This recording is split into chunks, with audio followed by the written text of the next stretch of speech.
in today's video we have an unboxing of a refurb project. In fact, we have two. What is in them? Well, I know what is in one.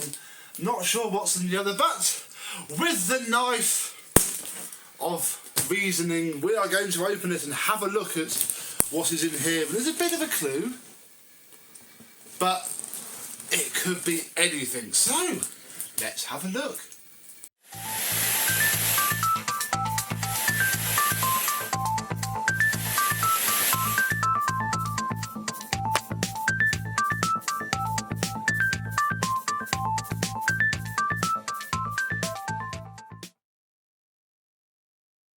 Yes, hello my vacuum cleaner chums, how are you today? Yes, this is another one of those boxes that comes to me to be repaired and go back to its owner in exchange for some money. This isn't what I thought it was. Yeah, this is the one that I don't know what it is, and I'm in... There we go. It is what? Okay, I'm confused. We have a Hoover Deluxe cleaning tools box with two of the most destroyed ones I have ever seen. Model 652. Feels very damp. Very damp indeed. But, okay, well that's not what's in here. God, we have... Oh, I hate these. I had these bags on mine and they are utter rubbish. But this is what the main machine is all about. It is a orange Hoover Celebrity, another one. After my orange one. That I had before. Right, you stay down there. Ooh. We have a nice filthy hose, but fairly good. The rubber's not... the rubber's not really cracking. I would call that... I would call that normal. That is normal cracking. Do we have a floor brush?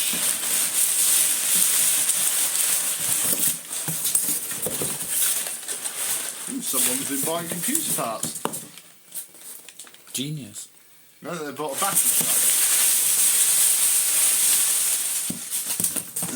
No thought of. Okay. I'm now actually thinking that these tools go with this. But they've just been stored in this, which is lovely in its own right. So we haven't got a floor tool, but we seem to have everything else. So it will be an S3005. Yep. From November 1974, which is about the same age as they all are. A little bit rusty, but we can probably paint that up.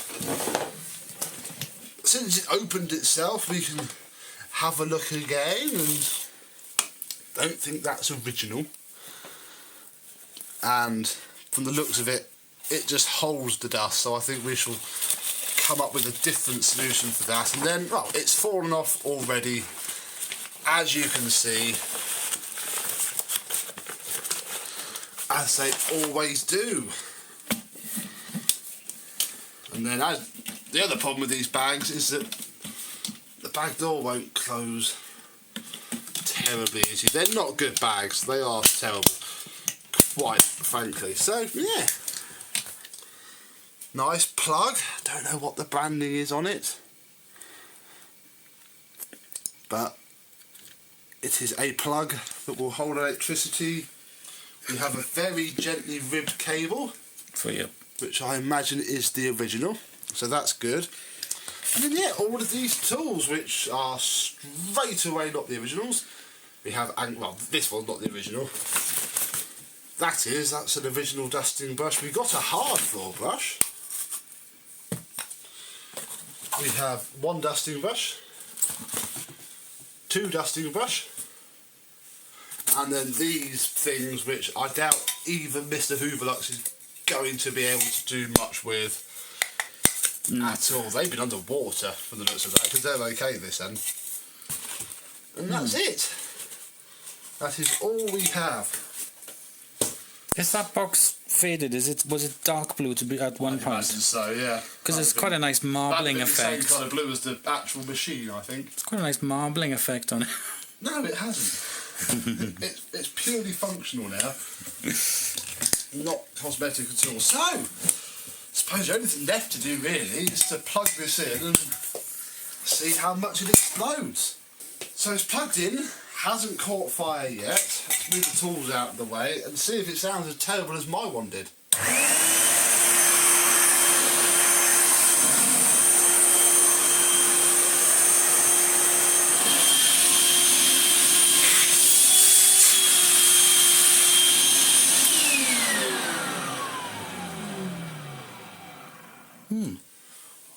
Well, it runs, but there's a smell of eau de carbon dust. Oh yes. In the air coming from the motor. It's not terrible. Why is that? It's not because it's gonna go funny, is it? I'm hoping it's just been used so much there's such a thick black layer of carbon on the com that once it's cleaned off, yes, it'll be alright. So we should put the wands on, and well, we can certainly vacuum the laminate with this hard floor brush.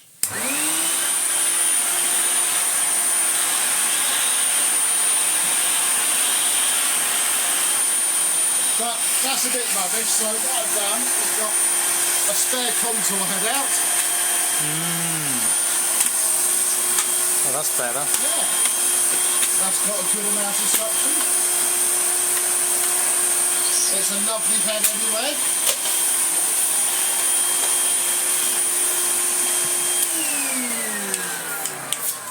And yeah, that's about that really. Looking at the paintwork though, there's a little bit of corrosion there that I'll probably not be able to do too much more with than just clean up, but apart from that it's utterly fine, really. All the cables poking out the back, chop that down and put that back in, but yeah, certainly a worthy candidate for restoration. Lots we can do with this to make it lovely. So this is box number 1 really. This is the machine that I knew I was getting, but there's another one behind the camera that I have no idea what's in it. So we'll get this cleared away and we'll have a look at the other one. So in this box, which took almost exactly 48 hours to get to me, we have something else. Now I don't know what's in it, but apparently the weird man filming me does. Hello. So it'll be interesting to see what he thinks of it as well. It was such a coincidence because when I was talking to the person today and then he said what he'd sent you, I was like, oh my gosh. That makes it even more nerve-wracking. But I can't tell you anything else. Oh, well, should I ruin it completely straight away and pull the bags out, or should I put them to one side? I think you'll be alright. Put them to one side. Universal.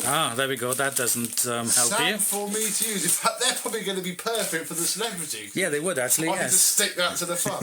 Right, done. Bags for them. Yeah.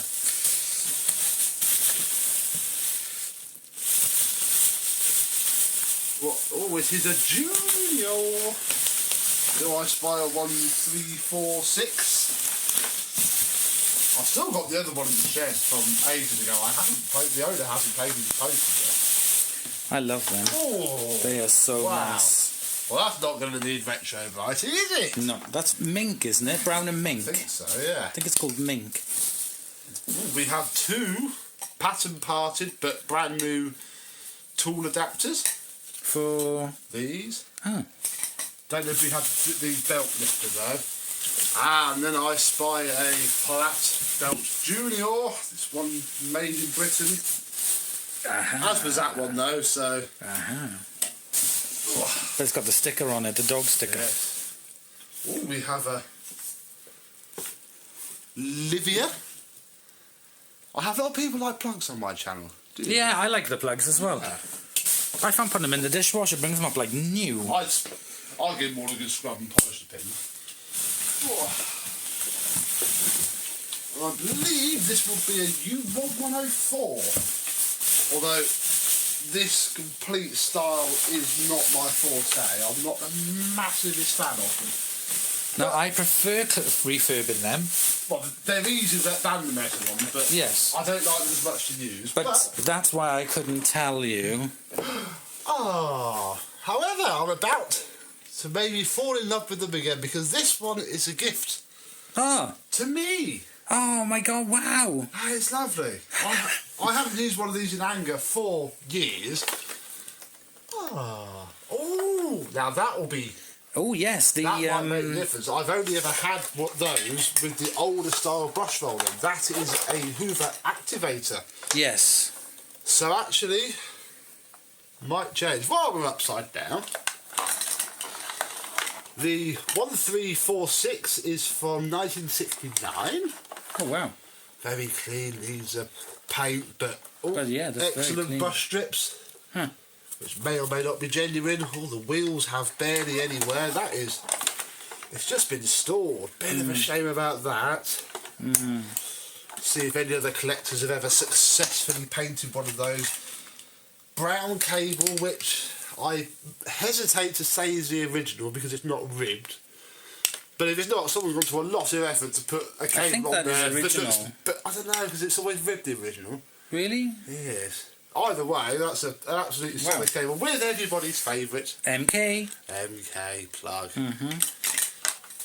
Moving on through the decades to 1987. What a good year that was. Oh, that's lovely, that is. No, excellent, fantastic. That is amazing. Even the original bag, right? With... hey! Oh, ta-da! Hey! Always use your SIBO bags, people. Oh, that is fantastic. Thank you. But I mean, like, what I do is then put the original bag on the outside, so if you open it up, it looks like you... Oh, I don't go that far. No. No, excessive. I don't normally either. But ones I've refurbed for other people, I will send them back like that. That's fair enough. Yeah. You might try it. My own ones don't have both, but the ones I refurb do. That is fine. Right, well, we got... I think we'll get them together. Time of film, this is a bit late, so I think we'll get these together now, and then we'll finish off the video tomorrow. So, I shall go and get a screwdriver, and we'll get these looking even more fantastic. That's almost yellow, actually, isn't it? Yes. Like a citrusy, that is... I think it could do that with is quite nice. Right, bear with us, we'll get some tools. Right, I have some tools, and we'll start with this one because I was so mean to it earlier. And actually, one of the things that me and Dorian were just discussing was, is it actually faded? Or is it supposed to be this colour? Because it's... Oh, no, it is faded. I'm gonna say faded. Oh, yes. Okay, so this will be taking a trip up to Grantham at some point next year when the sun is out. But again, that's minty fresh. There's no scrapes or scuffs or... Well, bring it up with you next time you come up. It's and we'll we'll do now it. No. At the time of film this, it's the 28th of September. I think we're done for Retro Brighton this year. But I did one last weekend. Really? Yeah. That was I put the video out. that was the exception because it was sunny. It's not going to be very sunny for much longer, is it? We'll definitely do it next year. Yeah. I'll just refurbish it first, then we can just take the bits off. Yeah, exactly. Oh, they're making love. So we'll put the handle on. Exactly the same. You can see the parts recycling on these because bolts are the same, the motor's the same. In 1987, this is probably quite a late one. So this is like a high power compact era? No, it's 1987, but by then the turbo power was well established. When was the and with the turbo power Junior, so I think this would have been one of the last ones sold until they just decided to not bother anymore. My high power compact, Yeah. the plastic box one, that is from the advert. It's a bit of a mover. Yes. Is that from the same era as well? This would be later, I think. Oh gosh. Yeah. When was that then? This is late 80s, all of that was early 80s, wasn't it? Late 70s, early 80s. Because this style first came out in the very early 80s. So was this kind of ran as a budget one? Yes, basically. I think this was below the Turbo Power Junior at the time. Because in fact, it probably would have been in the same catalogues as the U1220. And then budget. Oh, we are missing a handle bolt though. Which isn't. That isn't the end of the world anyway. It's on the bag? Huh? Is it in the cloth bag? I wonder if it's in the box there. You know what? That's far too much effort.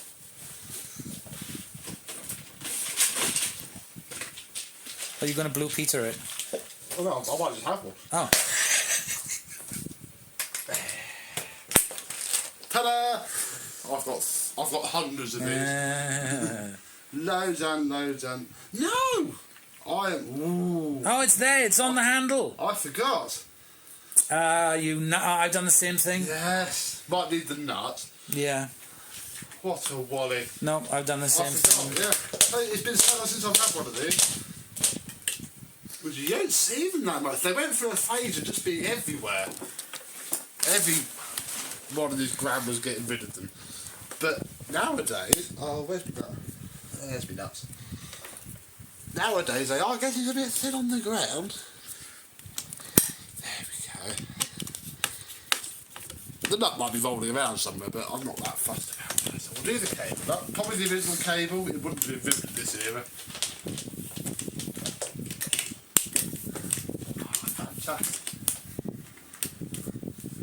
Gotta keep that sticker though. Absolutely. When I first started doing all this cleaning malarkey, I scraped mine off. Well, see, sometimes you have to if they're really. No, it was fine. Yeah. I just took it off. On my Hoover 3, but peeled off beautifully, so I could polish the machine and stick it back on. When I think about what I did now. Yeah. But I was naive back then. There we go. I think we need to wash the bag, which is good because that won't take another wash. Fantastic. Oh, wow. Yeah, this is a prime retro brighting job for amazing. That is stunning. But let's put this one together because this Minky. One is equally lovely. Again, that's not faded. No. That is the original colour. It is just quite dirty. In fact, let's do the usual. And we'll take... In fact, we probably could do it on that one as well. But So what are you doing with this one, the Minky one? What do you mean? What, now? Or no, what is the mission for... For refurb. Ah. Back to new life reset. So this one will come out well. So I was going to say, it looks like it's... The wheels have got no wear at all. I wish I had one like that to refurb. I've got one in the shed for somebody else, but I'm not refurbing it for them. Wow. Wow. There's yeah, no definitely not. Oh gosh, yeah, that definitely. Oh, it's had its suppressor removed. Ah. No, it hasn't. No, I can see it. It's missing. It's Oh, the pad. It's wiring block. Yeah, the wiring block pad. That's why. Look. The whole side of the motor's smashed off. Ah. Which isn't actually the end of the world because by the time I do take the suppressor off, I'll just put some crimps in there. Exactly. That's not worth scrapping the motor over. No. So yeah, okay, so yeah, that probably, I don't know though, because it's a black and red wire, isn't it? You might be right, that might be the original. I think it's the original. I'm sure mine is a shiny one as well. I don't think I've ever seen a non-looped cable that wasn't obviously a blatant replacement. Have to inquire about that. You're probably all screaming in the comments about it now. I can't remember now. I don't know, every one I've seen has had a ribbed cable, but that might just mean that I haven't seen that many. Or it has just had a very nice cable replacement in the 1970s. Either way, cable stays because it looks lovely. There we go. So, bottom handle. This one has all of its bolts. Imagine we'll probably find the nut for that somewhere. I can't imagine it wouldn't have been sent. But that's fine.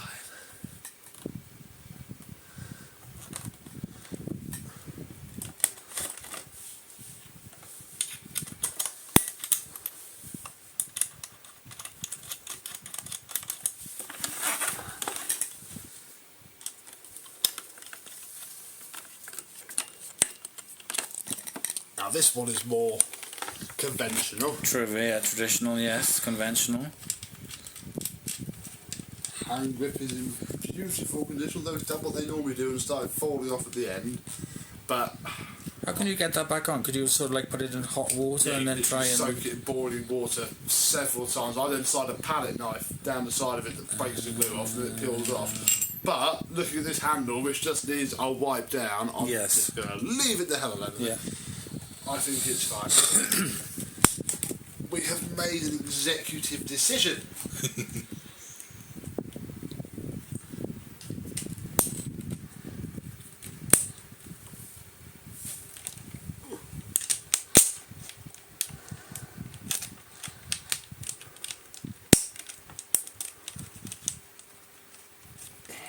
Okay.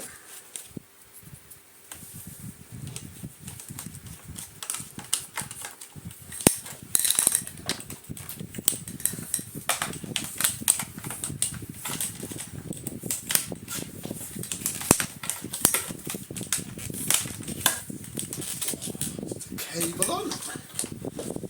Pop the bag on, although there's a screwdriver there, that will probably do it.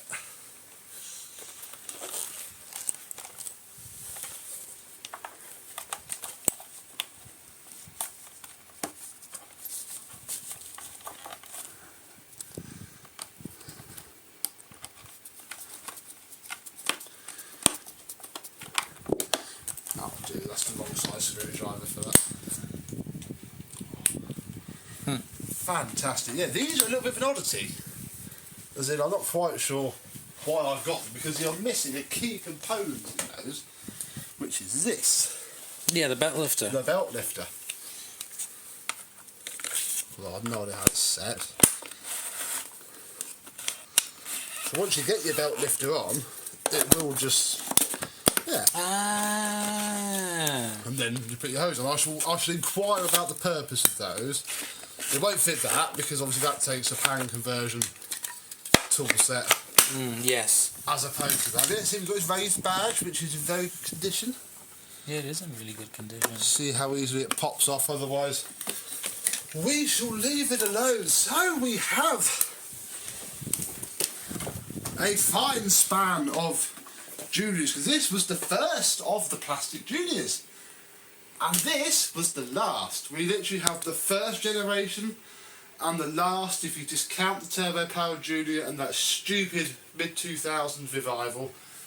Literally either end of the spectrum. So I think we should have a head-to-head.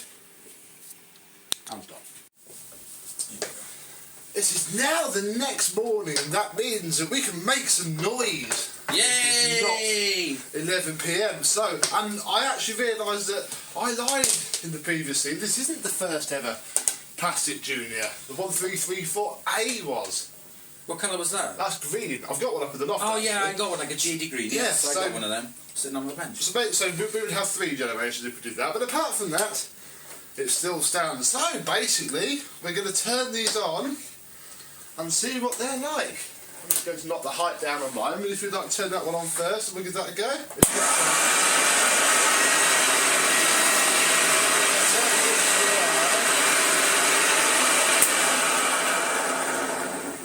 Is the belt on? I don't know.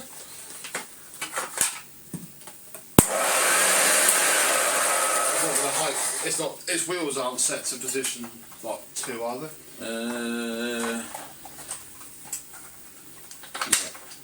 I don't know, but then again, you are on the carpet tile, and this is why I have 3 separate. Aha! So if I leave out the way, try it on all of them and see what the differences are. Okay. That's stuff No. Let's try the thicker one. Yes. Wow.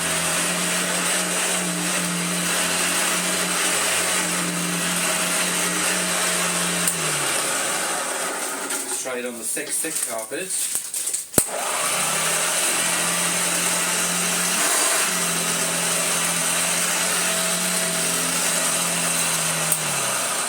Bit too thick for it. This one is kind of like the Goldilocks carpet. Should we try it? Yeah, see if we get some agitation. Whoa, look at that.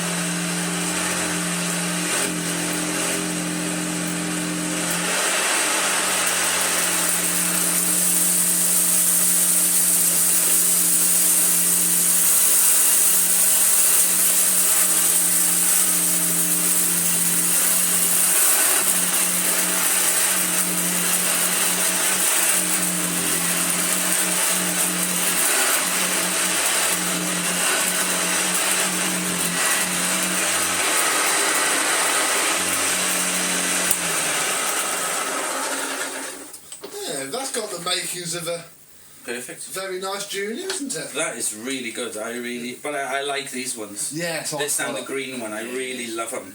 I do like that shape. I do like that style. It has to be said more than this. But yes. The last time I used one of these was fairly long time ago. Now that's got the agitator activator brush roll. So.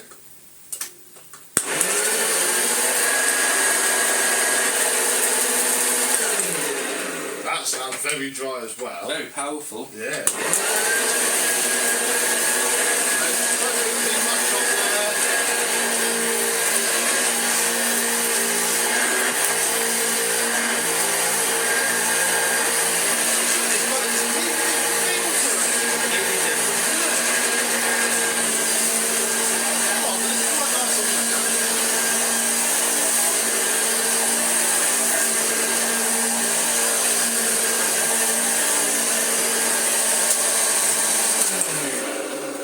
That's a completely different feel to that one. If Mr. Hoover like sprinkles some rice down, it's on the table. Where am I sprinkling it? Which one? On the middle one, because this deep pie isn't very good with that because it can't beat it around.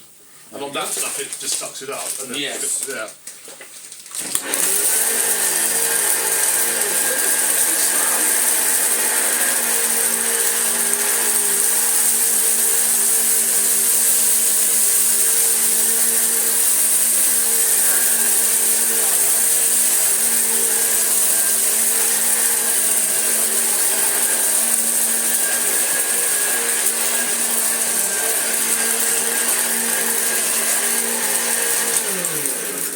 Neither quite have the oomph to fully get the rice out of their systems. No, but I did feel that this one actually did a bit better. That scattered a bit more than, Let's swap that that one. because I haven't used this one. You haven't used that one yet?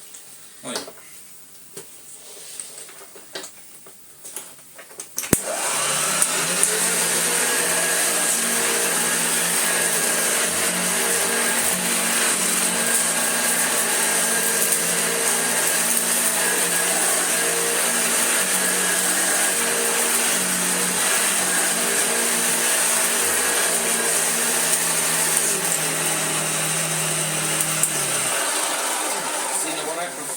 With the one that you got is the I prefer the base plate of your one compared to this plastic one.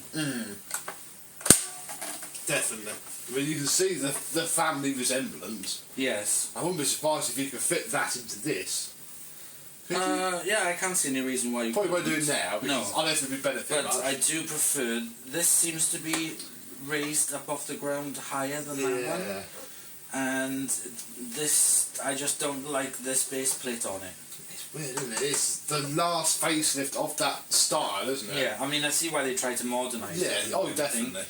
But I mean, it's powerful in its own right, and I'm sure it does do a very good job. But it just hasn't quite got the theatre of which that is one. the beats as it sweeps as it's clean. It does beat. The mink one definitely does better. It does. But I like them. Yeah, they are there. They are both solid. They both work. They're just dry, really, aren't they? Yeah, they are. Yes, they do need a bit of. They just need a good taking apart, washing, and putting back together, really. So there we go. 2 Juniors, and we did this in the video, didn't we? Oh yes. The Celebrity. Ta-da! 3 generations. Yeah, 70s, 60s, 70s, 80s.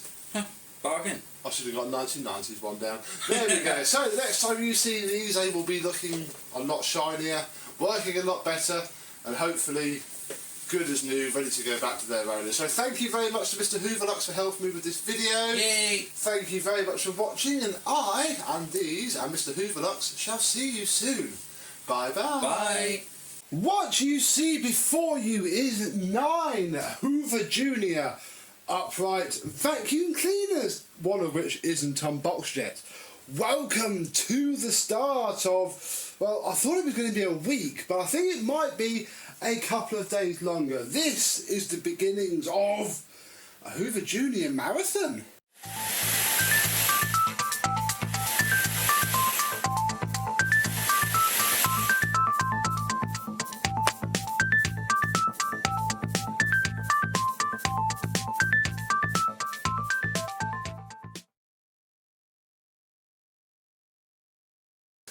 Yes, hello my vacuum cleaner chums, how are you today? I don't know why I've got so many Juniors. Half of them aren't mine. I want them all restored, so I thought what better way to do it? Meal a week, fortnight, seems quite popular. So we'll try it with a Hoover Junior. We have many here to choose from. I've had to make a little list so that I don't fumble about on this video. Let me come this side, because we start with, and there's going to be some before videos in full, obviously some we've already seen, so don't worry too much about me glossing over some. We have this Hoover Junior 1426 from December 1992. I've had this, Mr. James picked this up as spares for a turbo power of his that we in the end fixed a different way, and he said I could keep it, and this is how it's been sitting for a while. So we will do a full before video on those. Back here, won't go into too much detail because we'll do a before video on both of these. We have 2 Scottish vacuum cleaners. These belong to Kirsten from the Hoover herd, and they both spit their belts off and they snapped them, and she just said she would love one good one out of 2, and that's what needs to happen here. So we shall pop those to one side, ready for an before video on that one. What's next? Well, I have my, what's next on my list? 1346A, which I think I was going to show you this one next. This one needs a before video. This one came from my friend Richie, who on Instagram was Super Duper Coupe. Found it in his garage. It's a very clean, from July 1971, I do believe. Yes? No, October 1977. I picked up the other one before. Either way, we'll do a before video on this. I've never plugged it in. It's not had a cable in all the time I've had it, but it is very complete. So, before video of that. I have my U104, which we have seen a before video of. In fact, I've been using it quite a lot as well. Generously given to me by a very good friend of mine. You have seen a lot of his machines. Basically, every Hoover Constellation I have shown you, probably have still to show you, came from this guy. So this was a very nice gift. We've seen a before video. The next time we see this should be an after. And hopefully it will be retro brighted up and looking a lot nicer. You're going to have to go over there.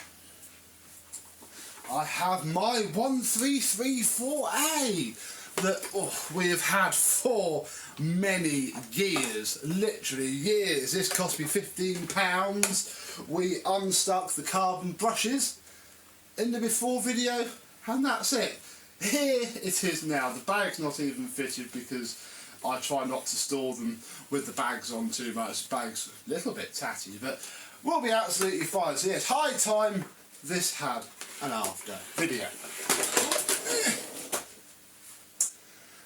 This belongs to another friend of mine, actually, quite a local friend. This is a 1334A that has been painted, although it's been painted grey, has a genuine Hoover handle grip, and the front plate, which looks very familiar Indeed, I don't have the base for it, he didn't drop that off. This just sounds dry. Needs to come apart and go back together, so we shall do something with this. And then, well, almost finally, this U104 that a very kind stranger gave me, who found me from my newspaper article. I'm 50-50. This is a U104 from June 1976, and it is okay. That will retro bite up, but it needs new handles because these have been bolted in like so, and it's different to, say, a normal Junior handle because the bag thing sits higher. Fairly sure they are different indeed, and it has no bumper. So what I thought I'll do is leave this one and use it as a parts donor for anything else that's needed. But then again, we've already got a parts donor, so I don't quite know. It might just get sold as it is. You'll have to just wait and see. And that brings me on to these, which I thought I may as well unbox in this video because this is going out just to get you ready. I've not even, you know, I've got to start now. I'm filming this at the beginning of August, if you're so way inclined. And these two boxes are the fault of Mr. James, yes. Oh good, I've actually opened the right one first, because in here is a mixture. In here are two machines that he wants me to refurbish. And one of them is the 9th Hoover Junior. We need to get this unboxed. There is also a Miele S712 look. Very nice indeed. This will want, well, he always says he just wants to give them a polish. Oh, look at that, a brand new filter. But problem is, it's easier for me, especially given the state of that, just to rip it apart, wash it, polish it, stuff it back together. So I may, if I get this done with these, you know, sneak this little after video in. But yeah, this isn't really the subject of this. It's just in the box really, and I want to get these boxes out of the way. Oh my goodness! Oh dear, this isn't going to get confusing. I didn't ask what colour it was. Ow, my finger hurts now. Oh, the brush roll fell out.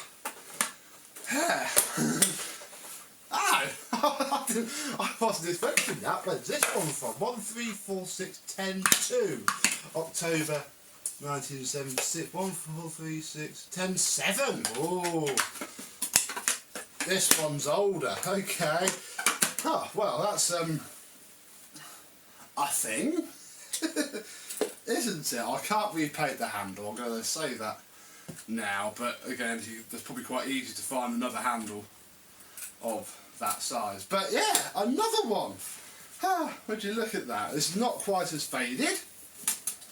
I may as well do the before video. No. Far too interesting. You want to see what's in the other box anyway, don't you? Okay, so that's going to be flipping confusing to make sure that, well, to make sure I keep all the handle bed is broken. Keep all the parts in one place.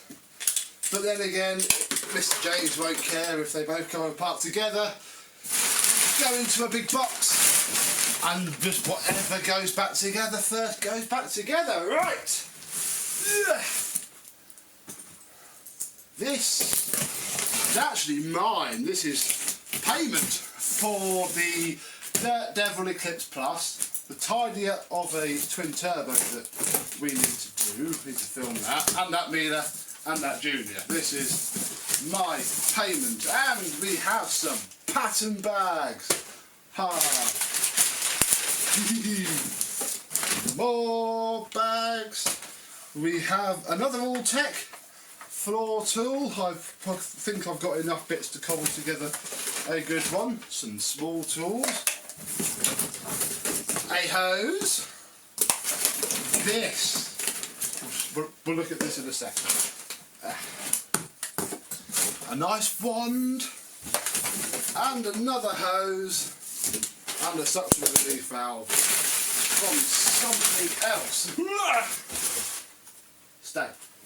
This is the Miele C3 silence. Literally SGSK3 with the little bouncy suspension wheels in white and with all of its small tools as well. Fab.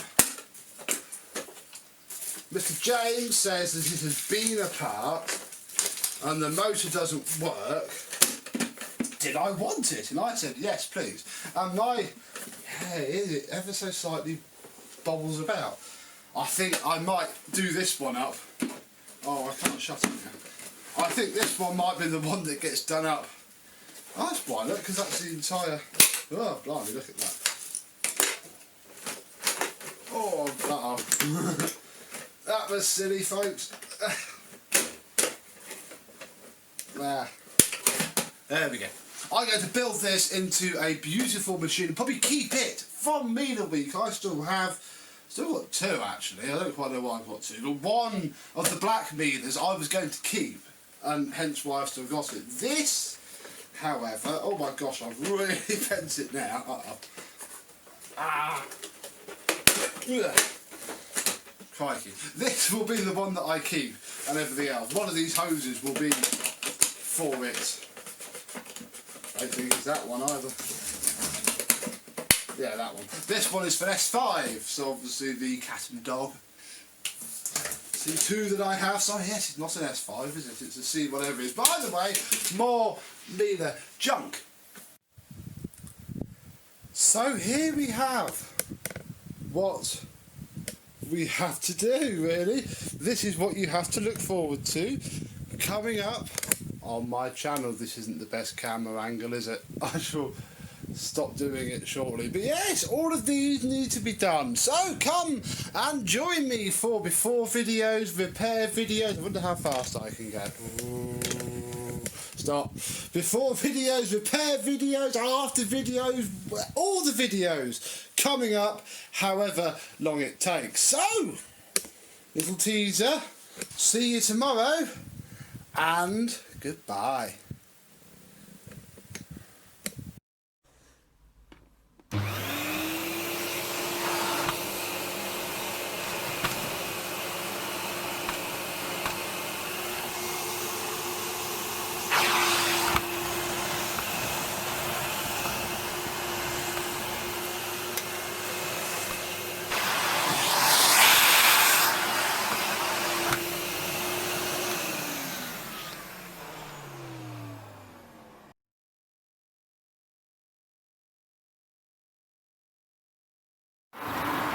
Good evening, my vacuum cleaner chums. How are you today? This is another Peterborough video of a Hoover 612. This came to me via a member of the car forum, actually. He picked this up and he was passing my grand's house. I'm at my grand still, look, there's the little village. So he dropped it off for me. And here I am, and here it is. Now, we're not plugging this in today. In fact, we're taking it apart so it fits in the car a bit better. But the cable is shot, I'll be honest. I'm not plugging that in. Nice old plug there. Made of unbreakable rubber. Oh, look, it broke. Yeah. So, I probably won't keep that either, I'll be honest. But the reason I'm not keeping the cable, I did have a look, is that it looks like the inner cores themselves are all tied up, and I don't like that. So I'll probably take the cable off of that back, actually. So we're not turning it on. I might do an autopsy of the cable at some point, but not today. So if we take off the bag, you'll see it's quite clean. I don't think it's original, but I do think it is a genuine Hoover replacement. It's not bad. It's utterly filthy and will need a damn good wash, but yeah. I'll show you this now before I put it away. This is the instruction manual for this. The Hoover model 612, dated June 1950. So this is a war machine, which is why the handle has done this. It's all perished and worn, and I think that's not. It's not worn, is it? It's gone. And I think that's because the rubber in the wall was different. because I've seen pictures of Hoover war belts made of war rubber. It was in World War II when the real rubber was being used to make bombs or whatever. Hoover weren't allowed to use it, of course, so they had to improvise, and that's probably why the handle's gone, possibly the cable as well, because look, it is all over, it's gone, really. That's a nice bag touch there. So I'll start breaking it down a bit because it'll make it easier to film, I'll be honest. Like I say, I want it to fit a bit better in the car. I managed to leave the 652A hole, but we're off to Manchester tomorrow to a gig, so I want it to be a little bit more compact, because then I was need to get Eva in the car afterwards, because she's at my dad's to site. So I'll pop that in there. And there's another screw down here. Oh no, of course you're going to be seized, aren't you? Hang on. Right, that's not coming off, so we're going to have to leave that for now. So let's have a look underneath. And it's not too pretty, I'll be honest. It's sat on some rust. The brush roll sort of does turn, but not very well. The belt is comically knackered. If I undo this, I think it might need a new one somehow, but the rest of it's not too bad. Take that off. The motor spins nicely. There's no excessive movement on the bearings. I'm not even going to try and take that out now. Needless to say, it's a bit seized, and the brush strips are quite worn. That still bounces though. It is a 612 J298134 med, whatever med means. And all in all, it is a very nice machine. Right, let's pop that down. Ooh, you don't fall over. The Hoover cleaner makes carpets last longer.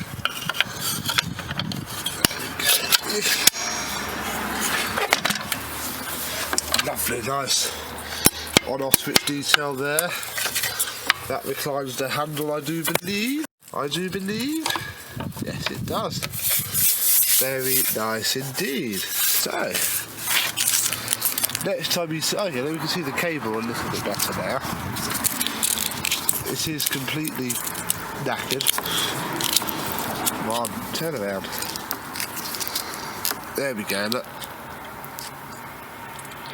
So we'll take it apart and see why they've done that, but yeah, I'm not playing it. The next time you see this, we'll fit a cable to it and make it look all nice. So until then, thank you very much for watching. I shall get this packed away, and that, I'll see you soon. Bye bye. This is a Hoover Compact Electronic S3462 from January 1988, and it's very nice indeed. These are lovely machines. I've had a fair few myself.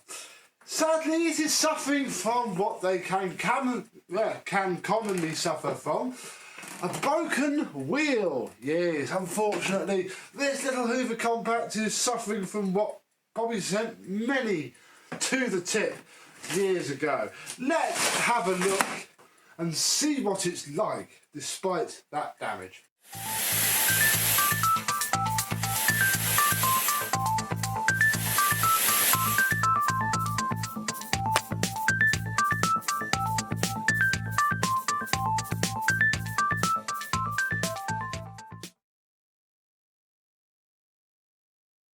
Yes, hello, my vacuum cleaner chums. Coming over? He's over there by the telly. How are you today? Eating the timer. Stop it. We're cooking our dinner. Well, I'm cooking my dinner.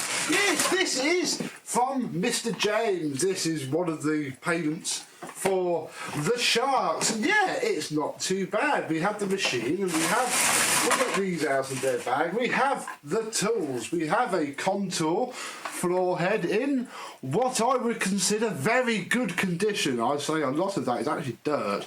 The rest of it is certainly fine considering how bad these get. It seems to use so. Ooh, bless it. But that's cool, we can clean that up. 2 plastic fantastic ones, the horrible, really bendy ones. And a nice crush-proof hose with the Hoover Contour hand grip, not the nice electronic one sadly, although underneath all of this you'll be able to see the punch-out points for it, but certainly a lovely handle as well. And your bog standard 3-lug Hoover compact fitting. Onto the machine itself, and it's got a few massive scratches on it, you can probably see them from there, and I'll be able to buff them out apart from where they go over this bit. Don't quite know, we'll have to see how it comes up. But if we open the lid, look, we can find some stuff. We have a Hoover air freshener, the orange one. I don't actually know which one the orange one is. Oh, I was hoping the service manual would help, but no, I don't think I've seen an orange one. I normally just see the green one, so there we go. It's either Spring Bouquet or Summer Meadow or Orchard Blossom. They're all black and white. I want to say it's probably Orchard Blossom because it's grayscale white's the nearest. Who knows? Who cares? I don't know if it goes. Normally there's like a slot. Ah, there it is. No. Thought it went there. Doesn't smell of anything. Who cares?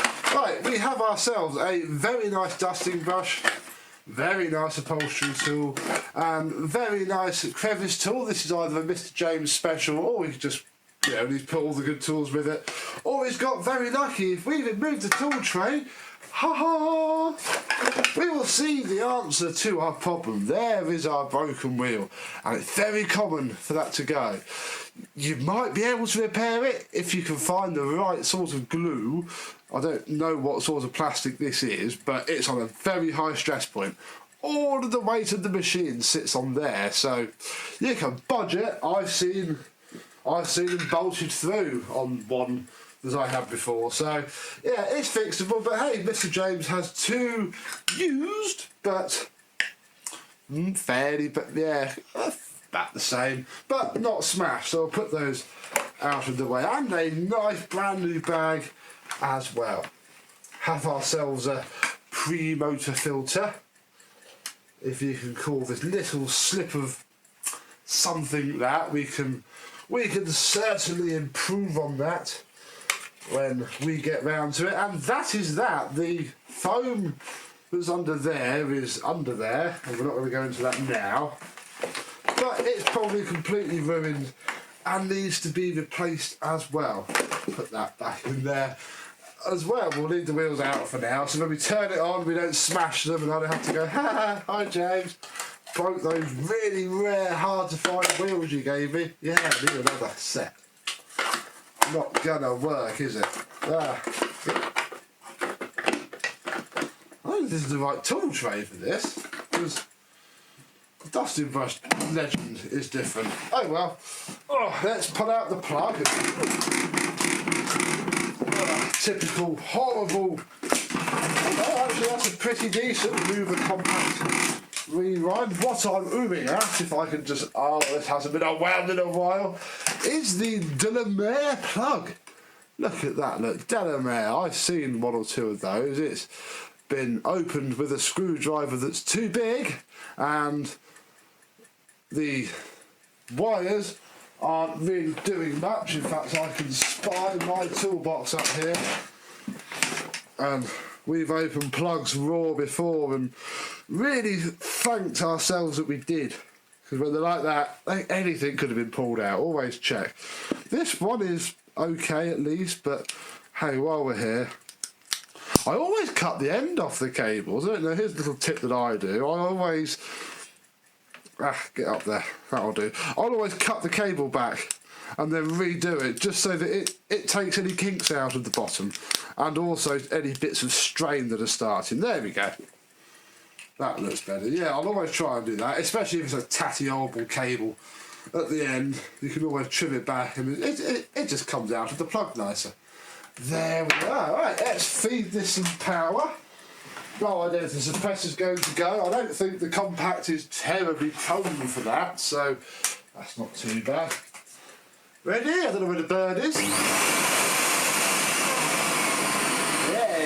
nice compact sound.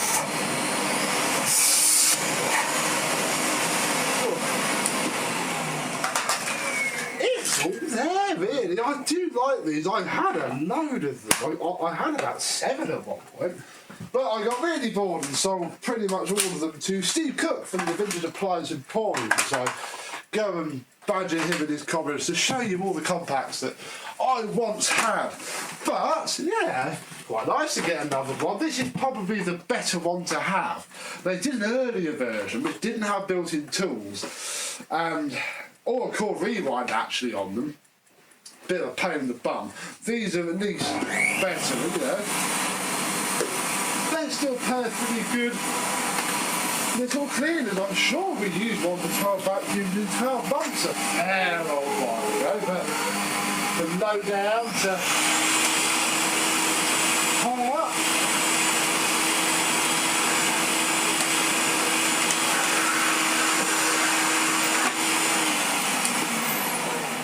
It's reasonable enough. It's certainly not physically, you know, no, it is physically damaged. It's certainly not affecting the airflow. I mean, they're not the best pickups. I mean, we can put some mess down and see how it works on low and high. We'll start on low. Pay it down in case that makes a difference. Oh, my dinner, quick. Oh, I can hear a little bit of an air. Yeah, that's getting the bits up.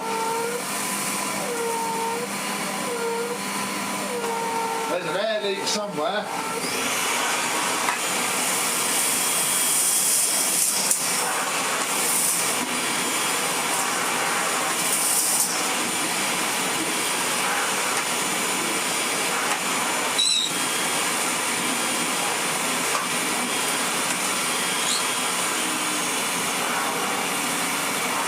Yeah, it definitely shows a weakness.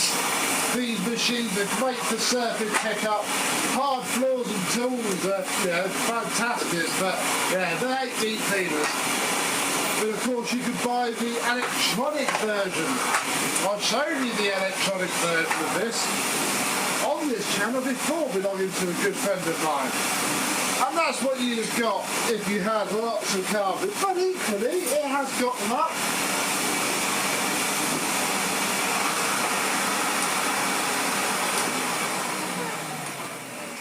It picked it up fine. If you'd spilt that and, you know, all crumbs, need to clean that up, you'd have done alright. So this machine is in excellent working order. There is an air leak, but that will probably naturally get fixed just in taking it apart, giving it a wash, and putting it back together again. What would it be like after that? Well, I shall show you, of course. We'll see if it's any shinier, see if it can pick up any more sawdust on low and max. But we'll also hopefully see if it'll roll around on the floor any happier, which it flipping well should. So, there we go. Thank you very much for watching. I hope you've enjoyed, and I and this Hoover Compact Electronic will see you soon. Bye bye. This 1969 Hoover 1346 Mark I is done. Although it's a little bit dusty because it's been sat at the side for a while, it is ready to show you how she works now, and I'll explain just how much safer this thing really is now.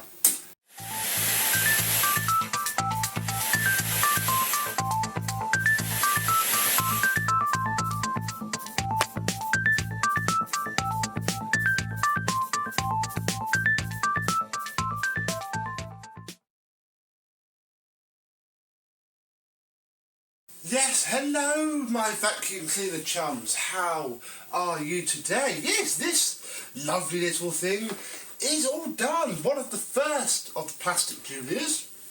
Notable, apparently, I have checked this, by the lack of height adjustment and the large sticky outy roundel. Obviously that is a 3D before 3D was a buzzword for everything. As you can tell from me removing the belt cover, it is not faded at all. There's a couple of little scuffs here and there, but you know, as I look at it from here, it looks fine. You have to get so close to it who you're never going to get much better than this. We remove the cable. I did notice when I was doing this that the cable was starting to get a really pronounced bend in the cable, so I actually swapped the ends over, which then puts the bends in a new place and hopefully will just prolong the life of this original brown cable, which is always something that you might want to look at doing, otherwise it just starts to crack, and that's when you start getting the little bits of tape around. It's all downhill from there, and the bag hasn't been touched because this does belong to a collector, and he has washed the bag and it's lovely. It even came, if you remember, with this exact same Sevo bag in it that we only used for the before video, so I put it back in ready for the after. Certainly something that you need to do if you run these for fun. No one's going to run them daily apart from a few select people, but yeah, put a HEPA flow in it. It saves your outer bag getting clogged up with dust. And that's about it for the top side. Going to take the bottom cover off and I'll show you what I've done to make this a lot safer. When I first took this off, I was greeted with the complete lack of the terminal block that these normally have, and I'm here actually picking off bits of this as well. They obviously had a terminal block in them, as all Hoover Juniors do. You've seen it enough on my channel before. It was missing, and the mains cable was attached. It had its suppressor back then. It was attached to the main wire by just being twisted together and a bit of tape wrapped around, which obviously wasn't fantastic. Now, I'm not fussed about the fact that the terminal block is missing. In fact, when you take the suppressor out, you're then left with literally connecting the live to the switch and the neutral straight to that carbon brush. So you don't need it at all. So what I've done is I've soldered and heat shrunk the wires and then put quite a lot of hot glue down in the bid to stop them from vibrating when the machine's on and breaking the solder connection. So you can see there is the cable from the switch down to the field coil on the motor, and I think that's fairly satisfactory. You know, it's as good as I'm going to get, because the problem is, you see, this whole side of the motor is smashed away, so the terminal block will never fit anyway. But it's just not worth scrapping this casing because they aren't terribly common anymore. And while we're under here, all the metal polished up nicely, the wheels haven't seen much use at all. I painted the brush roll. If I turn it the way, that means the belt won't come off. And it's basically, I mean, there's a little bit of paint missing on the handle. These are made of a slightly different metal, I think, because I've seen this before where everything else is mint and that isn't. But because this is a sort of minky off-white paint, and again, at a glance, you can't tell, I've just left it alone and polished up what is there. So I'm going to get this back on and we're going to turn it on and see what it sounds like. Now, for those of you with long enough memories to remember the before video, it didn't sound too bad. It was very dry, which is a common one on these machines. Obviously, they were built to, you know, be tickled by Hoover. Occasionally, you could buy the service plan, you could walk into your high street with it and get it looked at. But by the time they come onto my channel, they've been sort of 50 years without being looked at. This one's from 1969, so you know, 30, 40, 50 years without being touched. They need a drop of oil. The only replacement part that this machine has had are the two brush roll bearings on either side of the brush roll, because one was dry and baggy and one was broken. They pull apart when they rust into the end caps. Even the belt that was on this was pretty much new. So all this has had is two new brush roll bearings, and if I recline the handle,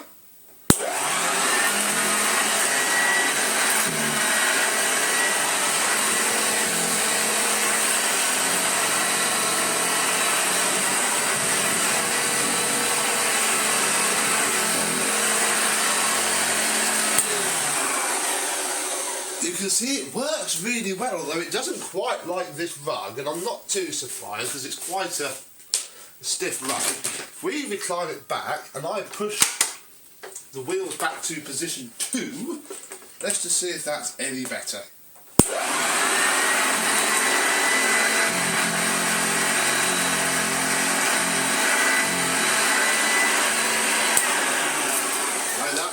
Because position 2 lifted up off the carpet. This rug isn't going to be the best thing to demonstrate it, so what I shall do is put my deep piled test carpet down, leave it in position 2, and hopefully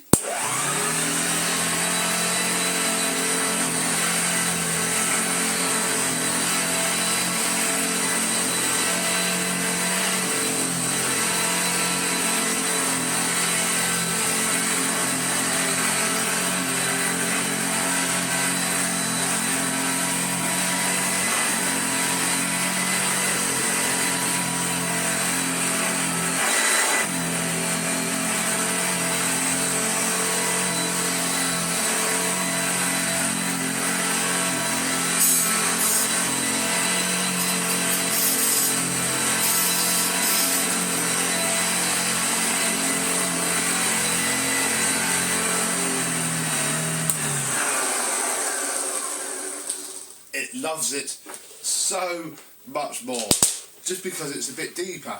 But the one thing that this carpet isn't very good for is to show the agitation. So, with my test carpet that is not stuck down in the middle, and a couple of grains of rice, we shall see if on position 1 it bounces.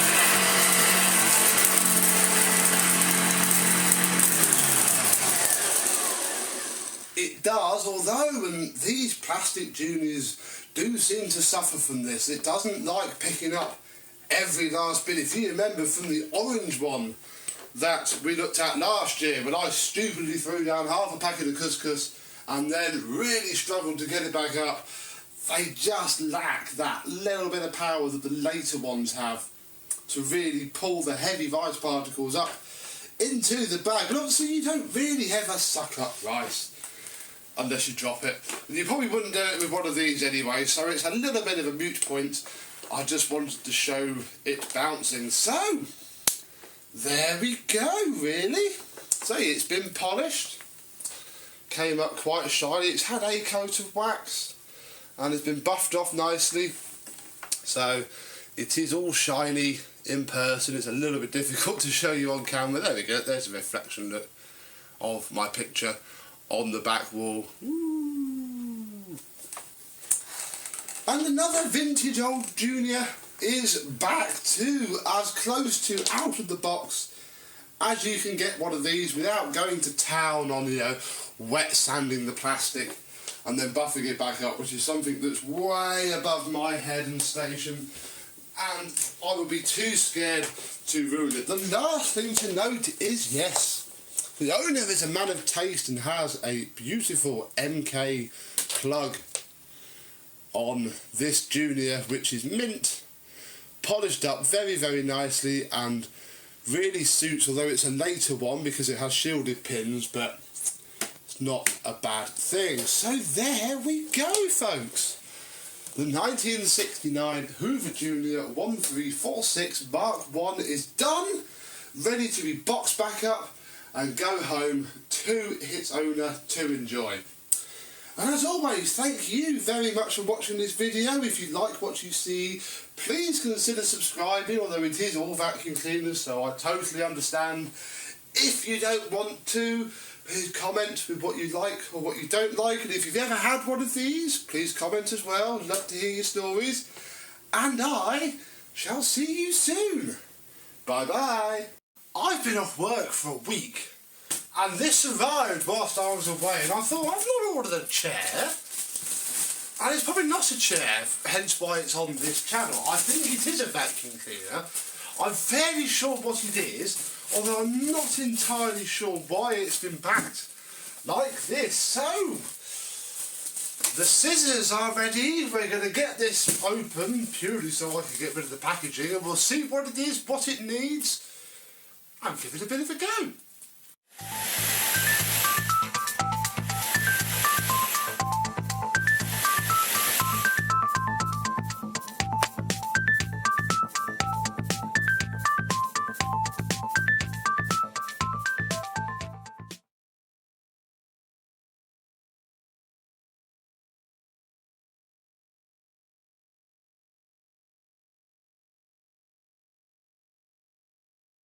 Happy 6 o'clock, my vacuum cleaner chums. How are you today? Yes, I think this is another one from a very good customer of mine, sort of chap that buys stuff on eBay and just tells me it's arriving, which is fine, I don't mind that too much. All the excitement of opening stuff with none of the hassle of actually owning it.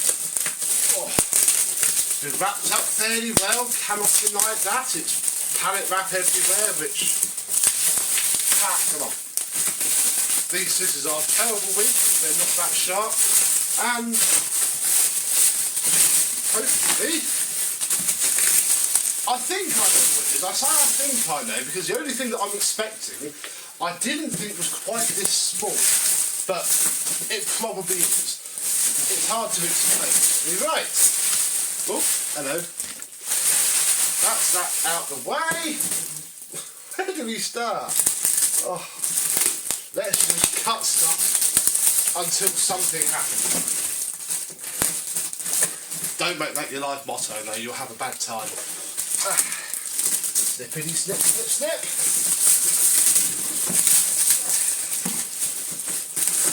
snip. Ooh, wow. It is what I thought it was. The question remains, why the heck has it been packaged like this? There's something to do with this, which is a wand, and I thought it was a wand, and I was a little bit curious as to why it's like this and not sort of dismantled, and looking at how that sits, this is why. Oh, it's jammed solid.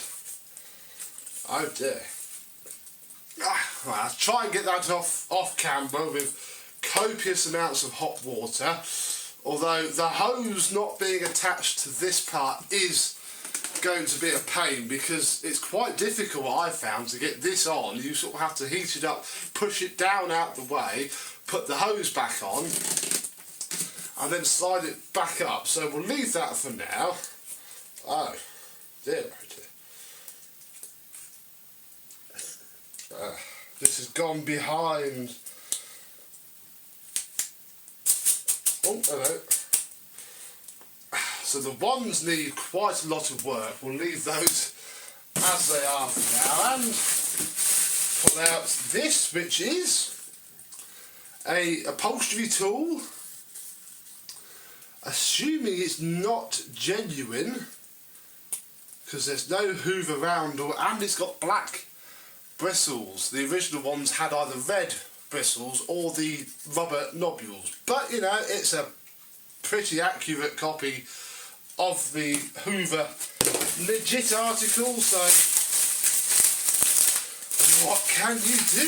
Here is, and if you follow my channel you know that I've unboxed a fair amount of these machines recently. None of them have come with a floor tool. This has, and it's a very good condition floor tool as well. Bit of a polish. All of the rubber nobules have broken off on there, but they do that. That's just one of those things. The brushes are very worn as well, but perfectly passable indeed. So the head is good to see. And now we come on to the machine, and it is what I thought it was. I thought they were a bit bigger than that. I was rather mistaken, which happens a lot. Trying to save some of this because I'm running out of just scrappy bits of rubber wraps to fill boxes, if that makes sense. We have ourselves, and I've had one of these before, but, well, they're painful when you smack your hand on them. Well, we'll look at the BT plug on this Hoover Constellation that I've just smacked my knuckle on. Nice, age appropriate. The only problem with these, I find, is that the cord grip is nylon, and I find that they can crumble, which is a bit of a shame. This is how it was posted. I am frankly astonished that the handle is not completely smashed off. Let's take the hose off. We're going to have to try and get it back onto its wand somehow, although I think for now I'm just going to take that off and push that on just so we can do this. Is how it goes on, really. It needs a bit of glue and cutting down because the hose has a couple of little tears appearing, but it works. It's an hose onto the machine, which is an 858. Yeah, 858 from 1970. And this, in its orange colour, came along with the yellow and orange celebrities and the Hoover Rangery type cleaners from America. So this is an American Constellation that's been Britishified.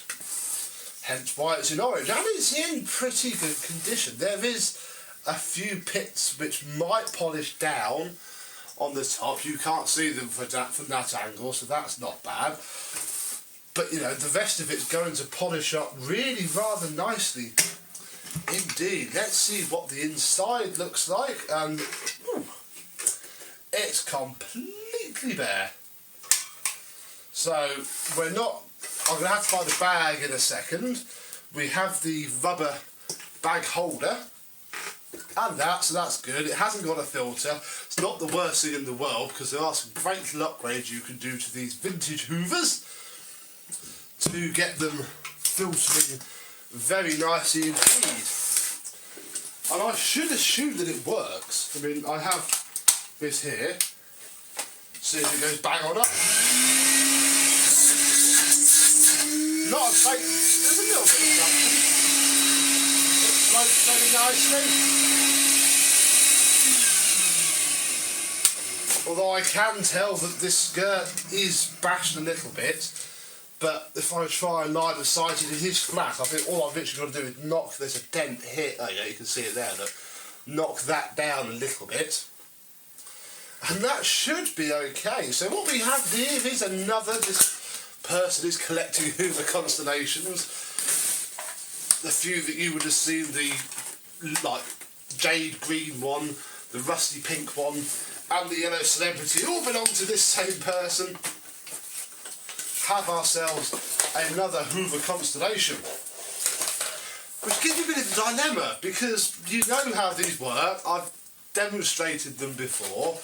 They're, you know, they are what they are. Because I like my videos to be perhaps a little bit longer than this, I thought that I would perhaps show you how to remove the suppressor from one of these, because these have the metal explodey suppressors, and because they're normally stored on the floor in a shed, they do get rather clagged up inside, and that degrades the suppressor, and they do go bang, and there's a huge will it won't it be critical to the machine's operation. I'm in the no it's not camp, so I'm going to pause, get set up with a really dirty carpet, and we'll take this off and see what the inside's like. You're now at a more appropriate angle for some close-up footage. So we shall take a flathead screwdriver and remove the 3 screws that hold, they are tiny little screws that hold the top to the bottom. We do have the filter retaining wire, so that's quite handy. Don't have to mess around with cable ties or whatnot here. No.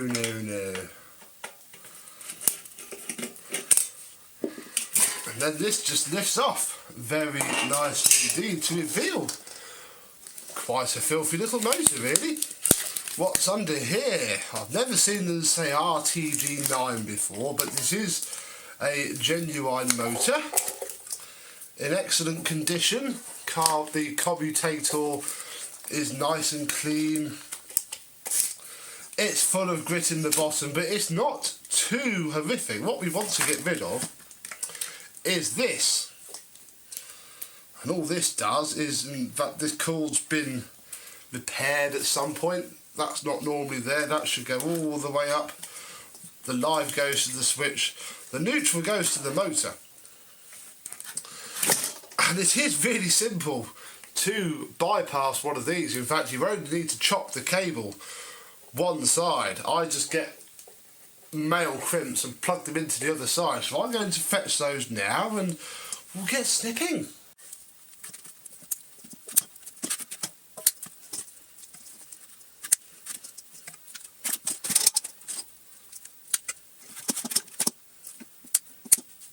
With the wires stripped back from their outer sheathing, just to give enough space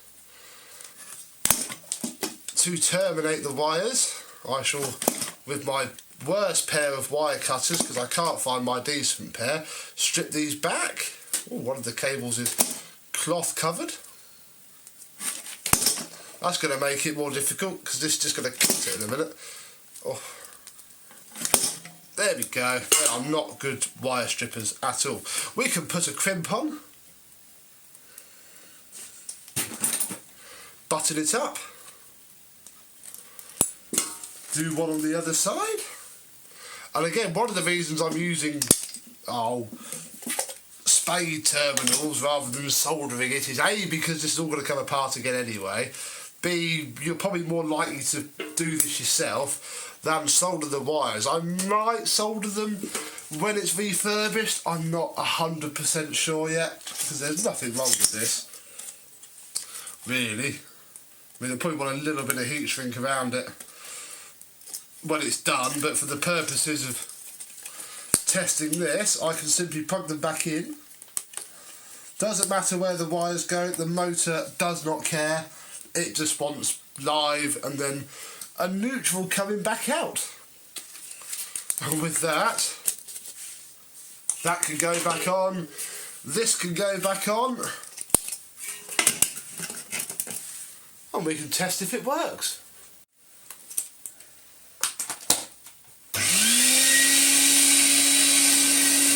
Just like that. Absolutely perfect. Now, I don't know if you heard that whine when I blocked the suction up. It doesn't sound too bad on the whine down, but there is definitely a whine when you block the suction port up, and I think that just means that the bearings need a good oiling. So that looks really pear-shaped from that angle. And I don't know if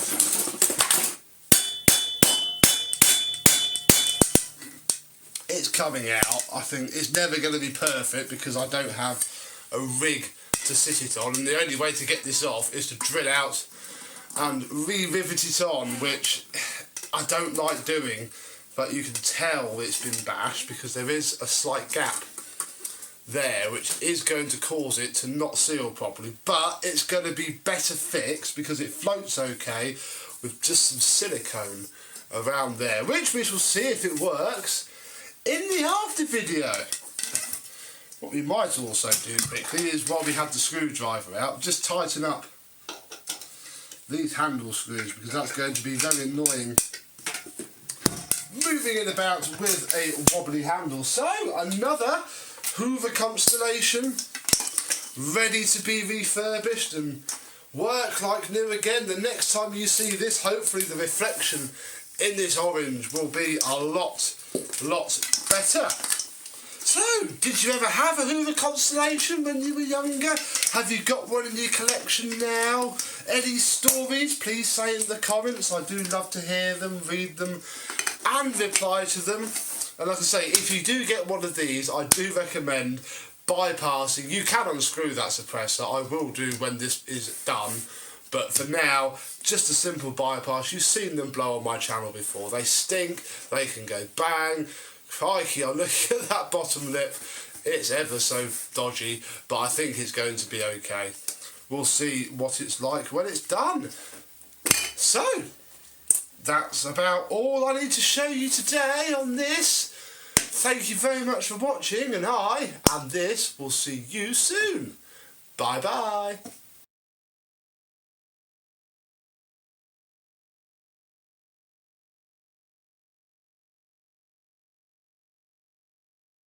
I got a box the other day from another collector wanting me to work my apparent magic on his machine and see if I can get it running any better. And from the pictures, it doesn't look too bad, but boy is it filthy. So let's get it out the box, see what it's like and see how it works.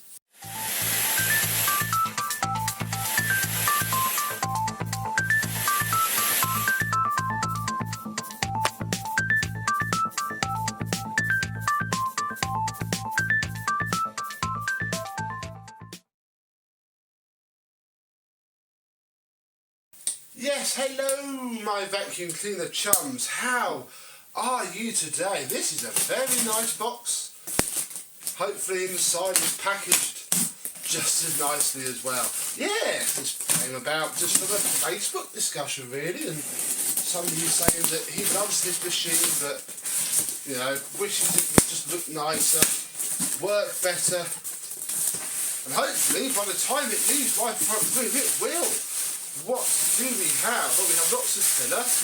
That's good. I'll use that to post it back, I'll be honest. And a towel. A handle bolt. Hopefully this is a clean towel. And we'll use it to pick the machine up and reveal that, yeah, it's a spotless towel. Smells very nice indeed. Let's take everything out of the box. Here we have our handle. Oh, I think we still have a errant nut and bolt somewhere. If we have one, we'll see if we can find the other as I put all this back into here.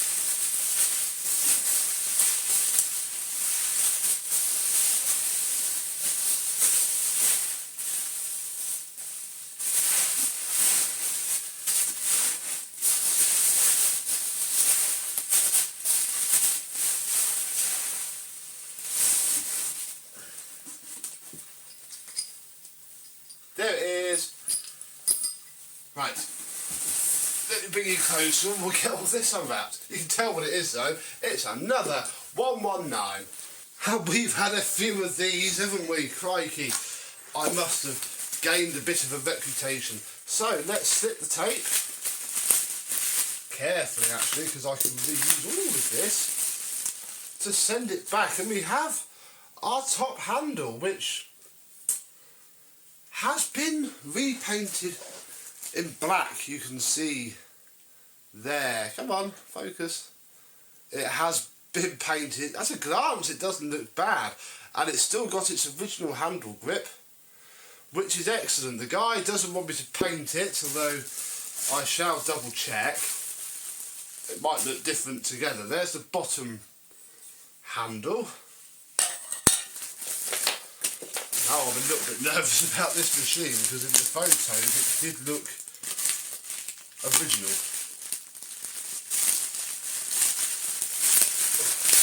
Well, it's not as filthy as the Hoover Junior, that's for sure, but it is very, very dirty.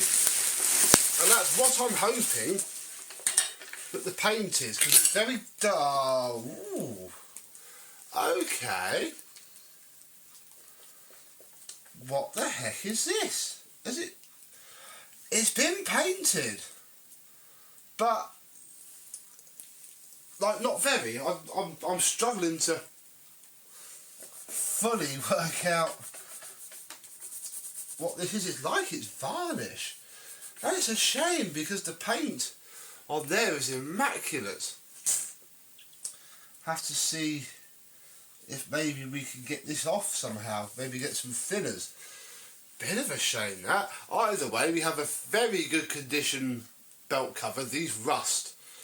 You can see it starting on the back. These rust in damp conditions and really don't turn out very good at all. It has its original cable as well, which normally is a good thing. And the guy sort of wants to keep it, but I'm very... I mean, the outer it's cracking like a good one.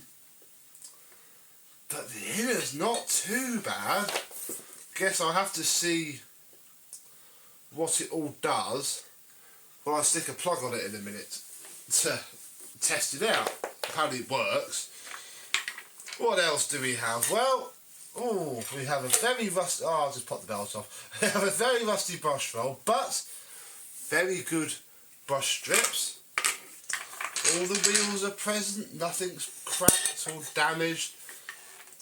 It's just that, look, it fades up so subtly. I'm going to try a few things on this and see if I can take that off, because it really would make all of the difference. Then we have our switch back here, which doesn't feel fantastic, but will probably be okay. There's only one way to really test this, and that's to put the handle bolt in and put it together.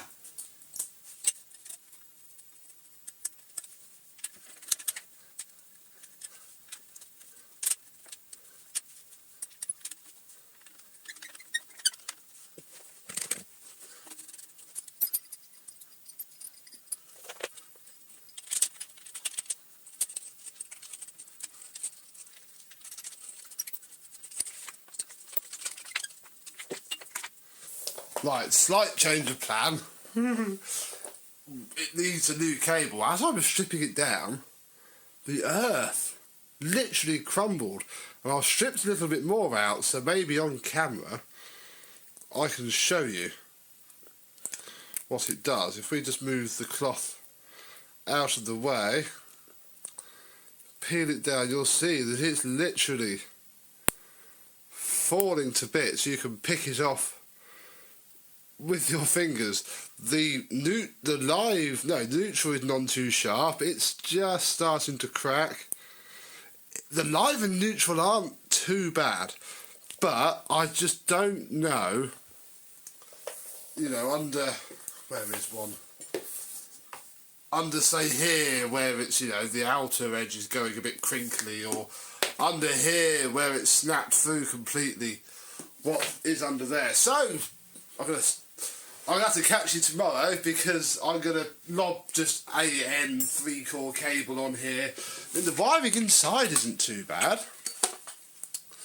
I just don't trust it for toffee, really. So I'll come back when there is a new cable on and see you guys in the morning. The next morning we have a cable fitted to our 119, and it's time to see how it runs. If it runs at all, I suppose. Let's just come here to the socket, plug the machine in, and then switch it on.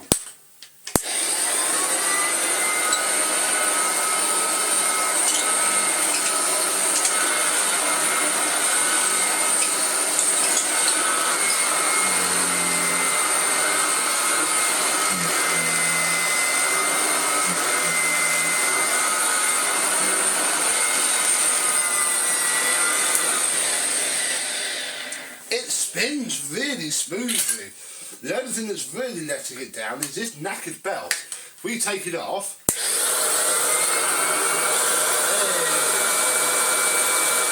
this bag is absolutely filthy, but God, it pops up. It pops up in the absolute truth. Very good indeed. I mean, the brush roll does spin. If I just put the belt back on and we watch from underneath, it's actually a bit difficult to stop it from spinning. So, you know, that's not bad. It'll need a belt. Do you remember this? Well, I had a quick go last night trying to get it off. And with some sift, you can see it is starting to scrub off. Look, that is the original paint underneath. I've no idea what else it's hiding. We've got a lot of work to do to get it clean again, but that's the first time it's been turned on. The person bought this for a tenner, which I don't think is too bad, and I'm now the first person to have had it running in gosh knows how long. And the work it needs, well, the handle is painted black, but we're going to leave that because it doesn't look horrific. The paint's in quite good condition. I'm going to get all of this, I think it's varnish. Why would you varnish a vacuum cleaner? Off of the hood, full mechanical refurb because it is absolutely disgusting, and there fits a more sympathetic cable because this is just something to put on there for to test it work. Not earth or anything, so it won't stay long. And yeah, hopefully the next time you see this, it'll just look a lot cleaner and work a lot better. Although the motor runs well, there is little airflow. You can see it just picked up the rug on the very edge where it's the easiest to do. I can just about hear it. There. But actually, if I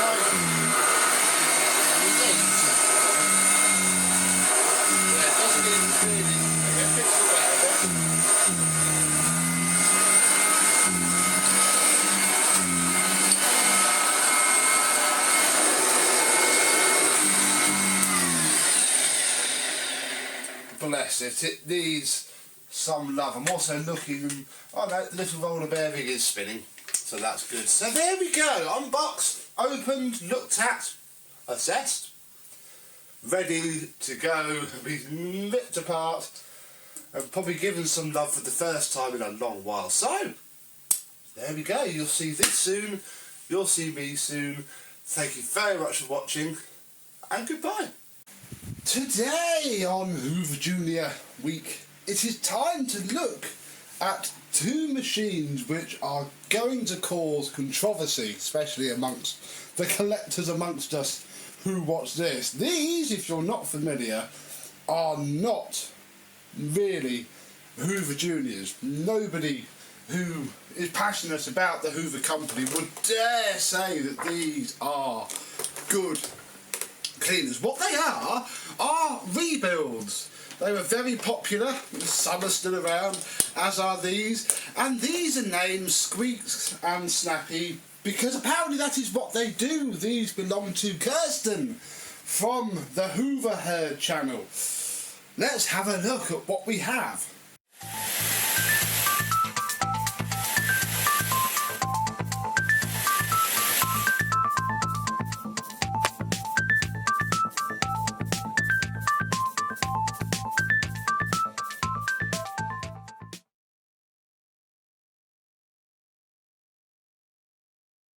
Yes, good evening my vacuum cleaner chums, how are you today? There is a fair possibility that over 50% of these parts are not genuine at all, not even made by Hoover.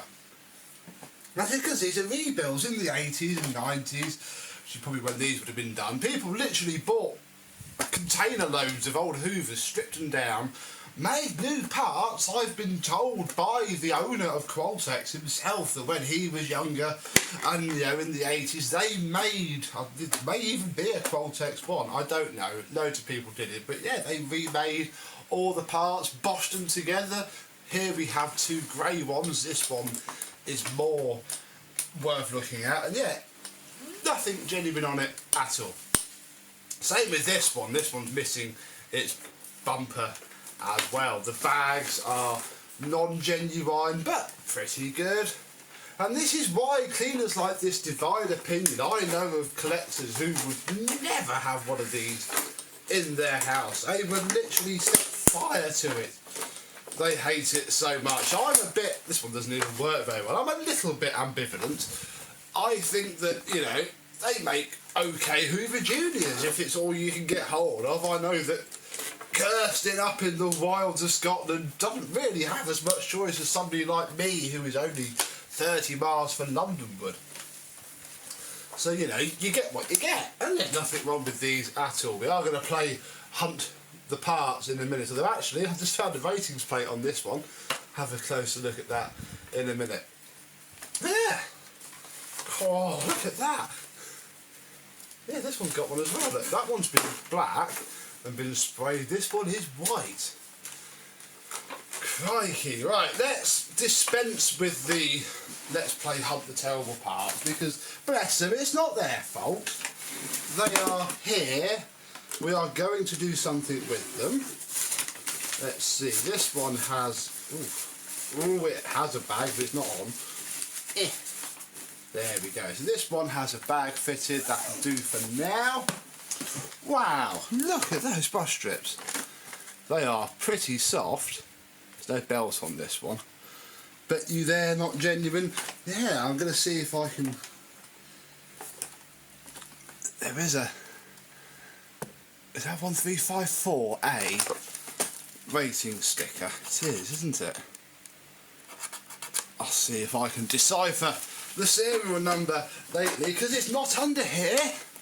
This is how I can tell this is not a genuine shell, because the air vents on the originals were not that shape.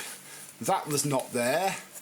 It's all brand new. Literally at some point somebody has made all of these parts and yeah, created this. So they do turn on. I'm going to turn them on sans belt to start with. Oh, let's take this case. Let's see if we can work out which one's which just without, because most of the noises are probably going to come from the brush rock.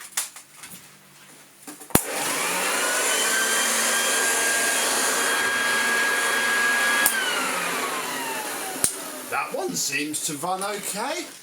Let's try this one. This one has a grey cable and I do quite like it in a way. You know, at least it's colour match. Oh, let's try this one.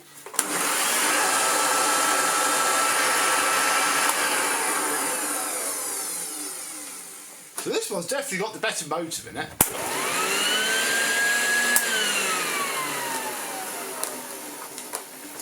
But of course, they both need belts. Now, because one of them's called Snappy, I'm running out of belts. These are those horrible modern shiny ones. So, as much as I hope, let's turn those off. As much as I hope it doesn't snap, it might. Although this one could be squeaks. Who knows? The brush roll seems okay. Let's pop it out. Ooh. Well, that's the problem. Look at that belt spindle. Oh, I won't focus. There is nothing left of that at all. Ooh. This one's not as bad, but it's pretty worn. I think that's the problem, you know. I think that these are actually okay, and it's the belt spindle that's worn. Well, still fine. It's had its base paint painted at some point. So it's just, it is quite interesting that these things obviously had enough of a value even when they were, 10 or 15 years old. In the same way, it's basically the same as us sneering at people doing it with DC-14s. You know, they make a custom chassis and then, ooh, you don't fit either, and then sell them. Exactly the same. It's not a genuine firewall. It's got a plastic firewall. How interesting. That one's metal. Oh. Well, that's on. White cable.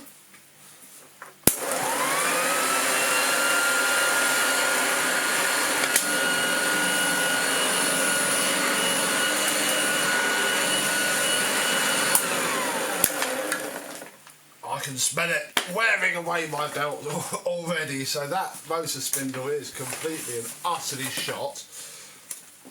But that's interesting. Ow. Come on. You've near fell out before, come on. Why does it always do it when you don't want it to? Ah. Ooh. Well, that's the inside of the brush roll. Okay. Whatever. So anyway, we'll put that one to one side and But check this one out. This one has a metal firewall. Definitely no rating sticker.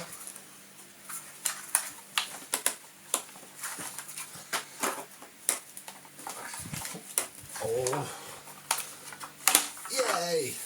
Painted brush roll. Actually, that may not need a repaint. That might be good enough as it is. We'll have to see how much flies off. This probably got the more actual Hoover parts.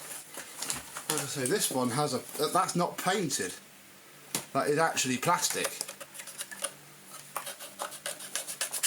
I've never seen a plastic firewall before, so yeah, I think this one's going to sound different just because it will sound more normal because they have metal firewalls. Oh, the belt didn't go through. Come on. There we go. Oh, it's warm.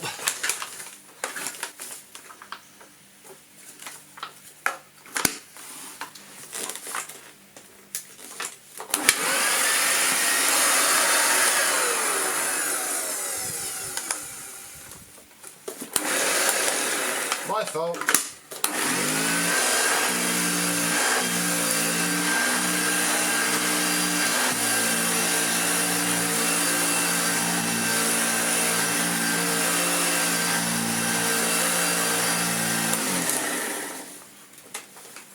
Well, that is interesting to me. You might be bored stiff by now. They even weigh the same. They even weigh differently now. I know that this one is pure plastic and this one isn't. So that brings us on to what the heck are we going to do now? Kirsten said she doesn't want to. She is perfectly happy with just, you know, one good one that doesn't snap its belt, doesn't blow up, doesn't do anything.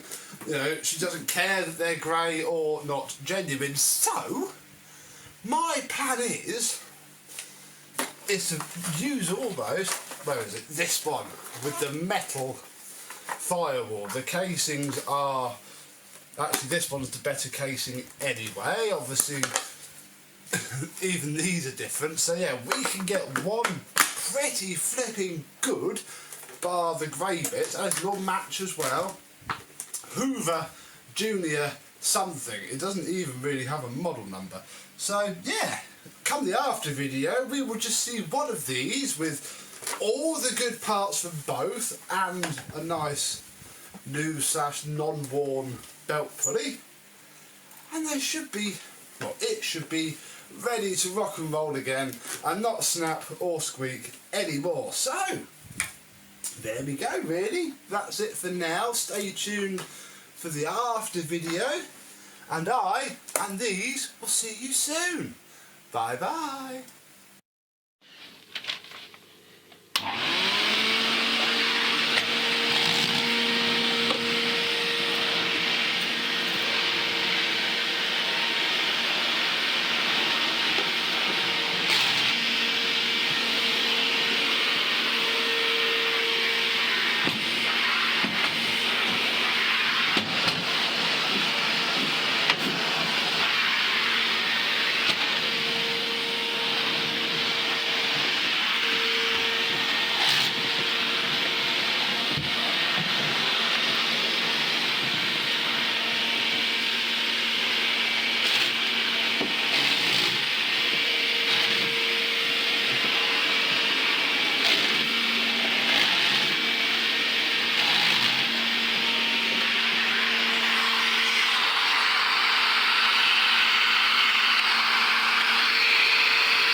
Good evening, morning, afternoon, whenever I upload this, my vacuum cleaner chums, how are you today? Now, most of you collectors will probably know that occasionally the planets align and something amazing crops up on a random Facebook selling site. Occasionally you might not see this, and another collector who happens to live close to you, as happened in this instance, will message you and say, "Oh my god, have you seen what's on Chiller Buy and Sell?" This was. No, what was it? Well, it is what I consider to be a very rare vacuum cleaner. One that I know of. There are a few in the UK. It's a very common machine in the US, but in the UK it's very rare. And there are a couple floating about, mainly in, without being rude, the older collectors' collections, and a couple of people that got very lucky. But you generally don't see them about, and if they're on eBay, they go for a lot of money. What am I talking about? Well, I went to collect this machine last night. It's got a bit of a backstory. Shall I show you? Oh, it's a Hoover. It's a Hoover. In the UK, we call it a Hoover convertible, but in the US and pretty much everywhere else, it is known as a Dynamatic. Yes, I now own a Hoover Dynamatic. £45. So I'm not going to say it was cheap, but I think it was fairly priced. I didn't haggle on the price. Guy said he had a few people asking questions, so I knew that I didn't have any time to lose, and I happened to have the money on me, so I jumped in the car, shot off. It was a mile up the road in a pub the next village along. The guy bought the pub about 10 weeks ago, and a couple of weeks after that he went up into the loft, and this was the only thing in the loft.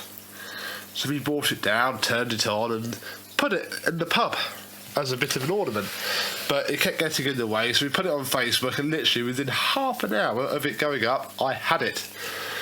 I felt a little bit sad as I carried it out the pub where it probably spent its entire life, but there we go. So I own a Dynamatic. Isn't it lovely? Needs a little bit of retro biting, I'll be honest, but we won't worry about that now. Has a little bit of lean. Oh no, I think this wasn't clipped up properly.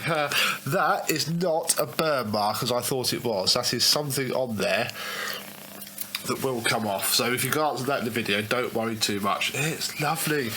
The paintwork is, as I would call it, patinaed, not needing stripping down and repainting. God no, this is its history. To be fair, a lot of that will buff off, even with just light polish.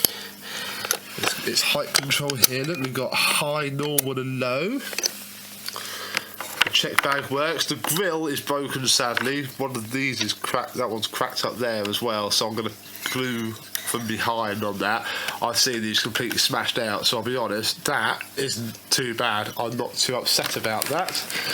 Handle's a little bit wobbly as well. Haven't really looked at that. It was a bit dirty as well, actually. The hose shows you how dirty it was. I gave it a wipe down last night, mainly just so Amy wouldn't make me put it in the shed, because this is never going near the shed of doom. One thing falls over in that shed, this is dead. So here is the dial of Matic. I'm going to turn this once and once only, because it is very hard to turn, and if this snaps I'll cry. So there we go, it turns, it works. Done. Touch that now until the refurb. We'll have a look underneath first, and this is a pain to flip over because you can't fold the head down.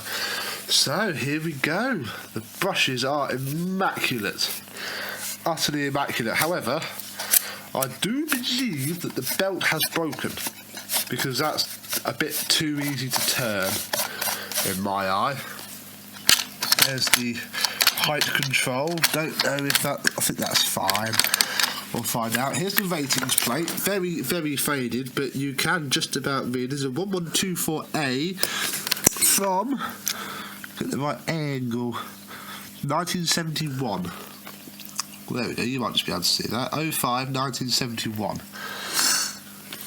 And that's about it, really. I haven't turned this on yet. We are going to have an experience, because I haven't turned it on. But before we do that, let's look in the bag compartment, because the bag isn't actually fitted because it is torn there and also it doesn't have its clip. It's a shame that's tall. In fact, I might be a bit of a pikey and sellotape that up in a bit, because these are very, very rare to find in the UK. There is a collector that has a couple, and I have asked for one or two, and there's Mr. Scott in the US said he'll send me some over, so I might not tape it up. But here's the inside. The pre-motor filter is quite dirty, but it's not too bad, is it? Utterly filthy, but solid. So I think for now we'll leave the bag out. We'll just turn it on and see how it sounds, because the guy said it ran, but I imagine it's going to run quite badly because it's going to be very dry. I don't know if it's on or off, so here we go.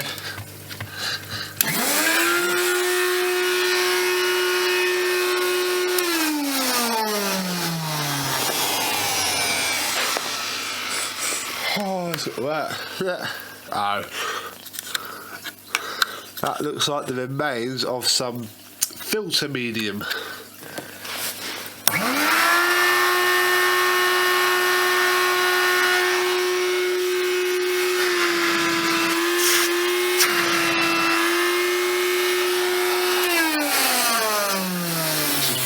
Everywhere. Fantastic. I wonder how much of that we can pull out without knackering it.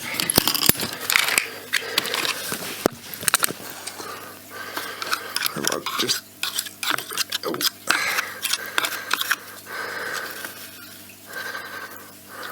no, come on. Cut me some slack.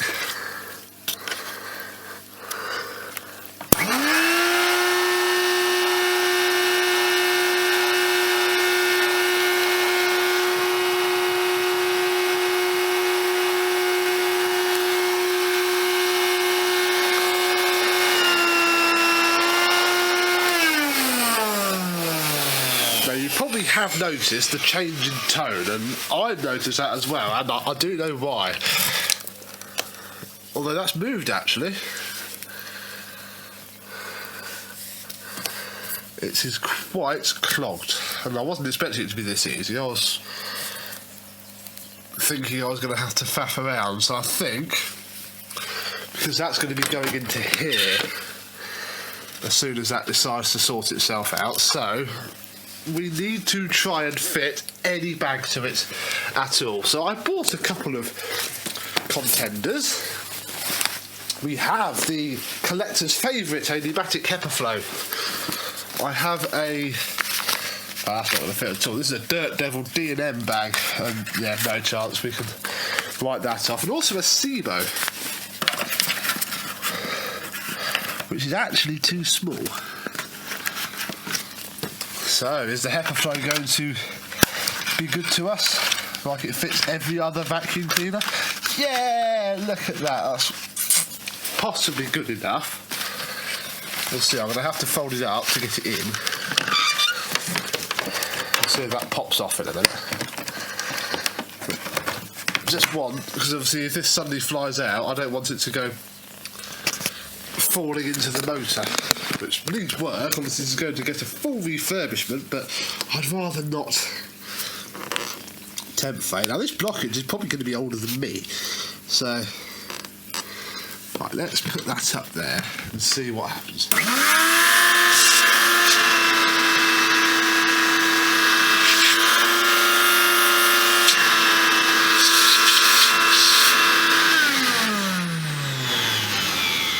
Now that's not moving, and it still sounds a bit blocked. So I think we're going to have to look elsewhere.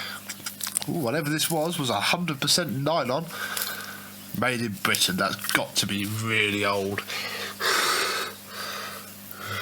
Really old indeed. I'm presuming that's not for this machine.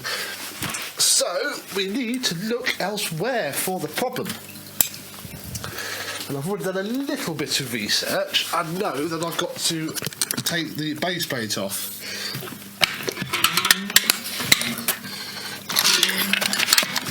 So we'll do that now, because we need to get to this end of the hose. So I need a crosshead screwdriver of some width, I think. There we go. And I think all I've got to do is just loosen those. So we'll loosen those and put them out of the way.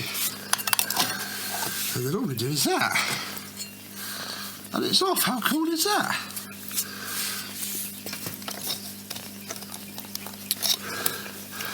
How does this brush roll come out? Well, there's the belt anyway. Don't know if it ever was a genuine Hoover belt.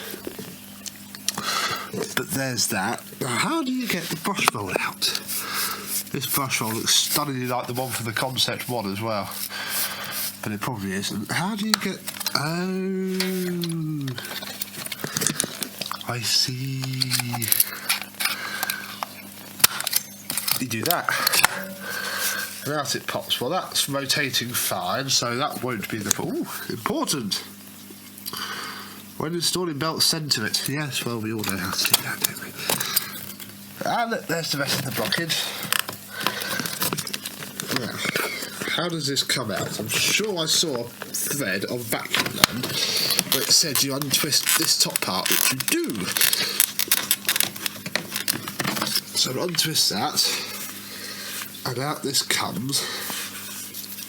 And I've got my long screwdriver here, so we're just going to... There we go. We're just going to scrape until it all comes out, really. Oh, there's some sawdust here. How lovely.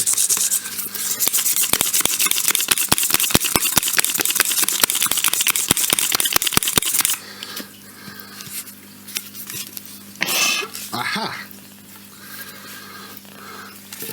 And it's clear. This better flipping work. I'm going to clean all this up now. So we'll pop that back in. And stick that back down. And now we need to find a belt. And I have, tempting fate, got a DC07 belt, which looks identical, so we'll fit... Doesn't quite look long enough to me, even with belt stretch. Yeah, I don't think that's going to be long enough. So again, I came prepared, and I got my belt box out of the shed. So we'll see what's in here. It might be long enough. Ah, these look longer. What's these for? Dirt Devil Eclipse. They look a bit longer, don't they? Let's have a look at them.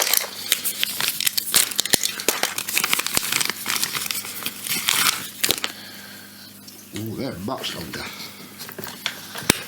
Ah, now that'll do. I only have to put a little bit of stretch on there. So that works. So we'll pop this on.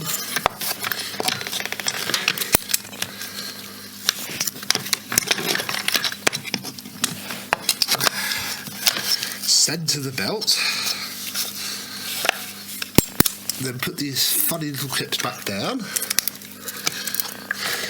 And that should be good to go. Base plate looks in remarkable condition, so that can just go straight on once we'll defluff it a little bit.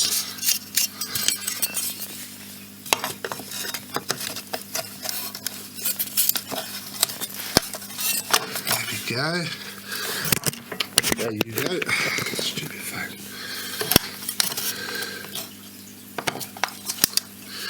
We'll pop these little clips back down. Lovely. I'll screw this part on, which you can't see, and plug it in. Marvellous. And then I may as well, I'll break it up a little bit. Hope to God that it cleans all this up, otherwise we have to go get another vacuum out. Oh, there's some screws and all sorts in this. Right, well, I'll take the label out because that was obviously the cause of the issue to start with. And just put all this junk in the box. I've got all these high quality spares in the box, and because we've had it on we can check, and yet the HEPA float is still in place. So that is excellent. SIBO bag can go, that can go. So that, for reference, fits this, I think. See how much it slips. I don't know how tight it should be. Can't imagine very. Right, cable out the way. That sounds better.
Fantastic. So that is what I would call very good. In fact, I must say it grooves slightly better than the Concept 1. So, one other thing I'm going to do is have a look at the handle, because that's very, very loose. So we shall find a nice flat blade screwdriver somewhere.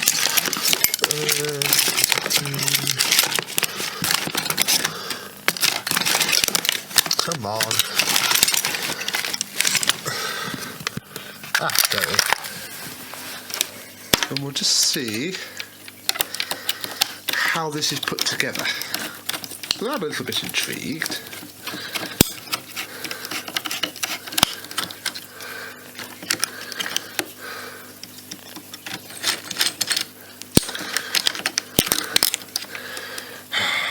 Right, let me lay it down so I can show you and it not fall off. The sound of that. There we go.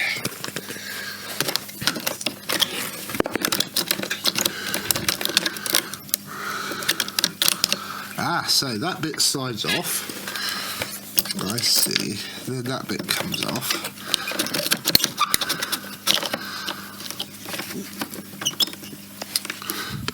And that bit pulls out. There's a plug there. And this bit is just very loose, but I don't know how that bit comes out. So I won't force it too much. But to be honest, for now, I'm just going to put it all back together and try and tighten the screw up a bit more. Maybe that's what it needs. So that slots on there. No, silly phone. There we go. That slots on there. Then I've got to twist that a little bit with the screw. Now there's the screw. Tighten the screw firmly, alright, because obviously this might not have been touched since it came out of the box.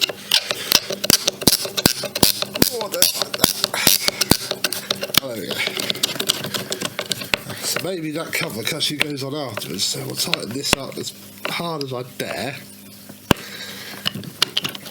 Nah, still wobbly. And it's the whole thing that's wobbly, not the... Oh, there's a nut under there. I bet I know why. I won't do it now. I reckon that the other end of that nut is a bolt. And that's what's knackered it. So I can confirm that the pneumatic HEPA flow does fit a Hoover Concept 1. Does fit a Hoover Dynamatic. So that's a thing. Yeah, I wonder what the... Oh, I'll turn it off now. I was going to say, I wonder what the suction's like. You know what, that turns a bit better now as well. That must have flushed some dirt out. Let's test the suction.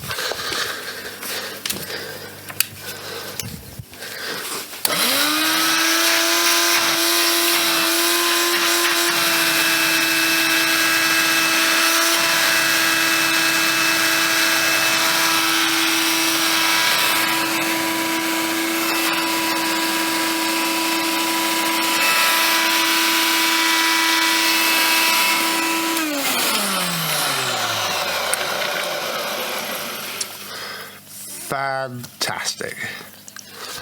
So there we go, folks, the first look and quick fix of my Hoover Dynamatic / Hoover convertible. Thank you very much for watching, and I'll see you soon. Bye bye. Hello, my vacuum cleaner chums. Let's have a better look at the Hoover 612 and try and get it working.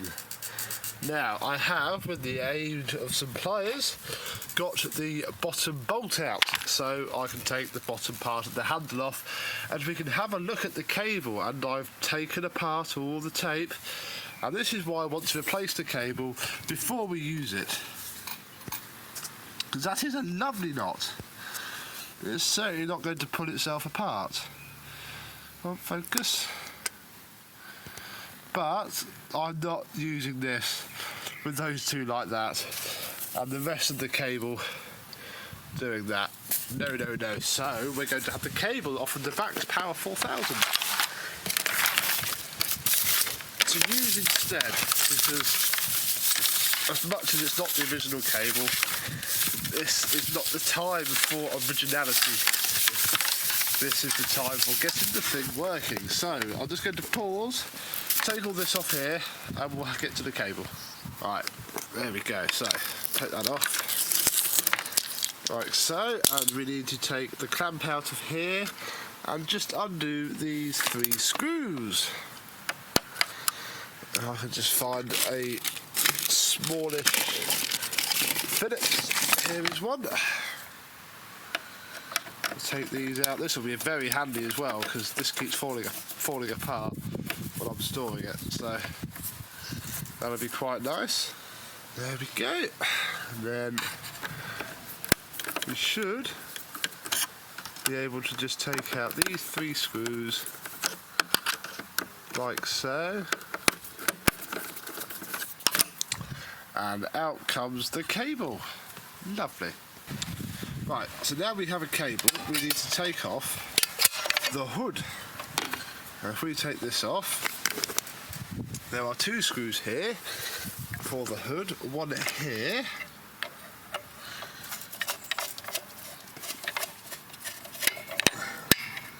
come on, let's just rescue that so it doesn't fall onto the grass and get lost forever. Sit on the trike. Charge trike, very handy. And one here. I think that's it. Find out in a minute, won't we? Doopy-doopy-doo. We'll flip this over.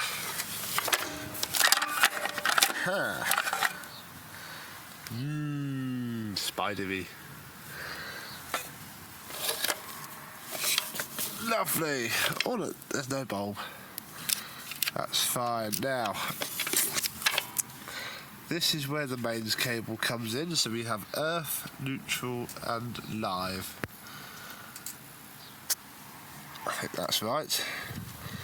There is a way we can check this, but first I just want to check all of these cloth cables just to make sure that it's going to be okay. I think it will. I'm also half expecting there's a big horrible fat spider to fall out, and I hate spiders. Just because I'm not 110% sure on which is live, neutral, earth, let's just whip the top off this broken plug, and then we can just match the colours, and it will be a lot easier.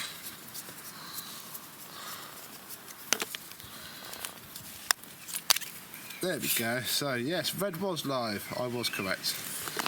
There we go, look. Red was live, black is neutral, and the other one is earth. So now we got to work out how the hell to get this apart.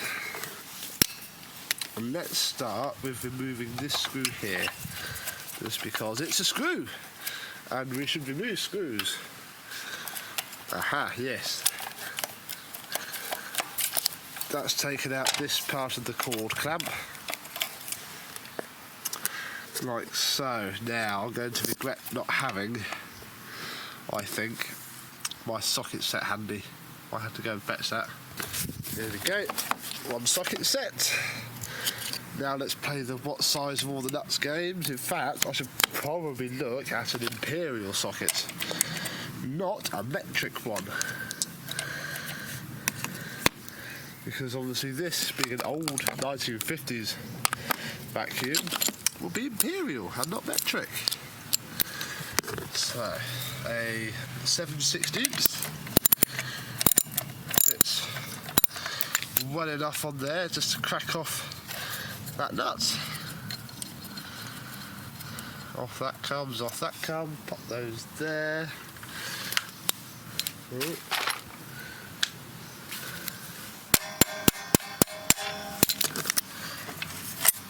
Pull that off there, and in theory this should come off. Hang on.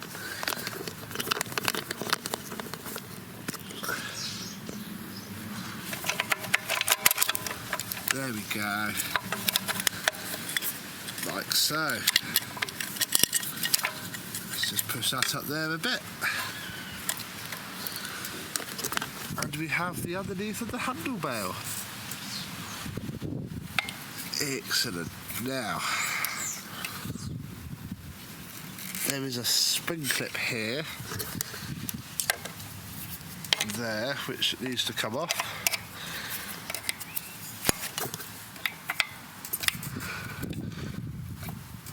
But it's pushed around a bit. Hang on. Oh, these pliers are awful.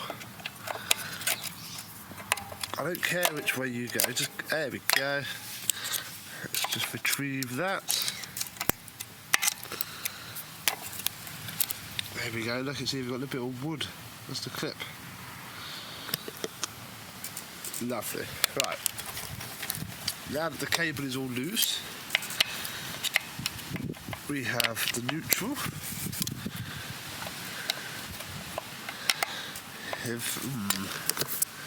I want to do this slightly differently so I don't forget. And that's not the neutral, that's the earth. That's green underneath all that.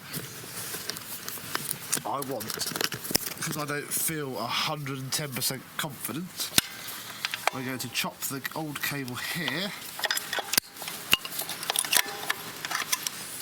and put it through.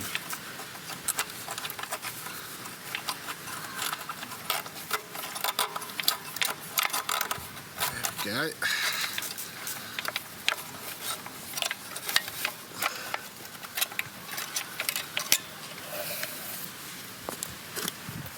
Like that, so that we can get to the new cable, and we'll push it. We won't use that old cable guide because that's old. We do, however, need to try and get these through this spring without having to re-trim the end because I can't be bothered. Just want to get this working. All tidied up at the refurb. This is literally just to see if it actually runs. I think it does. The chap did say it did, but I didn't want to run it with that cable because I don't like electricity that much. I don't think it tastes very nice at all. There we go. And a little bit more. Lovely. Now we've got to try and get this all through this hole. Oh, I do feel a spot of rain as well. That'll ruin this video because I've got washing out and I'll have to rush that in. There we go. And that is through there enough. Now, oh no, we've got to put it all out again because I haven't put it through here. Hang on. Right, so we're through the handle bail now.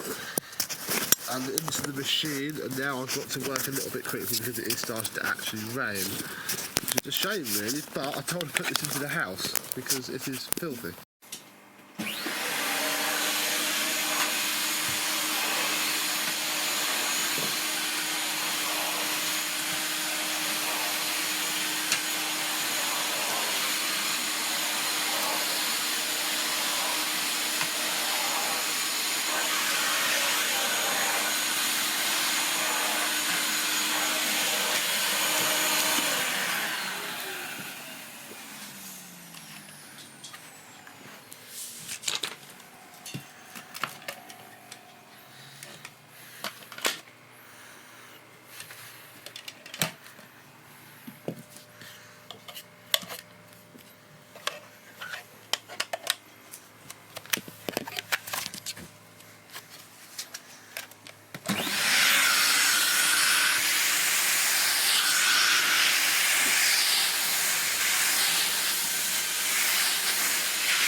Today I will be getting drunk.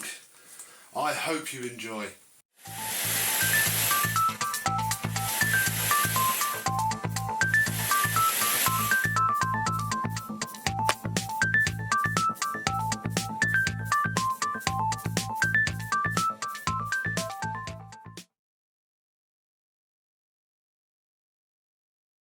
Yes, hello my vacuum cleaner chums, how are you today? In this episode we shall be sampling 6 bottles of Marcon Villages 2013 Le Cote Blanche. I've had this for quite a while now and haven't got round to unboxing it, and I said, hang on, that doesn't feel like wine.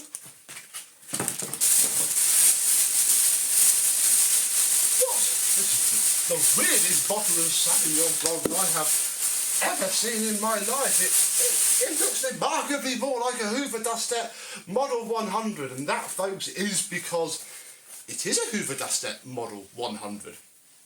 Yes, this is a little refurb project that one of my lovely viewers asked me if I could do, and bought it on eBay, and here it is, and wow! It is a veritable mix of non-originality. Now, I will come clean, these are the easiest machines to buy, very good condition, with the original box and the manual. You'll pay 20 quid. So, this is here now. But actually, the thing that makes it look most stupid is the white cable, but in its favour, it is a ribbed white cable. So all of a sudden, the fact that I'm going to put a very nice length of black cable on this, so it more matches the bag, possibly, means that I then can keep this cable for a machine that would be more befitting of it. We do have a lovely Volex. Do like a nice Volex. It's not chipped. Most of the time these smash off. Very, very common plug in the UK. But before we go any further, literally at all, I is going to find myself a screwdriver and just check that that's not hiding anything more sinister before we go on. That could be better. And I was right, it could be a lot better indeed. Again, little deco top tip there, if you do buy a random cheap bunch of rubbish from eBay, you really should pop the plug open and check. Just because, that's such a simple way of not killing yourself, man. Honestly. And I unravelled the cable because I would have had to do it on camera. Anyway, this bit I think is original because they weren't all painted. These went through so many design revisions, so many changes that not even I fully know which one was original, but you know, the handle must be an early one, look, because of the script. The Hoover logo. And I've also just noticed, look, it's been serviced by Hoover at Blackpool. Whitegate Drive, Blackpool. Must have been a Hoover dealer there. I think it's an early one, you know, because that switch is original, but I haven't seen one like that before. Brushes at the back are in... Oh, they're not even there. The brushes at... Let me just tip this light up. Here. There we are. The brushes there are in very good condition. I can make it vomit out dust though. This bag is very, very full indeed, and this isn't a genuine bag, I don't think. Whether it's a genuine Hoover replacement bag, maybe, but it's certainly not the original bag for this. Hello? I've never seen anything stamped there before. 949 TC7. That's, where are we? I can't really show you very easily. That's what the ratings plate looks like. Gosh, it is an early one. Look at that, an Empire product. Okay. Oh wow. I think actually the boy did do good. But what I am going to do, it's too late at the time of filming this to fire at Benji, so I'm going to go and shake this out in the black bin and pop back. Wow. That's an impressive amount of vintage dust, and I'm certainly not going to turn this on without the bag present. Bear with. There we go. That's better. That's fine. Ugh. Wonder which way around the bag actually goes, because I know that... Yes, that way around. So that's the top. It's on upside down on the collar then? No, wait, that's... Yeah, that's at the top. That should be hidden at the bottom. Oh, actually, should it? Because on a Dustette, that is hidden. Oh, I don't know. That's not on anyway. Oh, blimey. How do we do this? Is it missing a... Oh, is it missing a peg? 1, 2, bugger. It's missing its third locating peg. I think I've got a spare bag ring though, so that's not the end of the world.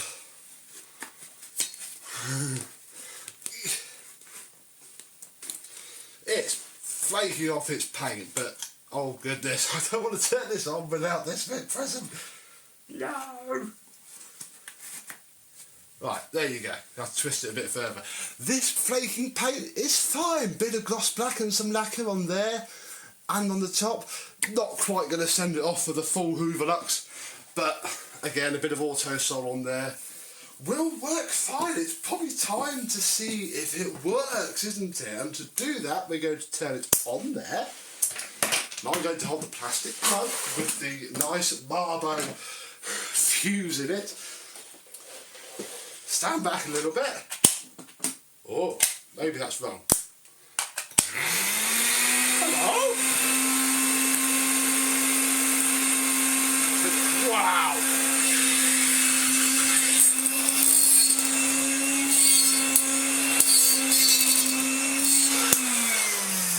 That's some impressive puffage, folks. That's...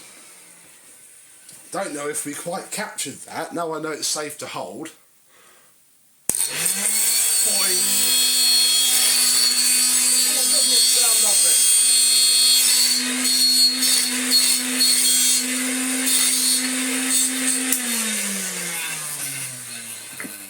Something's not quite right, but then again, these are so simple to work on, I'm not too fussed. And again, I've got a spare one of these in the shed, so if it needs a fan, it can have a fan. That's... By the end of this video, I've dated this because I've got the service manual. But first, we're going to make a little bit of a mess and do a little Dustette mess test. Because as unloved as these are, they are also quite good. Okay, they're not Dyson V11 with the small turbo brush good, but they're good. And I've had this broken leader filter. This came in via Facebook. She says it wasn't working. And what's happened is, look, it snapped its clip. And when she turned it on, it was a C3 cat and dog. This pushed itself up, knocked the bag door up. So I fitted her just a normal air clean, which she said thank you very much, because I only charged her 15 quid. And I've had this knocking around. And this seems like the ideal time to use it, because it's full of bits of carbon. Because it's the carbon fancy high-end. What? I thought I cut through all that as well. It's the fancy high-end active air cleaner. So there's all the carbon particles. Oops.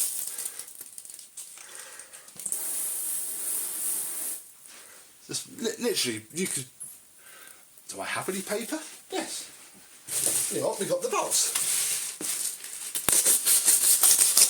Oh no, they don't work quite like a pencil. Oh well, never mind. Basically, well, sure, you know the drill. Hello.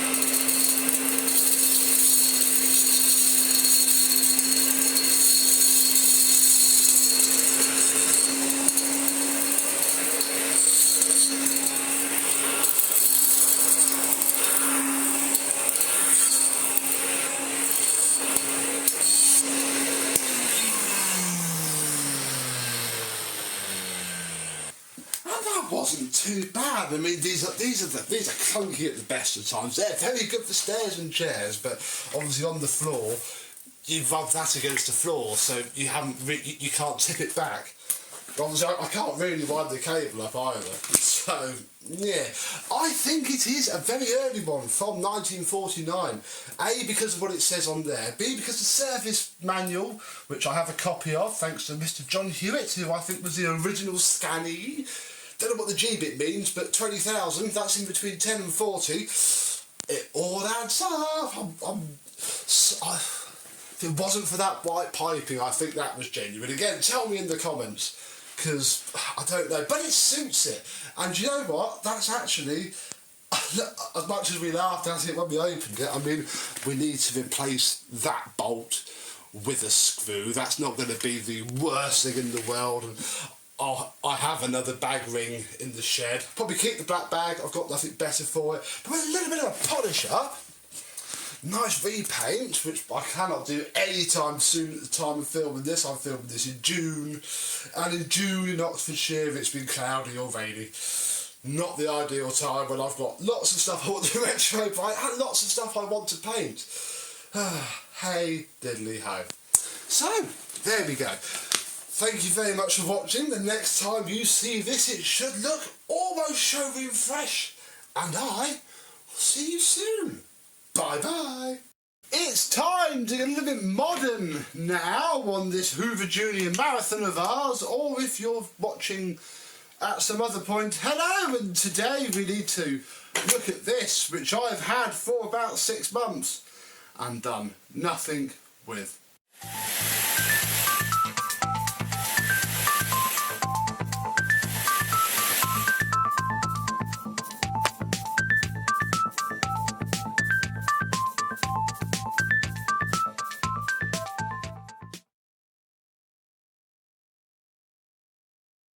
Yes, hello my vacuum cleaner chums, how are you today? Welcome to, look, it's a Hoover Junior, fits right in.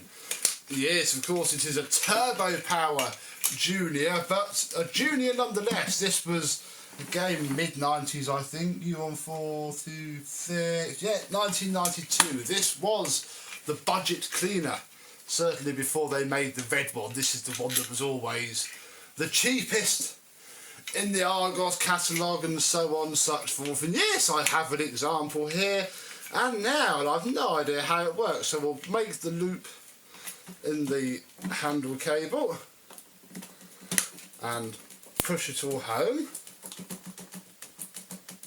There we go. And we'll put the handle bolt in, which isn't even in properly. Come on. It's not going to work if that doesn't push in, is it? I don't want to crack the trunnion either. There we go. There, ow. There we go. The bag fill tube doesn't seem to be connected to anything either. Yeah, don't even know where this came from, to be honest. It just turned up in a... This has apparently got a working motor in it. Use it if you need it, and we didn't need to use it. So, and it seems a shame, you know, to leave it sat there. I do very much like turbo powers. Do very much like them. So, we should probably give it a go. Now, let's see what's going on inside this bag. Well, we do not have a bag, and by the looks of it, haven't for some time either. Now, the two fixings for these seem to be in place. These have just come off, I think, so find a screwdriver.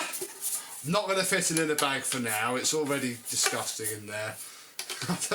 I'll fit that when it's all nice and sorted. So I'm going to get this back on and come back. There we go, it looks a bit more like a Hoover now. Although I have got, there we go. Marvellous. So there, get on. There is it looking more like it should. The recline mechanism seems strong. The bellows do not seem to be holed. It has both of its rear wheels. Big plus. Ooh, it's got its bottom cord hook as well. That's one that normally breaks, and a very good brush roll. And by the sounds of it, a slipping belt. Oh. Let's undo the cable and have a look at the plug, which is an Electra. Very nice. This will plug this on lots of machines I have seen, and generally appliances from this sort of era. Oh, I don't know if it's on or off.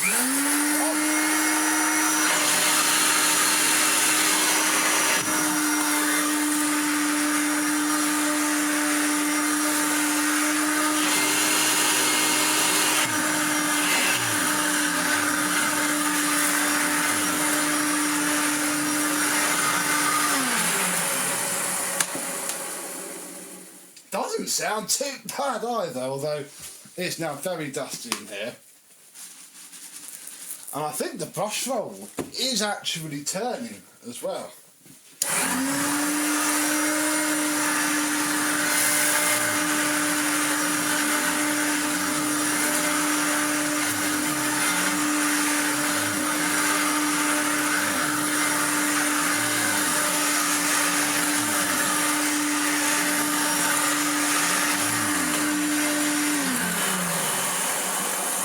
It certainly is, you know that. Oh, it's been a while since I've used a turbo power. I forgot quite how cool they are. Let's try it on this deep pile.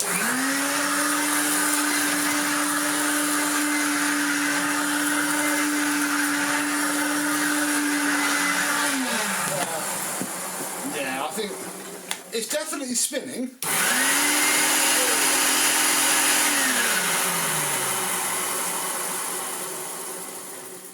And actually, that's not in bad condition. I'm wondering if... I think it would benefit from having the motor bearings changed. Just put this pitch in your mind.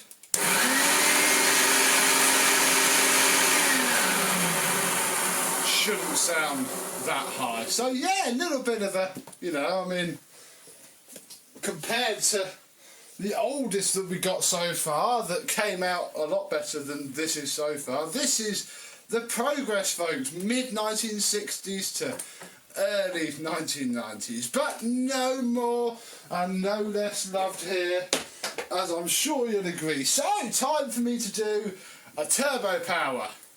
Get it done. I won't do a stripped down video because I did one on, I think it was a U1220 that wasn't very popular anyway, and we'll cover this to the absolute letter because it's the same machine. All that we need to do now is to wind up the cable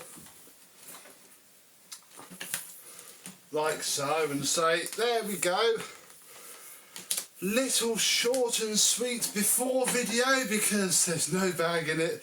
It is absolutely filthy dirty, bless it. But I think it'll come up not too bad and should certainly sound transformed and be a lot more aggressive than it currently is. So stay tuned to see how well it comes out, and I thank you very much for watching, and along with this Hoover Junior, we'll see you soon. Bye bye.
In the early 1980s, Hoover UK introduced a new core line of machines called the Turbo Power. There was the U1100 softback, there was the U2332 in Wedgwood Green, there was the red U2338, I think, which was the glass Turbo Power. Very, very breakable machine. The pigment reacts to the plastic. And then there was a blue one, Autoflex. Now, I've only ever had a green one. In fact, I sold it quite recently, the picture you've just seen. Never had a red one, seen one. That picture you just saw was a good friend of mine, saw it around his. I only know a few people with them, and they never ever use them. They're all in the corner, out of the way. And here is the blue one. So let's have a look at it.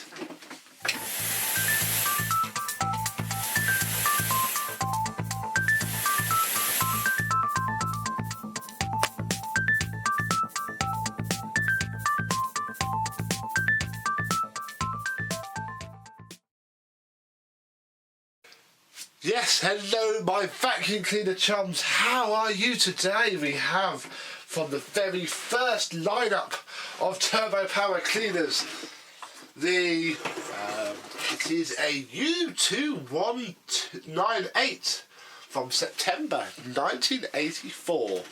So older than me.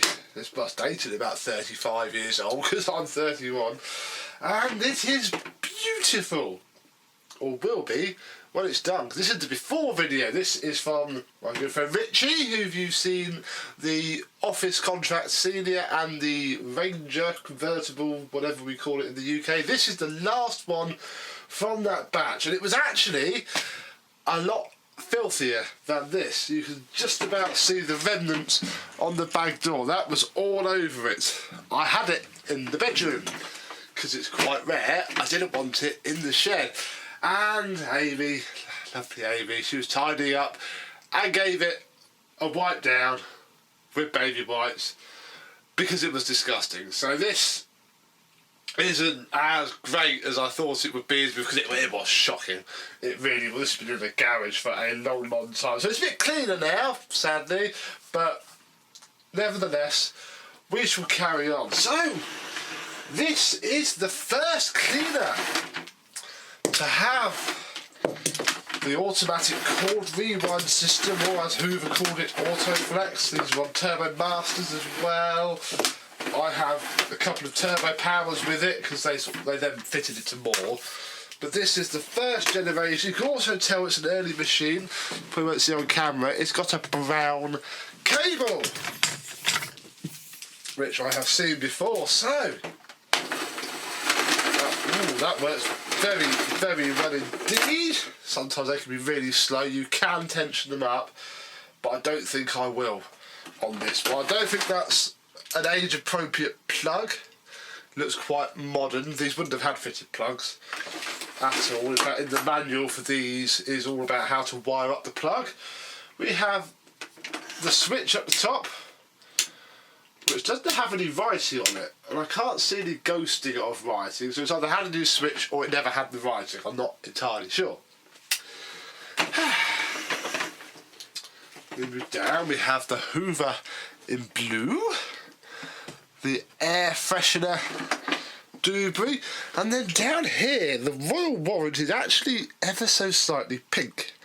And so showing that massive scratch running through everything. In fact, on the hood, the height adjustment decals are also pink, not white. If we look inside, we can see the disgusting bag. I don't know what's living in here. I've not actually had this open yet. But the bag is disgusting. It's a bit mouldy. It's also from Sainsbury's. So there you go. Oh, the sticker that should sit on the inside of the bag door has fallen off. And also cobwebs, although no actual spiders, and all the screws are rusty. So we should probably have a look at that. Let's have a look in here. Oh, there is an air freshener in here.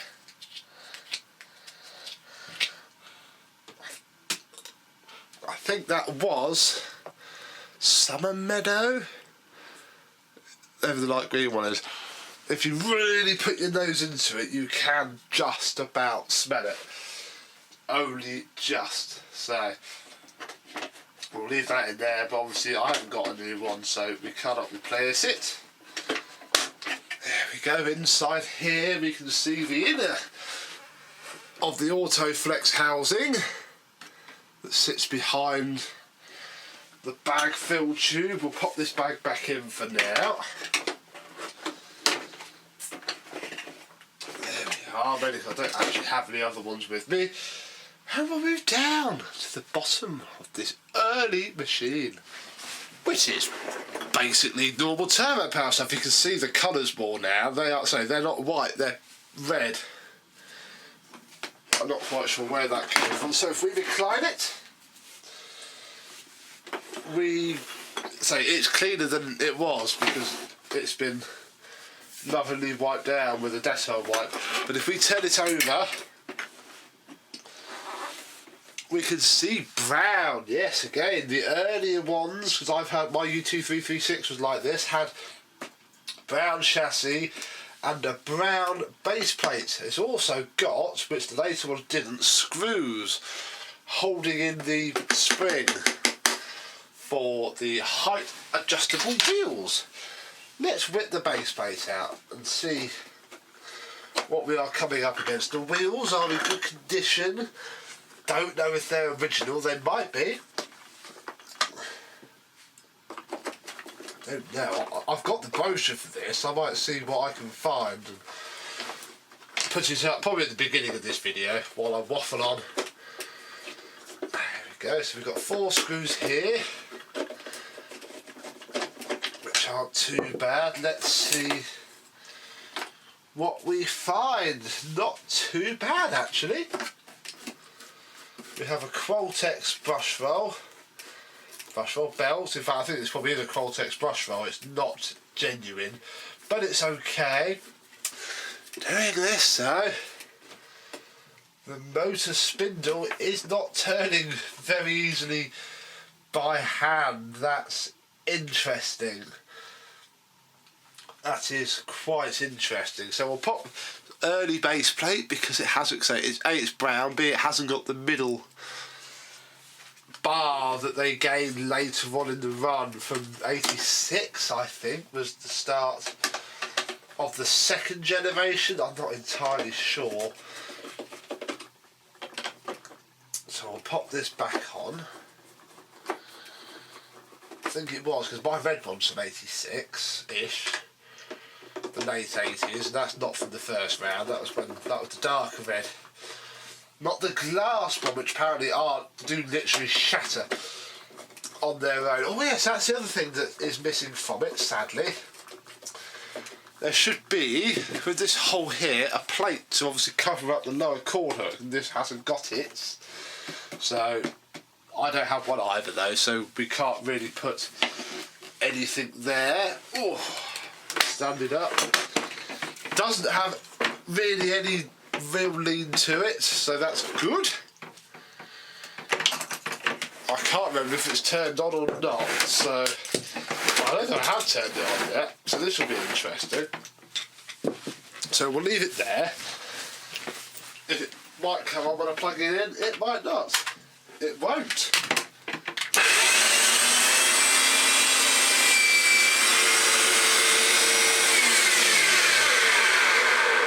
All that smooth. Let's put the height control down.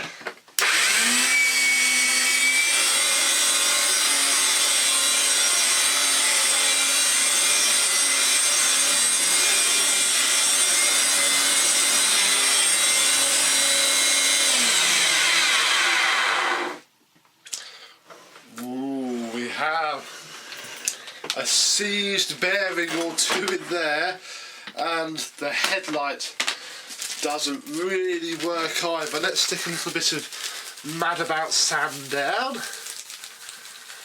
see if we can pick this up. Hopefully it's going to do it very easily. The brush roll is turning though.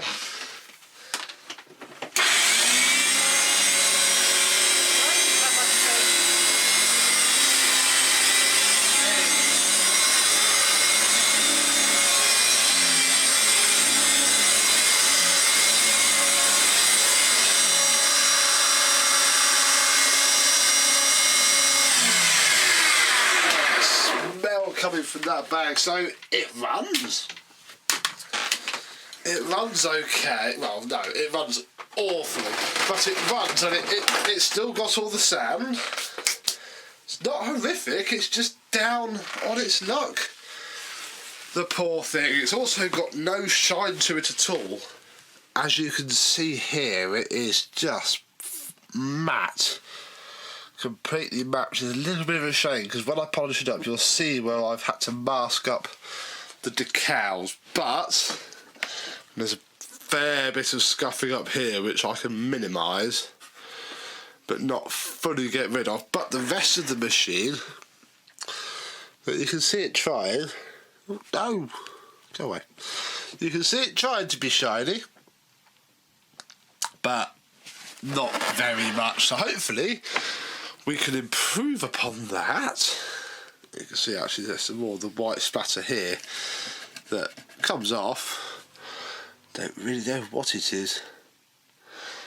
But either way, there we go, the before video of this machine. I don't know how... Oh, I'll try and do this one-handed. Hang on, let me hold this with my arm because I want to break it. No, it's not early on in the run. It's also got the earlier small ratings plate on it, which the older ones had a much bigger one. So yeah, there we go, number 3757. All filthy dirty. So next time you see this, it will be beautiful once more, ready to take pride of place in Rich's collection, even that's not faded either, which is good. So there we go, really. Just a quick before video of this Hoover Turbo Power Autoflex. Very rare to see one of these in this condition now. I don't think there's many left, so it's been a privilege to be able to show you it. So, for now, thank you very much for watching, and I shall see you soon. Bye bye. It's another box with another project in it from my good friends at Manchester Vacs. What's inside? Well, let's have a look and get it open and assembled.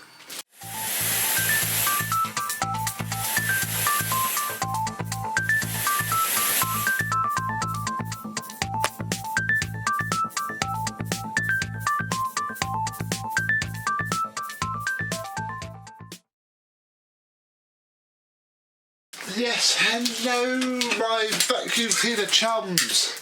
How are you today? There we go. I can get my knife open. Here we have what will hopefully be another future museum piece to go in the vacuum cleaner museum up in Manchester. There's also something else which I'm doing for actually a member of the forum from Italy. Yes, right. Well, it's going to be fairly easy to tell what it is as soon as I open it. We have a Hoover Junior 652C with the remains of a hood. This I only really have for the motor which Stuart is sending to somebody. So we have that poor thing, which is actually spares and scrap all in one go. So I'll pop that there, because what we're really interested in is the rest of this package. Oh my gosh, right. We have a handle. Oh wow. For test not return. Well, I think it's been tested fairly thoroughly. Oh, we have another half of the handle. It's got a pattern handle grip on it. The whole bag holder is utterly trashed. There's a rivet that holds it on, and that is awful, quite frankly. Oh god. Well, I think there was a plug on it. That's been at the bottom of the box and been smashed. There's a little bit of the hood. The hood on that one was smashed anyway. That hasn't happened in transit. It's not too bad. And then, oh god, if I put this box out of the way, we have another one with a bag, so that's not bad. So we've got one keeper. Crikey, so this is also a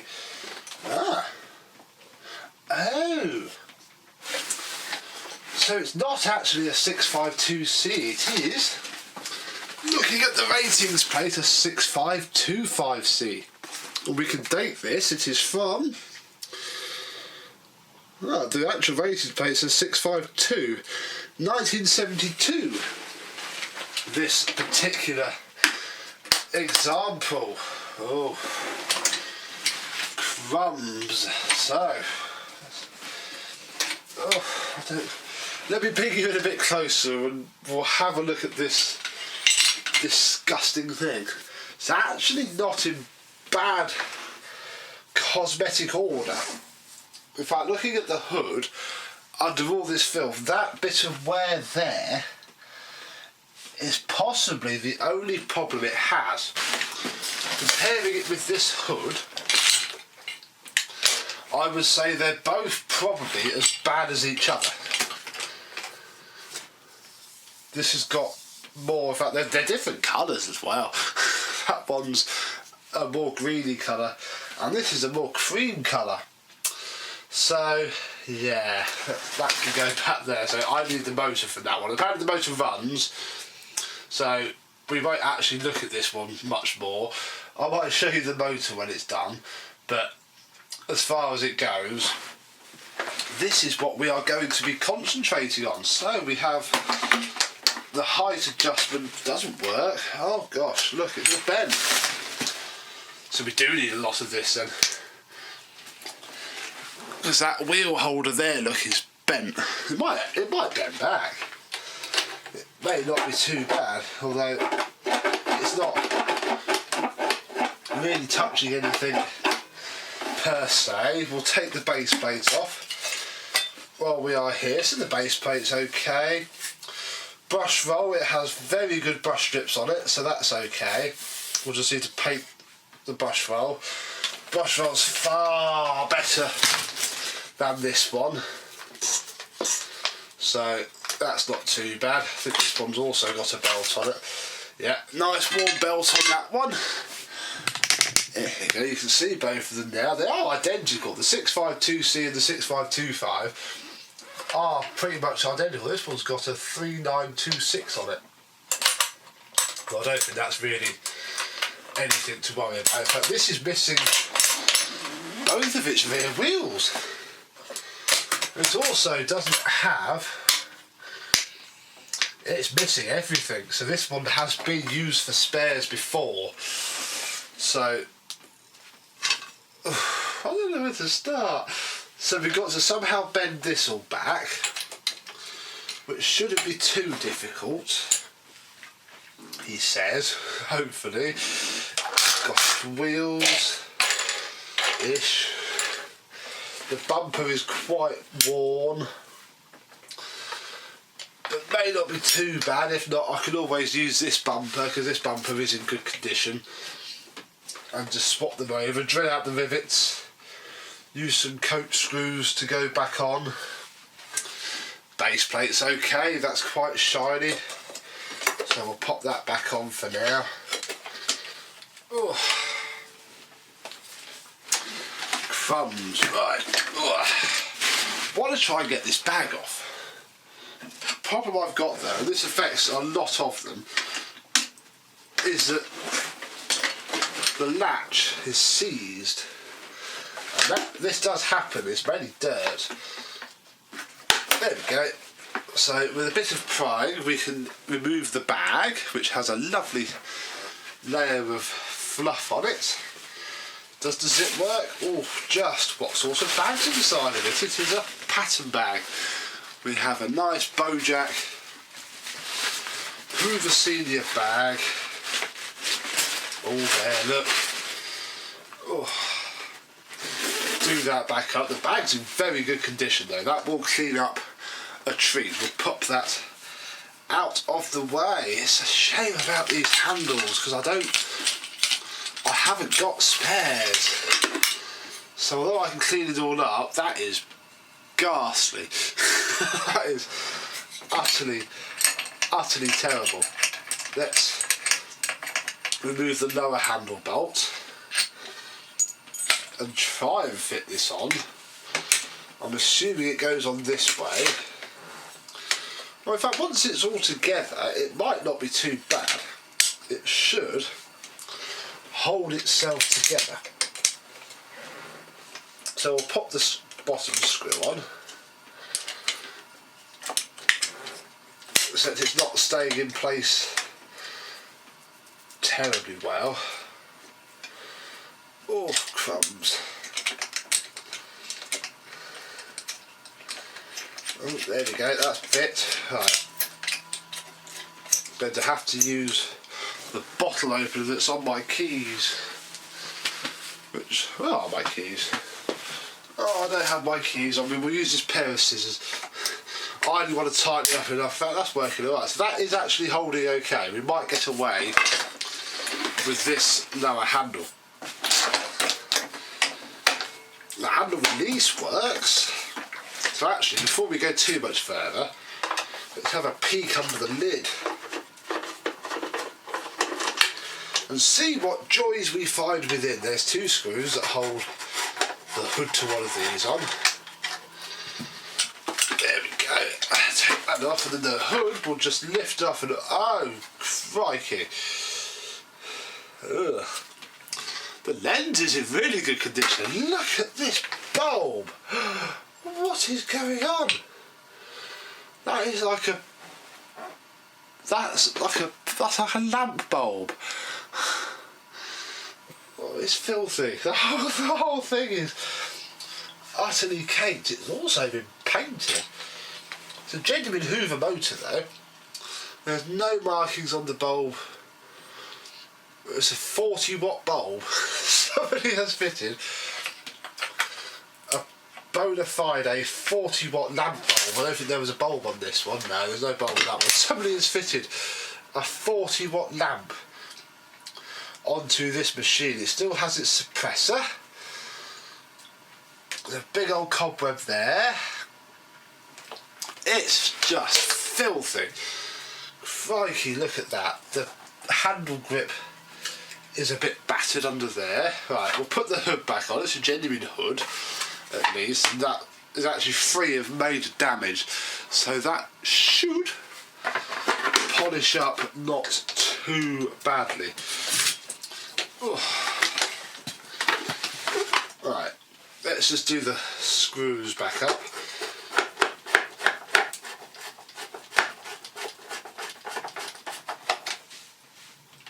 There we go.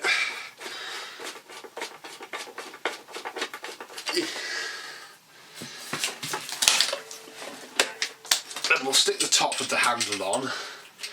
It's such a shame about... I don't think I can really show you how. Let me put the light on my camera on, because in there, look, is the back of that rivet.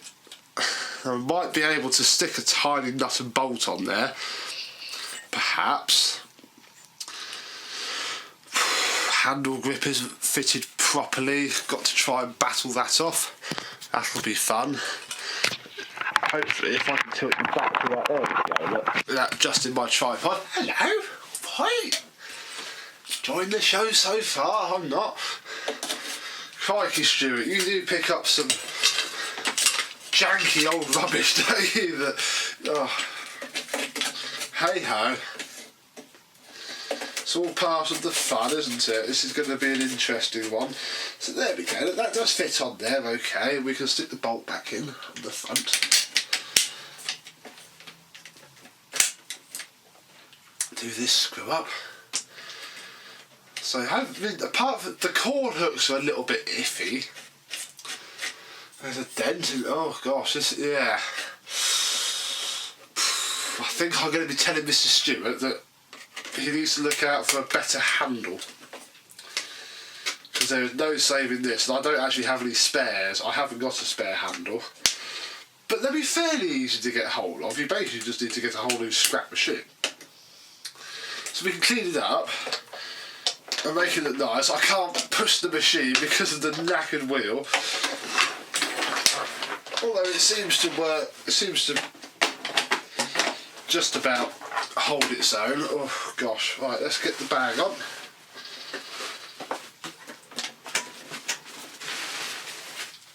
Oh, the whole thing's bent. That should sort itself out. Really, the bag does fit on, although it's all bent and warped and holy crumbs. Next thing I've got to do now is to find another plug. The next day I have an actual screwdriver rather than the poor excuse for tools that I currently have here at my mum's. Actually, I'm lacking a little bit, but hey ho, there we go. So I'm just going to quickly stuff these into there, bit of sellotape, and we can turn it on. Only joking, of course we shall fit it properly. In fact, this plug will probably stay because it's not vintage, it is a nice retro Crabtree look. Fairly age appropriate, I think you'll agree. So now we can plug it in. Now this isn't quite as scary as it could be because this has been turned on before. Mr. Stewart has tested it. In fact, he tested them both and they do run. But obviously I don't know how badly. We shall find out. Look at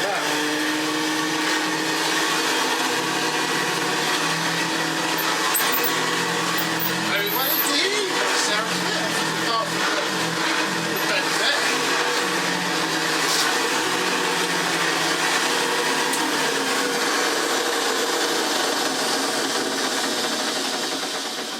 There's a bit grumbly on the old wind down, but of course there's a very large possibility that that is the brush fault.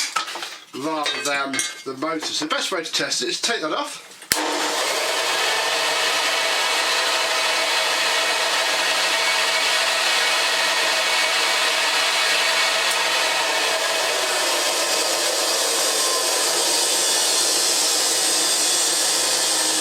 Gosh, that's still spinning. So yes, the brush roll itself needs a little bit of work. But apart from that, it's very good. It's just, I wonder if we can do anything with this back corner, just while we're here and I have some tools, I suppose. Now, I've just taken the bag back off and immediately have found a problem. This has just snapped off there. So this bag flange is now scrapped. So this one needs to be kept. I shall clean it off, wire it all off and just spray it white. I think we'll get away with that. So that's now become a little bit more important, but that's for later. We need to pop the hood back off. But really, that bent bit, obviously, apart from it being filthy, there isn't anything else wrong with it really. I mean, that's bent, but we have a spare one though, so we'll take the hood off and just pop it very safely out of the way. And I'll bring you down a bit and we'll have a look at this corner. Because the way to get this bracket off is quite simple. There is a circlip just here. And you push the circlip off. Oh, there's been a little screwdriver. It's moved, you just got to, there we go, it's all stuck on with gunk. So the whole of this back axle is held on with these circlips. I must do a strip down video on one of these one day. It's not going to happen here, but there's plenty more seniors about. So that has loosened that. We'll take the tool port out because that also clamps down on this back wheel axle, which we need out of the way.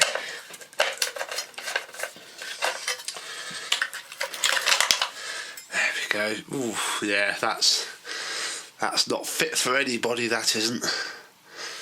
But we'll keep it for just a second. We'll also remove the spring because that's going to be annoying. That's the spring that obviously pulls the wheels down. I think this has been bodged before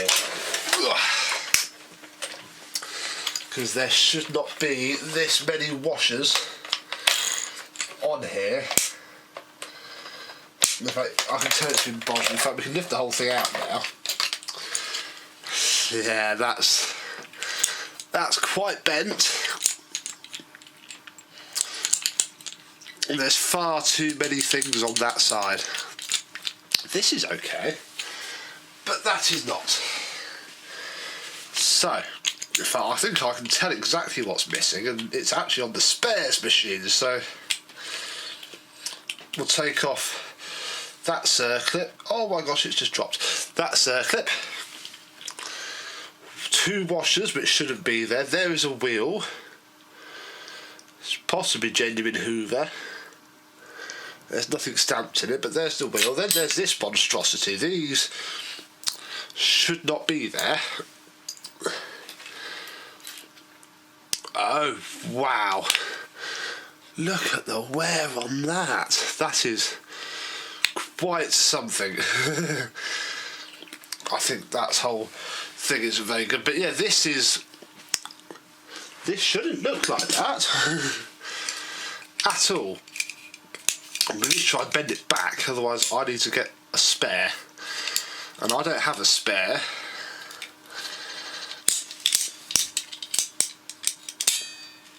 This thing has taken a hefty old knock in the past, because it should move up and down. They're not clamping quite enough. Yeah, this should slide up and down with whole thing.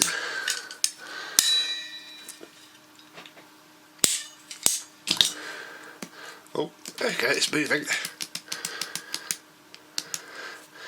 Let's just move into the next bent bit. But we should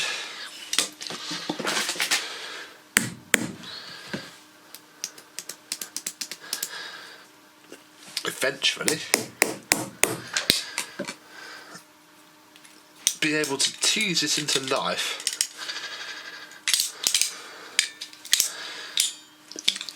That's really no use to anybody at the minute, and that's a big shame. In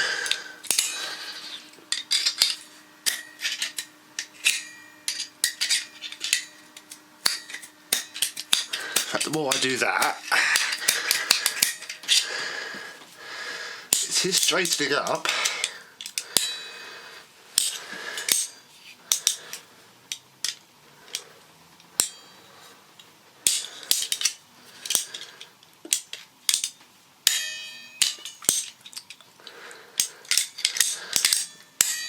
Hasn't got to be perfect, just better.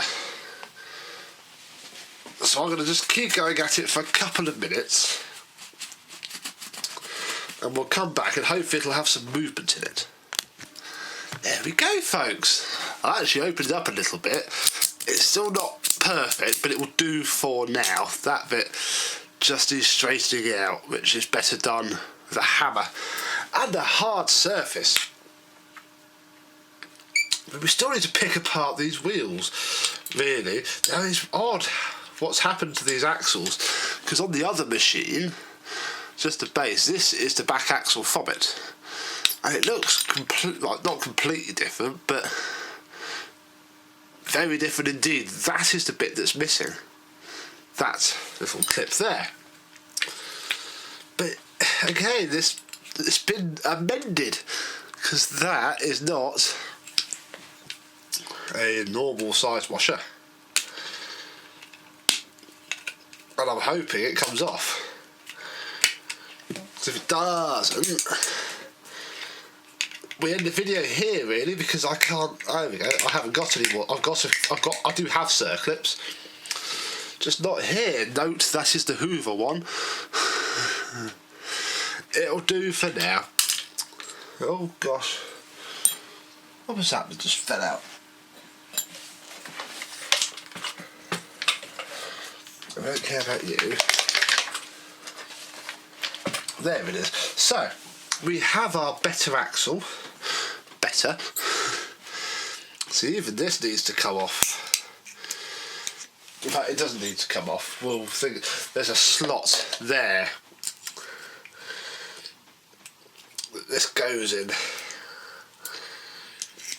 But I think for now we're going to ignore that. So, we're going to rebuild this back up with the correct axle, and in theory we just want and washer and wheel and other washer, and we're going to have to reuse this horrible circlip, I think. I don't know, there's no others. But well, there's a big supply of one there. Actually, yes. Hang on, I'm going to pinch one from the spares machine. There we go. One acquired washer. Circlip, it's not a washer. It is a circlip. Yeah, this machine is not in the best of health. As long as it's all there, it shouldn't be too difficult to fix. I just need to know that everything here is okay to use. I want to use it a little bit more on the video. There we go, look. So we have one wheel. They're different colours as well. Oh gosh. Now we have one washer. We've got the other wheel. We are missing a nicer washer. These are all far too big. So in the absence of the spares that I have at home, we are going to have to fit this oversized washer. Like so, it'll do for now.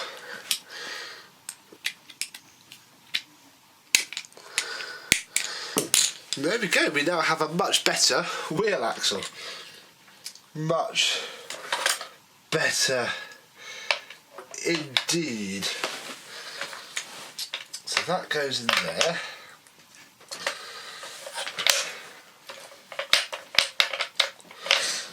Oh, I think I forgot. No, I haven't forgotten to do anything.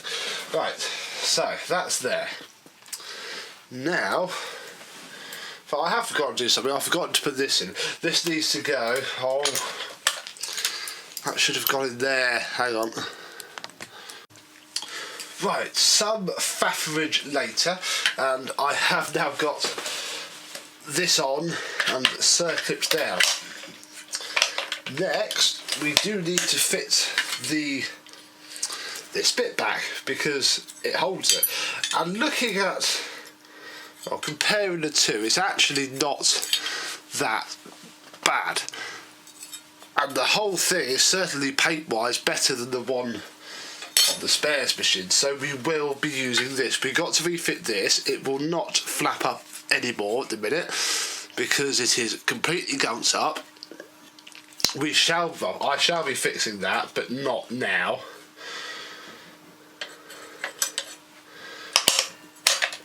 We just need to screw this back on, like so. Basically this holds it all in, and if I don't put this in, it'll all just fall out as soon as I try and move the machine, and I shall be very annoyed. The screws are in good condition though, they're very brassy. The whole thing should come up rather nicely indeed. There we go.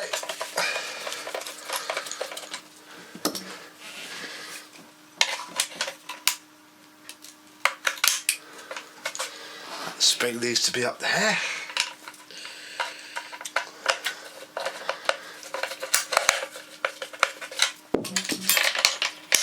Marvellous. Now the whole thing sort of, that is bent, but not too much.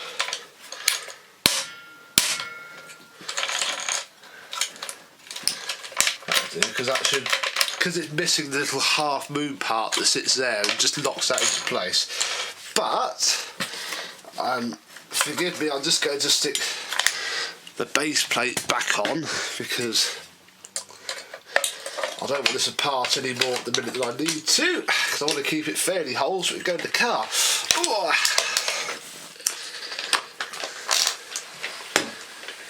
It now just about moves. However, I have just noticed something else, which, let me take the camera off the tripod to show you. That should not sit at that angle. This, whatever's made that bent, it's bent this entire flipping bar.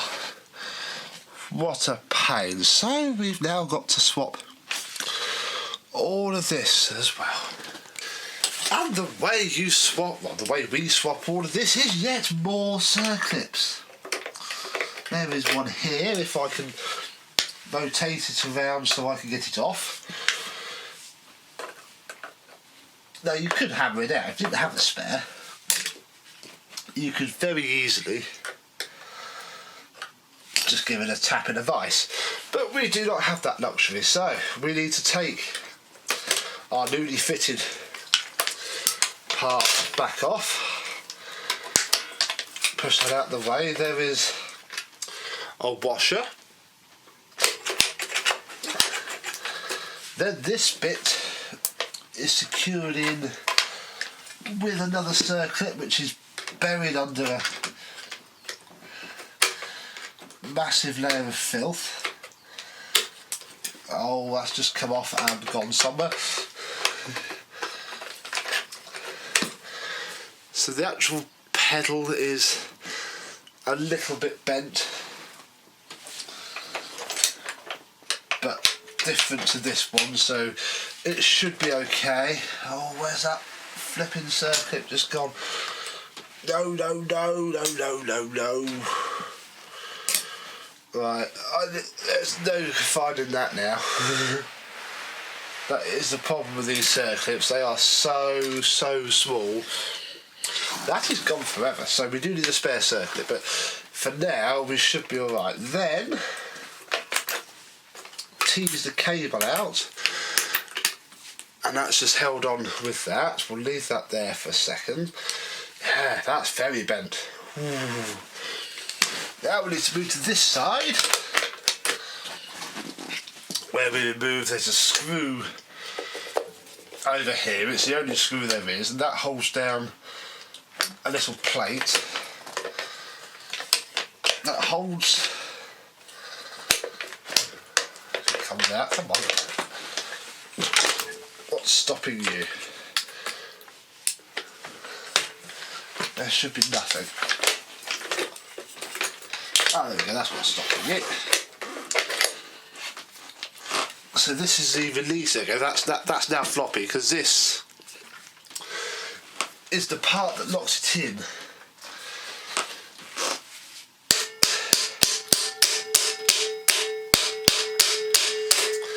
Now it's just a case of hammering it. Really. There's no other circuits, but we've now got to try and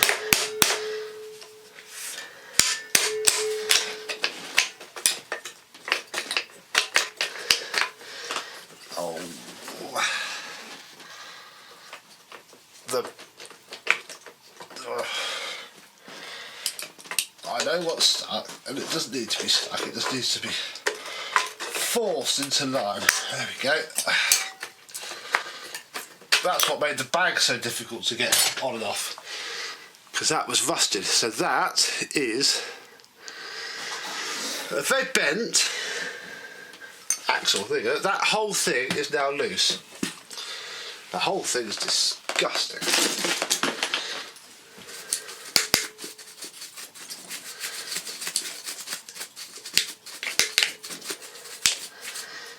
There we go. We'll make it a little bit nicer to be around for now. And I've got to get the same one out of the scrapper. And in contrast, this is just pulled out really easily. So that is scrap.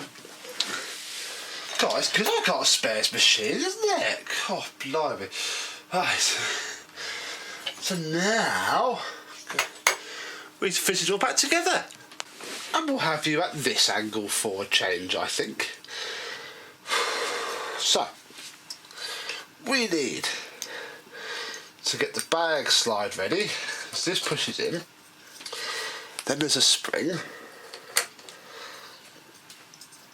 Then there's this part. And this little notch here lines up with the notch on the chassis. Like so. However, before you do that, we need to get the handle bail in. I completely forgot about that. That was a schoolboy error. See, this is why these always work so much nicer with a bit of grease up. When you put them together, you stick a nice smear of grease on everything. So there we go. So that's now intact. We can put our cable guide in place and just run the cable a bit more nicely.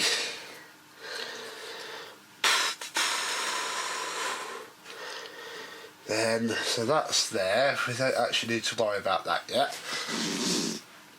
It's this that we need. This is the height adjustment module. It needs to go on. Oh yeah, we're missing a circlip, aren't we? I don't think it's going to matter too much. I think if we just stick, I think it was this washer first, wasn't it?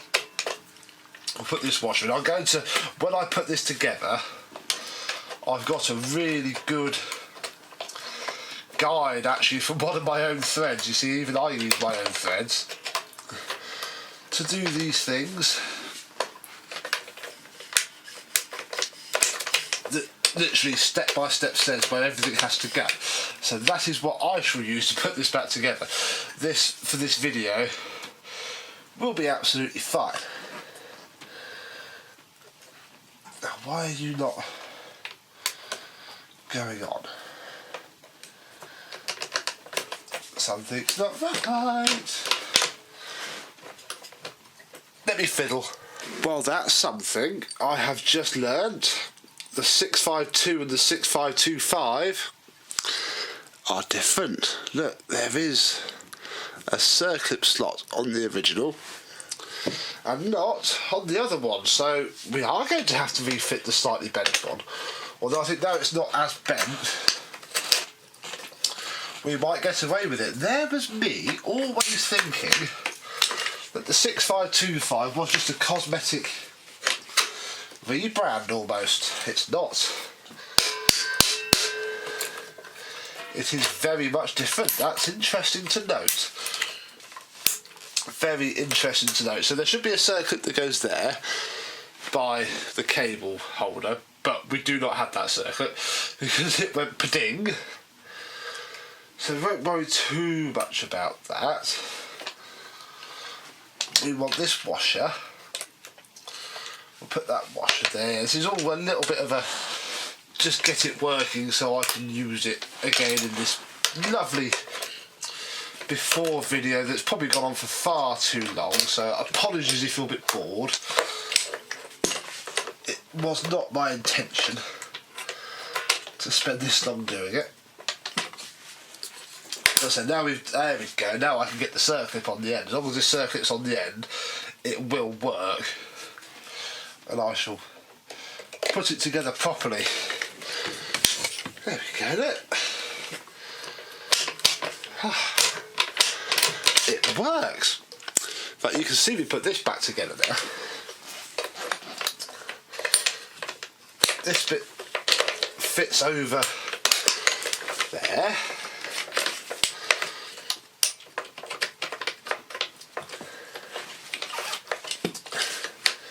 Fits over the little roller wheel, which probably isn't roller wheeling too well at this precise second.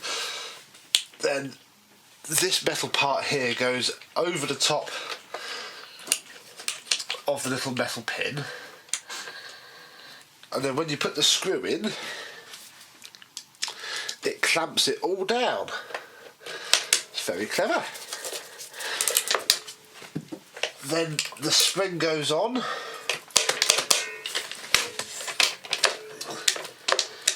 Oh, that's still not terribly fine, is it? What's...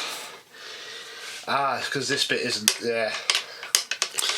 We just need the missing square piece, which I shall have to make a new one of. But for now, that will do. That will do okay. What I also want to do is to remove the suppressor, because I do not like suppressors the best of times. I especially don't like suppressors on machines like this, which look like they've been sitting under the sea. And this is a nice kind of suppressor, this green one, in that it goes onto the circuit as opposed to being, you know, an actual part of the loom. So all we've got to do is basically just undo 3 screws with the wiring. The third one goes off at the back of the light bulb holder.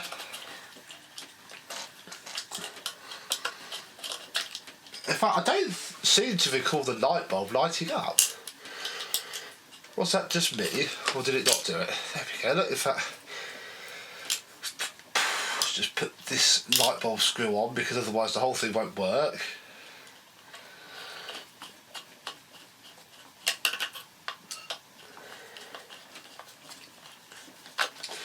There we go, and if I just loosen this clamp, I won't remove it yet, because I can't be bothered. There we go. We have one horrible ticking time bomb gone.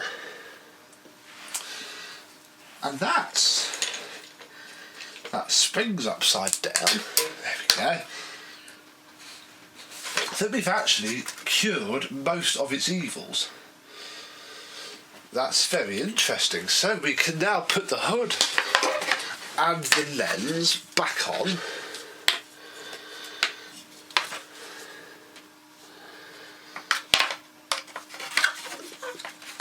Put the lens on the hood and drop them down.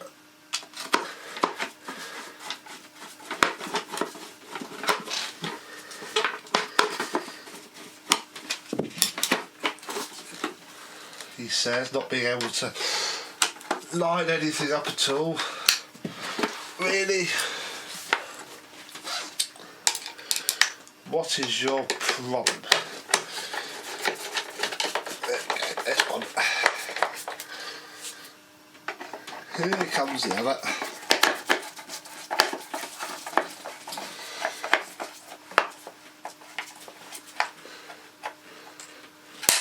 Marvellous. So apart from the missing part of the rear wheel here, which would lock that in, because that's what it's supposed to do, I think we're actually ready to give it another go.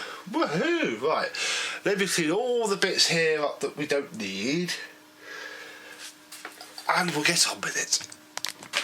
One thing we need to do, I've just been tidying up for 5 minutes, is swap the bag around. Now I need my little thin screwdriver because we need to undo the bolt that holds the bag into place.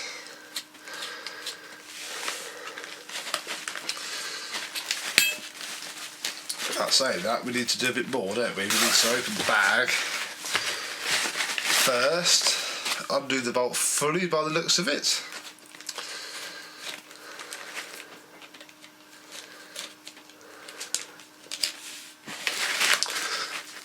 And the bag itself comes off. These are always filthy there.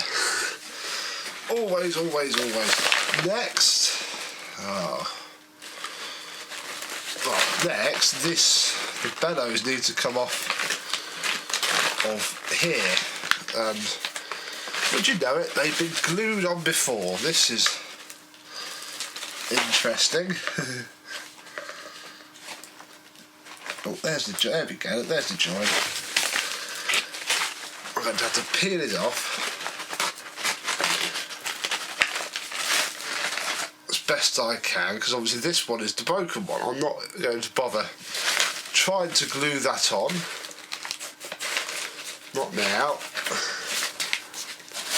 Trying to see, sometimes these have Hoover on them, but this one doesn't. So, let me just turn this around so I get this the right way.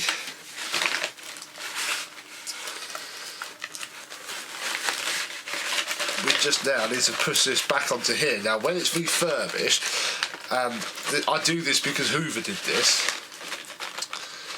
the way to stick these on is a nice lick of tape all around there, literally big fat lick of electrical tape. Probably not much point doing that in a minute because it's not going to stick to anything. So for now we shall just have to suck it and see. That seal is awful as well.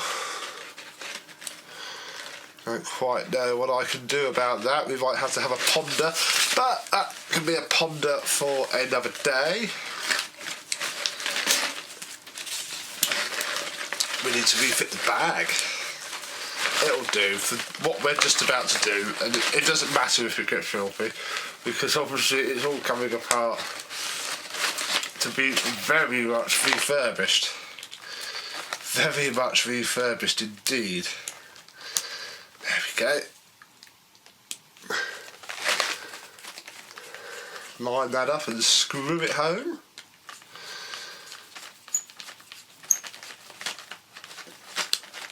Oh, I just noticed a load of paint on the bumper. Oh, flip it. This is a project and a half. Thanks, Stuart. Just what I needed. Oh, that's not got long left in it either. It's just vomited all over the carpet. Oh no, we best cleaned that up, hadn't we? Right, so now we have a metal bag holder. The bag holder slide is really difficult to move because the whole thing needs a thorough grease. Oh. We are finally done and ready to give it another go. This time though it might work a little bit flatter. And now possibly do some more cleaning. So we shall put the height adjustment to number 2.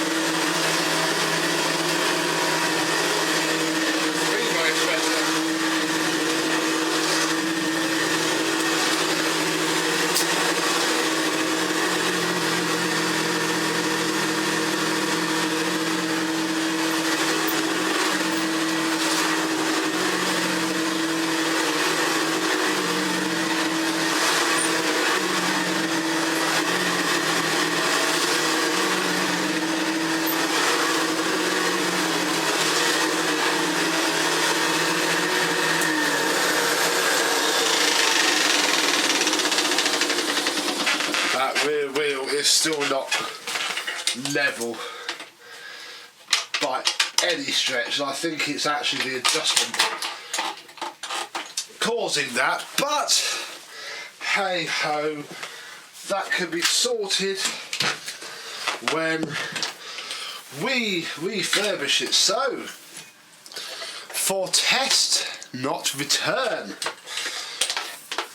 No, we'll be fine.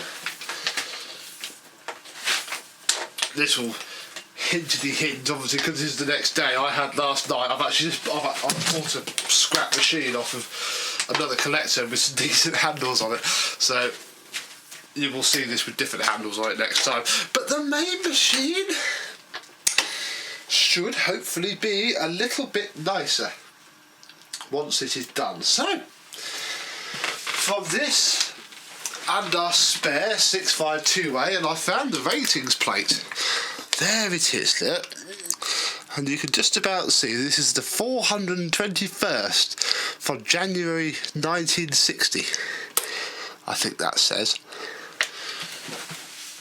Presume it's 60s on that one. And obviously this one being a 6525C is from 1962 or 1972. I will find out. This is the 3492nd. So it's not quite as interesting. God, there's paint all over there as well. I thought this had been painted, you know. And I think I was right. We might be using this hood. Who knows? Anyway, this video has gone on for far too long. I am going to bid you farewell. Thank you for watching, and I shall see you soon. Bye bye. I don't want to put this into the house because it is quite dirty. So we shall start with the neutral first. If I can find an acceptable screwdriver. There we go. Doesn't matter about this getting a little bit wet. It's me and my washing that I'm worried about. So, neutral.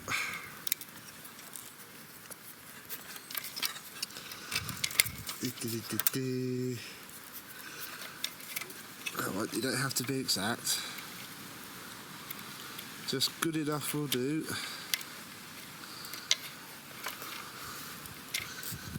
Oh, cable's popped off.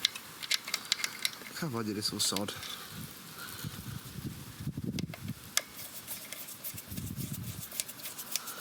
Sorry, you can't see very much, can you? Let's try and do something about this filming. Let's put me there. You might see a little bit more around the back of my hand. Then live, take the live off.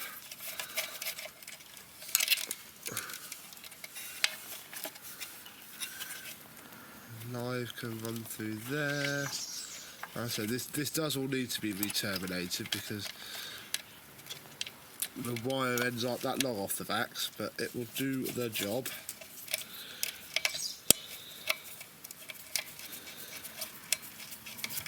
Okay, there's number 2. Then we'll hook the earth up just because it has one. That's one of the reasons I wanted to use this Vax's cable.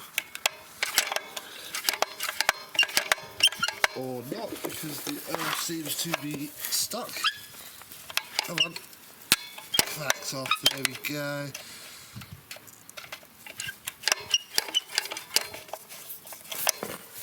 Come on. Come on. Now that's interesting. The earth secures that whole block to the chassis, which is obviously how it earths, which is fair enough. So we'll pop it all back.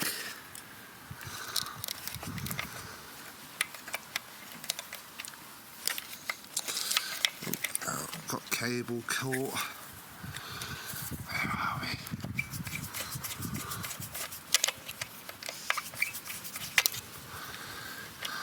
Then we'll tuck this earth just under the head of this screw for now, just until I terminate the ends and put some proper crimps on it. So this is only going to be turned on at the minute, and we'll listen to it run, see how dry it sounds, because I bet it will sound awfully dry.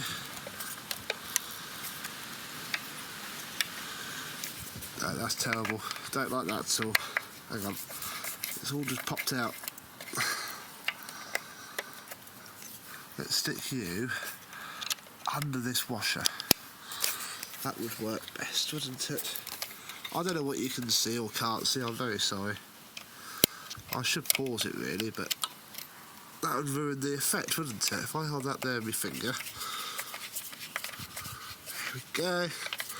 That's better. Then we'll push the spring back just so that I know how it all goes in the future.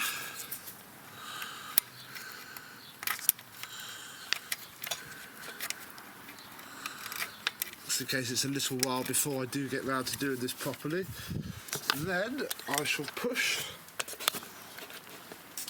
the handle bail on fully.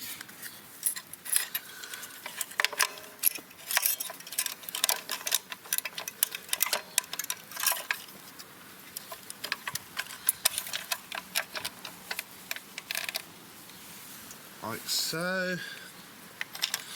Pop the big bolt in. Do like the nut and the washer.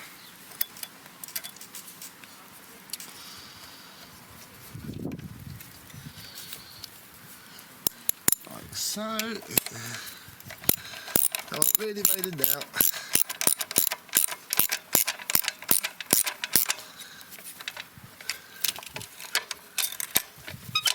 Lovely. Then we'll pop this clamp in, just because then I won't lose it. Where's its screw? Here it is. I don't want to lose any of this. Hopefully this will be good enough to be refurbished, or at least used. Right, that should be good enough. So let's plug it in and see if it runs or explodes. I suppose I'll leave the camera running just for the interesting bit. I have no idea if it's on or off. Ready? Right. I've switched off the socket again. We'll switch on the machine. Ready? 1, 2, 3. Aha.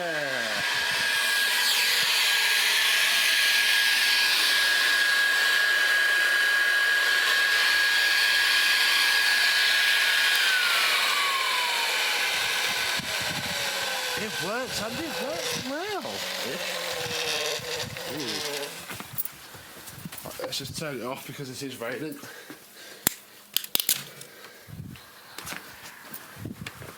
And that is lovely. So that runs and runs well. Pleased with that, so we'll leave that there. I'll pop the hood back on. See, this is why I don't use it on the carpet yet, because it's all rusted. And as much as you know, our carpet isn't in the best condition. There is a little. Whoops. It's not that bad, so I don't want to take the piss and fire this up on the carpet just yet. With it looking like that. Where's the other screw? Here's the other screw. So yeah, I'm glad that's got a new cable on it. I really didn't want to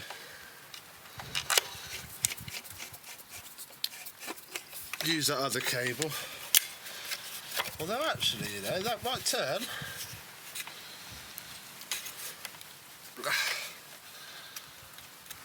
I don't know if I can get the brush mold itself out. Oh, they are moving.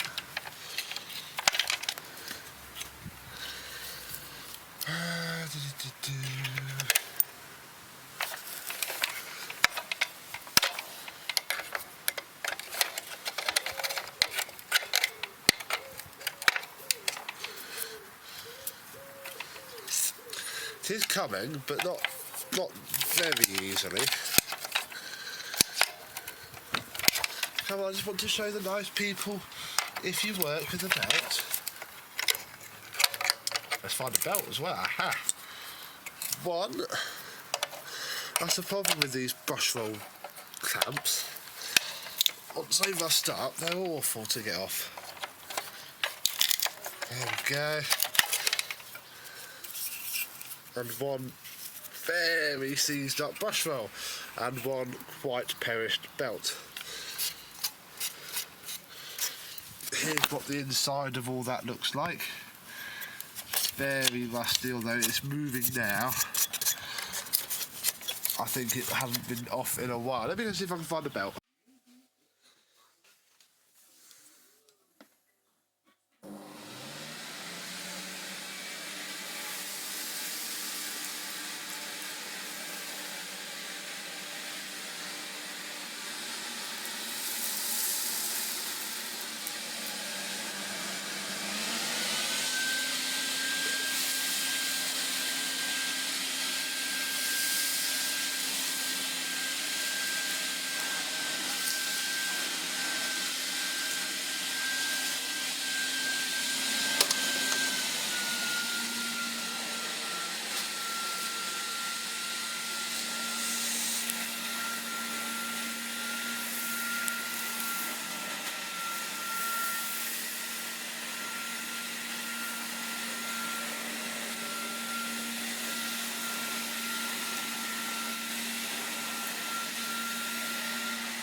let me take you on a little journey into 1980s/1990s Great Britain. These are the artists formerly known as Snappy and Squeaks, the vacuum cleaners belonging to the Hoover herd, which I have refurbished, but these are two very different machines. Let me show you what I have created.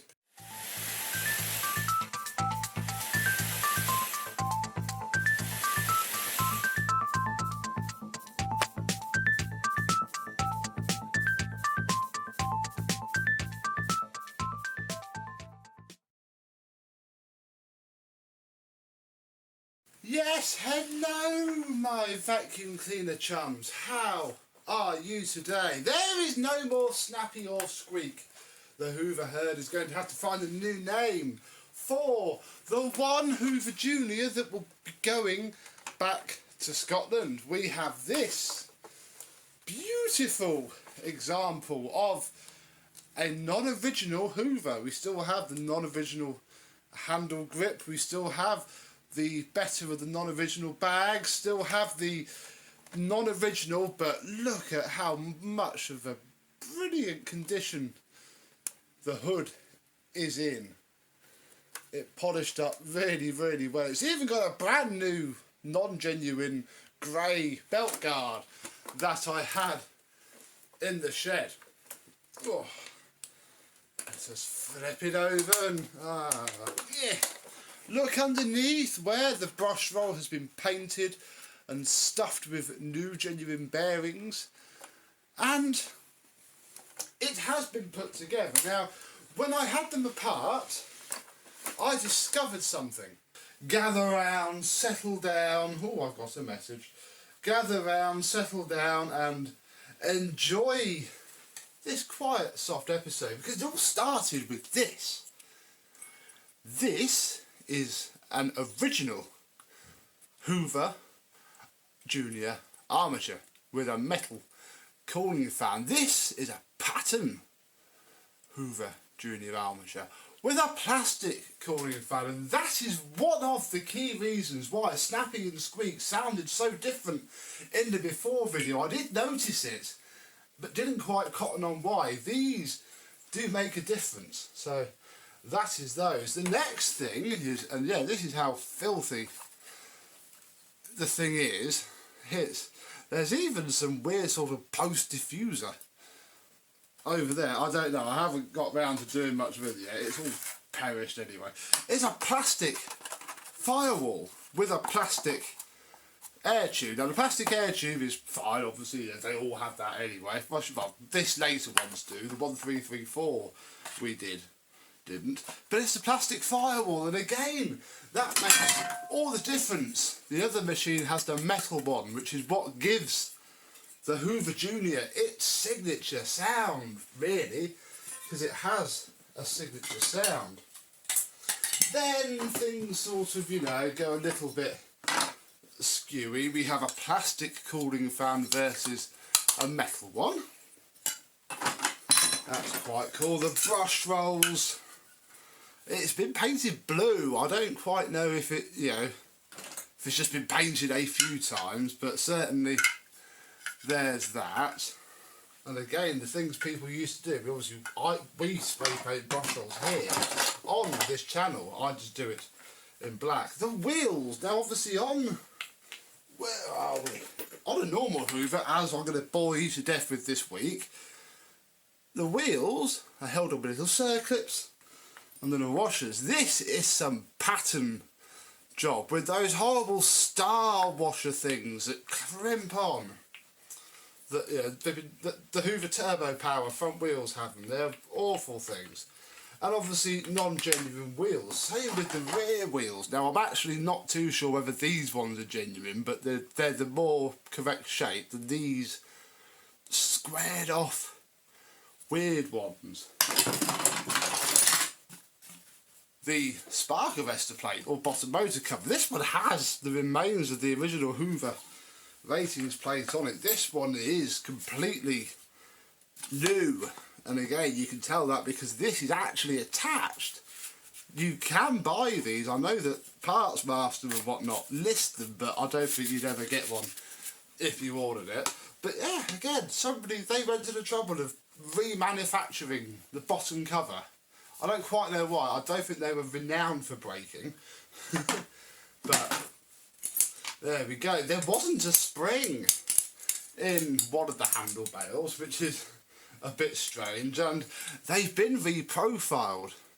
That's really flipping sharp, and that's why one of them had the lean, because obviously it was then leaning too far back onto itself. When you account for the stuff taken out, this is the good handle bale, which is good. Really, is good. Plastic brush roll end caps rather than metal. Non-original switches. Definitely not original. I think the caps might be, but the switch is definitely Bojack indeed. The grey pattern handles, blah blah blah blah blah, and obviously this, because we know what those are. They've been wet as well. This is the state of the coils. Yeah, they'll do. They'll clean up, I suppose. I've got all of the other metal bits and bobs here. So yes, as a side effect of, you know, taking them both apart, looks like we can now get one machine with pure Hoover bits in it, bar the external stuff, and one machine with pure non-Hoover bits in. So that might be a slightly interesting test, and you can see what they both look like when they're back together. So yeah, it started with... Why did I chuck it back in here? Started with the differences in these, and yeah, it turned out to be something different. These machines were so popular, like Dyson. You know, you can get a Dyson motor for 15 quid. You could just get a Hoover Junior armature for a fiver, tenner maybe. And that's why these went on and on and on. And on and on and on. And there's no problem with having a plastic armature in your Hoover Junior. As much as you prefer the original, I'll be honest, if it makes it run, it makes it run. In fact, one of them even, amazingly, had a pretty good condition motor rubber as well for the icing on the cake. So there we go, little unplanned interim video. You will see what we can transform these into. And after doing that for a while, and obviously refurbishing both of the parts, I realised that I could create something magnificent. So this is the machine that will be going back to the Hoover herd. And actually the only non-original things about this machine is the bag, the hood and the belt guard. I'd imagine the actual handles are original Hoover, just repainted. Yes, between the two I found original Hoover parts from everywhere. So the only real thing is just the hood, because when you use it, it sounds brilliant.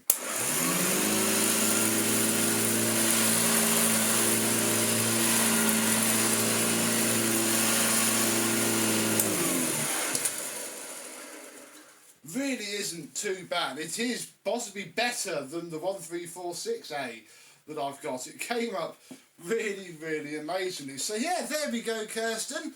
Here is your Hoover Junior back. Do with it as you will. In here, of course, we have a SIBO bag. It's all been washed and polished, and yeah, this is stuffed full of genuine Hoover everything. Genuine Hoover front wheels, rear wheels.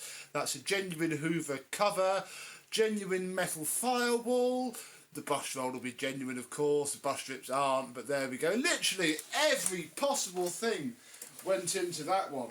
Which leaves this one. Now this one isn't in quite as good condition. The hood has been painted and it's looking pretty scrappy. But again, I fully refurbished it. Mainly just for this after video here. And, well, see if you can spot the difference in how these two sound.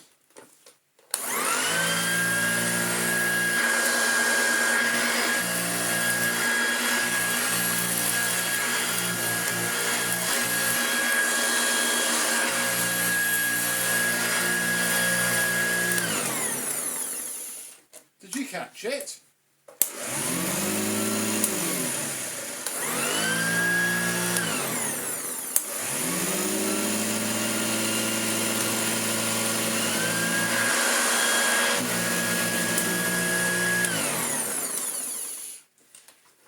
This Hoover, with the steel Bojack company sticker on it, has a plastic cooling fan on the motor, a plastic suction fan and a plastic firewall. This is a complete Bojack. The only original things on here are bits of the handle bale, the motor casing, the coil. That's it. I even found a set of genuine carbon brushes in one of these, which is in this one with the Hoover sticker on it. So yes, I wasn't fully aware there was so much difference between the two. But the plastic of the firewall and motor really does make such a difference. I wonder if they pick up the same. And we'll start with them both in the same height setting, setting 1 on that one. And obviously because they have the same hood, I can do the same on this one. Now we have Rice Krispies and sawdust. I don't know how much this is going to snowplow, but we'll start with the fully Bojack one.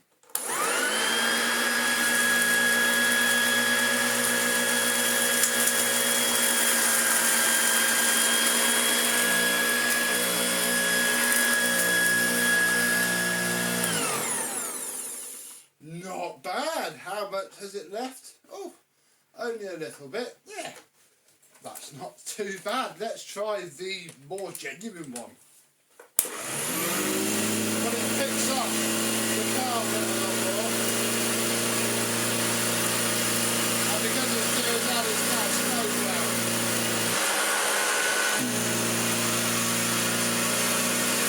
Still snowplow.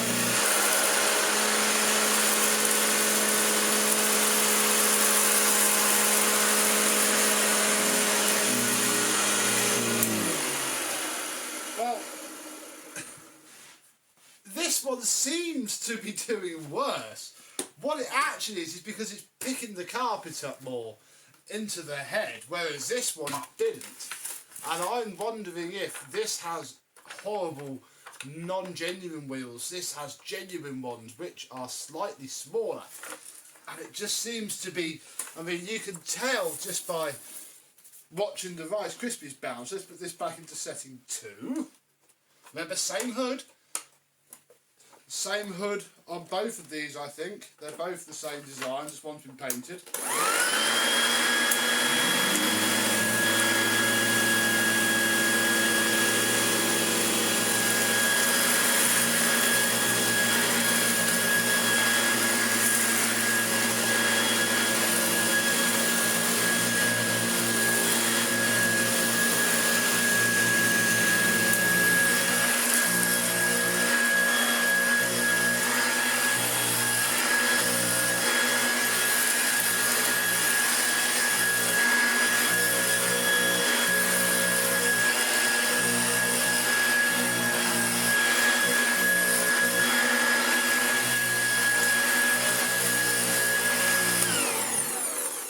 Much as that one sounds horrible, it does seem to pick up just as well. It sounds right.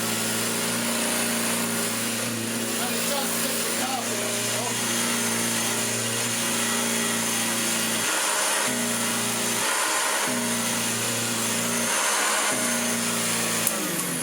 But of course, because it picks the carpet up more, it pushes the dirt in front of the head.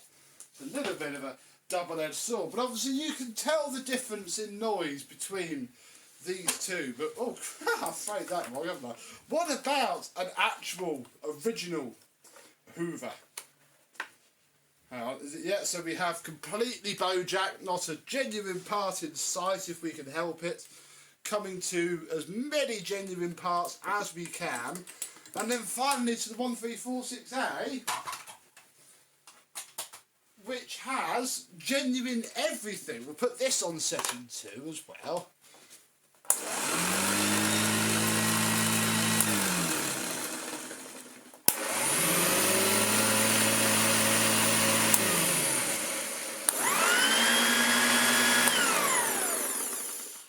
this one just sounds completely different. That's the plastic fan and the plastic firewall. These two, this one with the thinner, lighter hood, because it's obviously not a genuine hood, it is a bit cheaper, seems to be working not too bad.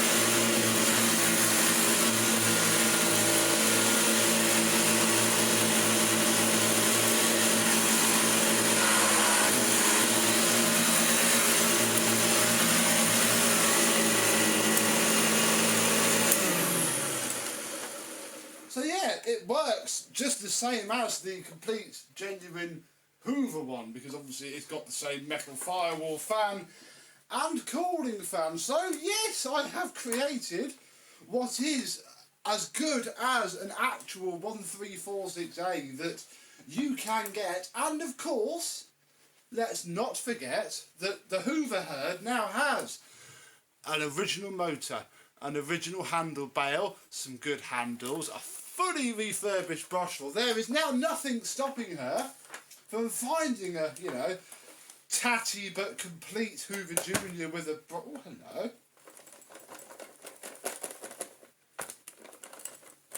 Sure, that just went there. That, you know, needs a motor or a brush roll or something. The parts are here. Just because it's in this non-genuine casing does not, I don't think, make it any less of an original Hoover. I created this just for fun. It is fun. It runs faster.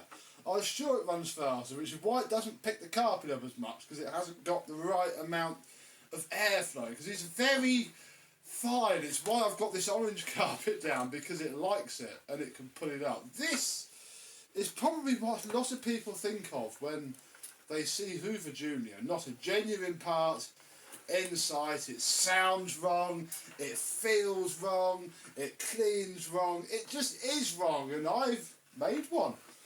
I've even got a grey bumper that's outside drying at the minute, so it too can look just like this. But let me know what you want me to do with this one. At the minute, it's holding a good motor, brush roll, handle bail, you know, it's holding all the spare parts that I got. Obviously, Hoover Herd is paying some money towards it, but as part of the bill, I get to keep the spares. So they're in a machine at the minute, but only, you know, to show you the differences.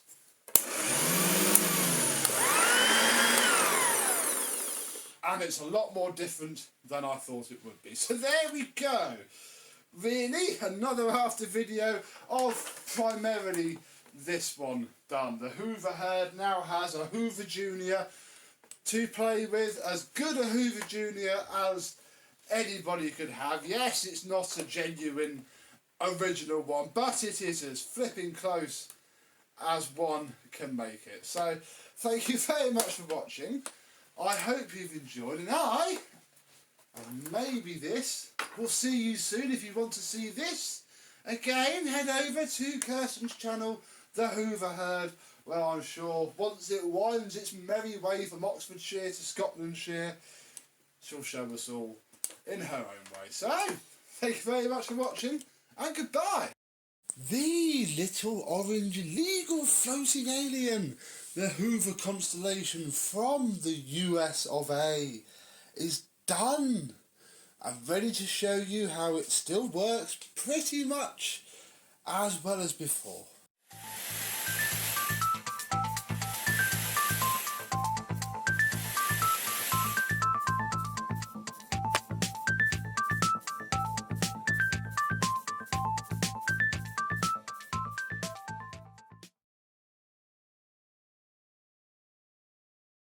Yes, hello my vacuum cleaner chums, how are you today? Yes, I'm having to wipe the dust off this a little bit. I've had it done for a little bit, but haven't really shown it off, haven't done filming. Time of filming this, we are end of week 1 on lockdown during the issues. Obviously this will be going out in about 3 months time, so yeah, I've been getting used to being at home and not being able to really play with vacuums. So yes, it's been machine polished. wow.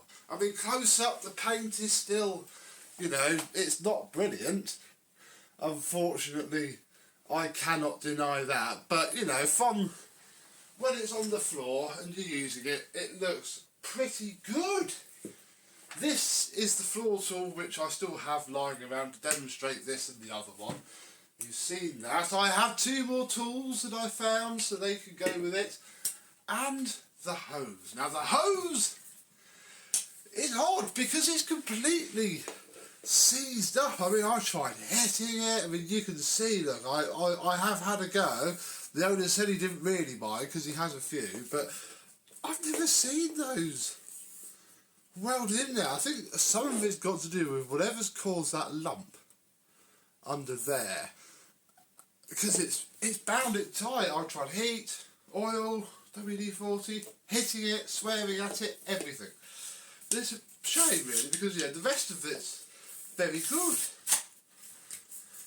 So if I can find a box the right size, I shall post it back like that, because although you can never take that off, you know, the hose is impeccable. You know, it's worth, you know, it's worth keeping just for the hose, but because the rest of it is okay. Oh, I've lost one of my slippers. Let's take the other one off. There we go. So yes, the Constellation is as Constellations do. I have a HEPA flow inside of it. There is the rubber bag seal for the original bag. The washed and laundered original. I won't take it off because they're a sod to get back on.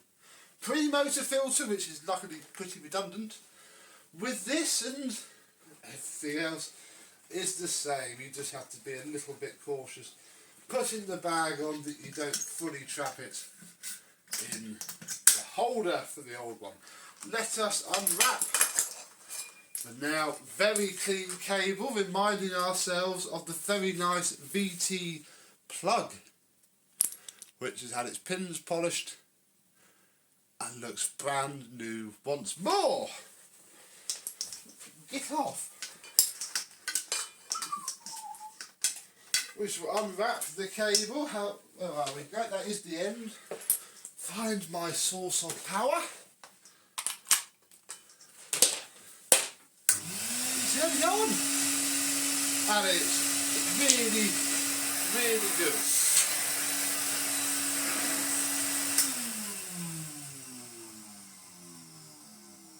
Has the nice little growl that these should have. The motor came up really well with a full strip down and the full refurb, and I sealed, because this one again was a little bit bent, and it is, but what the damage more was that the gap here had opened up, and that's what was letting all the air out. So this has been completely not tiger seal, sorry, clear aquarium sealant. And again, actually the same, you probably won't see it, the top to the bowl has also been sealed, just because I thought, why not? No one's going to need to go in there again, and it has helped. Because there is now lots of suction, plenty of airflow. I mean, these things always have very good airflow anyway.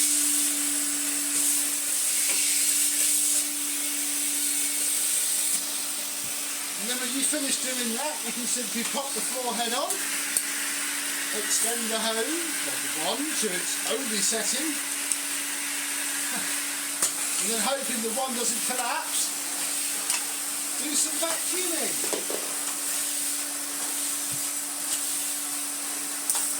Nope, one's collapsed.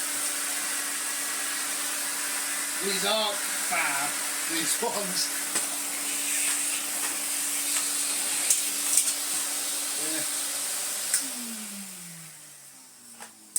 See, the problem is that there is the rubber seal that obviously seals this part.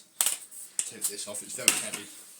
Which seals this part as it goes up and down this part, and the only thing, I think that's supposed to be a lot chunkier. Probably replace it with the right O-ring. So you have to really rely on that plastic clip staying in place, and as you can see when you turn it, if you go up and down, you're generally okay. But yeah, it's not a, it's a toolkit for looking at, really. rather than use it. Oh wow, it's even really loose in there as well. Woo. Okay, maybe I will talk to the owner, although it'll fit in the box, so I might just send it to him anyway. At least when they're on display, he'll have a full toolkit for each.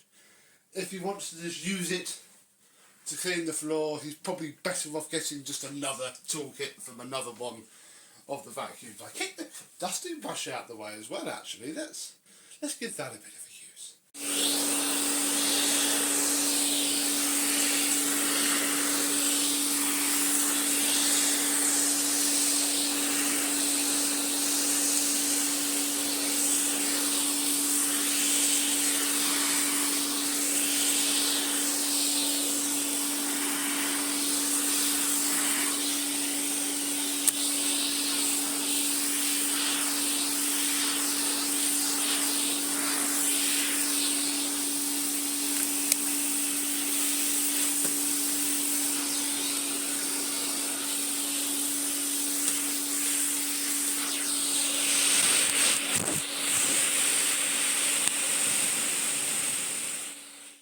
And there we are, another lovely little Hoover Constellation done and ready. These are very good machines.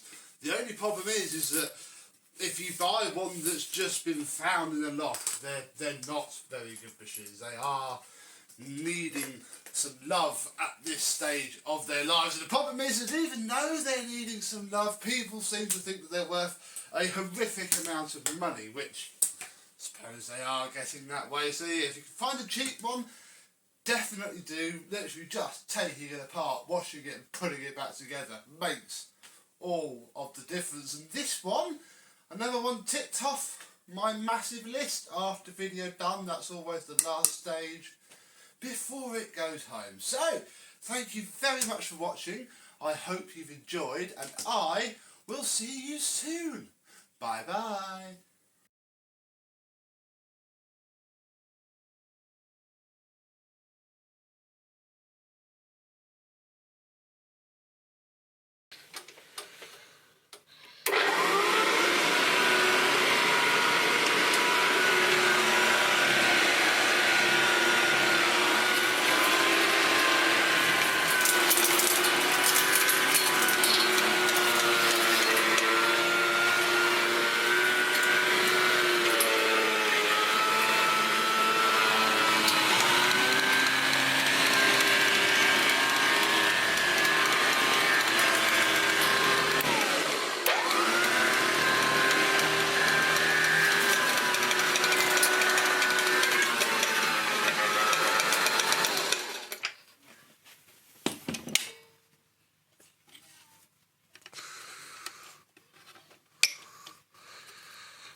A Hoover celebrity, pretty much one of the only celebrity models that we got in the UK. We certainly didn't get the interesting type of ones, we might have got one or two.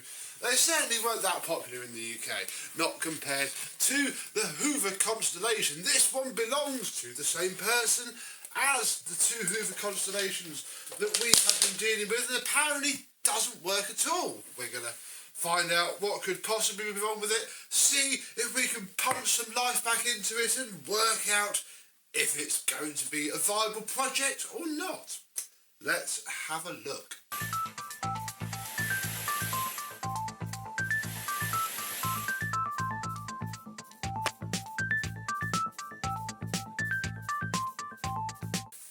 Yes, hello my vacuum cleaner chums, how are you today? Yes, made in the USA. These came across along with, there was a Ranger, there was an orange one of these, there was an orange Constellation, I think there was some sort of strike on in the UK, so they pulled a shipment of stuff over from the US and lobbed a 240 volt motor in it. Yeah, this one's completely dead apparently, so I mean, you know, but we're not greeted with a humongous chunk of rust, so I guess that's good. The switch, I mean, the switch is always one to check. I mean, it clicks if it's all mushy, or you know, there's like a second click. It's normally not that great, but no, that seems fine. There's no, you know, massive gouges in the cable. We even have quite a reliable looking plug look. Nice retro Volex. There's probably not going to be anything wrong with the plug per se, but as any good fault finding of electrical appliances should begin, we shall have a look in here and see that, well, that all seems fine. I mean, the live terminal isn't perhaps too lovely, but I mean, it's sort of in there. I think we'll tidy up the plug wiring and I'll get the multimeter out and check the fuse, and if all is okay, well, I guess we'll plug it in and see if it is actually dead, which is all I've been told. Yeah, no, nothing wrong with the plug or the fuse at all. Yeah, she is completely and utterly dead, although, hey, the light didn't turn out, so I guess that is a bonus. So that means it's time to, it's already open, to delve into a Hoover celebrity. It's been a little while, and I mean, we can't take the motor out this way. However, what we shall do to start with is remove, and there's going to be 4, I think, 3 or 4. We've got to take, well, loosen that one, but we'll take it out. And there's one here. I can see one the other side, as can you. And this will give us access to all of the electrics, so we can see if anything's broken or gone physically wrong, or X, Y and Z. There we go. Do not lubricate. We won't do that. What could be wrong with this? Well, we're unplugged, so we can now take a screwdriver and check that actually the motor is barely turning at all. Wow. Oh, I think our problem is the motor. For sure, there is something quite significantly wrong with it, which means that we have to take the motor out of a Hoover celebrity. So the first thing I'm going to do is lubricate these nuts, which we're going to have to take off first. Oh my goodness. I'm going to take the wiring out, take some reference photos, get those nuts loosened, because you do not want to snap these off, and then we'll come back when we actually take the motor out.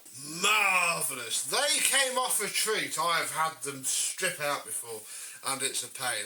I've peeled this back. I mean, look, again, you can see somebody's gone to the effort of trying, but we always find it. Now, in theory, if we lift up on this, the bottom plate and the motor will stay put. Yes, on a Hoover celebrity, this is how things work. Ooh, my goodness. Look at that. So yeah, we'll put that out of the way. You don't need that. Pretty sure you should, yep, come off of there. There you go. Yeah, big rubbery seal. What we need to start with is, and one's already come off, these white clips. 1, 2, and the third one has come off. Oh wow, yeah, our poor motor, look, is barely turning. Oh my goodness, these are horrible. Okay, we'll put the very fragile white clip to one side. I mean, yeah, this has been used bagless for sure, and I'm imagining that is what the main problem is. Okay. Think, Becco, think. First of all, we are going to pop the carbon brushes out. That way we won't damage them by doing what we're about to do in a minute. And hey, they're good carbon brushes. They're okay. There's one there. I'll have to screw out. And there is another one here. Also no RF suppressor. So hey, that's the second vacuum that I've done over the last couple of days that doesn't have one of those. Isn't that lovely? Right, you go there, and then at least we won't rip these apart when we do the next horrible job, and that is we have to put some sort of socket on this nut here, and it's very difficult to do really because it's right next to this piece of metal. So I'm afraid what I do is I smack that out the way, and then it's much easier to just get a standard. I mean, this is an 8mm, it's not an 8mm at all. You need, well, actually it is, but they're a really weird shallow size. But eventually these will come off, and then, oh, it's stuck on. And I thought that was something else, but no, that is the joint. So okay, that can go there.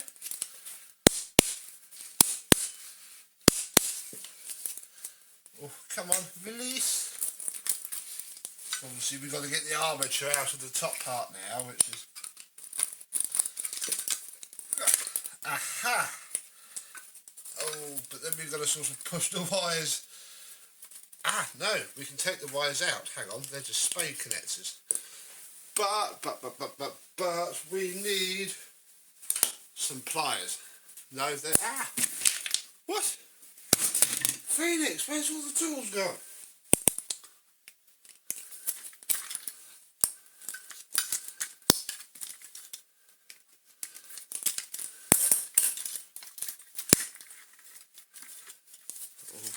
God.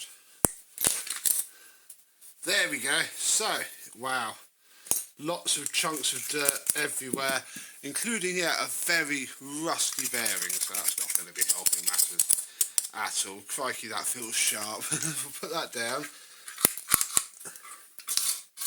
Yeah, and now we always suddenly spin a lot better, but we're not coming all of this way without just going that one step further. So now that this is off, we should be able to pull out the coil.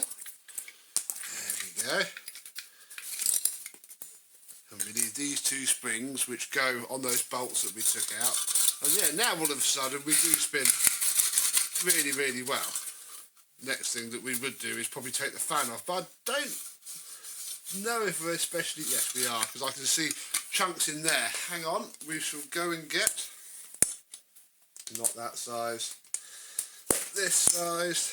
It's always easier to do the fans when you can remove them completely from the motor, because then you can hold the armature. Right, some space. This is going back together in a couple of seconds. So, nut, washer, fan, washer. These annoyingly will come out. Not a lot we can do there. Plate, and yeah, look, we can get all of this out. And yeah, this bearing spins okay. It is a sealed bearing, but there's nothing actually wrong with that. So what we can do is, yeah, annoyingly you have to assemble this with its nut. It's a bit easier to take it apart without it. But what we're going to do for now is, I can't really replace that bearing at all. I don't have the right equipment to de-crimp it and then crimp it back on, but that'll do. It'll seep in well enough, and then, well, we're going to go and get NDV, smashing everything up, and give everything a dust.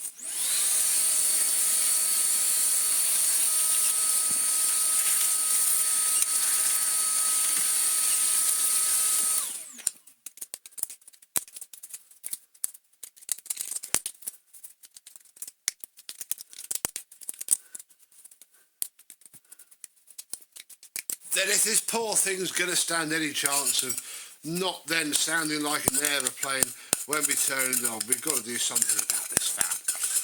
Oh dear, yeah. Lots of bag that's used for this poor floaty boy. There we go, that's probably going to do it. I think this is going to come apart again for a full strip down. But, I mean, we've got to see if it works, haven't we? Even though I guess at the point where I can just wash it now and we can put it back together. That would ruin the fun, wouldn't it?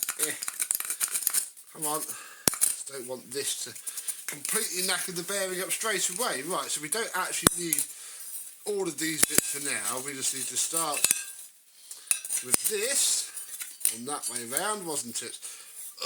And then build it all back up. So I'm going to put this back together and we shall see if it spins any better.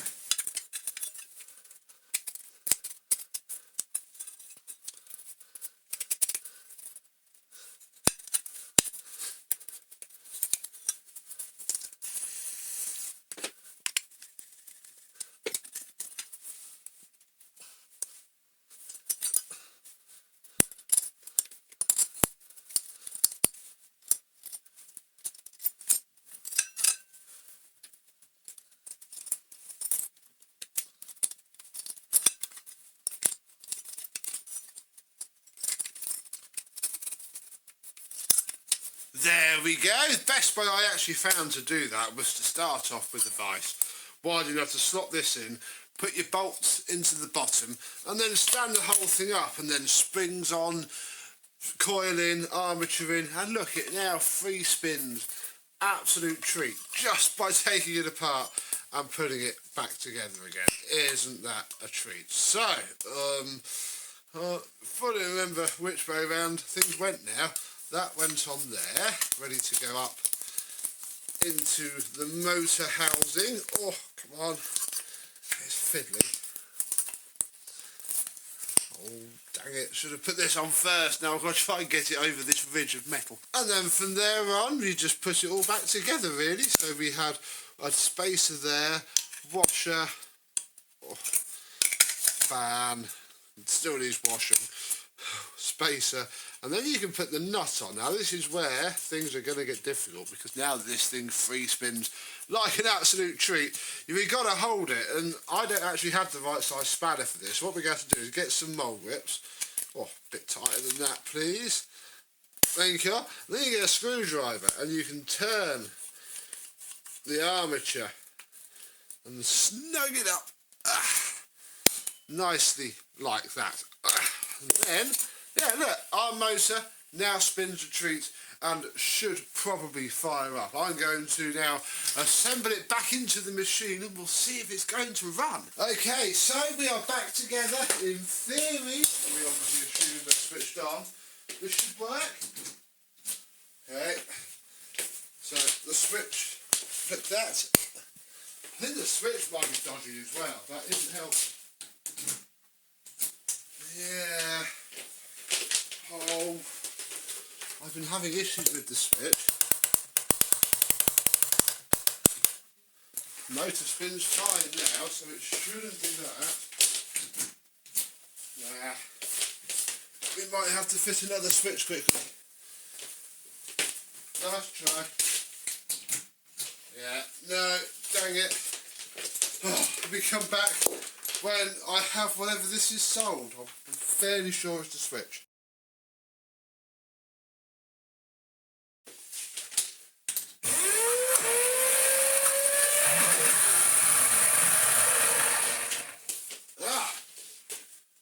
That sounded good, didn't it?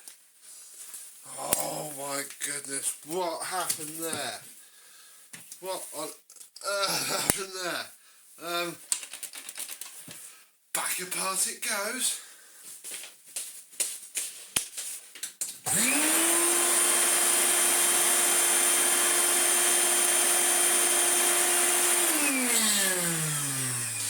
Hey, and just like that, in only 27 tries, she runs. What was wrong? Well, where are we? This is the switch that came out of it. There isn't continuity all the time. It's very, very thin. Obviously the motor wouldn't have turned even if it wanted to, and the final nail in the coffin was somewhere in here. The neutral cable is broken, for goodness sake. So, yeah, now it runs. After all that, I can go away, get it washed, cleaned up, actually sounding nice. We've got to wash the fan and come back to you shortly where hopefully it will sound a bit better than that. And 3 days later we have what I think is a very nice result. I mean, the paint didn't fall off, that's always a bonus. Everything came up really, really well. It was greasy. Literally had to wash it with degreaser. It was very, very strange. But now...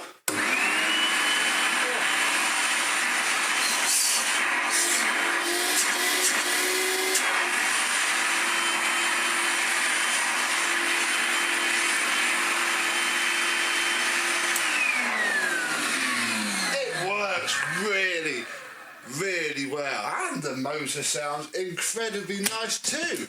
Inside, here's a little bit of a revelation hack that I found. You see, do you remember from Barton's when I picked up several of these and I went, oh, these are going to be handy. Well, this is the sort of thing I had in mind. These are a pain to fit bags to. A, because that is incredibly small. B, because you don't have a lot of room before, obviously, the original ones wrap around. But you look on eBay and find Hoover celebrity bags. They will pretty much be made of printer paper. Look, even comes with a filter, although sadly, yeah, it's not quite big enough for that. Yeah, they're lovely. So I'm going to chuck these in here and give them to the owner of this celebrity because, you know, they're small, but that's all you're going to need. If you use it occasionally and store it away, it's not going to be filled with dirt. But it means there's lots of room for activity. So, you know, we can put our bags there. The bag sits here. Look, you could even fit your breakfast if you really want to do it. It all works quite well. And again, we can turn the thing on.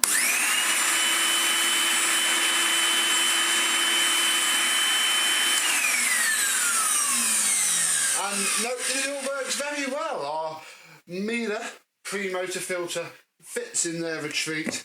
The lid drops down and we can close the lid on yet another finished project. And before we close the lid on this video entirely, yes, of course, the plug was refurbished. So we have our very nice Volex. This was on the machine when we got it, and now it can stay on there with a new lease of life. So obviously, yeah, you gotta. This is where the downside of it being a Hoover celebrity comes into play. I'm running out of cord.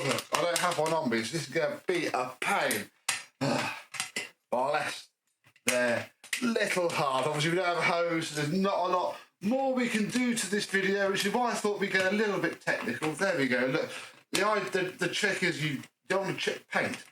There we go, that will sit there like that, because then when you hold it upright, it doesn't all fall off everywhere, which is what these do. Yeah, this bottom of it was covered in grease. It was, yeah, it's not minty now, but it's all right. Oh, look, a little bit of dust there. No matter how much you clean a motor, even in its component form, it'll blow out a load of dust as soon as you turn it on. So, do you have a Hoover celebrity? Do you like it?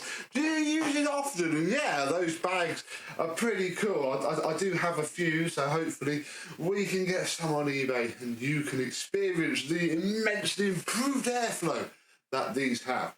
But for now, thank you very much for watching. I hope you have enjoyed. And I and some other Hoover in need of help will see you soon. Happy vacuuming.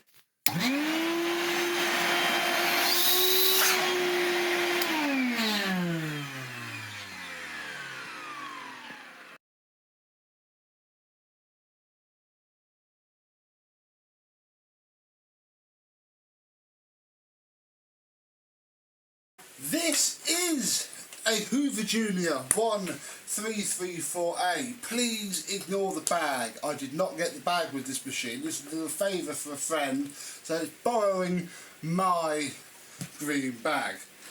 And my friend wants me to have a look at it. Apparently it doesn't sound too healthy.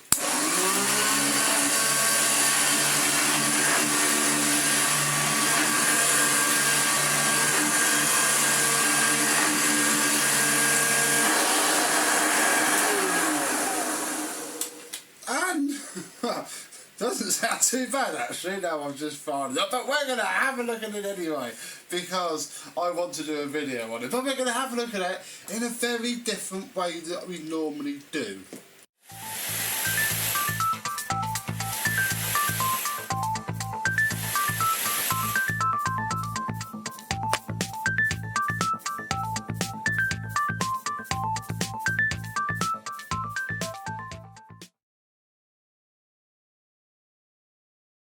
Yes, hello, my vacuum cleaner. Well, this week, Hoover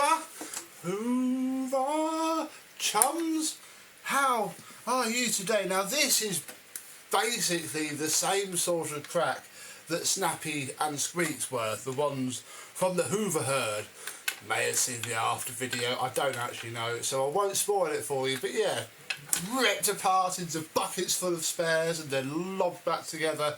You can tell completely because to fit the actual bag from a 1334 which this is, though this is a metal hooded one, I had to use cable ties to reach the cord hook from the sprung bag model. But it is a genuine Hoover refurb. I don't know what the bag looks like, haven't seen it.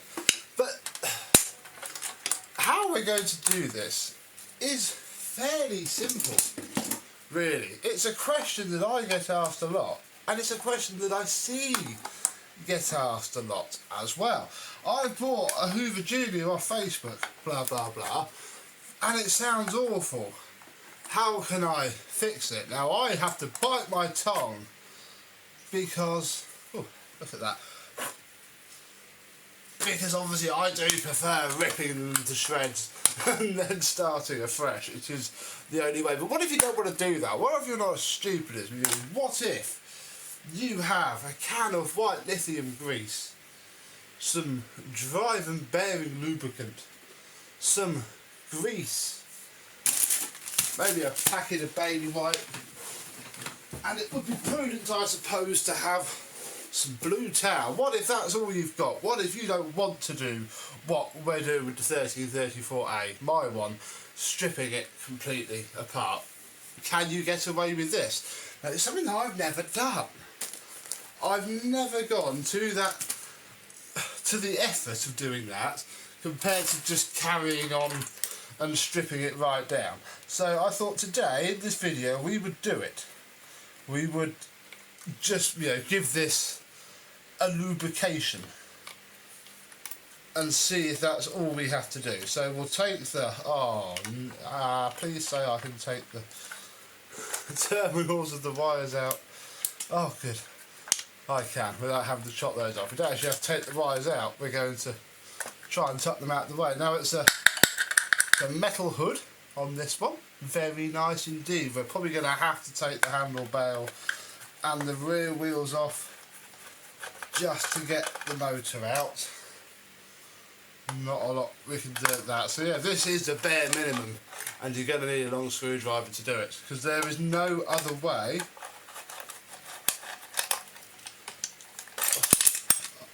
really. There's no other way to get to the bearings of a Junior without stripping it down. So I'm going to fast forward now because I'm covering this in excruciatingly mind-numbingly boring detail in another video. This is mainly how much effect would Ailey pointing some of that at this actually do.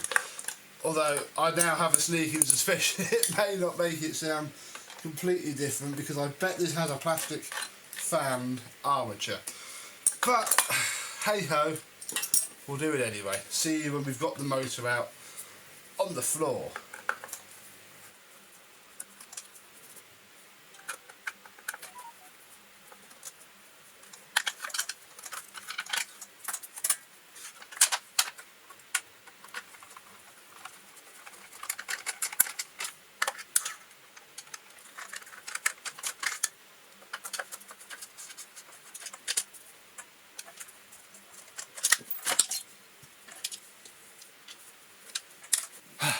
Okie dokie, so let's lift the lid and see what we have. Okay, that's, get out. Well,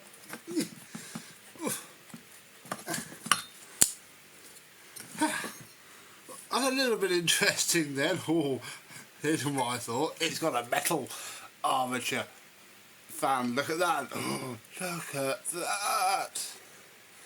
But, and I want to strip this apart and wash it, but no, we won't, because that's not what this video is about. I'm going to add a paintbrush to the, oh gosh, list of stuff that you're going to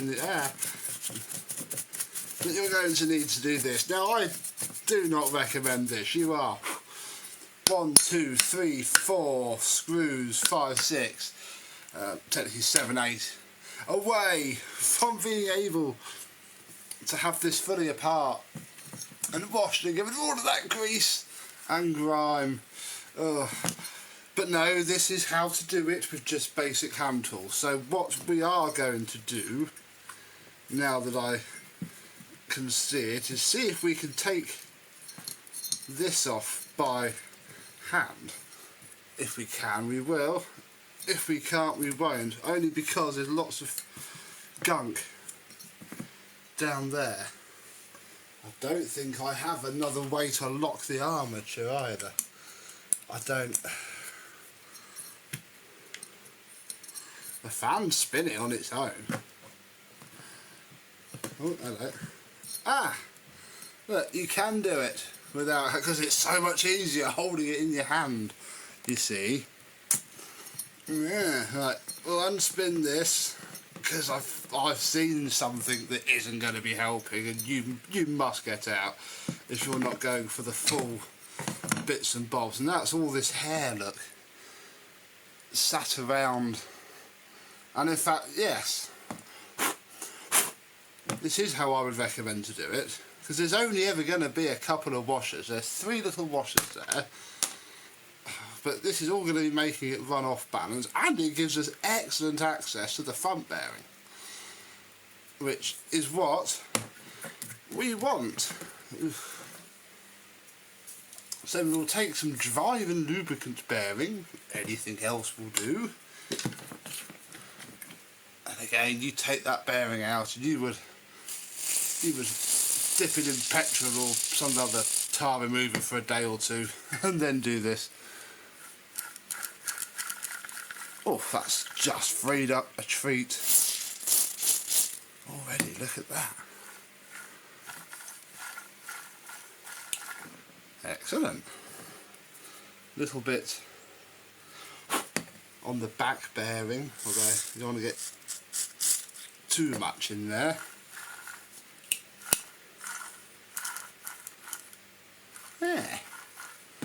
There we go. And one full up. And then again you try and clean up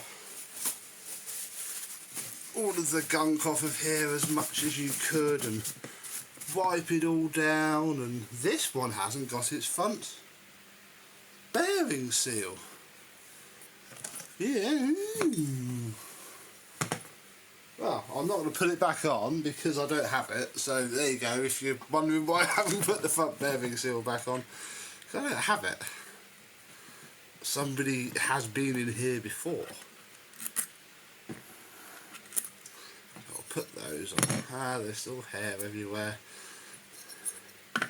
Put the fan back on. Let's stick a little bit of lubricant on this because it's just sticky with age. Again, I'd have run this over the wire wheel and this will free spin on. It's not. You're having to put some effort in. Shouldn't have to put effort in when refurbishing a vacuum cleaner. Never. But that is a lot better. A lot better. So, okay. So far, I am not hooked. I still wouldn't want to. I still want to have this. I'll probably have this back apart now when it's all done. But no, what I'm going to do is put this back together and put it back into the machine, and then we'll take out the next little thing that we need to have a look at. Suppose it's at this point, you know, if you're not doing the full Becco, wash it, strip it, etc., you get your baby wipe or your damp cloth and spray, and because you may as well, look, while you're here at the very least, give everything a good old clean, so at least when it's back in the machine it looks better than it did. Somebody's had the suppressor off already, look. Not just me who does it. See, I'm not crazy. I'm not crazy. I'm not crazy. Gotta be to have a look at the brush roll bearings. Now, these are probably not going to be too bad, he says, because this is a machine that has been refurbished at least in the last 30 years, I'd say. Although, crikey, it's been used for a lot of plaster dust. Absolutely the worst thing to use these machines for here. Now this is where your day will go from good to bad if these don't just pop out. They have. Fab. And then we'll take a baby wipe and get some blue roll and try and give them a bit of a clean.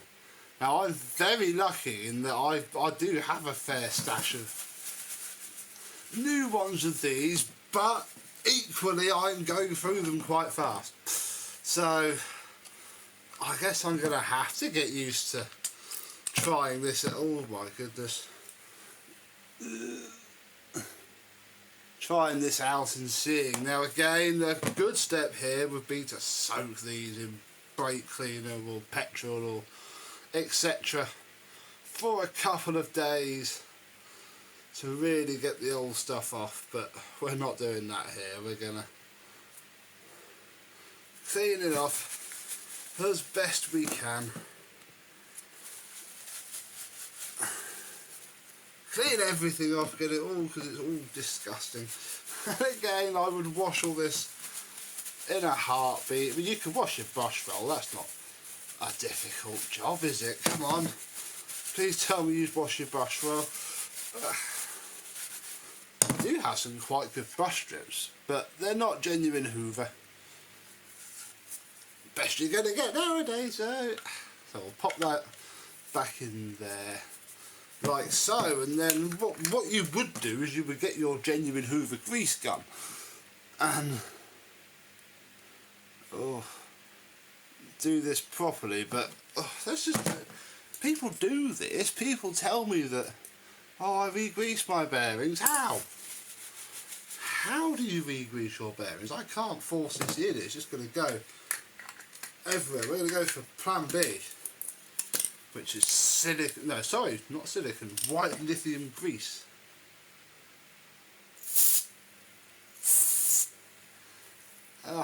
This isn't nice either.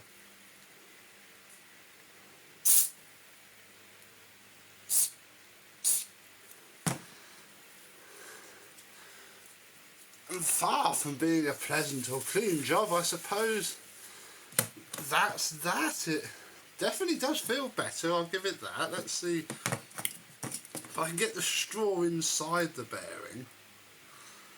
That's gonna make all the difference. But you're not gonna go in, are you?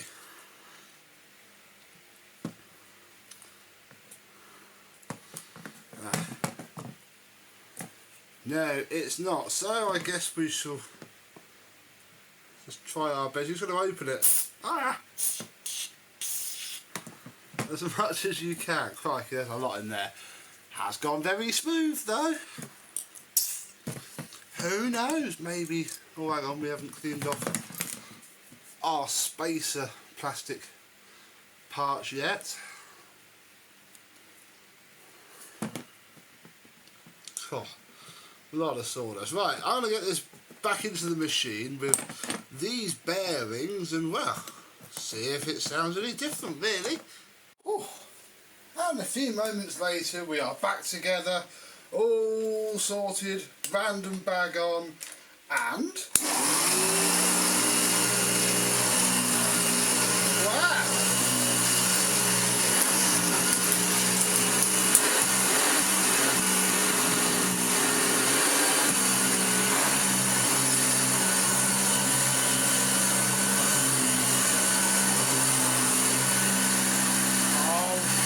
Put my bag on.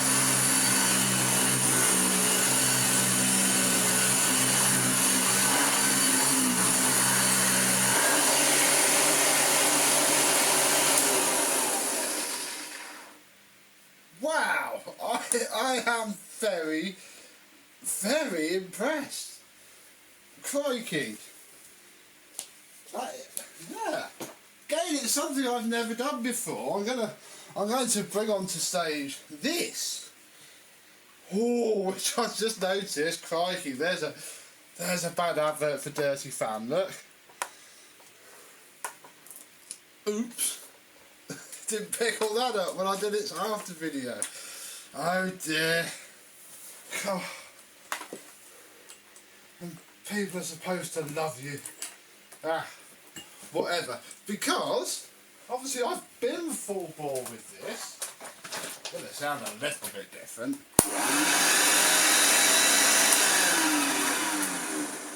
fact, I guess for a proper comparison, ow, ow, ow, ow, ow, ow, ow. Take the bag off. And I'll try not to stand upwind of them. Ow!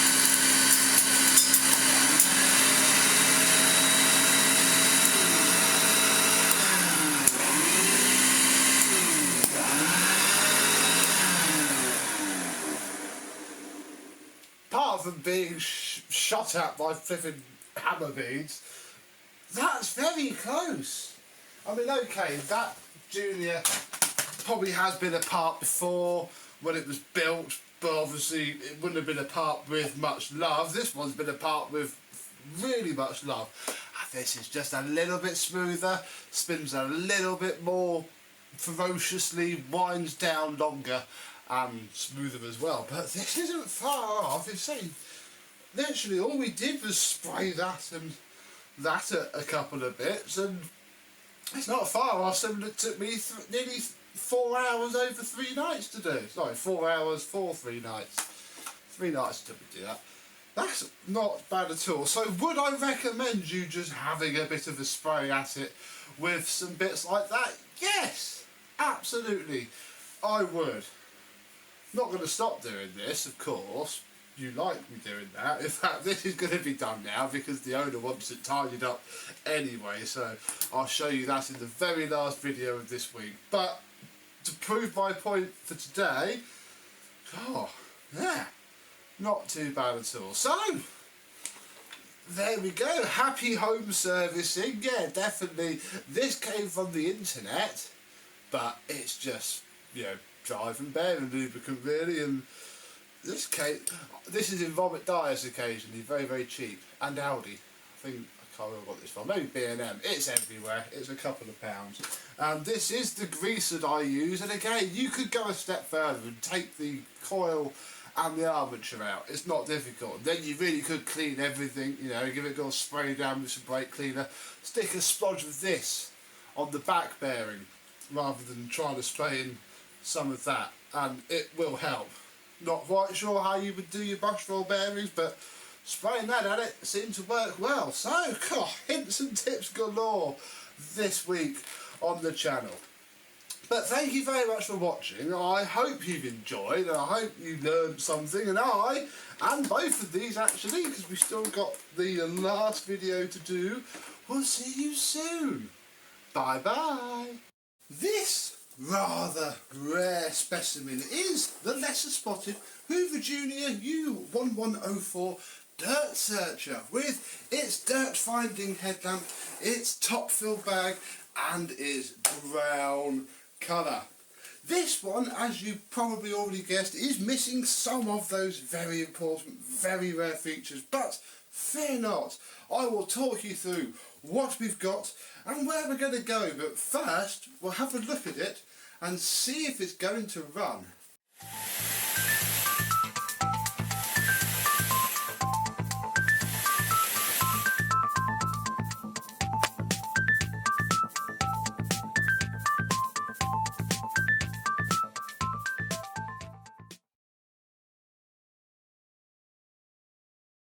Yes, hello my vacuum cleaner chums, how are you today? Yes, this is one of Mr. Rich's incredibly rare vacuum cleaners which just looks trash, because quite honestly it is a made in Britain look. The bulldog sticker is letting the side down, as is the missing top cord hook. Little bit of a problem, but we have our brown handle, and I don't know that's original if it should have a brown one. I think it should probably have a brown one, but it looks okay enough. And yeah, then we can move on to the Junior bag, which is in pretty disgusting condition. Let's take the top cord hook is not actually fixed in at all. In fact, yes, looking closely, the entire bolt and spring is missing from the thing, so that is why that is no good. But yes, this is a very replacement bag with holes in it, but actually inside does hold a full-on top fill assembly. I presumed they might be the original bellows, but that's definitely replacement. I haven't seen that. I think that's a conversion piece. That's actually probably quite cool. It just takes the older style bellows and then converts them into the newer style, which just clicks in. So not too bad, not too bad. And then we can look at the rest of the machine, and judging by the cut black cable, somebody has been here before. I mean, it must have been an incredibly long time ago. Let's recline the handle. Yeah, the actual body, it's got a few scuffs, but it's not too bad. It'll clean up.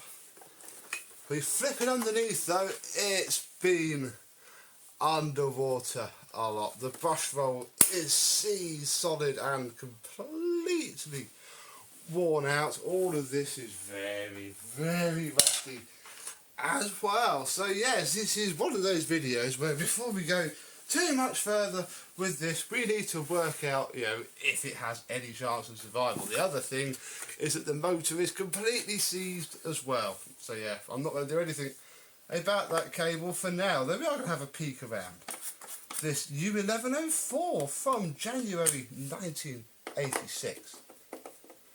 Let's take these screws out. Oh yes, it springs. Oh yeah, you've got to do the back wheels with this, haven't you? Oh, it's been a while since I've done a flat belted Junior. What horrors are we going to find in the little hole? What horrors are we going to find within? Ooh, delightful. So, much green on the terminals. Oh my goodness. Wow, that is impressive stuff. Indeed.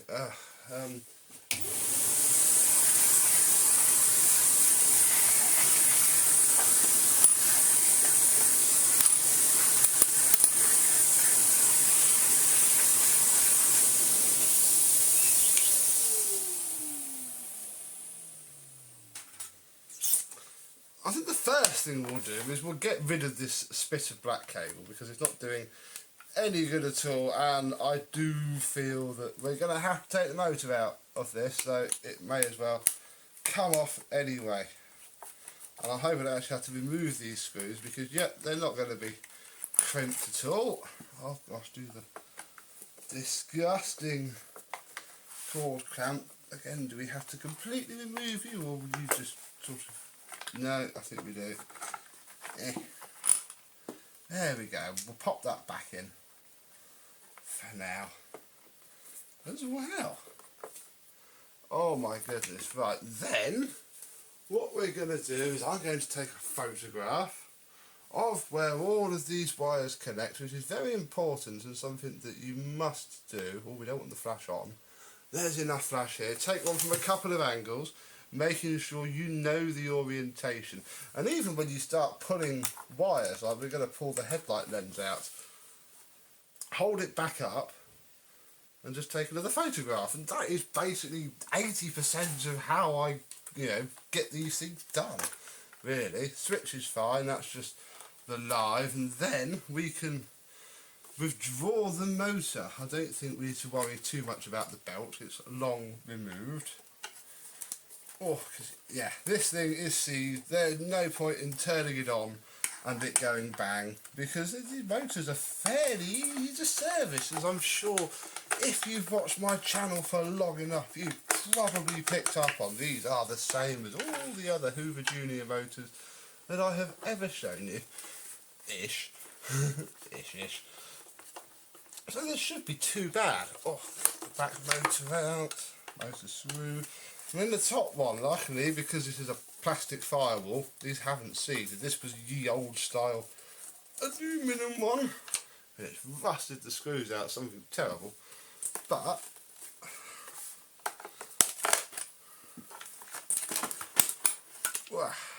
we can,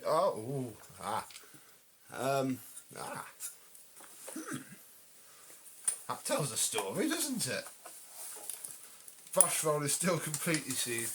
We'll have a look at that later. Okay. Get our 4 motor screws out. Yeah, so it is seized. Oh no, it's not. It's not seized. Well, not now. but we do definitely need a fan. I don't even think it's a genuine fan. Oh, it is a genuine fan. Wow, that is ever so worn down. So that is why this thing doesn't work, and probably also why it's not going to work in this video, because there's no point in me taking it apart much. Oh, there it is, isn't there? We want to see inside of it. Okay. Righty. Oh, righty ho. We've got our first broken joint. Look. Oh no! Don't start doing that. Oh, blimey. Right, I'm going to get to the point where I'm going to take the casing off, and then I'll come back. Oh, the corrosion is quite bad, and I actually ended up pulling out the whole terminal blocks because the wiring just won't give out, and I don't want to break too much of it. So, wow, what a pain in the bum. However, we are at this stage now. Now it's pretty rusty. There are the spring clips of utter hate. We will not be removing the carbon brush holders from this motor. But yeah, this is the inside of one of these, and it's pretty similar to every other Hoover Junior motor really. We have a much better front seal made of, you know, rubber that doesn't degrade. And if we can, yes, we can turn these screws. That's handy. Oh no, wait, we can turn one. Oh dear. We can turn one of them. I've even got some spares, so it doesn't fully matter if we.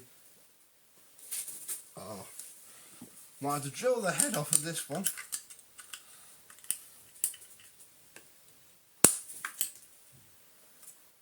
Oh, I'll just take a chip out my screwdriver. That's annoying. Let me get that out. It's certainly freeing up though, but yeah, I want to get the fan off.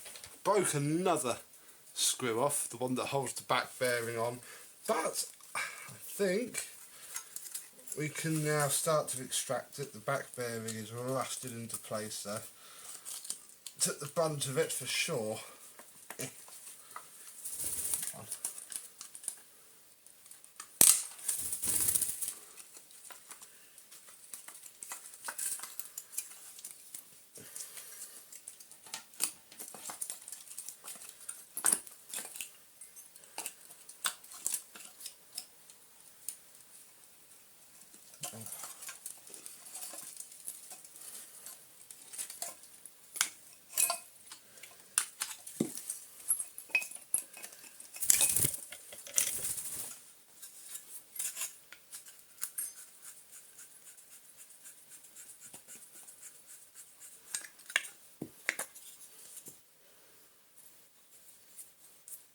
Front bearing spins very nicely indeed. I think it's this back one that's completely and utterly destroyed. I also forgot that this is a one piece on these moderner ones, so we have to come around to this side, push the locking tab back on the carbon brush holder and push down to release it and hope it doesn't snap, and then we can take the carbon holder out. Or we can withdraw the brushes as well. Original, genuine Hoover brushes. They can certainly be saved. Oh, blimey, what a kerfuffle. I still haven't managed to get this out. It is solid, actually. It's going to have to be destroyed to come out. I think that's fine. I have many spares of these, but that's what we don't want to do. Oh, okay.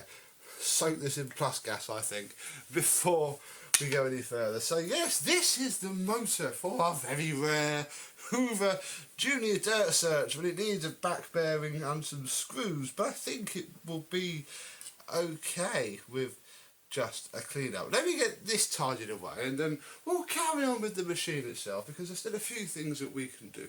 Got it out without knocking any more chips off of the back housing. There is our very rusty, very knackered, going in the bin, back bearing. And yeah, our fan.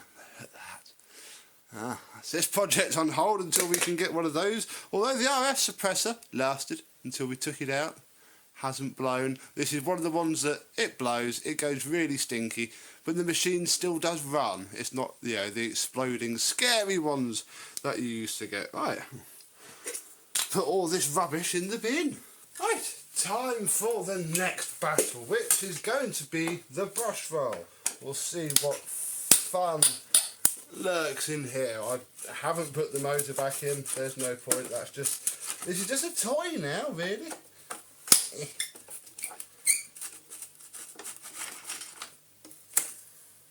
Okay, nothing too worrying so far. Oh, there we go, look. Look, we fixed it, we can give it back to the customer now. I need a better screwdriver for doing this.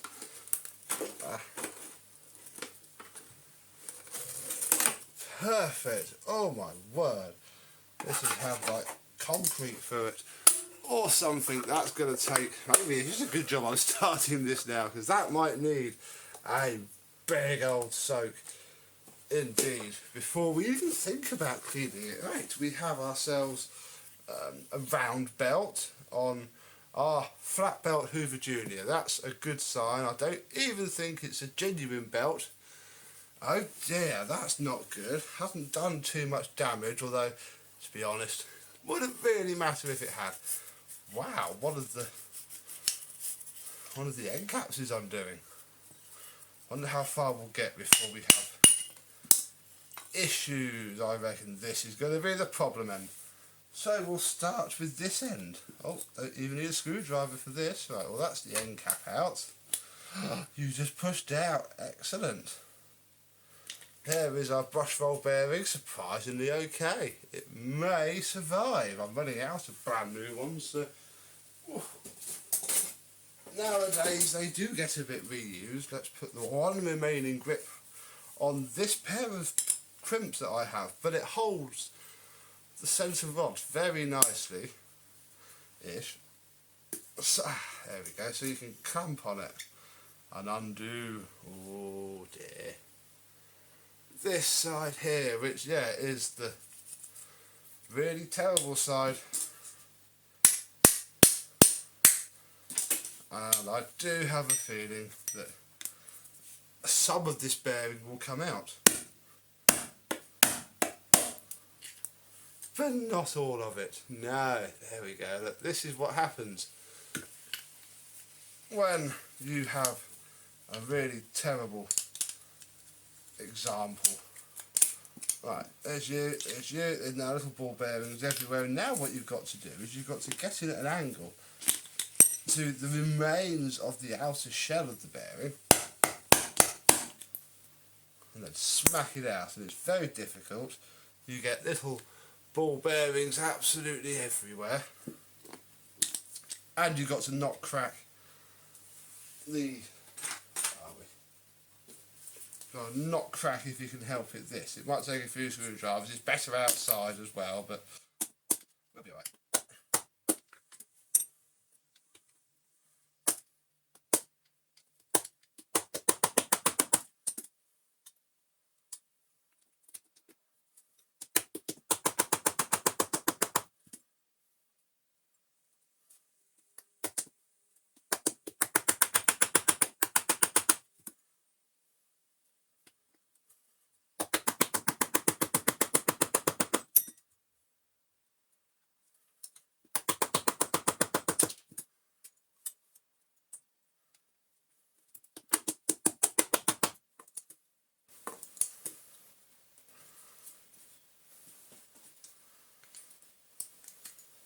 And eventually your very rusty outer shell of the brush roll bearing will come out from its rusty, disgusting tomb, and then hey, who knows, the wobble washer is still intact.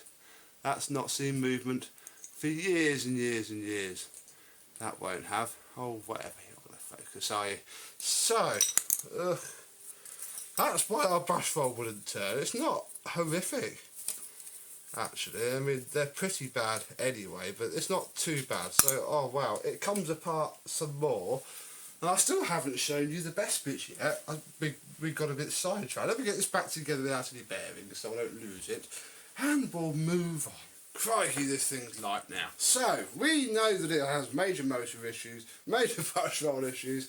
Oh, how much worse could it be? Well, hopefully things will get just a little bit better, because here, look, is the original lens cover. Yes, kept completely separate from the whole machine for quite a while, I think. I certainly kept it separate whilst I stored it, because despite the fact that, and you can see it there, look, the exclusive has long gone, as has the Hoover. You could recreate that fairly decently with, you know, a nice see-through sticker, and it'll polish up quite nice. But just the fact that it is brown and intact makes it perfectly reasonable enough. We're missing our bottom screw there, looking at that, but we'll be alright. And obviously the bulb holder all sits there, so this just sits like that, and wow, that transforms the thing very well indeed. But the big glaring thing is the bag. What is going on with the bag? Well, here, look, is the original bag with its broken top cord hook, but otherwise it's here. If we unzip it, look, we can see that we have our top fill tube, we have our proper bellows, we have open and rust, oh god, open and rusty safety pin that has just snapped. Ugh, tetanus. Come on, we'll get rid of that. Now the main problem with this bag, and it's actually quite lucky that it's not completely and utterly filthy. I mean, it's dirty, but nothing that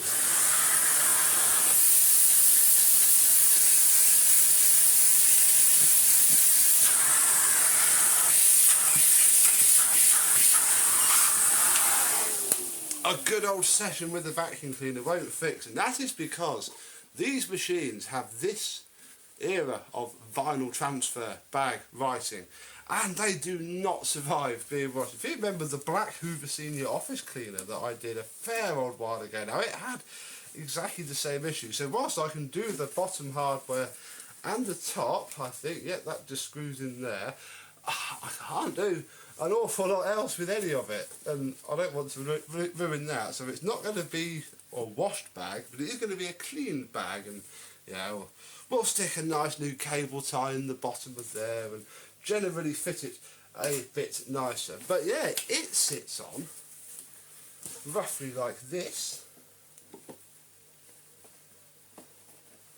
If I can push the clip on, it ought to go on perfectly anyway, because, well, we're completely missing the top cord hook now.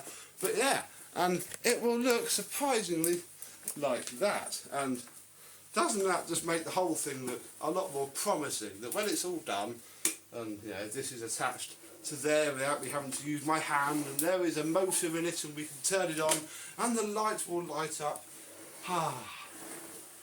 Gives you hope, doesn't it? So there we go, really. Hopefully in the after video I will be able to show you this in all of its glory, and we can vacuum with it. It's going to be fantastic because of that brush roll, but it's really hard to find brush rolls for now. Really hard indeed. And yeah, hopefully we can see it afterwards. So, thank you very much for watching. I hope you've enjoyed, and I and this Hoover Junior exclusive will see you soon. Bye bye. Every now and again I get hold of the machine that I've never seen before, apart from a couple of pictures.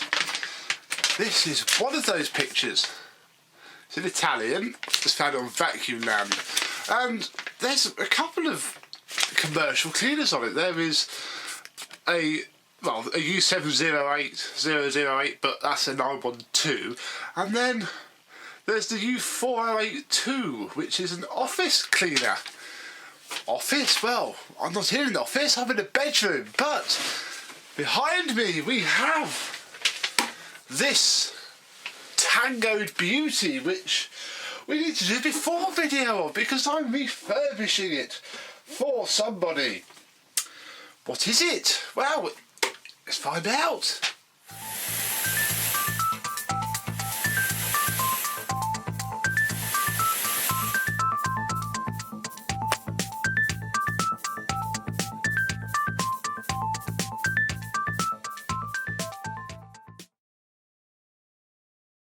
Yes, hello my vacuum cleaner chums, how are you today? We find ourselves in the presence of a tarted up Hoover Senior 652A, cunningly disguised as a commercial vacuum cleaner, although looking at this printout here, a light duty commercial vacuum cleaner for offices.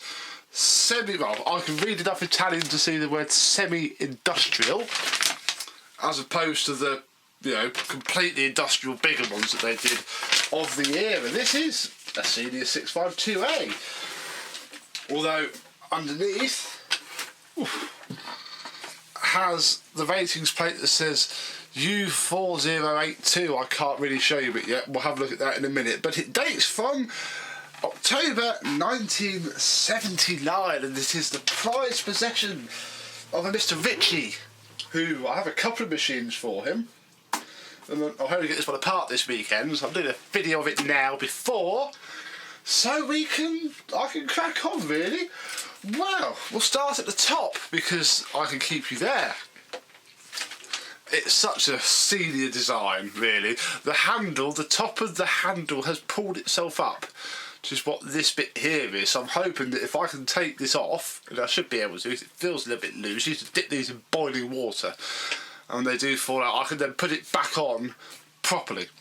So there's that. We have the bag slide, the bag hook here with an internal strap, as they do, to stop it from being too heavy. The top cord hook rotates on this particular example. We'll take the cable off. I'm presuming it might be the original cable. Don't think it's the original plug, but my gosh, doesn't it match? So that's nice, that can stay. I'm no good at IDing cable. You think I'd learn, but it's not dated. It may or may not be right. We shall put the top cord hook back up and move down the machine to the bag, because the bag is a heavy duty bag. Let me see if I can take it off. As it does in the usual Hoover Senior way. God knows what's living inside of it, so we'll be a little bit careful because this has been in a garage for a long time. But it has a leatherette patch sewn onto it. It's also, and this is a big pain in my bum, got the Hoover logo screen printed badly onto the bag, so I don't think I dare wash this, which is a shame because it would probably do it the world of good, but I just can't risk it. So I think this is going to have to be, well, the bag slide comes out anyway. Oh gosh. Yeah. I think to start with it will just have a very good vacuum. It's a shame because washing it would help, unless I just literally dip the bottom end in and out a lot and swish it about and clean it. But if it's the same type of screen printing that was on Turbo Power soft bags or a Turbo Light that did it, that's just going to disappear.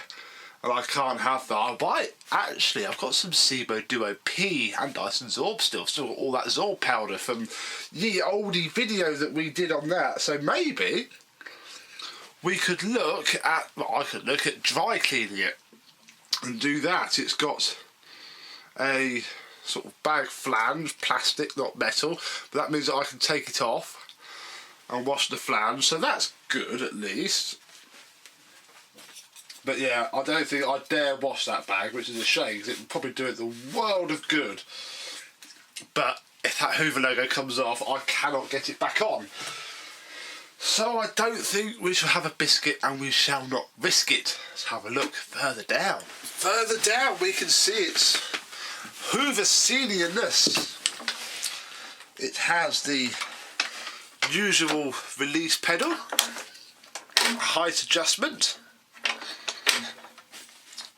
That's all identical to a normal Senior. The way that the cable goes down and through, on-off switch on the side. No headlight on this model. No such frivolities needed for an upright commercial Senior. There's in place of the headlight lens is just a cover, which again I cannot machine polish it too much. I can machine polish up to there, but obviously that Hoover feels ever so fragile now, let alone if I polish it.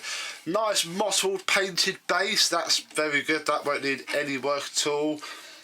Nice roundel, which I can't machine polish the base, which is actually quite nice, because it saves me having to try it. If we look underneath, what's underneath? Well, it is the same chassis almost as a Hoover Senior. It's even got the tool plate at the back, although there is no 2-speed switch.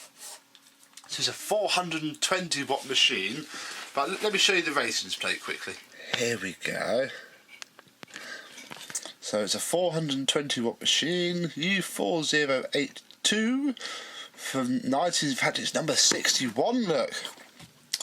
The 61st machine from 1979. It won't be from 1989 because they were full plastic by then. Only the 912 was just about clinging on to its existence back then.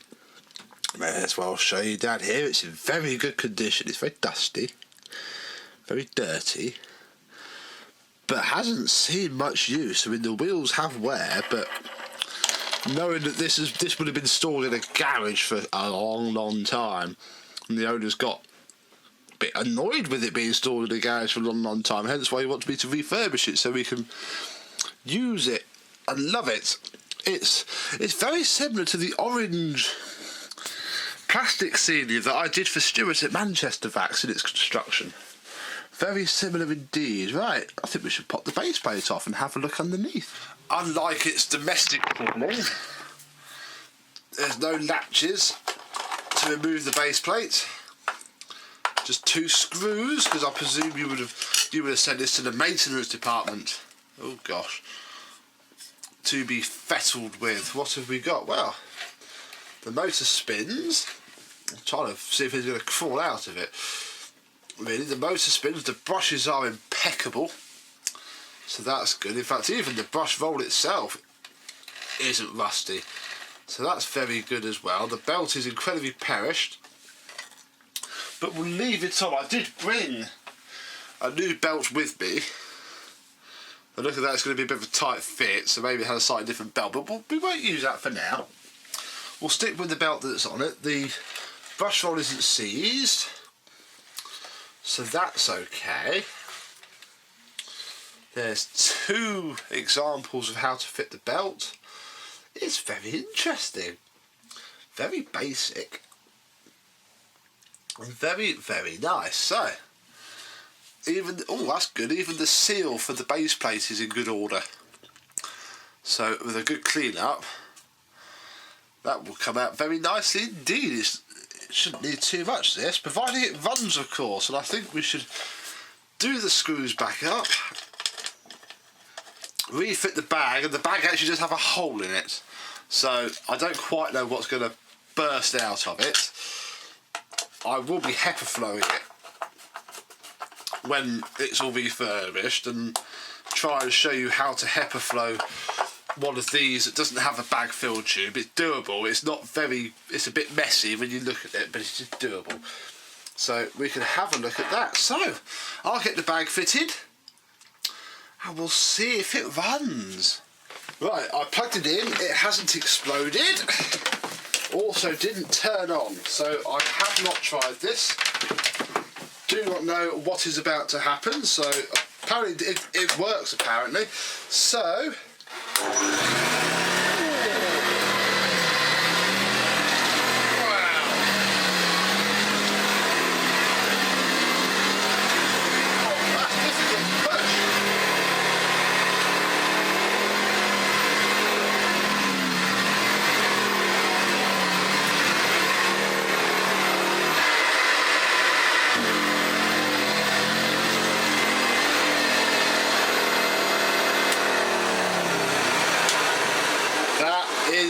astounding. That really does pull itself into the carpet. That sounds beautiful as well. Either it's had work already.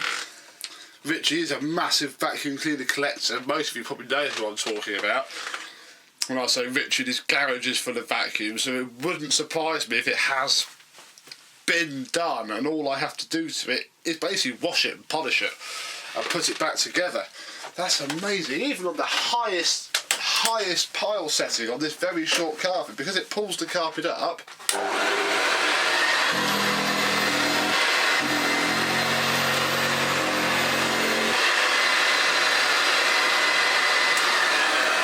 just about, if I do it right, pulls the carpet up. Let me see if I can show you. So you're down on the floor, and if I just recline and look, you'll see how much that sits up off the carpet. And if I turn it on,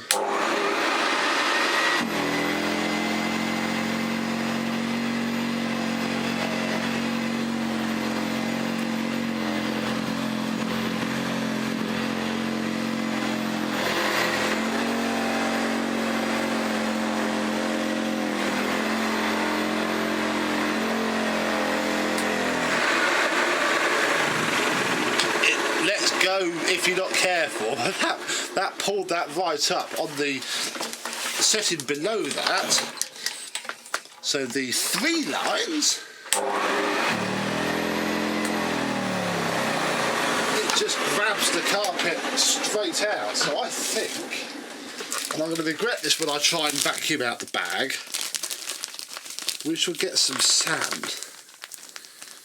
And I might even be able to leave you there for this test.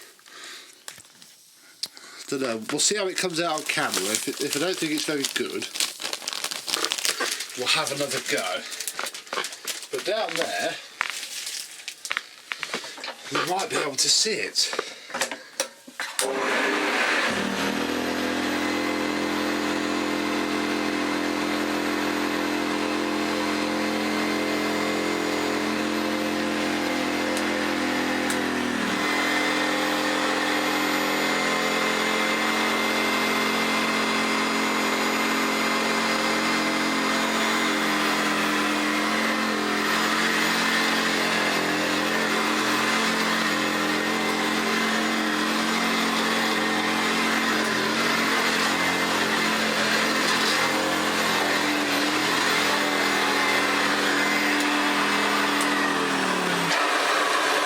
Listen to how slow the wind down goes. If I take it off the carpet,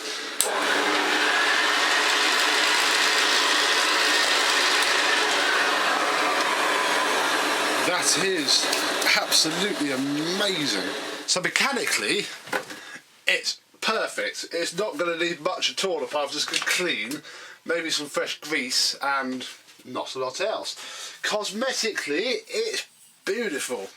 And I'm really looking forward to machining up this hood. So I'll keep this in shot so we can do a bit of a comparison maybe when it's all done. But this isn't going to be too difficult at all. The motor will come apart a treat. I shall desuppressor it. I presume it's got one. The bag, well, I'm going to have to just vacuum this off and dry clean it because I daredn't ruin and lose the Hoover logo that is on said bag, but this is what a senior should be. That's what I need to get my 652A and my 652C, which I've still got in bits after having done nothing with it before. Now, as it goes, so there we are really, the before video of this Hoover Office U4082 vacuum cleaner. Thank you very much indeed for watching, and I shall see you soon. Bye bye. This is 7 hours later and an unplanned addition to the before video. As you can see, it is in the stages of coming apart. What you didn't see in the video, which is a big shame actually, because it would have been excellent to show. Afterwards, pack it up, took it downstairs, put it back in the car, Mum said, "Oh, that's interesting." I said, "Right, let's push it round." It works really well. As you saw, 5 minutes in, the suppressor went. It did that to the back of the hood, which should wash off and polish out. You can't see it from the outside. And this is what happened to the suppressor. It literally exploded and pushed all of its paper filings out. Look, it's blown the metal case clean apart. It went bang, sparks flew out. Obviously you can see where all the sparks went here. Just kept going pop bang, pop bang, pop bang, until I turned it off really, and then Mum made me check all the electrics, even though I knew exactly what it was. Still smells quite bad now. So yes, suppressors, children. In my Electrolux 500 video, try and do this one-handed, I mentioned how you should always de-suppressor a vacuum cleaner, especially one like this. Later Hoovers aren't too bad, turbo powers, they have a different sort of suppressor. They're okay. I've never known one go, but these ones and Electrolux ones are absolutely terrible. Just out of the way. There we go, look.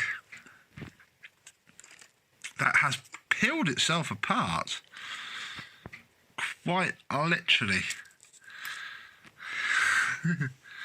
I don't know how much we can see inside. I don't want to poke around too much in case there's glass fibre in there. But there we go. That is what an exploded suppressor looks like, and why you should always remove one if you are unsure of the history of a vacuum cleaner, which is what this one will have. So this really is it. I'm going to carry on now, taking it apart, get it washed and in the airing cupboard for tonight, and it can go back together, and you will see it when it is all shiny. So now it really is. Thank you very much for watching. Stay safe, children. Remove your suppressors. Bye bye.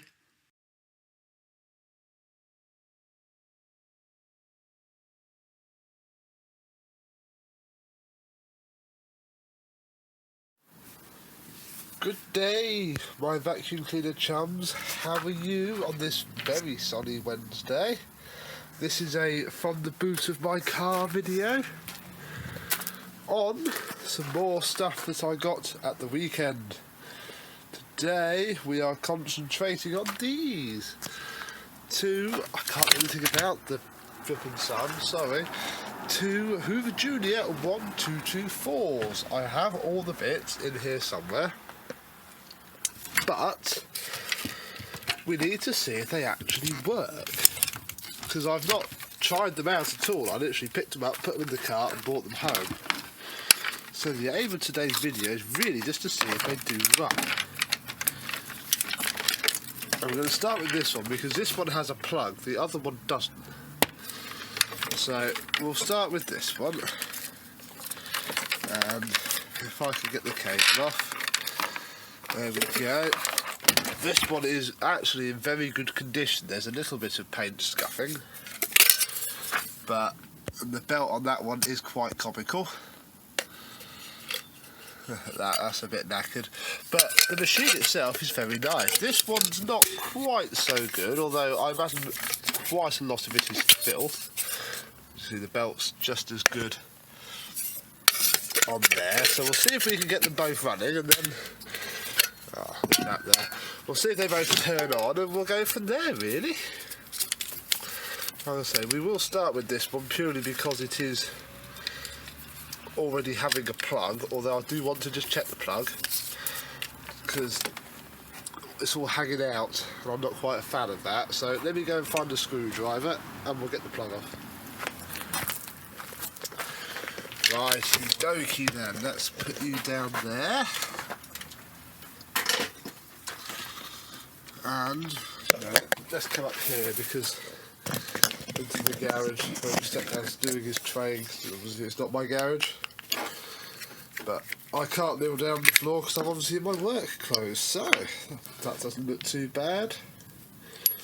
All I think we need to do is just slip the cable up into the cord grip, like so. There we go. That'll do it.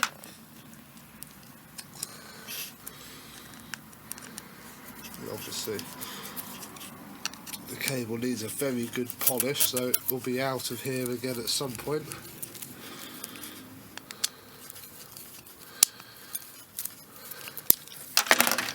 There we go. We'll put the plug back on. This plug costs 42p from Woolworths. Is that what? No. Yes, it is Woolworths. So remember Woolworths? They didn't do very well as a company in the end, and went bust. So I feel a bit better about this plug. We'll take the belt cover off. I don't even know it's going to be turned on yet, and we'll come here, reset the RCD.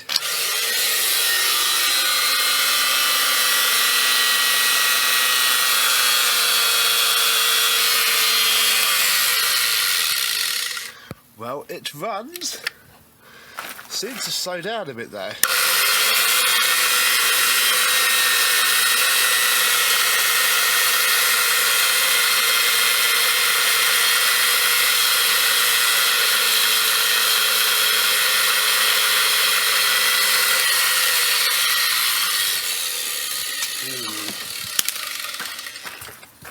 I would say it doesn't sound terribly healthy, but I don't think that's in a motory way. I can smell a little bit of burning as well.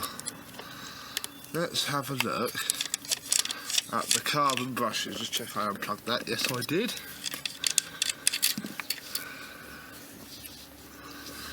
Oh, of course you're not going to come out. Why would you?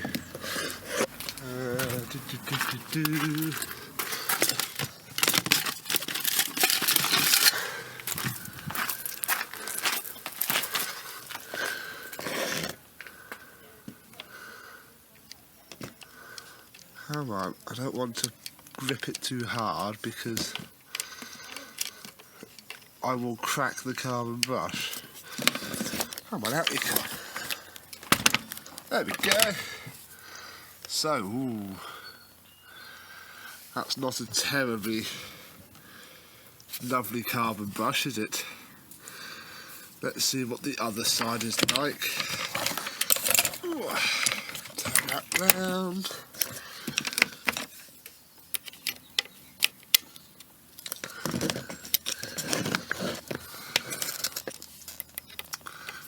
There we go. Turn it without cracking the baker light. There we go. Ooh, yes. And that one also is quite chipped and cracked. Wonder what they're like on this one. See if this one's any better, because we'll just borrow it. We'll borrow the brushes. Ah, that one's a fair bit nicer. Let's get round to the other side.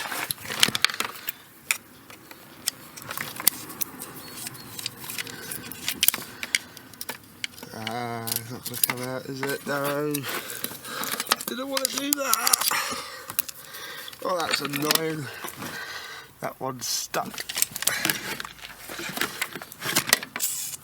Oh, why don't it just come out now? Let's see if I can just get any movement at all, because I don't have any carbon brushes on me, so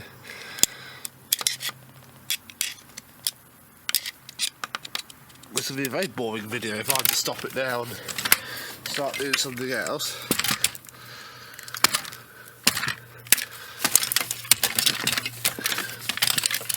How annoying. It's in there, but it's not going to come out. Oh, yes, sod. Yes, sod.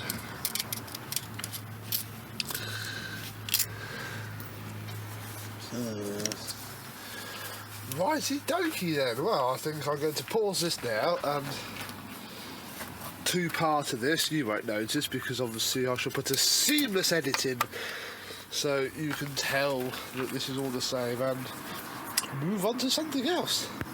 So we'll pick this up later. Oh, that sun's bright. And I've got that carbon brush out. You can't see it because I haven't got my light on, but it's stuck in there. You annoying sod. Right, see you in a bit. Right, back a bit quicker than I thought because I remembered that I have my box of Junior spares. Sat just there, you can't see it. But I also have this pot of Junior spares, and look, there's 2 carbon brushes. So, what I am going to do is pop these back together, just so that presumably that might run. I don't know. I think it is down, so it's just to be pushing up against the armature.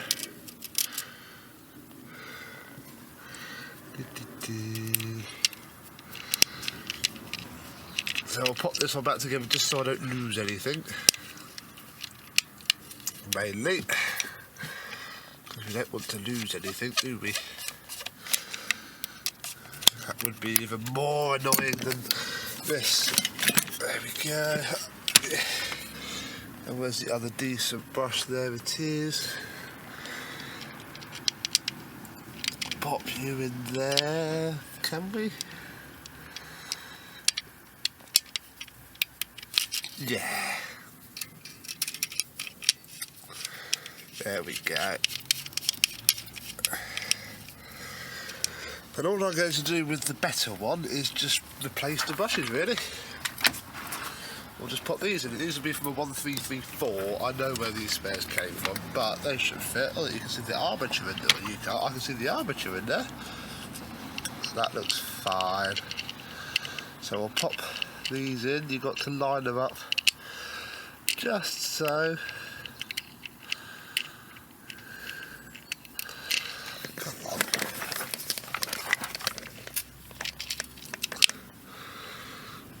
Go in your little hole. There you go, there's one. Get the random hair off. I'll pull it out now. What a wally. There we go, that's in. Pop the cap on. Screw it down.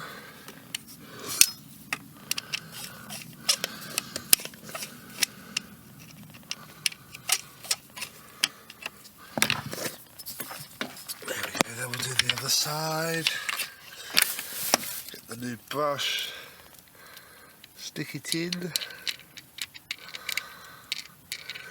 we go, pop it down,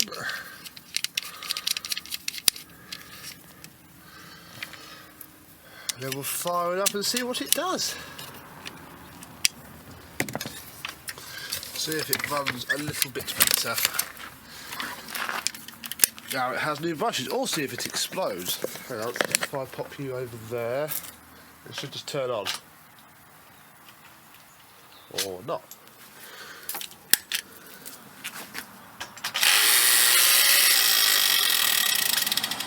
Ah, you didn't like those. Ooh. Maybe it's burnt out.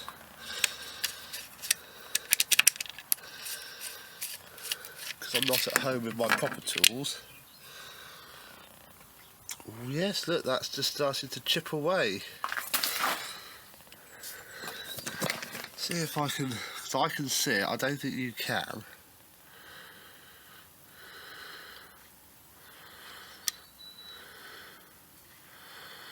Yeah, nothing looks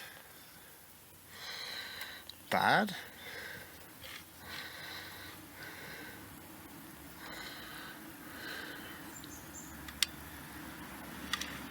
Obviously you can never tell until the armature is out, so I think this might have to be a stripped down job. I'm quite glad I got the pair now. I might have to make one good one out of 2. Right, okay. I think we should put this one away, since it obviously doesn't want to play today. And we shall have a look at this one, just to see if it does run without causing a fuss. at least I know that I have one good body and one good motor. So, first thing I want to check is there's a little bit of tape on this one. And if I just set this up, I'll peel the tape off and see what's underneath, because one of us thought, if it's only the outer, I'm not too fast, but if it's all of it, oh, this is old sticky tape. If I can obviously see the inner core, then it's going to be very good. Oh, there we go, that's all that's happened. That's fine. We can deal with that. So,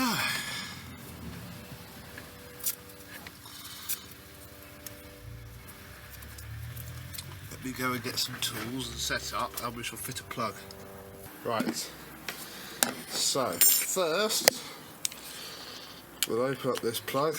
It's not a vintage one, I'm afraid, but it will do.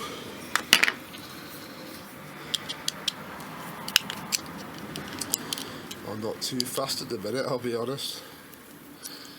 I just want it to work. There we go.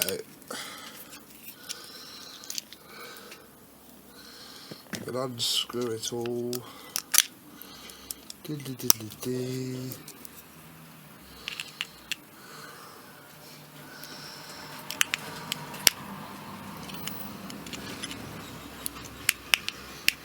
this on.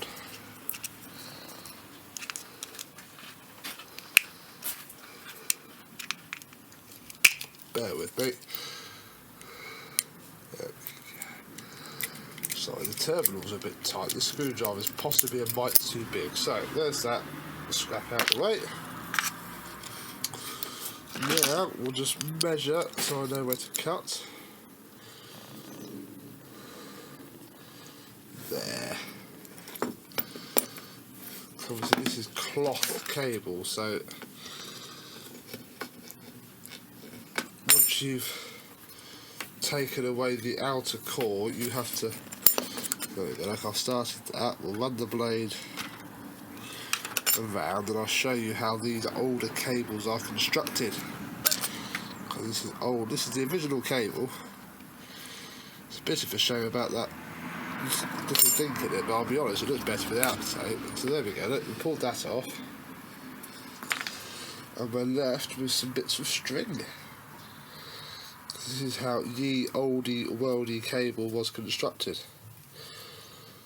There we go. And obviously it's got red for live and black for neutral. Just like my car actually, Renault were using vintage UK wiring colours well into the 21st century. And then you can just strip it down as normal, so we'll take the neutral off. Like so, and the live, like so. There we go, stripped down. And then all we got to do is push it in, so we'll do the neutral first. That's in there. Actually, fun fact, Dyson motors use this colour coordination as well. The red's always live and Dyson motor. The red goes to the brown and the black goes to the blue. Isn't that interesting for us on a Wednesday?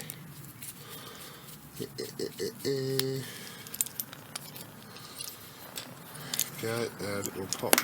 Oh, just lost the earth pin. We'll have that back in a second.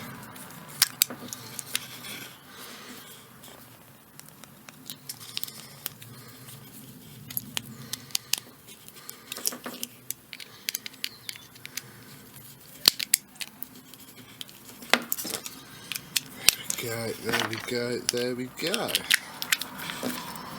Lovely. One plug wired up onto our Hoover. So you may as well stay there. Let's see if there's a reason why this didn't work before. Okay, let's push the plug. Try again. Oh, that works much better. Just from the air coming out of it.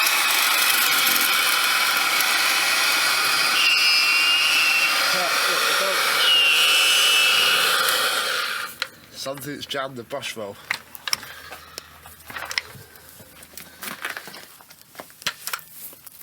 If you watch the brush roll,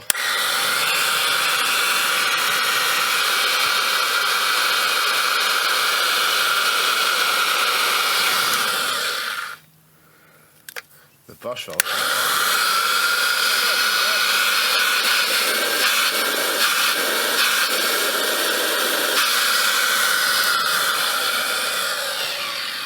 So that is a very good motor, yeah. What's caused you to jam up? I don't know, but I think what we should do is go into my box of spares and I know I bought them with me. We'll get some belts. And what I'll do is I'll set you up there. And we'll change the belt in this old girl.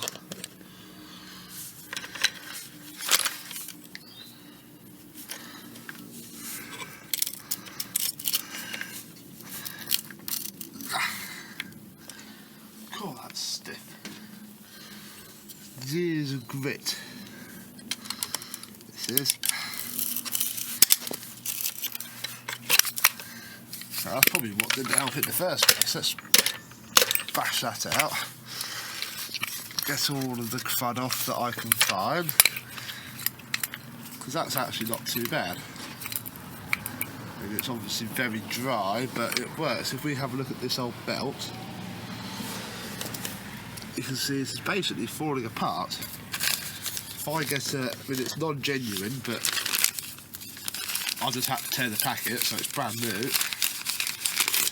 This one of these out. See the difference? Let's pop it on. Brush strips are incredibly worn on this one as well. That was a little bit better. But I'm not changing them round. Not today, so I'll pop this in here.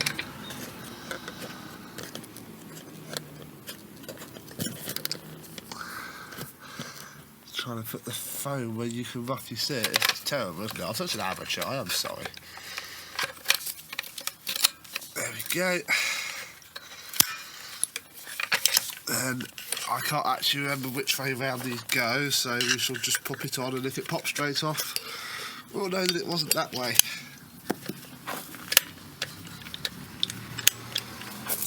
Right, let's switch it on and see what happens. Straight off. So it wasn't that way round, let's try it this way round. I have to use a screwdriver here because A, I'm trying to hold the phone, and B, it's a very stiff new belt.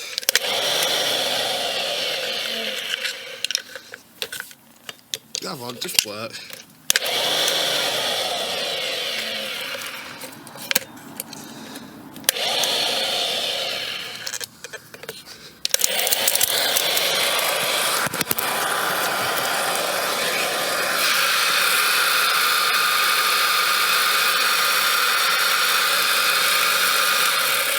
There we go, after it flung a load of crud in my face. So, that works nicely. We'll pop that on.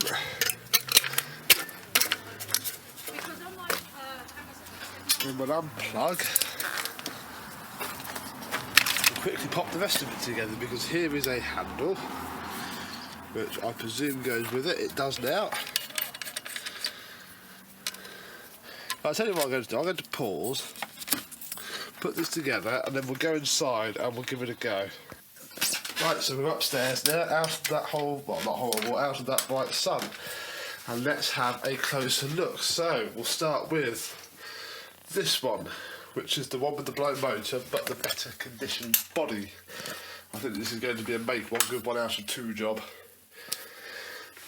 Although it will be very, very, very, very easy to find under the motor, but that's just a bit scrappy. So look, we have a lovely, apparently it's not completely original, but a very old genuine bag.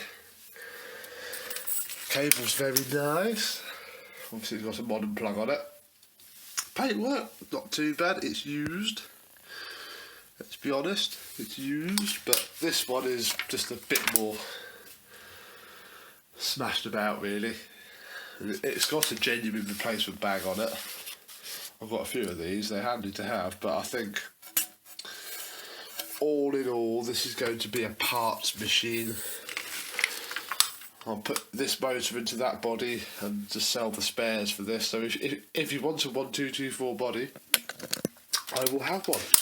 So I'll pop that to one side because it doesn't work, and we shall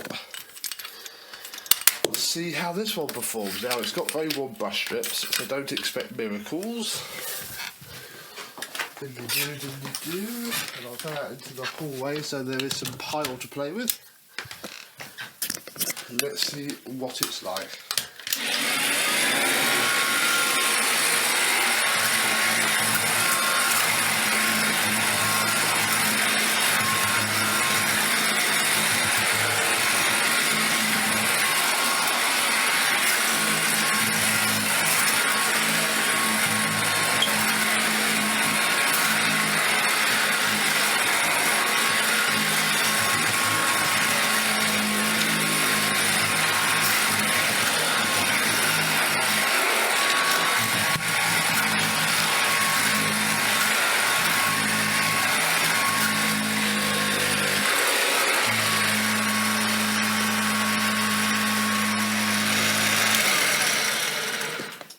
Feel it beat the carpet. There's not a lot of glue reactions, hopefully.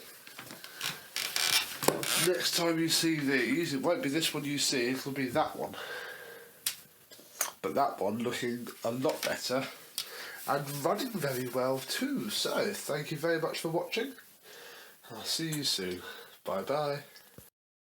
This green box was last seen on my Barton's unpacking stuff video. Didn't actually come from Mr. Barton or his shop though.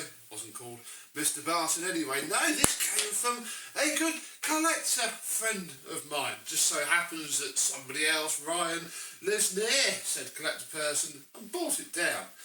And this is where it's at really. I haven't gone through it. I want to get it turned on, see if it runs. It's lived under a storage container for many years, possibly that way round.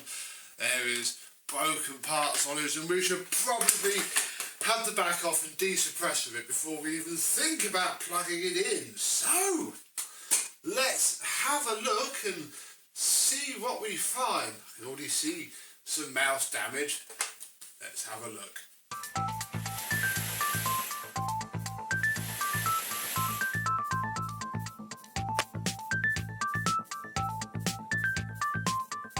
Yes, hello, my vacuum cleaner chums. How are you today? Yes, this green box has been stuck. I've kept this in the house. I didn't want it to go rusty, even though it has spent the last several years outside. But yeah, this box is all broken, so it needs to go in the bin. As well as the machine, I also got from Mr. Joe some wand ends, and this one's actually potentially brand new with a sticker on it, and genuine Hoover. And a couple of sets of wands, because all my wands that I have, you know, for keeps are pretty disgusting and broken. So that's cool. We then also have, this will be the remains of that, and the bank data, which we have zero need for at all. So that is this broken crate gone. I mean, if there's any crate enthusiasts, look, it's a Gerber Stoll. There we go, whatever that is. It's, yeah. It's all broken. There's no point in keeping it. And again, really, we don't care too much about all of that either. Although I'll wash it up with the machine. Yes, it's obviously tried to be sold before because, you know, blue 427 offers. It obviously failed quite badly. Here are its credentials: 0427 1977, January. There we go. As you can see, yeah, we are missing a wheel, missing a couple of other things, I'd imagine, as well. Let's come a bit closer and we'll have a look. I have the Victor V9 sat here. I think we might need to clean it as we go. We will remove the flex. The flex gives us our first sign of rodent damage. So I hope that's not the original flex. So it does have a very nice look, Electra Volex plug. Very nice. That should clean up absolutely fantastically. Can we take this off yet, or do we not care? Oh, yeah, we don't care about that. So yeah, we have one sticker on this side. I presume it may have had one on that side. I don't know really. This would be a budget machine, certainly, with just one solitary on-off switch. Obviously this highlights the second broken part. I'm assuming this isn't genuine either, although it only seems to have two little screws in it. So that's quite nice. And yeah, we need to try and get this off, but that might involve breaking what's left. Oh, let us open the front, where we can see that it's pretty full of gunk, but that isn't torn or damaged, and inside of there is very clean as well, so that's a good sign. I think what we'll do now is give this a quick vacuum up, because I don't want all of this to go everywhere while we're cleaning. And oh look, we can see the back of our hose inlet there, and oh, it looks like it's broken and been glued, so that's going to be fun. Right, let's tidy this up.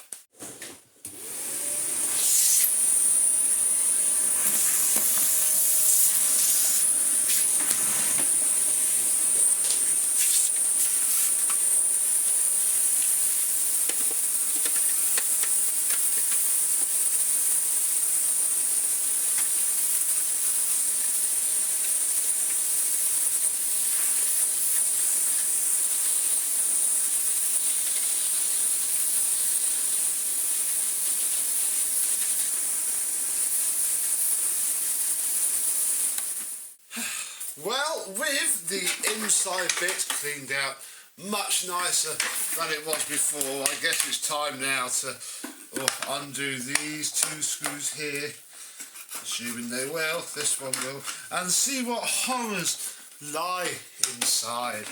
I don't know what to expect. Probably lots of dead spiders.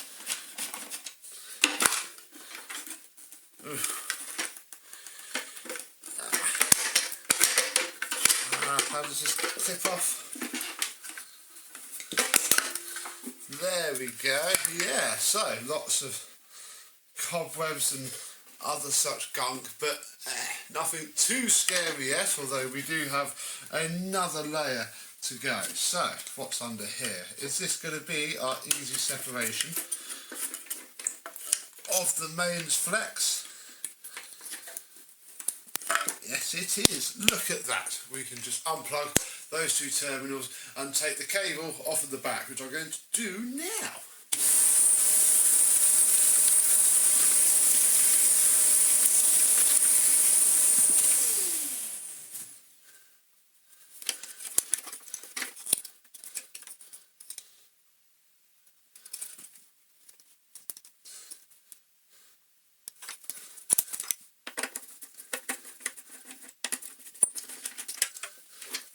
With everything cleaned up out of the way, we can remove our last screws and work out how the heck this is going to come off. What the?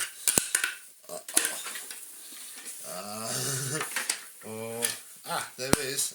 There's a flat blade screw hole there. That looks like, if I just find myself the correct screwdriver. Hoping to save this bit for the camera.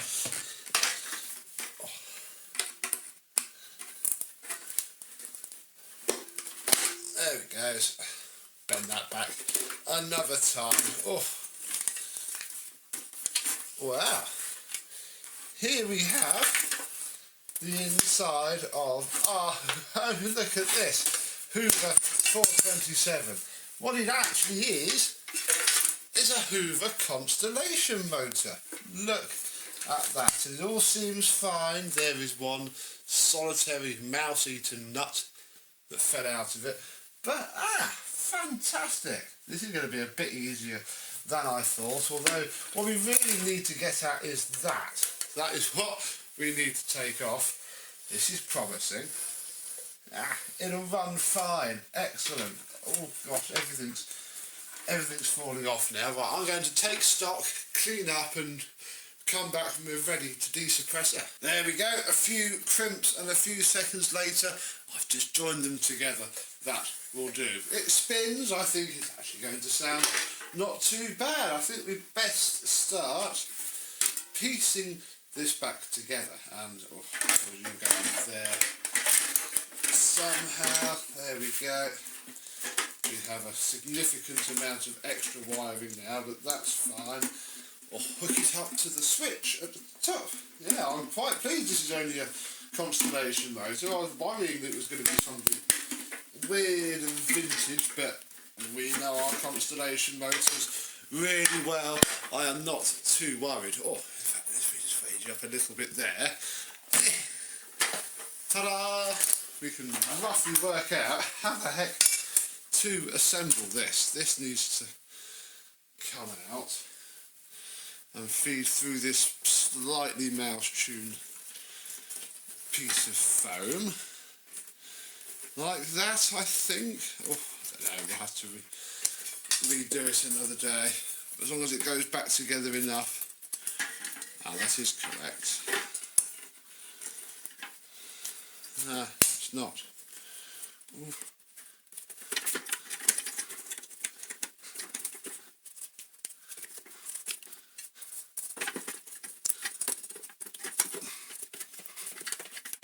I was just taking a moment putting the flex back on, and look, it is the original Hoover flex that is on this machine. That is such a shame that the flex is pretty torn and cranky and chewed, and it's only that little bit at the top, but I don't know if I can fully trust it.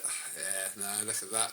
That's just a bit too deep, and we're gonna, I mean, we wouldn't lose that much, but we would then lose that anyway, so we might have to, we'll leave it for now. But oh, that's such a shame that that's the only bit of damage on the entire genuine original flex. In other news, we have it to here. Obviously I've just got to chuck this back on there, and then we are ready to turn it on. Okie dokie then, the back end is back together. I've had a quick check of the plug and it is fine, and I've even managed to remove the remains of the original hose end, wherever I put the other end of it. Either way, it's scrap, because I found in my shed this, which is a Hoover Porter Power hose end. And would you believe it, that back in the 1970s, Hoover decided to make a cylinder that combined parts they already had, i.e. pretty much a Hoover Constellation, a shell that they probably already had, and then this hose end, which they would have then recycled for the pure Porter Power. I just need to clean up the edges on along here at some point, but for now we should be ready. Oh my, this is a bit tricky. Look, I've got a... there we go. We should be ready to turn it on. I've no idea if it's on or off, so I guess we shall just leave it here and see what it does when I apply some power. Ready?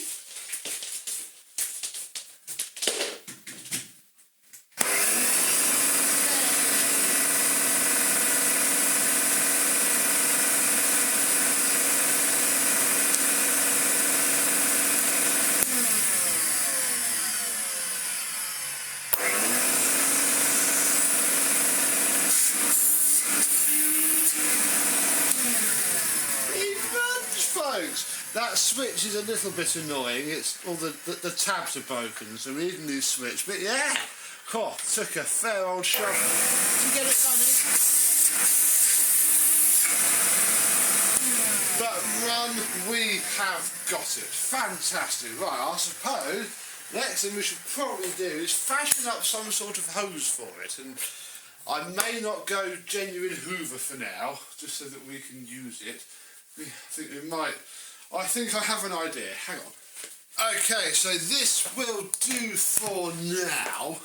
What we have is black hose. I think it's a non-original but Hoover hose nonetheless. That can be roughly fitted because it's not permanent to our hose end. Oh yes. Then all of that just sit onto here. Good enough. And look, our Hoover has a Hoover forehead.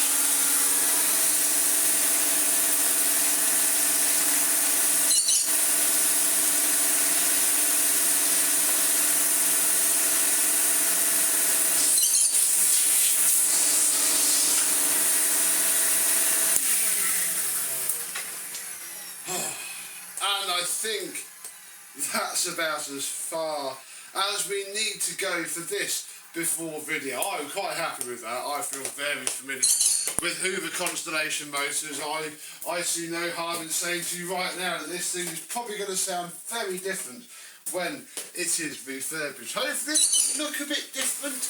I don't know, I've been noticing there's a few big rust bubbles that may not survive washing here and there. I have to be careful. I don't really want to repaint this. I just want to wash it, see how well it'll come up by itself, and you know, somebody else can paint it if they want. I don't know. We shall just do a mechanical and cleaning restorations. This hose probably won't be on it the next time we see it. Hopefully that switch would have been replaced, and we'll sit down.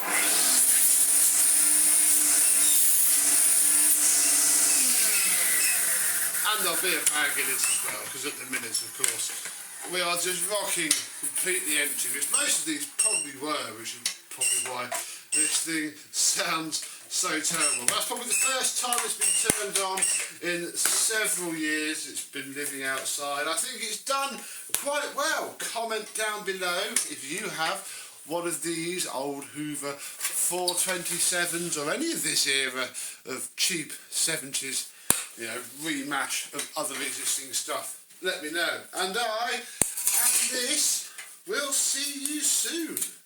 Oh, look at that, look, we can pretend we did it. Goodbye. From the same journey as the Hitachis that we saw the other day, you'll see I'm still dressed in the same clothes because I'm filming this straight after. It's time to look at the other cleaners that I got. This is almost more exciting than the Hitachi. This is a Hoover Sensotronic System 1.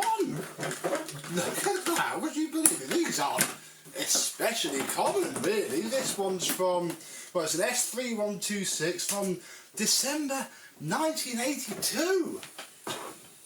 Awesome.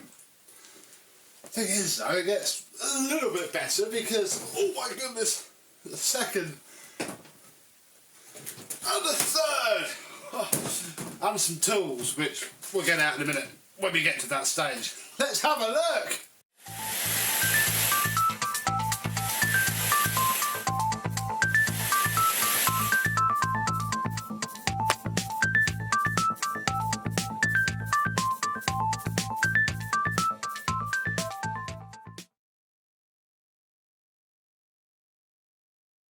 Yes, hello my vacuum cleaner chums, how are you today? The inner Hoover geeking me, well, passed out a few hours ago.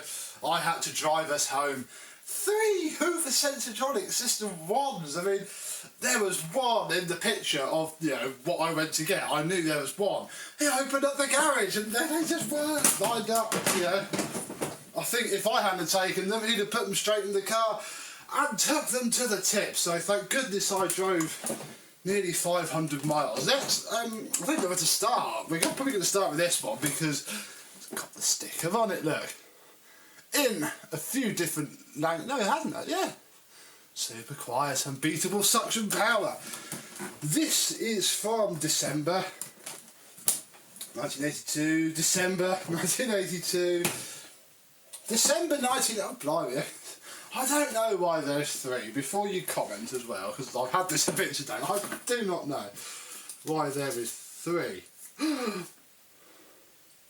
Ooh. That is the original Hoover how to fit a plug thing. This is a flex with, and again you're not going to be able to see it very easily, oh come on rubbish light, soldered wires.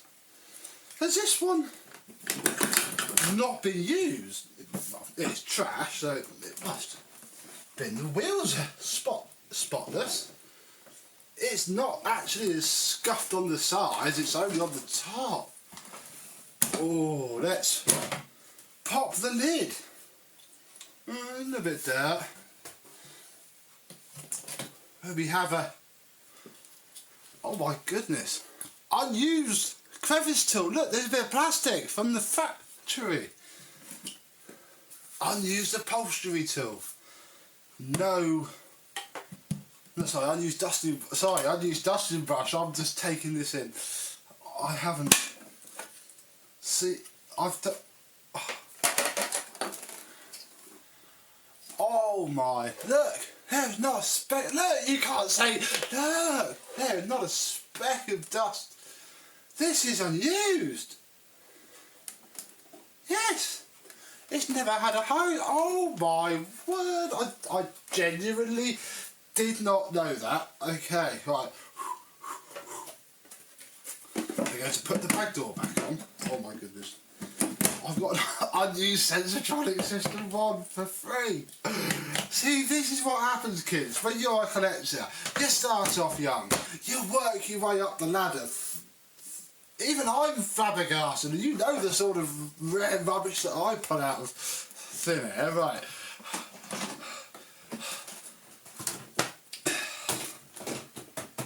That might be a separate video, I don't know. Right, I need to, let me pause and catch my breath. Right, so after that exciting discovery, I think we better come down to earth with a used one. And I'll be using this one actually to compare, because state of the wheels, they're rubberized wheels, you see, and they do pick up the use. So yes, System 1, the most basic, bottom of the line. You literally have, well, reading the other one, a light that says it is on. I don't think you even get a bag full light, or that also is a bag full light. I don't know. Under here we have a slightly cracked tool tray. Oh yes, look at that. And a very, very perishing rubber, well, foam gasket for the hose inlet. There is a filter. These are a right sod to take off. I'm not going to do that. So no tools in the machine, sadly. But hey ho, oh blimey. But this one we can turn on, which will pull the lovely baby cable out and check the cord rewind. Oh, that was good, right up until the end. I think it is okay, but the cable's obviously been wound up for rather a long time. We can look at the lovely Jura plug. Rubberised. Made in England, come on. Made in England plug. Not ruined because somebody forgot to put the cable through the grommets either, so that's nice. Right, let's plug it in. And it fires straight up. Lots of good suction. Back. And a broken switch, I do think. Okay. So that's good. Well, that's another thing that these do that I forgot about. The top of there gets all pulled with the cable. I bet this one is mint. Oh, it's a shame about all the damage it's had in flipping storage. Oh, I'm going to try my one to be Might be some shell swapping if one of these polishes up better. So there's that one, and then here is possibly the worst one, I'll be honest, certainly in terms of overall condition and things spilt on it. So under here we again have no tools, but a tool tray. Do however have a bag, which doesn't seem to be doing a particularly fantastic job in being a bag, but equally the foam gasket is not there, so maybe we shall forgive it. I'm not putting a new bag in one of these yet, there isn't much point. We shall pull out the I'm sorry plug fans, it's a modern thing. Yeah, we won't dwell too much on that. What's this cable like? Oh, better. Yeah, that'll do. Right, let's plug this one in. See what happens. There you go, this one, the light goes out.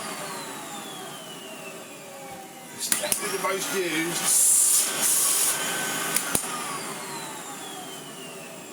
Bless it. Definitely the most used. In fact, we'll keep that out for a minute. Because there was also some other stuff that came with this. Well, first and foremost, there was a Premier Mini, but I sold it on the way home. So we're left with this box, and I do actually have the Bissell Power Force Plus that goes with this. It's over there, but it's completely destroyed the belt spindle side of the vacuum, and to be fair, I only took it because I wasn't going to be choosy when I have 3 Sensotronics, one of which is new, and I didn't even realise it, sat in the car. So box was handy though, because it holds some other rubbish, like this broken Dyson DC-04 handle. Only decent thing on this is the cap and the spring, and this bit where I can take it off. Everything else is trash. Oh, it's going to be a surprise now. Ready? Ta-da! Oh, yes, we have some tools. What do we have? We have a Electrolux, maybe, flip over floor tool, the deluxe version with the metal kick plate. Handy to have. We have this bucket of shite, which I don't know where it came from, and a Dyson, doesn't even fit on, and a Dyson upholstery tool. I don't care. This, although now I look at it in the cold light of day, I'm not quite sure why I'm so excited with this, but we have another dusting brush. Huzzah! You can tell the difference. Even the bristles are mint on the brand new one and trashed on the not brand new one. I'll put you back there. But hey, we have tools. Tool can go in there. We then have an hose. The original hose, as being from 1982, this would have had has beige tools, exactly the same tool set as the Hoover Freedom that I had a little while ago. I sort of wish I still had that now, because it would have gone well with this. Hey ho, and that fits in there like that, and then, oh yeah, we unplugged it.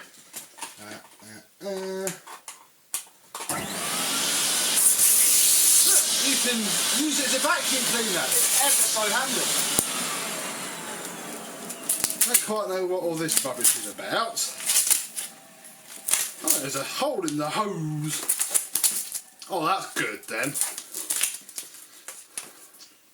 With a phenomenal amount of care, by basically chopping the hose out and pulling the wire out, we can extract the whole bit that comes out automatically. That's been looked at before, but that's quite handy because I can at least put it back together and force it back in, and it will look a lot better than having a huge mound of tape around it. And hey, only slightly rusty. That's good for one of these. Hoover Contour Beige Mark 1 floor tool. I do have a Mark 1 floor tool, as you know. I now have another one. Don't have the wands, sadly, so this is it. Woo! Next vacuum, I think 1982. This is it. These would have come with the plastic wands, the same plastic wands that my Hoover Freedom had. And if you remember my Hoover Freedom, this one hasn't, it was all a bit smashed up in there. It's what they do. Not actually that upset about not having the wands, because even if I had them, I would go to my System 40, one of these, with its aluminium tubes, which is just nicer in every way, and put those on. So yeah, I'm not actually terribly sad about not having the wands. They would be trashed anyway. Absolutely and fully trashed. Right. Well, the only real vacuum cleaner that we haven't tested yet is, oh my, the brand new and unused one. So let me go and wire a plug on it, find a bag, and we'll see what's going on. It's time I fitted the Curry's plug so we can pretend that it's both brand new, never used, and an exclusive. Now, I don't know if it's going to turn on. Ready? Whoa! I don't run for too long because I've probably got their suppressors in. Yeah, smell the carbon.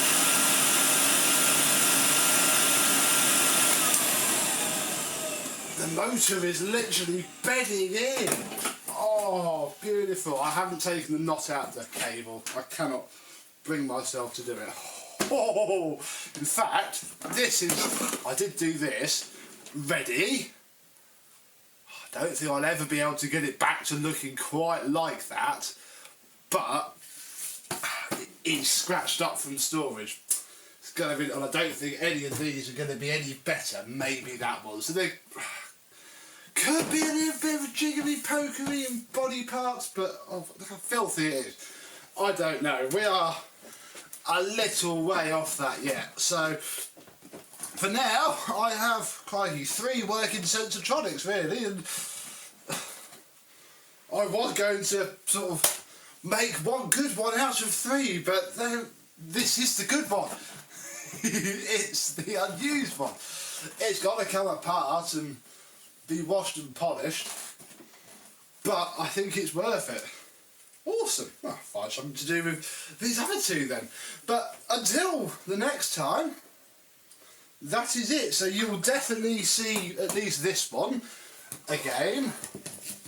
I might try, I haven't found a bag for it, that's why we couldn't do any cleaning, because obviously on my System 40 I've HEPA flowed it, and they may not even be the same bags thinking about it, so I need to get some bags. There's no way I was putting the one from whichever one of these has a bag in it in there, so meh, whatever, we'll do that another day. But yeah, I'll probably run it again just to check it's not about to burn out on me before I get rid of 2 very good motors. But next time you see this, it should look brand new as well as pretty much be brand new. So thank you very much for watching. I hope you've enjoyed. I've had a brilliant time, and I will see you soon.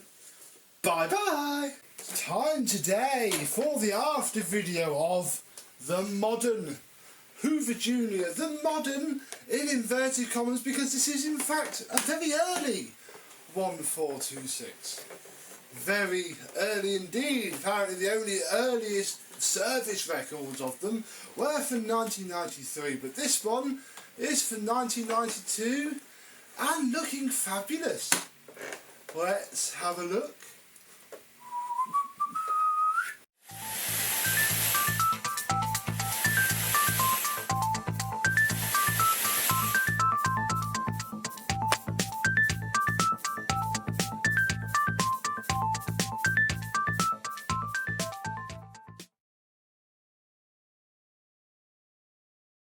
Yes, hello my vacuum cleaner chums, how are you today? Didn't the pile of scrap come out nicely? I mean, it's still got its marks on her, and it's covered in dust because it's been sat for a couple of days, but yeah, the bag has no holes in it. Ignore the missing cover. It is here. It has a crack in it, sadly, and these are awful to put on. In fact, I'm sure they shipped them with just the handle bolt taken off here, which is why you have that loop of cable that you have to tuck in to the handle. These are difficult, and you cannot put it on before because the bolt doesn't go through. I don't like fitting them unless I'm 100% sure it's not got to come apart. So that's why it's off. Ignore it completely. Yes, it came up very nicely. Ooh, smash me camera there. Bit silly, it wants to come up a bit. So I can show you the upper cord hook, which is about the only real negative on this whole machine. It's been glued into place. You can see it from the back where it's been glued. So little bit of a pain, but then, and we'll come back down again, when you consider that it has its bottom cord hook, which on a Hoover Turbo Power in general is a good thing. This handle is, there were thousands of these. You can see slightly different design, the later design from the mid-90s everywhere for a £5. The handle is the same colour of sombre tin blue. While we lobbed the cable off, look, the electro plug came up very well indeed. I did polish the pins, but they didn't really shine, so who knows. But there we go, age appropriate plug, probably the one that was sold with the machine. This would have just about predated a fitted plug. Certainly later ones would have come with a black moulded plug. What else is there? Well, actually this is one thing, the bag spring is a bit loose. It's just a little bit. I've had it come. There you go. I've had it come off in use, so I'm going to see what it's like now during this video, and maybe stick a little bit of hot glue somewhere where the sun doesn't shine. In here we now have a pneumatic HEPA flow bag. Inside, look.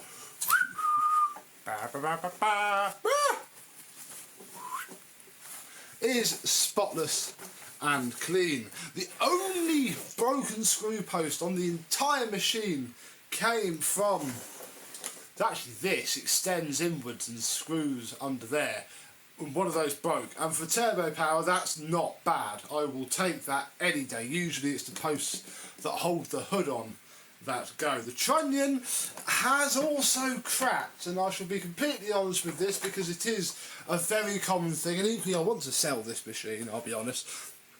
And yeah, the light won't show it. You can see it running there. It has cracked. They do go, this has now been reinforced to bananery underneath, and it's, again, this is the caveat with these machines now, even modern ones like this. Underneath, the activator is beautiful with brand new brush roll bearings and a brand new genuine Hoover belt fitted. So there we go. The rear wheels I cannot take off because they have the awful spring clips, same as the ones on the front wheels, that they're held in with those, and they are not fun to take apart, so couldn't take that off either. Pop it down there. Yeah, bar a slight mishap when I accidentally fitted the wrong size bearings.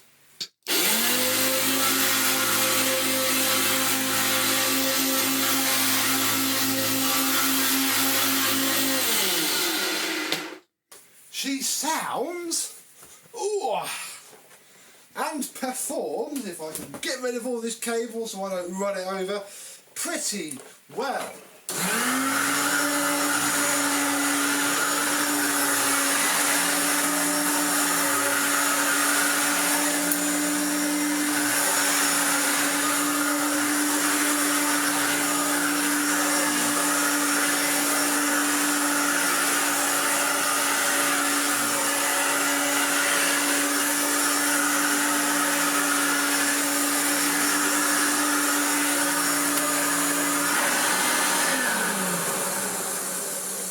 Very well indeed. I mean, it doesn't love this rug, nothing does. However, on a slightly higher class / pile of carpets, we can go right up to the probably never used maximum pile setting on one of these. Oof, I can feel it tipping about now.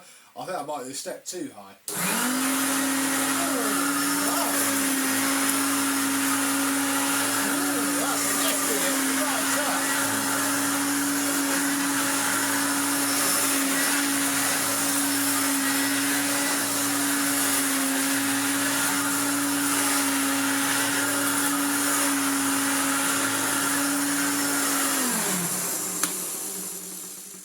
Wonder what sort of imprint it'll leave. Oh, not a very exciting one. You know what, if you had wall-to-wall fitted carpet, this is being dragged around by it, bless it. It would be lovely. It would be beautiful. So yes, that is... God, I've been blinded by the reflection here. No, I can put it there. That is... job done. A free... I don't think James paid anything for that, so a free Hoover, you know, in the sort of condition that you would find on Gumtree, Facebook Marketplace, you know, not been loved for generations, can come up very well indeed. So to go with this little beauty, I went through my stash of Emphoneria and found it's actually a duplicate instruction manual for the 1426. So there we go, look. I say I've got two of these because I've got the one that came with my 1436. This one I'd have picked up along the way. I probably bought a 1426 with it and kept the manual when I got rid of the vacuum. So that's cool because I don't have the manual to many of my juniors at all. So that's quite nice. So yeah, we have a manual. And then browsing eBay because I have some but not a spare, and I came across this. U1910. Now I always thought that these were U1912. So this is either a very early or a very late one. It obviously cost somebody £18.50. This cost me a £5 delivered. Came today actually. I wasn't at home. I had to pop round to next door to get it, which is when I went, oh, I can film the after video to this. Yes, I've got a few of these kicking around, but well, actually under these studio lights I thought that was quite clean. It's not. So I shall wash these afterwards. The foam gasket is coming off. Does that. It's only double-sided tape holding that on. That's easily fixed. We have not one but two of the slips which tell you how the locking rings work. And tell you what, we'll tuck that in with the rest of the paperwork. There we go. Get rid of that. We have, and again I think it wasn't listed as unused, but these normally are. It's only weirdos like me who ever use the tools on a Hoover Turbo Power. Crevice tool, very nice upholstery brush. Oh, very nice dusting brush. I slightly prefer this style. It's just better, really. A nice extension wand. Seen a little bit. I think it has been used, but they're never used for very long. And a hose as well. Probably shouldn't say this because it'll make these kits go scarce. But if you need a nice Hoover Aquamaster hose or ye olde Hoover hose, these toolkits are the cheapest way to get a nice bit of stretchy Hoover Flex. You just chop this end off and screw on the appropriate end. And small tools, shouldn't really say that too much because I shall regret it when one day all of the cheap toolkits disappear. I do have a few though. So yes, we can fit.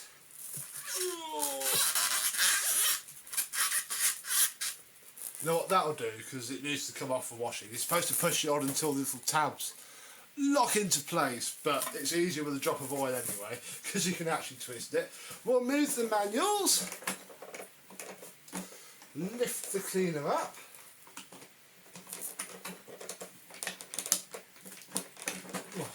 push it until it clicks. Are you going to click? I think it's clicked. We'll put the crevice tool on because we had the best chance of testing any suction.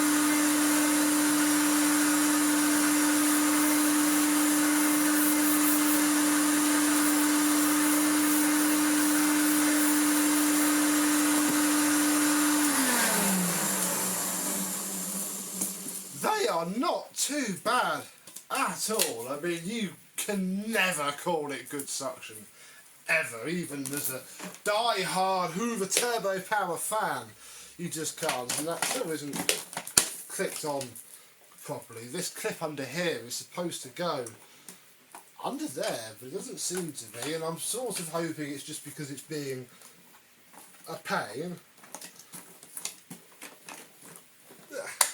There it goes. Oh, have I just increased the suction by 1,000,000%? Actually, yes!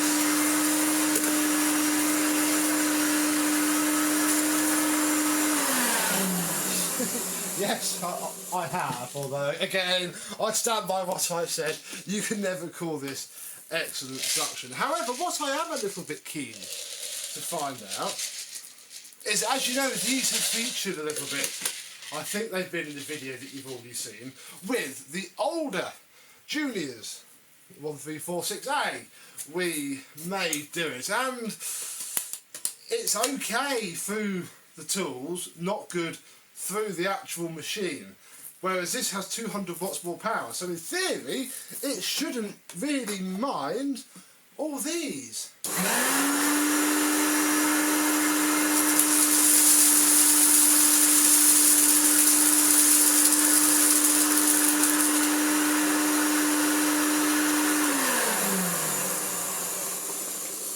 It seems to have picked them all up quite happily, but the proof is always in the pudding, and there's none in the tray at all.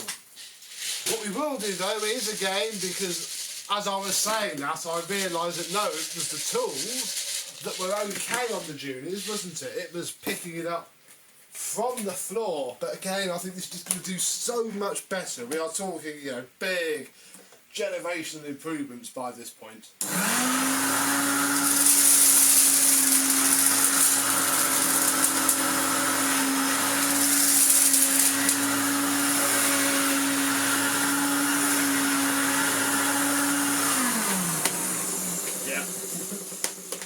No contest at all. So I do like a good turbo power. I'm tenuously including this because it is a Junior, but yeah, I'm under no illusion this is a Hoover Turbo Power. Oh, I do like them. Every time somebody asks me what my favourite vacuum is, it's always been Turbo Power. Probably always will. But yeah, now I have quite a nice one here in front of us, and yeah, this basically just cost me the price of these tools, which really wasn't much. I think, in fact, I've got my phone out. Let us have a quick check because it won't be far away. Purchases. Crikey, I bought a lot of rubbish. No, sorry, £3.50 plus £5 postage, so £8.50 this has all cost me. I had the belt already, I had the bag already, I had the bearings all ready. And yes, very nice Hoover. God, that's wobbly indeed. And yeah, one that you're probably more likely to pick up in quite good condition compared to an older Junior. So there we go, another one done on Hoover Junior week. You can stop sitting in bits in the corner of the room. Thank you very much for watching. I hope you've enjoyed, and I will see you soon. Bye bye.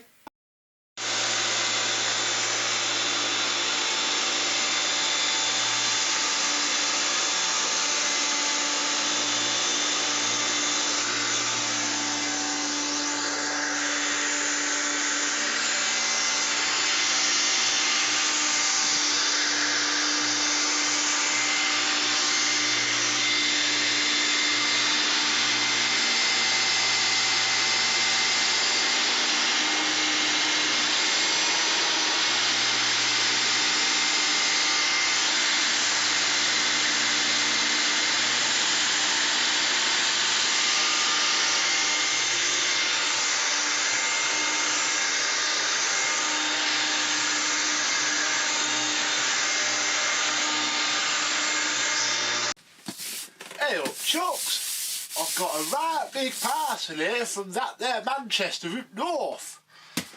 we best have a look at it. And I'll tell you how flipping massive it is. I'm 6'2", and it comes to just below my rather significant man boobs. So let's get. It's quite light. It's also quite long. Woo. I won't stand in it. Let's have a look and get it open, just so I get it out of the way.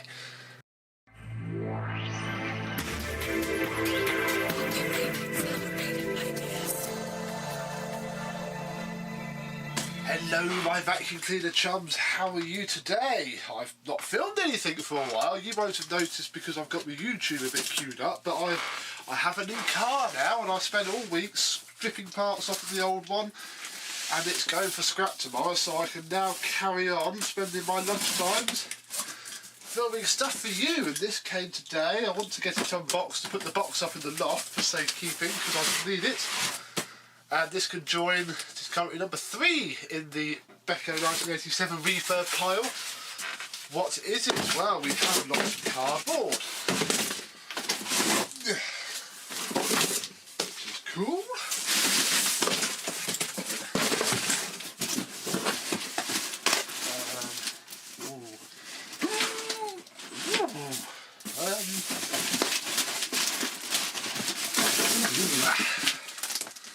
That was the one that was causing the trouble, I think.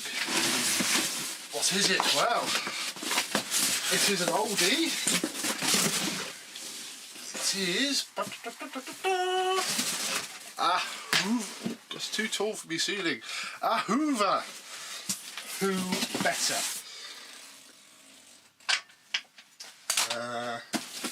It is also a cable at the bottom of the box.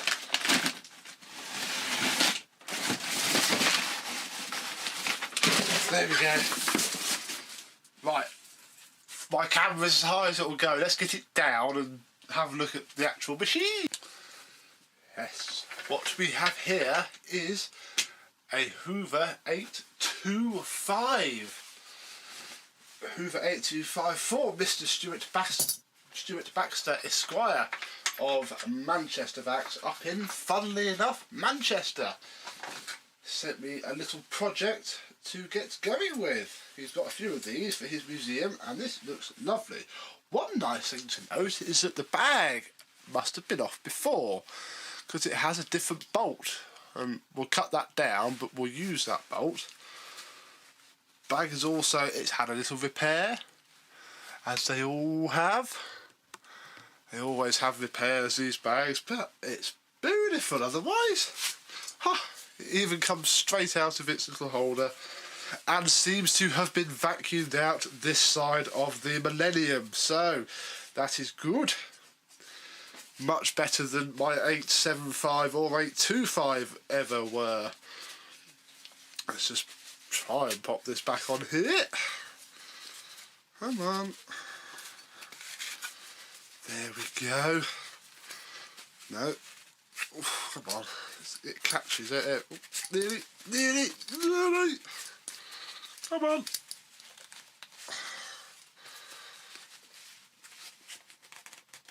That will do. It does, however, suffer from the strap is broken. But I have a fix for that, so I'll pop that down there. And look at the beautiful machine itself. Wow. The handle, although in quite good condition, has got some issues. Nothing that I'm going to do anything about, but the rubber's just starting to buckle a little bit. Although it seems okay enough. It's sadly missing its original cable, which is very possibly why I have this, because I think it was quite perished. So we need to look at that. Well, now I'll show you the top part. The switch seems to click. Let's bring you down to the main event, which is this beautiful part of the machine itself. See if we can get the handle off. Take my phone out my pocket before I sit on it and crunch it and cry. Oh, hello. So we'll take that out. Take the handle out. It is a 2-speed model because although there are 3 holes in the prongs, there are only 2 prongs on the machine, so that's cool. I can show you the handle a bit better now. I think it has something hot against it. It's melted to rubber. I mean, it's in beautiful condition, generally. I think it's obviously has something the matter with it. That seems to move okay. What have we got? We have 290 watt Hoover 725 from, I think, the 30s. Very early 30s anyway. Seems to have a belt, because if I do that with the brush roll, that spins. And this has been apart before. The spring for the wiring is, I don't think I can show you. Yes, I can. Get around the front. The spring for the wiring has come away from the wire itself, so we need to have a look at that. While we're at this angle, let's see if, without using tools,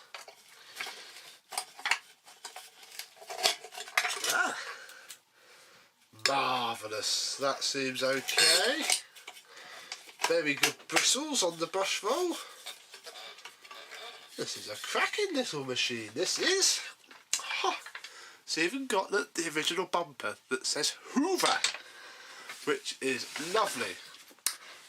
I want to test it, but before we test it, of course, we need to have a look at the cable and rewire it. Mr. Baxter has very kindly provided the plug that came with the machine, a lovely Marbo plug, which we shall use. A fair old length of his lovely 3-core cable, which we shall now lob on. So, should undo these 2 screws here. It should pop through the holes, or just lift the entire thing up, that's fine. It's always easy to do this with the handle off, because then you're not having to work upright or with the machine at the other end being very weighted. Then you can pull out the handle assembly. What have we got here? We've got that's the insulating stuff. And do you know what? I don't think this has ever had a cable on it. I've seen this a few times on the really old one. There's paint all over the screw terminals, which is there to prove that it hasn't been apart before, which is most excellent. Oh, I can see why he wants this old cable gone. It's quite fragile, really. So where did the wires go? Well, one goes onto the top screw there, and one goes onto the bottom screw there. So all we need to do, in theory, is crack off this lovely vintage paint, which serves the purpose of ensuring that nobody has been here before. And then this one here, well, unless somebody's been here before that was Hoover back in the day when they used to care about things like this, I suppose. It is possible. The service manual recommended that this was the done thing. We shall take off the little clip. Oh yeah, this is the cable clip, look. Now, turn the light off. This little inner rope has been tied around this washer. I mean, we're going to probably replace it with a cable tie, but if I can just snip out all of this, there we go. Yeah, all the little wires go through the middle. The insulator goes through there, and now, if I've done that, there we go. The last remains of some vintage cable, which isn't too bad on this bit, so whether it was knackered further up, or it didn't have one at all, I suppose, has just been used, I've forgotten to ask. We'll have a look. So now we need to trim down this cable. Here we go. So the first thing we'll do is take off these cable ties here. That's hold the cable. bring out a bit of flex, and we'll push it through the right way, nearly through there like that, and pull it quite through to give us a bit of working room. Now we need to lose those lovely crimped ends because we don't want those. 1, 2, 3. What we need to do is strip off enough flex to wrap around the terminals. Now where did I put this part? Because I think I need to, yes, look at that. We need to do lots more length on that cable. So if I strip this down to there, lovely, like so. I'll tidy this up again when I do the refurbishment. This is literally just to fire it up for this video, really. There we go. We want to strip off a little bit of that to reveal the inner core, and then just twist it round a bit nicely, like so. Do the same with the neutral. That'll do. Same with the earth, because this machine is earthed. Earth the handle. So we must put an earth back. Stuart will be happy with that because he likes earthed machines, even if they shouldn't be earthed. We had this discussion before and agreed to disagree. Slash didn't really care anyway. It's personal preference. I mean, if you have to do it for reasons of owning a shop, fair enough. If a machine wasn't ever earthed, I don't believe it should be. So I'm going to put 2 little hooks-ish on the cable there, and then we're basically just going to see if, I can't really show too well, so you'll have to just bear with me here. I can put the screw through there, pop it on the switch, and it basically just holds it in place enough to make contact. I mean, I'm not going to bother clamping it down. I'll just be careful to not tug at the cable. I'll clamp it down when we get the machine actually done, because this will have to come off again anyway. Don't think I'm going to paint the handle. It seems there's only ever such a little bit down there, look, and you can't really see it very well either. I don't think that needs painting at all. I think just a good polish will sort that. This won't be a full concourse refurbishment. This will just be just to keep the patina, really, get it clean and running well and polished up, but ultimately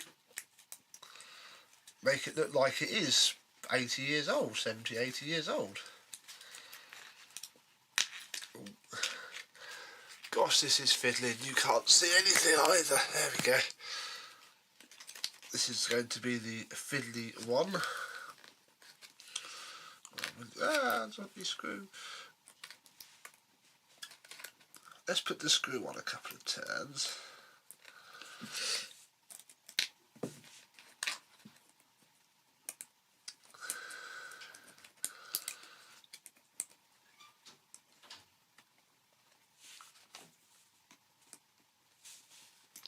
There we go. And then we'll tuck this over like so. No, that's all come apart. Let's just twist that a bit better. Try again. There we go.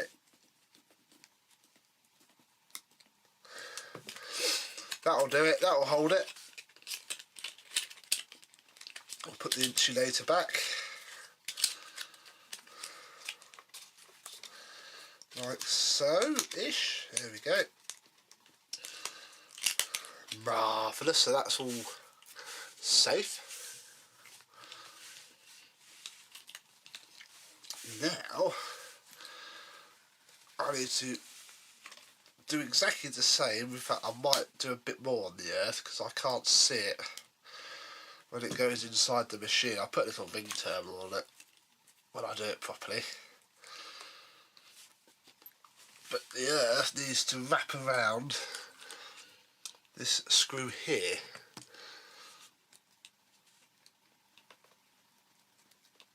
It needs to flipping well stay on there as well. So that should just about do it. And now we need to wrestle the whole thing back in there.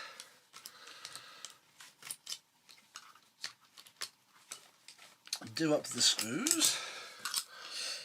Like so. There we are.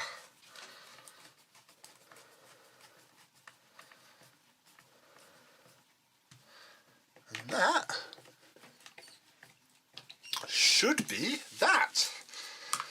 Now what we need to do, I just realised actually I should have used that end because I just cut off.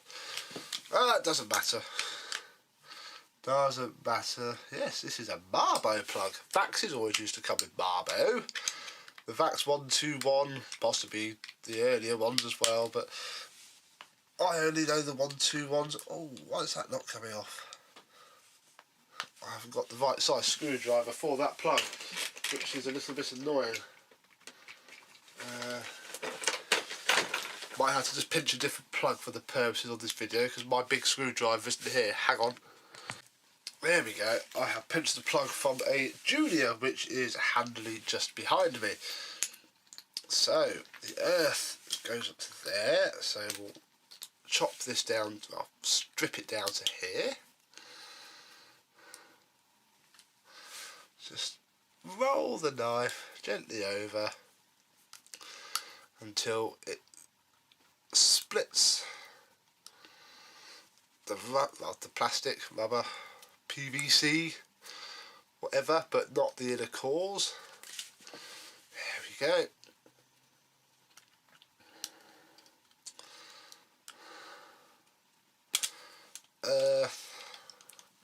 This is going to regret not having any snips, isn't it? Because I want to tidy these cable ends up. They might just fit in the plug. Let's see, we'll put the earth in first because that's the annoying one. Oh god, no. Right, I'm going to have to chop these down, I think. Where will the live sit? The live wants to be cut there. Let's use the back of this old plug to cut the live down. There we go, one. And then the neutral wants to just be there. Not an awful lot off the neutral.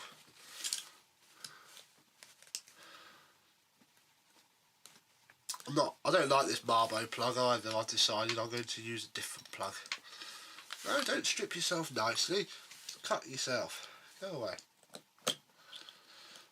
We don't want you. Oh, that'll do. I'll just fold it over the actual stripped part that I want. So one. There we go. Two.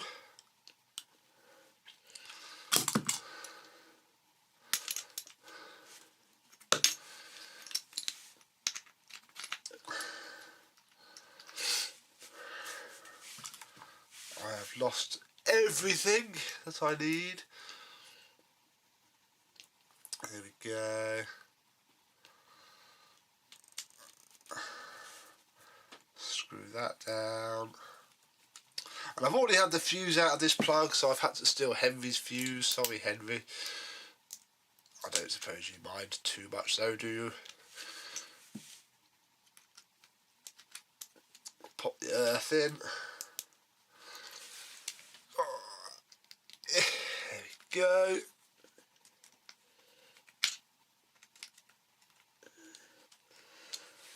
Marvellous. I need to flip the cable around, stick it through the clamp, Oh, blimey. My plug's falling apart. I can't speak northern, I'm afraid. I'm not from the north. Well, I'm more north than I am here. I'm from Peterborough and I'm down in Buckinghamshire now. But I'm not as far north as Manchester down. So there we go. One wired up plug. Temporary wired up plug anyway. Done.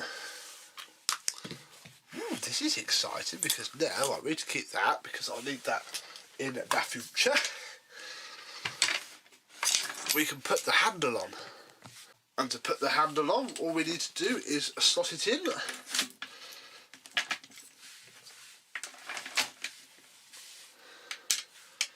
And do up the bolt.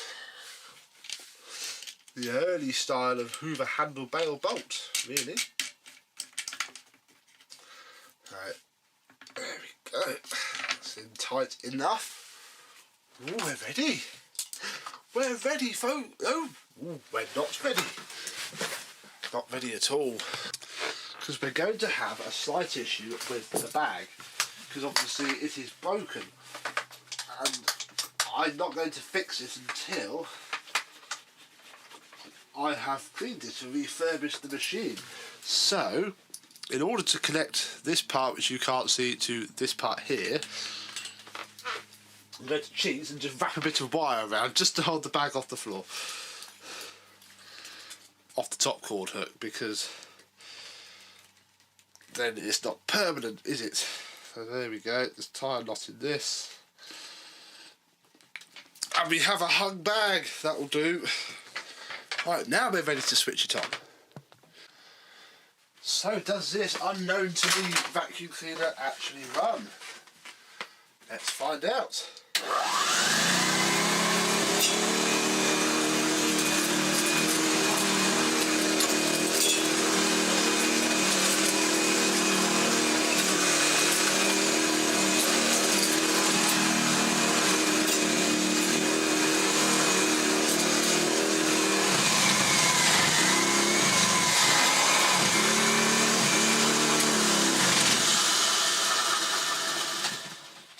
Yes, it does. It suffers from the same annoying handle bail issue as my two oldies, in that it pushes the front forwards, which makes it hop around, but it works quite well. There's a bit of mess over there. Let's do a close-up.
Didn't like picking it up, but it certainly bounced it around. So there we go. This fabulous Hoover 825 with its very worn badge. It's a bit of a shame. I have to see what that used to look like properly, but there we go, with a bit of a polish, hopefully. And I would say a full mechanical strip down, but I don't think it'll get it, and it'll get a grease, but I think this works pretty flipping well as it is.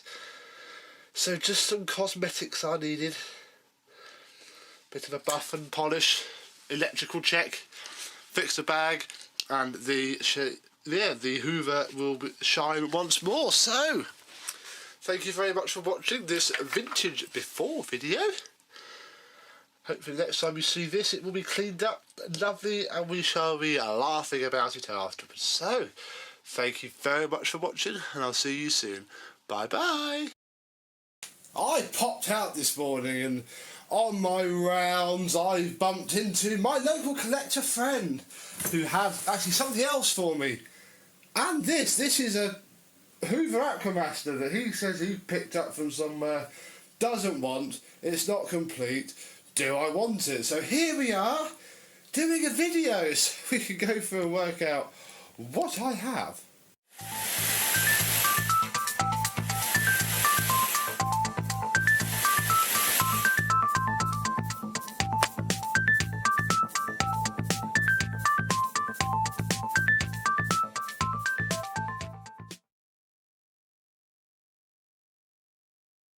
Yes, hello my vacuum cleaner chums, how are you today? This box is for an Aquamaster Electronic S4472 and we'll have a better look at that in a minute. Yeah, he says it's not complete, doesn't even know if it works. Do I want it? It looks very clean.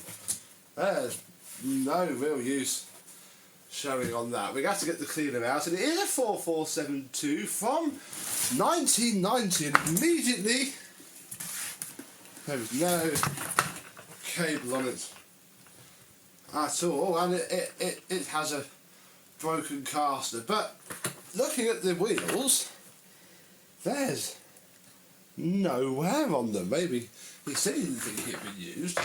We'll keep unpacking for now. We have also bubble wrap. That's good. Ooh.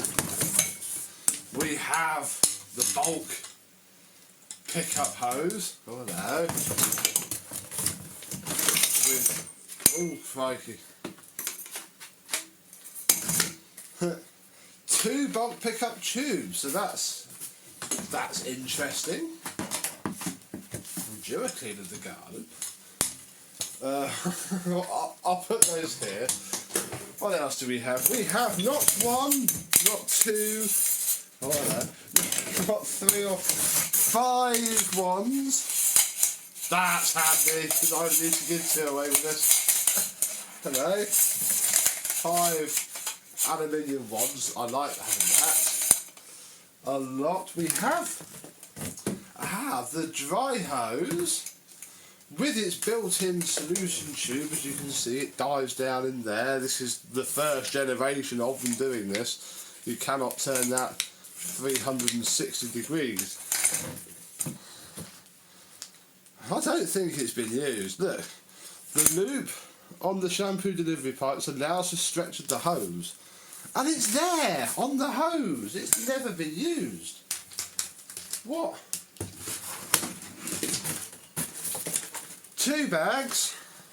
That's handy. These are difficult to find now, and difficult to bodge other bags on because of the big size. We have this, which is what starts the solution off on its journey. One tube plugs into the machine, and the other tube goes off down to the wands. The Hoover guarantee cover. Oddly, the Flex. What the heck?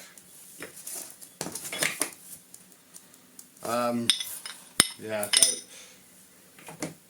don't know. Oh god. Definitely don't know. But back on track. We do have all 3 small tools, which is fantastic. We have the smashed wheel. Another bit of metal. The self-return envelope for the warranty slip. A little bag. A couple of shampoo clips. And a little spitty bit of tube which goes from the machine to there. And that's it. Just more rubbish. So, okay, that's cool. Have a better look at the box now. So it's got its original box. It's got its original tool. It's just missing all of the big heads. From the look, I'm going to put that up there because I mainly want to get rid of that. Yeah. Question now is, why is it missing its cable? Why is its cable, which hasn't, it's not been turned, that's not been unwrapped. This is a puzzle. Ladies and gentlefolk, what? Wow! Oh, I've never seen the sponge there before.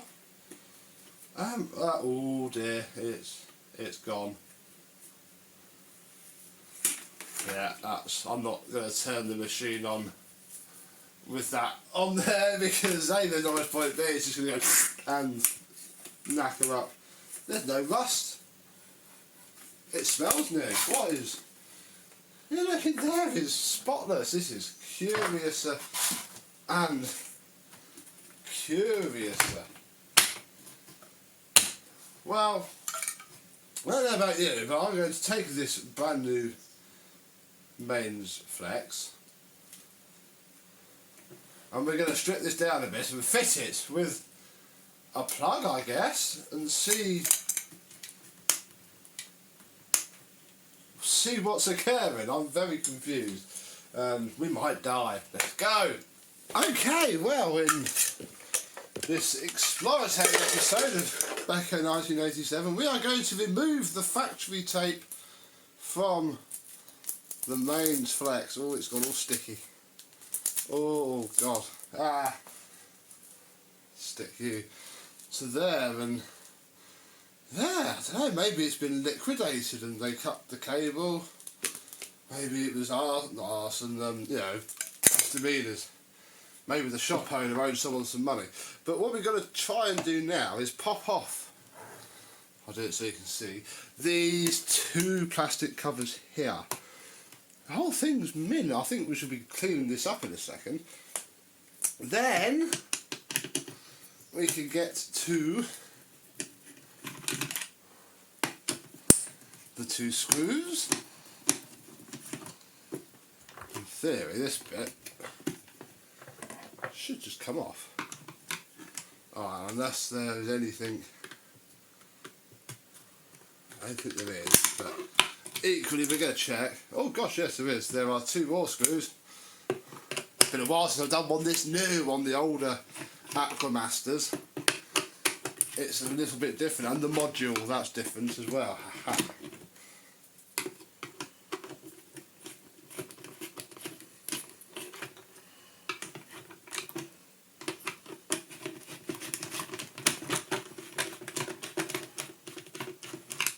Come along.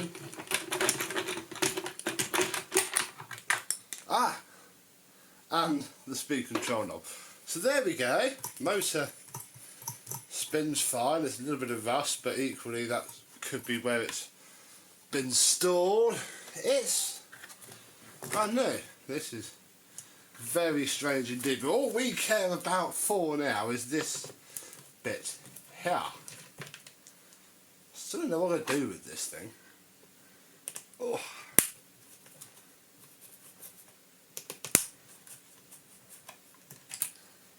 I'm actually going to pull the remains of the cable out and push the remains of the cable in. Oh crikey. Then I've got to strip the ends of this wire and then screw it back into the terminals. Nothing really more needed than that. Although you've got to make sure that you have the terminals up enough, because these aren't crimped anymore. Come on, poke up. Aha. There we go.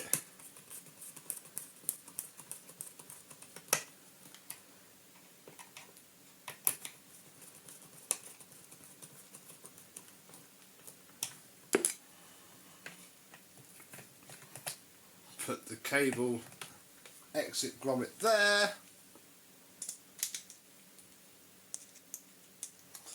Do this back up. Same part as on the Hoover Turbo Powers as well. Fun fact there, that's probably the same part. They still use the plastic sheathing. You can tell a generation from the parts they use. So hopefully this should now just sort of sit back on there.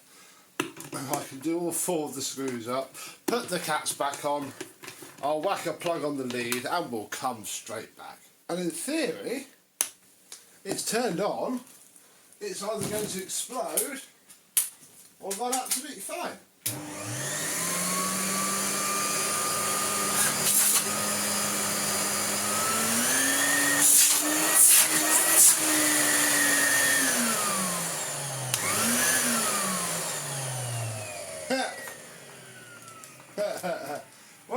okay, there we go. So we can fit the hose, and yes, to fit the hose you have to loop that into the dust bag.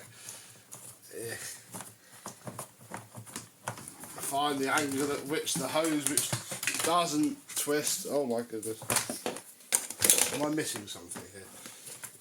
No. Oh. And then you have, yeah, you have your hose all ready to go.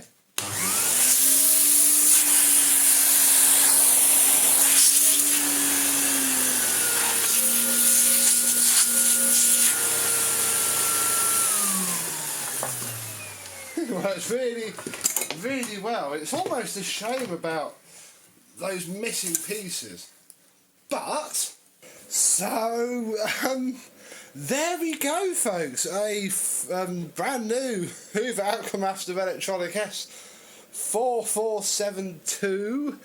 I don't really want to put it on eBay because I feel bad making money from something that I was given for free. So I think I have a couple of people who I know have asked about if anybody's selling one, and I'm sure it can be picked up by another collector and, you know, actually like, because although they are flipping good machines, if I was now in need of a 100% bulletproof dry vacuum, I'd be over the moon.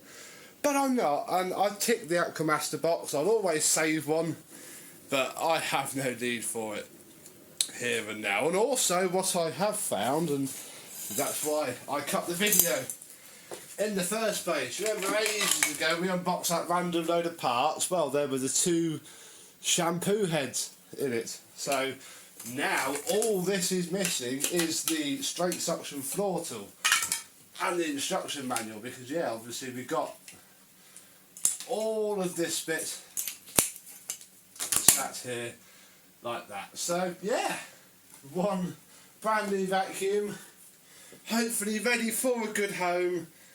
And I have done a thing, we've made a video, we've made it run. God knows why the cable was cut, we can think about that below, I'm sure. And but probably not this Hoover Aquamaster, will see you soon. Bye bye. Today, at this quite high camera angle, look, you can see the side of my desk and my sofa that we don't normally look at. We have a big box with my name on it. Yes, this is another project from Mr. Stewart up at Manchester Vacs. We're going to open it up, see what's inside, see what state it is, because some bits have been done already. We get a sneak peek at what a powder coated hood looks like on a Hoover. So I hope you chose the right colour, eh? Let's get it unboxed and have a look.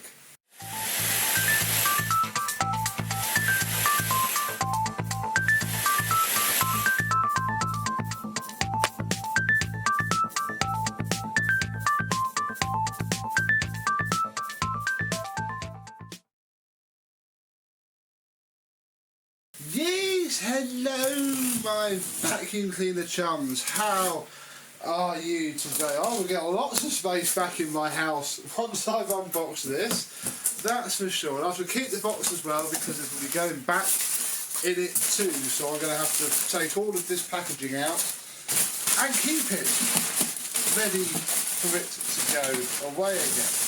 Ooh.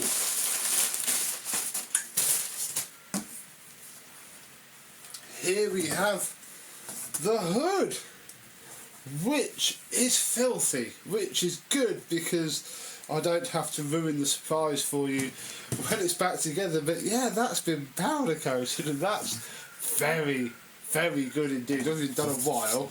I think this went in before coronavirus, and it obviously came out way in the middle of it all there. So yes, this machine is a part, because obviously some disassembly has to be done prior. Now we have 2 handles. There were 2 machines. I know that a hood was sold or is up for sale at the minute. So 2 machines. Immediately I can see the better of the 2 handle grips. Both need a respray rather than a paint, because obviously you can't take this style of handle grip off at all, I don't think. especially not very easily. So I shall have to mask all this off and just do my best at spraying what results. Crikey, I'll be able to come a bit lower in a minute, but we're down to some boxes, look. So I think the best thing that I could do is to have them out, because this will be it in bits, I think.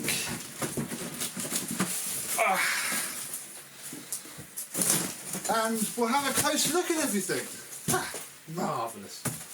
There we go, back to some level of acceptableness. This is a very light box, so could this be the bag? I don't even know how to get into this flipping thing.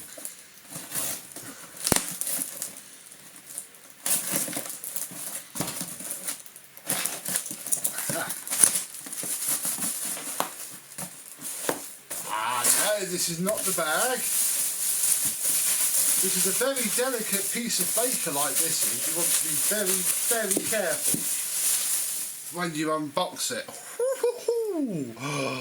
Oh, that's in excellent, filthy, but excellent condition. I'm hoping I can bring that up at the front with perhaps a little bit of wire wool and some auto sole. Ooh, that's good. Look.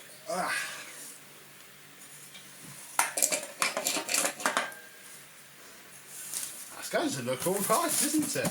What's in this is a heavier box.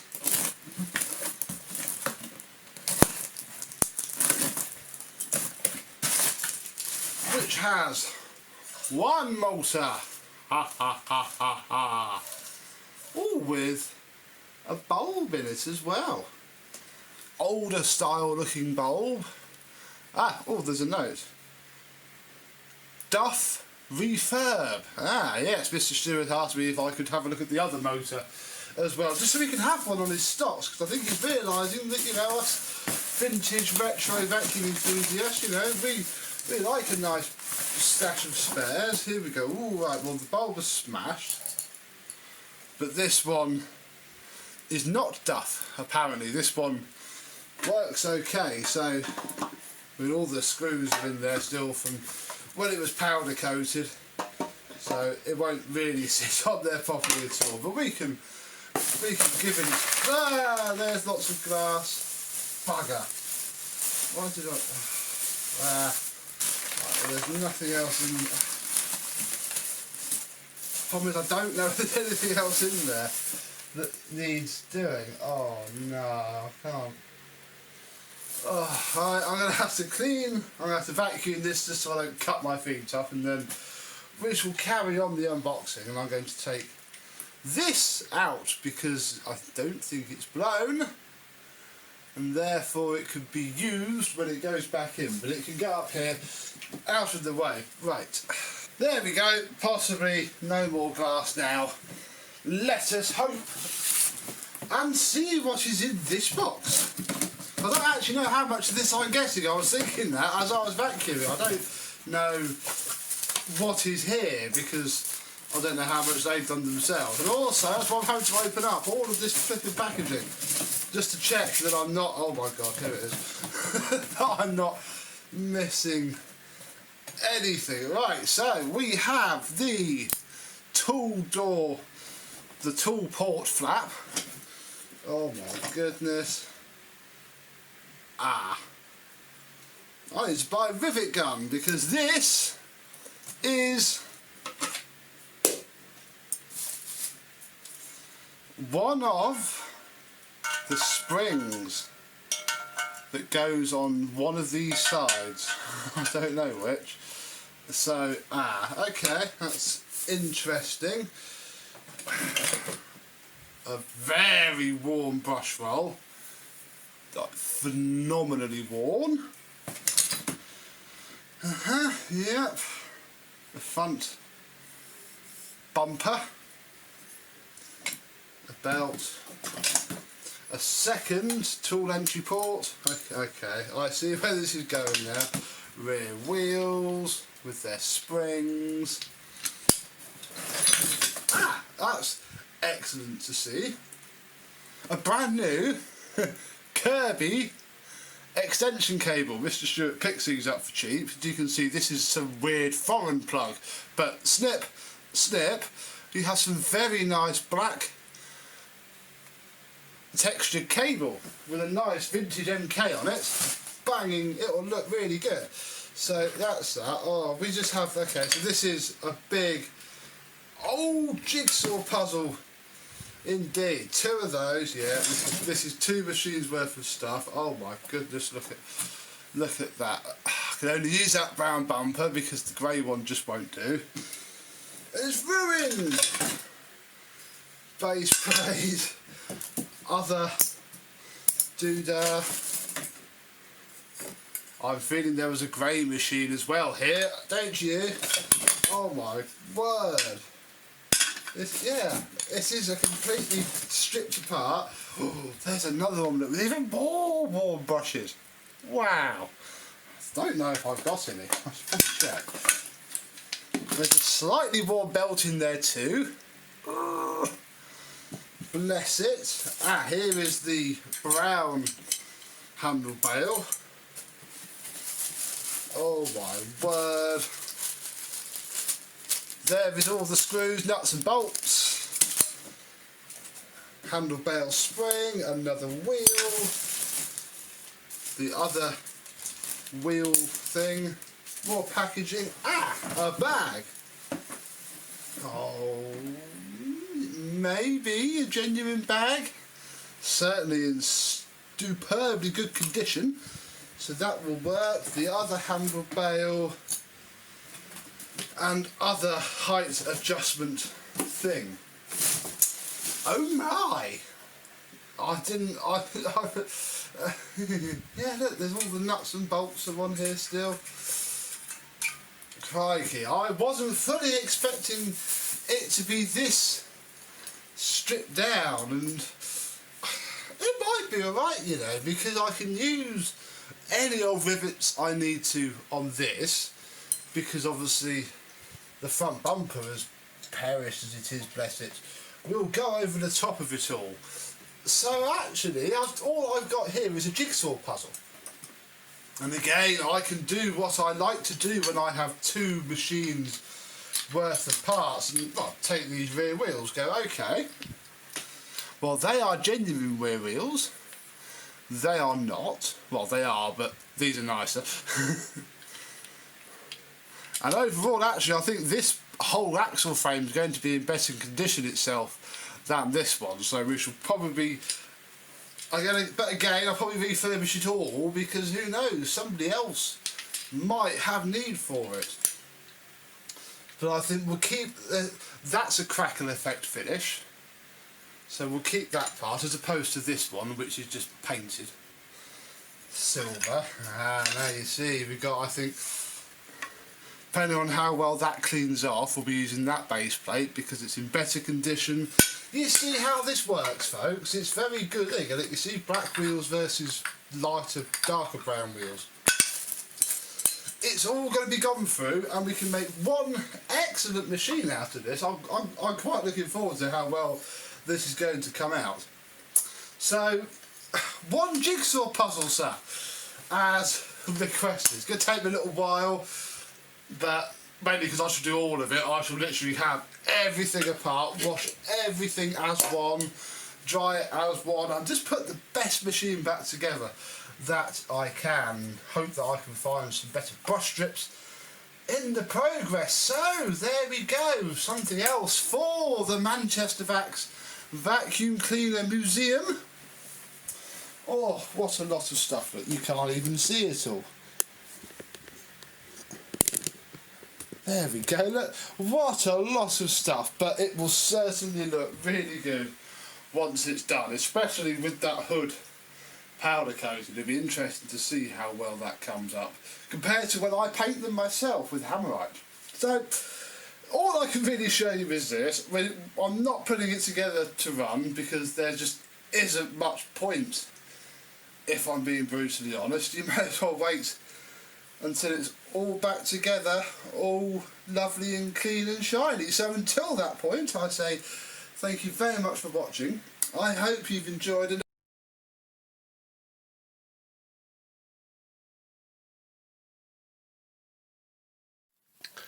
Hello my vacuum cleaner chums, how are you today? I have another unboxing for you of a vintage machine that isn't mine.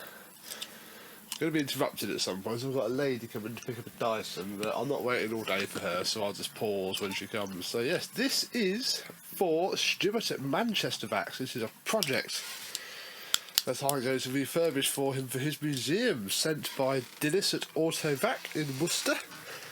As she was close to it, it was on eBay. And Stuart won it, and I'm going to do it up and post it back to him. So, let's have a look and see what we have. I've only seen pictures of it on the internet.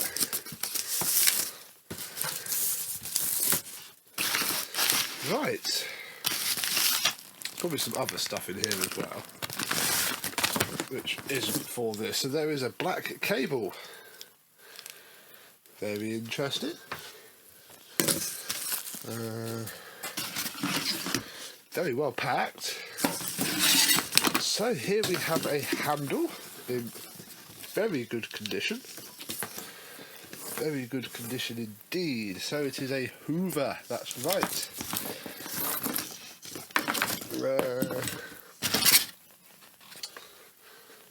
Put all the rubbish somewhere.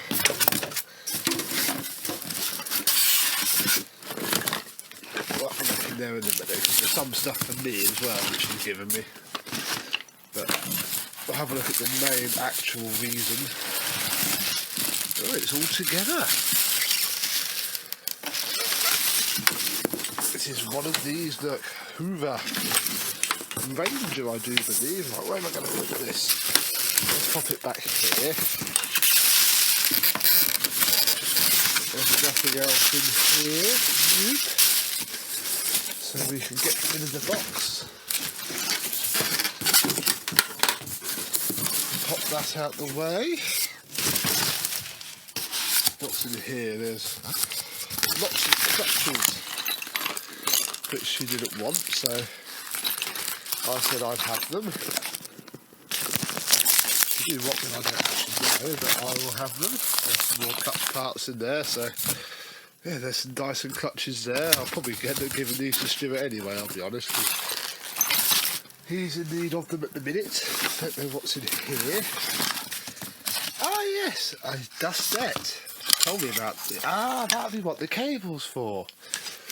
This is a little project that I've got. I'll try and fix that, because as you can see it's not too healthy, so we'll have a look at that at some point. At least everything's all labelled up there nicely. Look at that, very good. So put that to one side. This box is actually, that's in a Dyson cleaner head box. Lovely. So I'll put that up there another day. We'll pop that down there for another day, and we'll look at the main reason that we have this video. So let's remove the bag just to get that out the way. Very good condition bag. Vinylette, or just vinyl I suppose.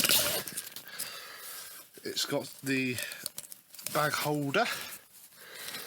Don't actually have any bags on me. That's silly. Even the plug's quite vintage. Look, that's an old Volex. Made in England. So that's probably actually quite similar in age to this. So what is it first? It is a U4058 from June 1978. That's not going to be 1988. It's going to be 1978. It's basically a plastic Celia. In every way, shape or form, that is a plastic Hoover Celia. Even got the tool holders and whatnot, although it is a bit cheaper, as in I've just gone to go for the clips, but they're screwed, so that's a bit naughty. If not naughty of Hoover, they can do what the hell they want, but that's in very good condition as well. There's a few scuffs there, few scrapes, but nothing much. That'll polish up. I'm not polishing it up. I'm going to let Stuart do that, or his technical person to do it. I'm just mechanically refurbishing it for him. And then we'll go off to live in the museum. So there is a piece of cardboard there that we'll have a look at in a second. But let's just get the base plate off and have a look at what we've got down there. Check the condition of the brushes and the belt before we fire this up and see if it does indeed catch fire, which hopefully it won't. Also got to find a bag, because I don't have any junior bags on me. Especially, well, I do, but not here. So, what have we got? Well, a worn belt. Might just be enough to turn the brush roll. Wow, they're very good brushes. Little bit of paint on that will come up very well. So they are a little bit soft, but that length is fantastic. Although they don't spin very well. That side especially is locked up, so let's come out here just so I can do it on the floor, and we'll have a look and see what is what. Just pop you down.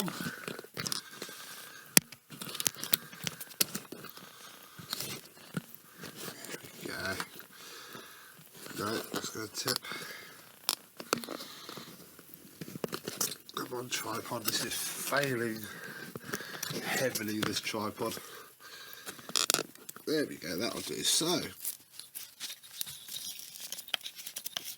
let's take the end cap off. We'll take the one that seized up, or not.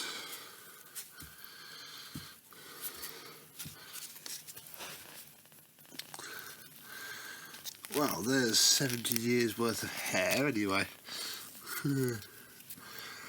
That's the problem here. Ah, now I'm lacking tools. Bum. And I can see the problem there as well. There's lots of fluff and gunk in there. I'm going to pause and go find a pair of pliers and crack this off, and then we'll have a better look. Right, here we go. I put a bit of cardboard down as well, so I got this off. That is what's left of the bearing guard. It's probably not too important, especially not for the use this machine's going to get. I certainly don't have any. And I think that, no, I thought that was the washer. There's a foam washer for it. It's not, it's wool. Lovely. So, oh wait, there's more here. God, blimey. It's no wonder this isn't running very well. Well, I presume it's not running very well. We haven't turned it on yet, but I can't turn it on like that. It'll get new agitator bearings, so I'm not too worried about it in that respect. There we go. Oh, blimey. Yeah. That's got a growth. Let's see if we can flick some of this out just to make it spin. This is probably all melted up fabric and fluff and gunk and all sorts, so I hope it'll just pull out eventually.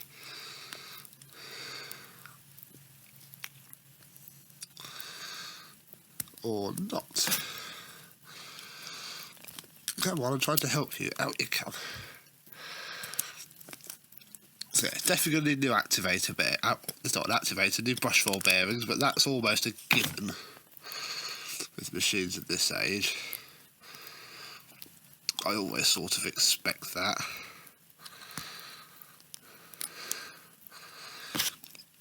What's wrong with you? Come on.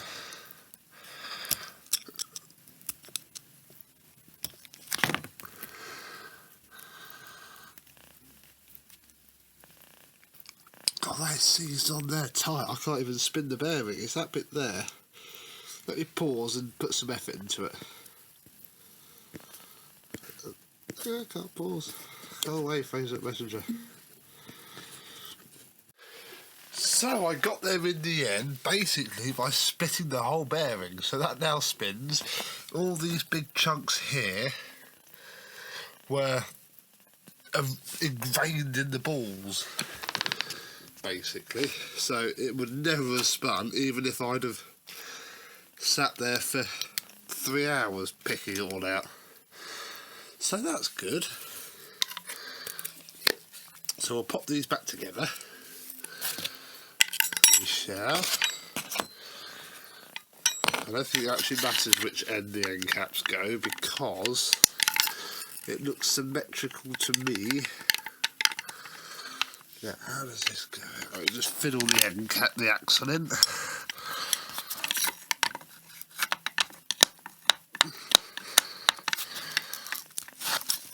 In fact, now I'll do this the silly way. Let's take this off. So yeah, that probably should have fired it up as it was, to be fair, but I didn't want that remains of that belt to go ping, because I don't have another belt on me. At least now it will work, and this will run for a fair bit. Then, like I say, I'll put a new belt on it. I do have some. Right, there's more fluff there. There we go. Get rid of that. We don't need that plastic thing. There we go. So that now spins the bearing as well, not just the axle within the bearing. So pop that back on. Pop this one together, because this one worked fine. This was the one that was just clogged up rather than utterly destroyed. Screw the other end cap on. There we go, one very dry still, but working brush roll. And all that came out of it, all of this rubbish. So I'm just going to dump this and we shall put the brush roll back in. So there we go, that's obviously what's caused the belt to do that. But it should have enough meat on it to do this. The actual spindle looks fine. That's alright. So we'll pop this in.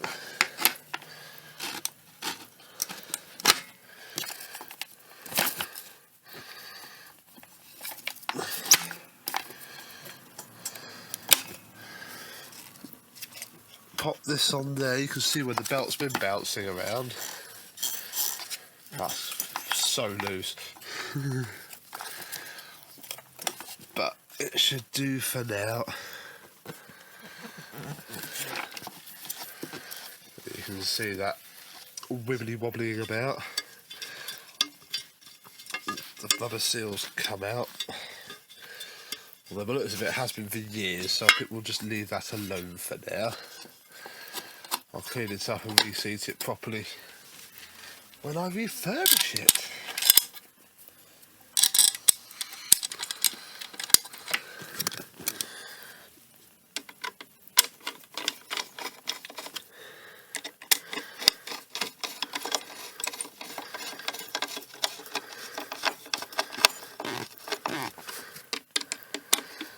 The wheels look quite clear. I don't think this has seen much use. Or if it has, it's been quite well cared for. Right, so let's get the handle back on. Not with a crosshead there.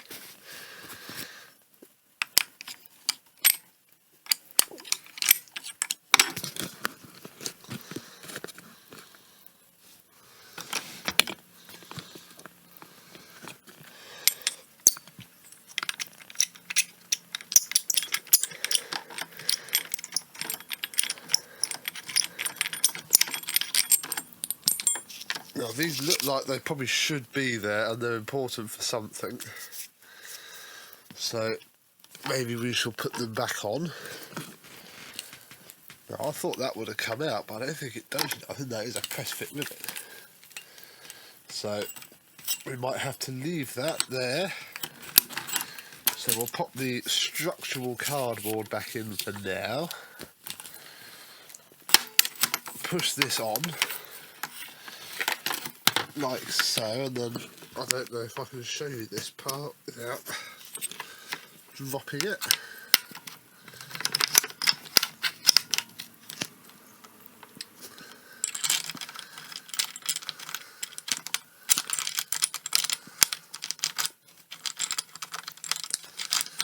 Come on. Oh, this is annoying. Ooh, you popped off. I'm just going to pause and put this back on. And there we go, all fitted very nicely. Now, we need to find an inner bag for this, and what I propose to do is, I have 2 juniors here which are to be put away. Hopefully one of them has a paper bag in. Ha! Very lightly used. Oh, that's slightly annoying. I was hoping it'd be a closed one. See if we can hack it on. It might just push. I was hoping it'd be a closed end, so I could just chop the end off. They're too full. They're for the bin. They're too full to be mucking around chopping them. Oh, stupid thing. Let's go back into the other room so I can pop you down without clicking it off the stand. That lady's still not here, you know. Going back to work in a minute.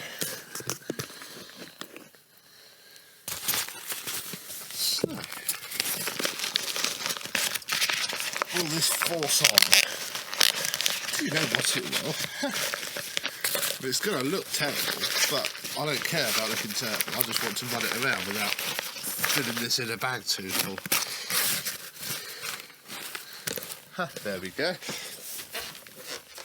Done. Fitted.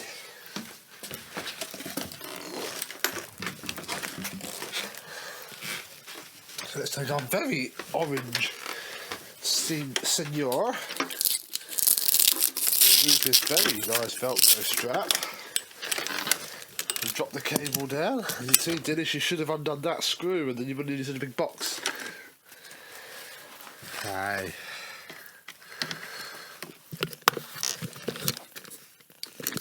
Oh, this bit's always annoying.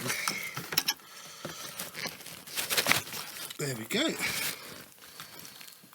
There we go. So, does it run? After all that, might even be on. It's not on.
That's actually not bad at all. I can smell lingering rubber. That belt is slipping like a charm, but it's not too bad.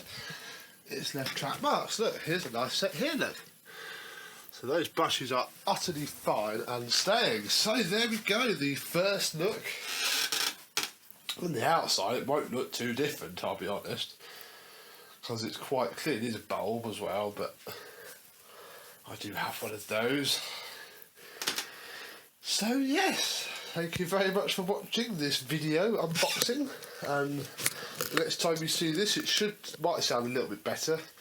We'll have a proper bag and it'll be a bit cleaner. So thank you very much for watching and goodbye. In today's video we are, as usual, unboxing a vacuum cleaner, but this vacuum cleaner is a little bit exciting because although it's a model that we've seen a lot on my channel, it's a colour that we haven't. So let's see if it survived its trip through the British postal system, get it assembled and see what it's like.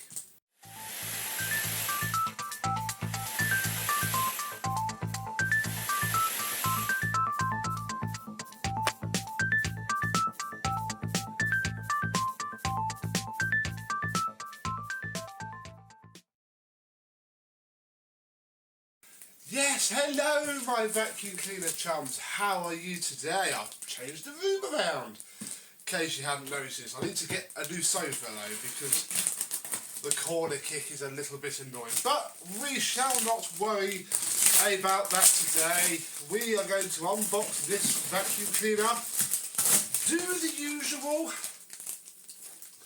and see what it needs. This is another one from my good friend who has sent us a lot of vacuum cleaners on this channel to be refurbished, and here is another one. Now this model, a little bit of a clue there, is a very rare colour, as in the only ones that I've ever seen are in collections. The ones that turn up on eBay are incredibly tatty. It is a machine with a rose bag. Yes, a rose bag with possibly an inner bag. Yes, of course, it's from my friend who fits nice SIBO bags to his machine. So again, this bag, oh no, wait, it will need a bit of a clean. Unlike the other ones, it obviously has been used before he converted it with a naughty paper bag. There's nothing naughty about paper bags, but nowadays in 2020 we can work against that. So yes, it is an early type of this bag because there is no zip along the back. Bit of a, well, you know what it is because it's in the video description. It is a 1334, but in rose gold. Look at that, the rose gold handle grip. It's also got something which I have seen before on Juniors, and it is a protector. There, obviously, when the bag is fitted, this bangs against there and obviously causes the handle paintwork to suffer greatly, but this is in excellent order. I think the whole machine is not, too bad.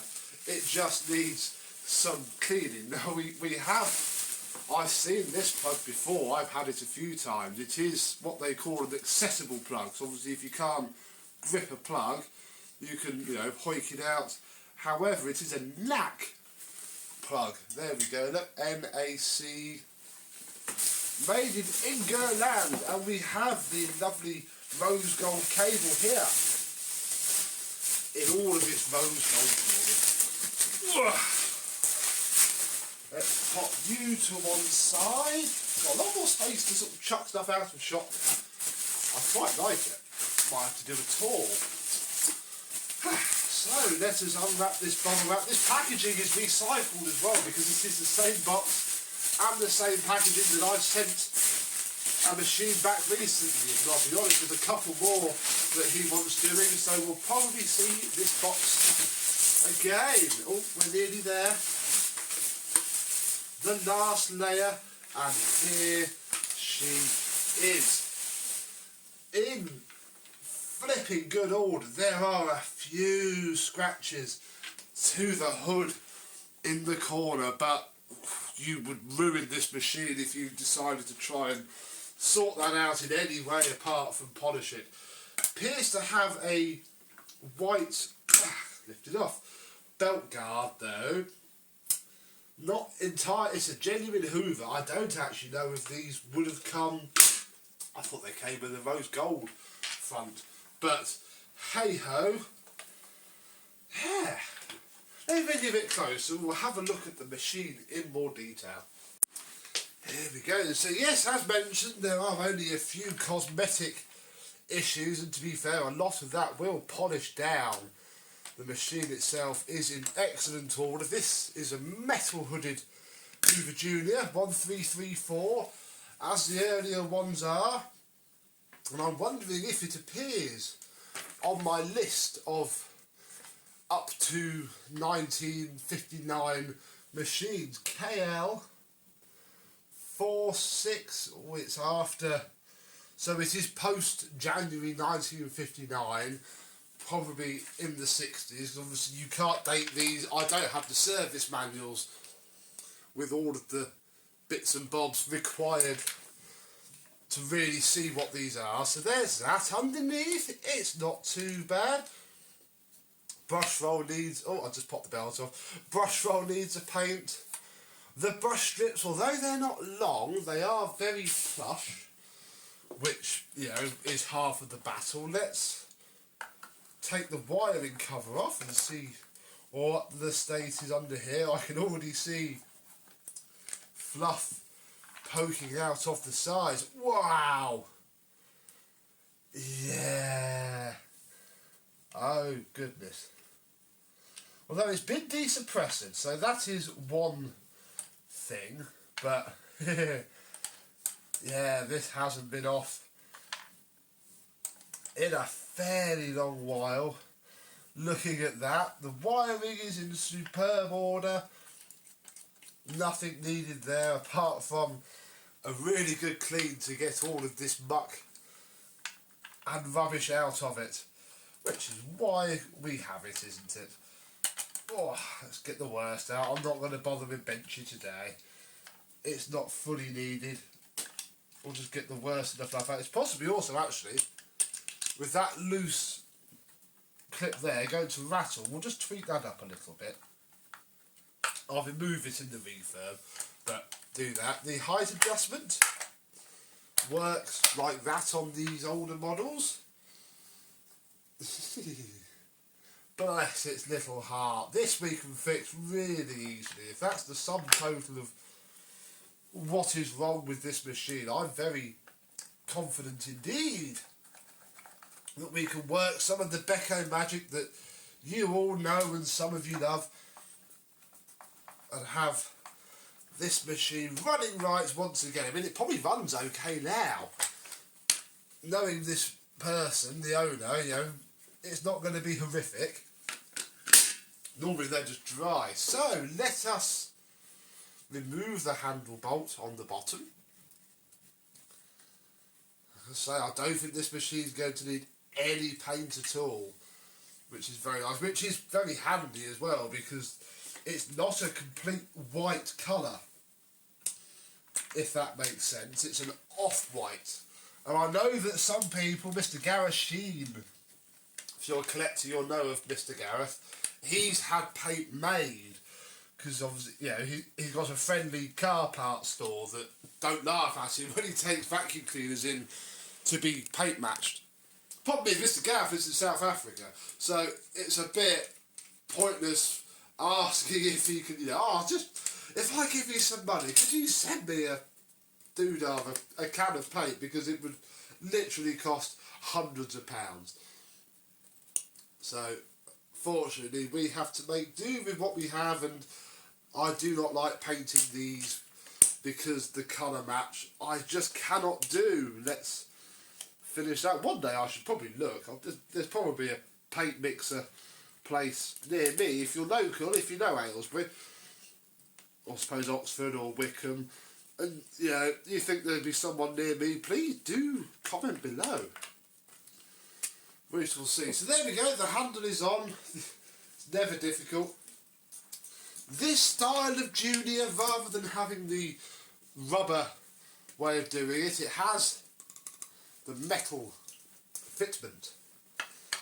And that goes on and then you do this screw up and it clamps the bag mechanism onto the flange very nicely indeed, and we'll pop that on there like so. Other early 1334 things to note: it has the different style of on-off switch rather than the little button. It's got a little lever, and crikey, that's probably about it. I didn't change the design too much. Up here I have a plug. Let us see what this sounds like.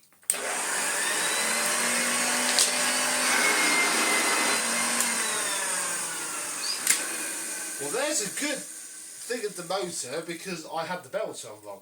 There we go. So the motor isn't too bad actually. It's got oodles of airflow. Oh.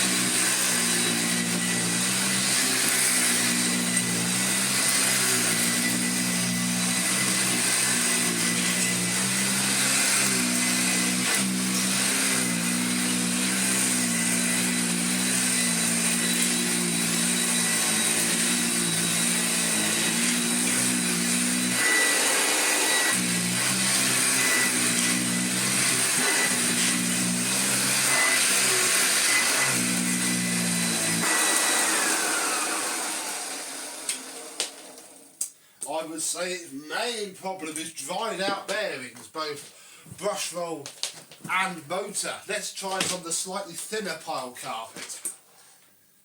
It's a fair bit happier on this.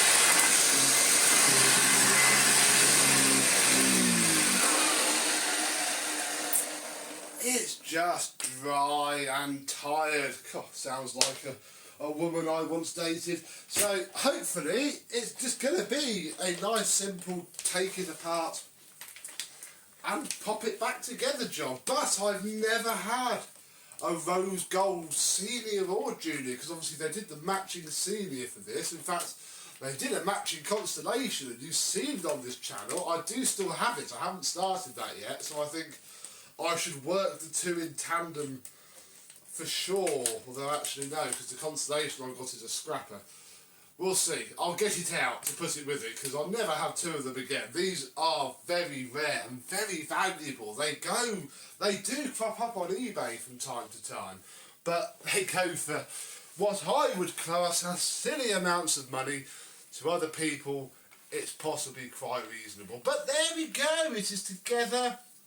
It is dull, it needs a polish. Not 110% sure about this belt cover, although it doesn't look bad. It looks better than a brown one or an orange one or something else. It is a genuine Hoover, so it possibly is correct. I shall look it up after finishing this video, which is happening about now because it's together, it works. The next time you see this, it will look a lot cleaner, it will run a lot smoother, and hopefully be back as it would have been, crikey, almost 60, 70 years ago. There we go. Thank you very much for watching. Please comment if you have a rose gold Hoover Junior. Would love to hear about them. If you can date it, let me know, although I could probably sort that out with a bit of a Facebook post. And yeah, comment with your Hoover Junior stories. We like the Hoover Junior, don't we? So thank you very much for watching. I hope you've enjoyed, and I and this Hoover Junior will see you soon. Bye bye. Good evening, my vacuum cleaner chums. How are you tonight? I need to send this to Tayab's room. So he got a very nice Hoover Junior the other day. He's never had one before, but it makes a horrible sound on the floor, which is its brush roll or agitator, not the activator. This is the old-fashioned agitator. The reason not do that, because the brush roll bearings will be dry. You probably can't hear this, because they're not horrific, but when the brush roll bearings are dry, it will sound like crap. So I'm going to refurbish this, as in change the bearings, and give it to him. I'm not going to paint it. He can do that if he wants. You can do that to him, or leave it. You can't see it when it's in, but I thought I'd do a little video to show how to change the bearings. Most people probably know how to change the bearings in one of these. They've been around for so long, even the younger collectors of us, probably even some younger than me, who changed the bearings in a Hoover Junior or Senior, same as the Junior and the Senior. This is the round belt. They were flat belt ones. I never had one, but I imagine they're identical. So we may need a flat blade screwdriver. Always need your trusty flat blade screwdriver. These, not for crimping, but for grabbing. I'll show you that in a second. And you get your box of vintage Hoover parts out. Yeah. And we'll need 2 nice new agitator bearings. So, one thing to note is, you see that is not in the middle. That is because the end caps, as per most Hoovers, are keyed. So that side is a long one, nearest the brush roll belt bit, and that bit is flat, which goes on the long side. So first you just twist, and one of the end caps will come off, and one, there we go, and one won't. So that one's come off, that one hasn't, but with a bit of a pull it will. There we go. There. What you will notice is there'll be a lot of thread around the middle bit. You want to pick all that off. I'm just going to angle that upwards ever so slightly so I can see. So, what you're left with on one end is an empty hole where the bearing came out. We'll sort that out in a minute. I'm on this bit of old carpet so I don't get the rug dirty. On the other end you'll see the bearing in. So, you get your little flat blade screwdriver and you try and pop out the plastic washer, which may or may not be completely destroyed. They do that, and there might be a felt pad. I don't have any of those, so it's not going to get one, but it might have a felt pad. And there is the old brush roll bearing. Now you'll see that it's very wobbly. If we look at the new one, that's also very wobbly, but it's better. That's got too much play in it. These aren't genuine Hoover. I don't think I've got the genuine Hoover ones anymore. I used to, and they were much better. These are Qualtex's finest, so they're not quite built to the same standards. But all the little ball bearings inside break up and fall apart. I don't know if... Let me see if I can take this apart and show you. I need to look for a little spring clip inside that we need to pop out. I don't know if it will do it on cue, because it doesn't always. I used to refurbish them, like, ow! We're not going to do that. I used to refurbish them doing that, but the problem is that all the little balls wear out, the little race they spin in wears out, and it's just not worth it. When these are 20p each from Qualtex, they're only a couple of quid on the internet, so we'll replace them. Next, hiding in here is a little spring washer. There we go. That takes the wobble from the bearings, and there's one this end as well, hopefully. Is there? I can't see. There.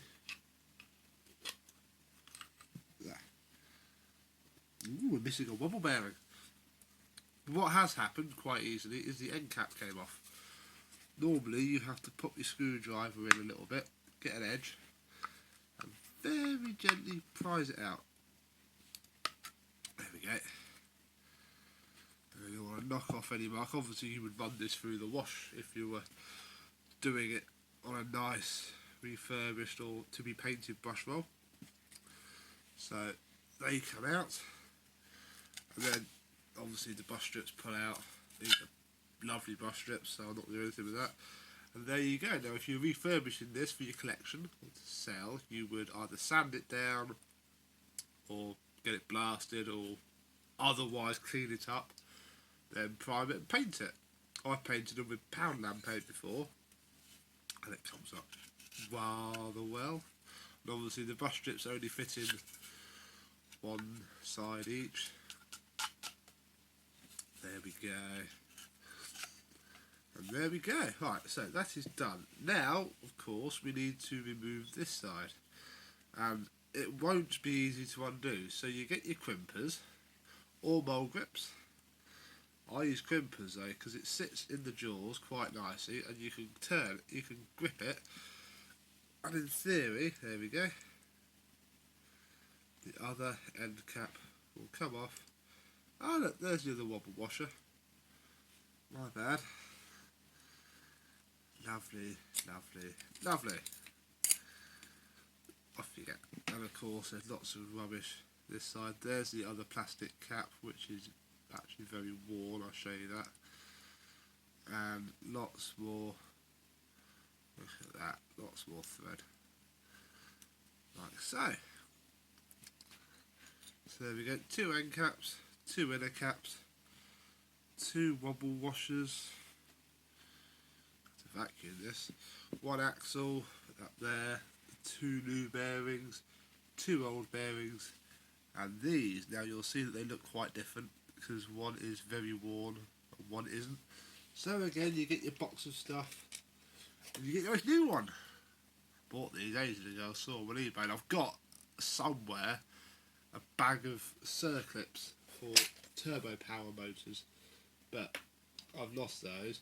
And I also had a bag of the felt pads, but they're only 20 in a box, and all my turbo powers, bar the 2 that I've got since, have them in now, so I've got it left because I've refurbished them all. So all we have to do now is put it back together, innit?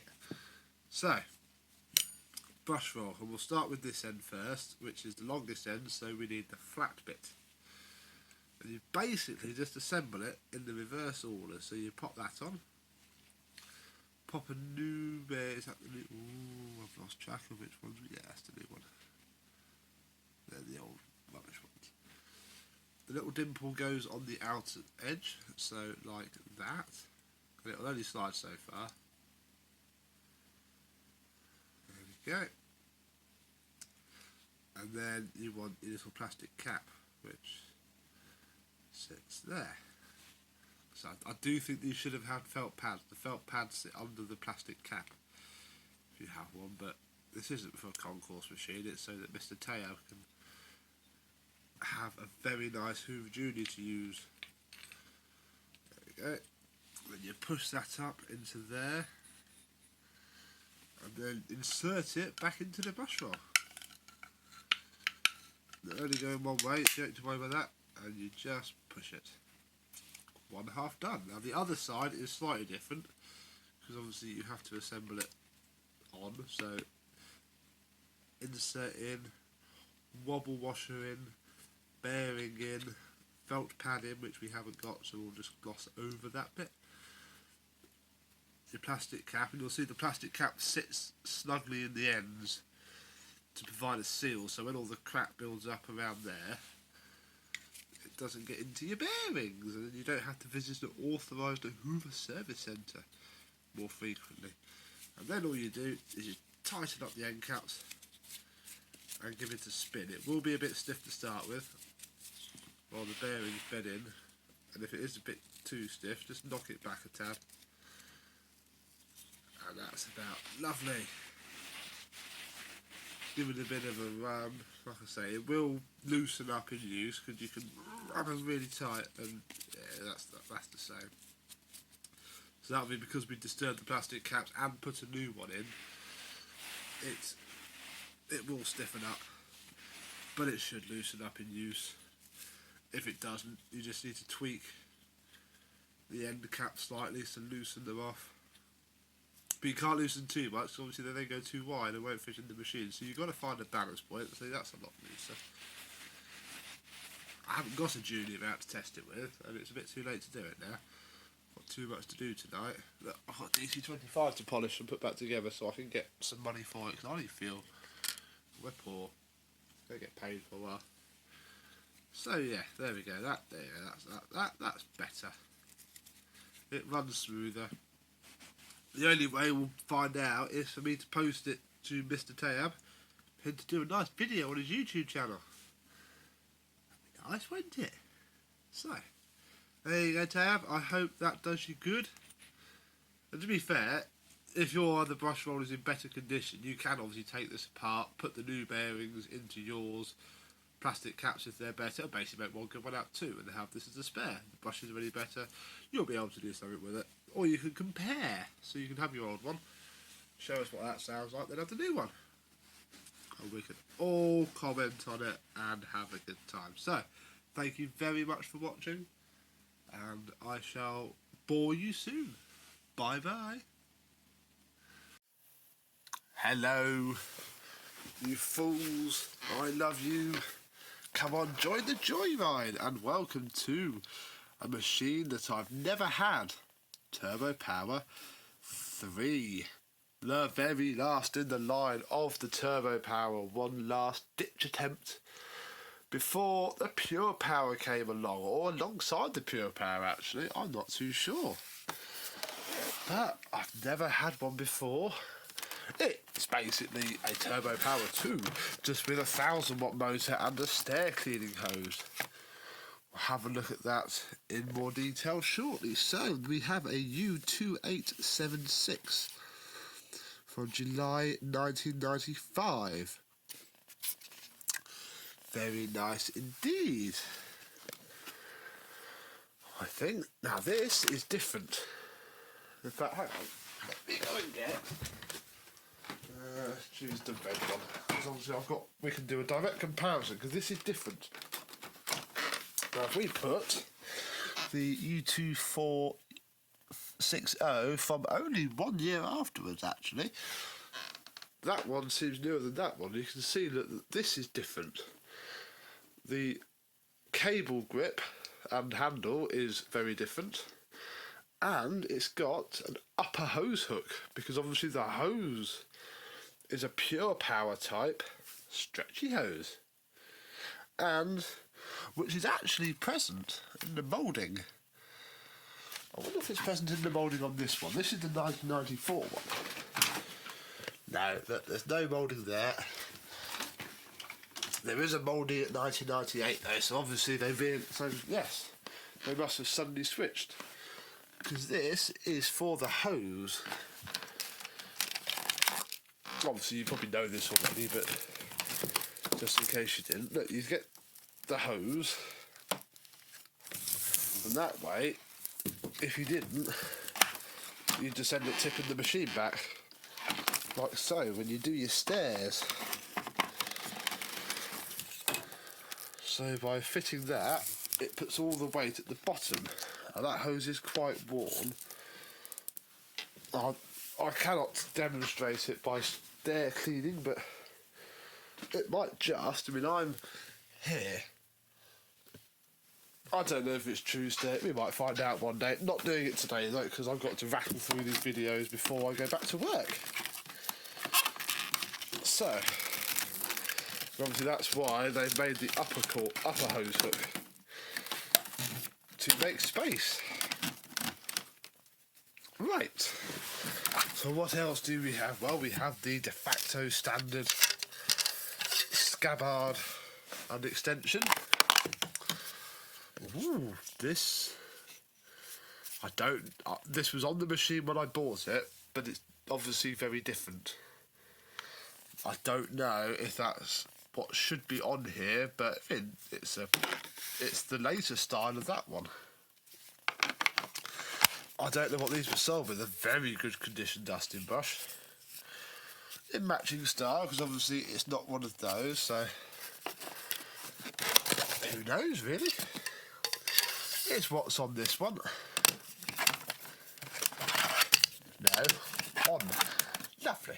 Right, let's just pull you down. Pull the obligatory undercrackers shot. Push that one out the way. I mean, oh, look, the post motor filter is coming in here. Oh, that's a dead air freshener. There. That's not too nice there. That's obviously where the air freshener's leaked, isn't it? We'll pop that back on. And we'll pop it on properly.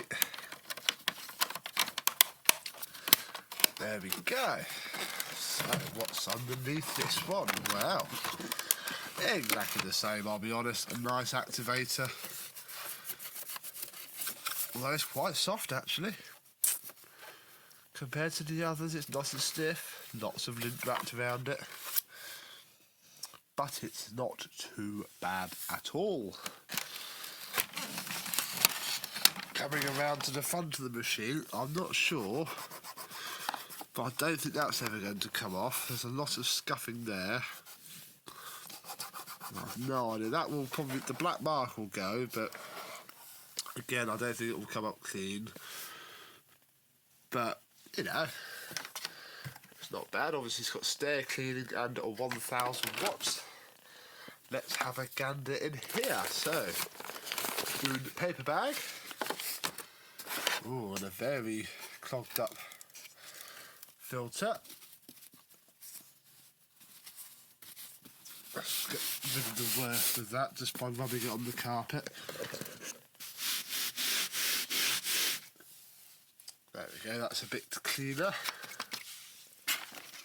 Obviously, hopefully it'll suck it all back up again, otherwise we're a bit stuffed, aren't we? Ooh. There we go.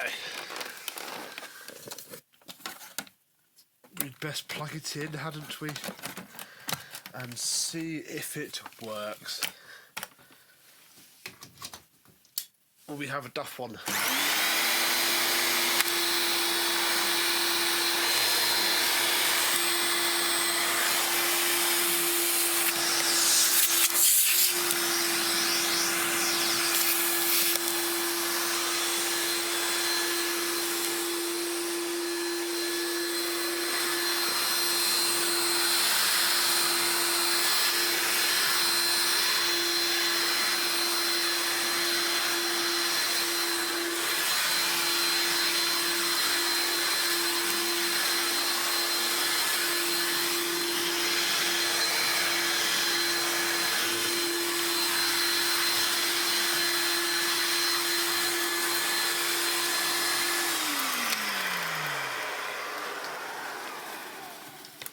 No duffers yet, that works incredibly well too.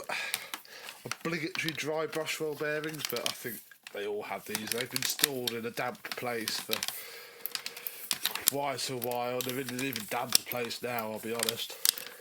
But it is what it is, easily rectified. Very easily fixed with bearings. Don't know why people are so scared of them. That's a bit of a shame. Normally with turbo power 2s, I pop the plug through that bit, so it sort of holds it in. Oh, that's not gone well. Uh-oh.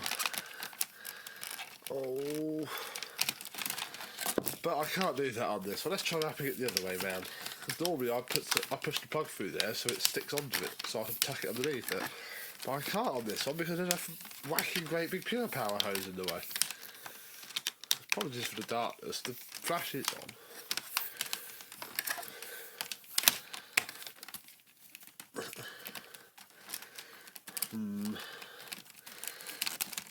Can I just push it? Just want to hold the plug because there's no core grips on these. That will possibly do it. I'll sort it out in a minute. But there we go. The Turbo Power 3. U2876. Thank you very much for watching, and goodbye.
compact electronic is back on 3 wheels now, and it's looking a fair bit shinier. It should work a fair bit better. So settle down for ye old standard Beko 1987 after video of the thunderously common 1980s cylinder vacuum cleaner.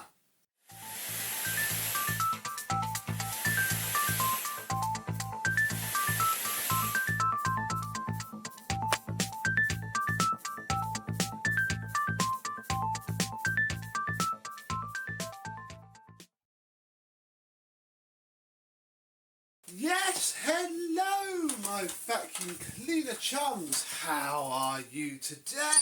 Yes, this was fairly simple really, they always are, the old Hoover compact electronics. Another typical Hoover design that, although very good, very robust, I don't know, I'll fill up with rubbish and generally make itself pretty terrible. So underneath the very shiny exterior, we can lift the lid, and inside here is nice and tidy as it once was. We have the small tools, again very little use. Always check the crevice tool on the vacuum cleaner because it's generally the thing that gets the most wear by the time you get to the pretty much unused upholstery tool, and the definitely hasn't been used very much at all. Look, that's the state of the corners.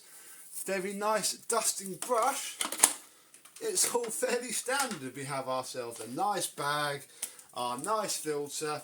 Everything is utterly spotless. It also seals better as well. On these era of vacuum cleaners, the furniture guard forms the seal for the whole thing. The motor housing sticks down to the back of the seal, and the bag door sticks to all that. And the problem with the Hoover Compacts is that the rubber, I want to say, leaches out its chemicals. Obviously after 30 odd years it probably wasn't designed to even be about in 2021, but yeah, it all leaches out and makes it all horrible and sticky and makes it a pretty faffy sod to clean, because you have to sort of break down the goo and then clean the plastic. But we got there in the end.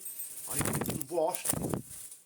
even washed, look, our orange Hoover air freshener, which has started to get a very faint whiff of the flavour it once was back. So interesting to see if that sort of comes up through the machine. When we start to use it, we pull out the Delamere plug, which looks very nice indeed. Couldn't polish the pins though, because they're part of the plug. So I'm very sorry, Mr. James. Polishing plug pins is usually one of my specialities, but yeah, if they don't come out plug, it's very difficult to do. It's already turned on though. We have our full range of speed control.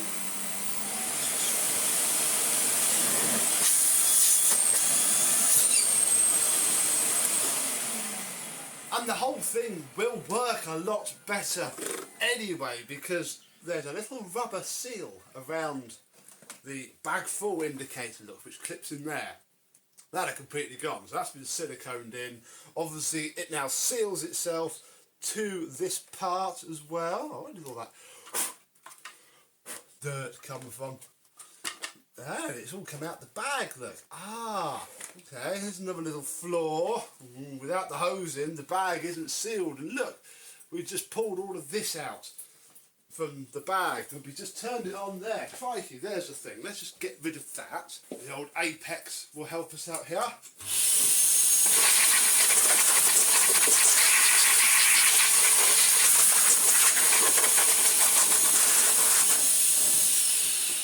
Marvellous, that'll do. So, okay, FYI, if you're ever messing around with a Hoover Compact, especially one that's got sawdust in it, you've got to fit the hose, because, yeah, you'll see that gap there gets filled, and then it won't come out. We also noticed was this, yes, the black foam under here disintegrated, so I cut a new piece, but then I also saw that it's almost like there should have been another filter on here. I've always thought that with the Hoover Compact, so I cut a piece. Don't quite think it's going to do anything at all. It might... Oh, this is still full of sawdust as well.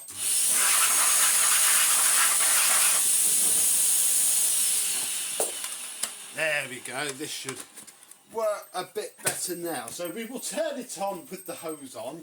Let me remove this. Yeah, ooh, the suction on both low and high, which is quite nice. And hopefully now, yeah, no more sawdust floating around the top. Excellent. Yeah. Bar that, this is one of those after videos, it's a little bit tricky to film without just padding it out full of nonsense, because it's a vacuum cleaner that has a couple of buttons and that is it. I mean, it works very well. With our contour floor head. Very nice indeed.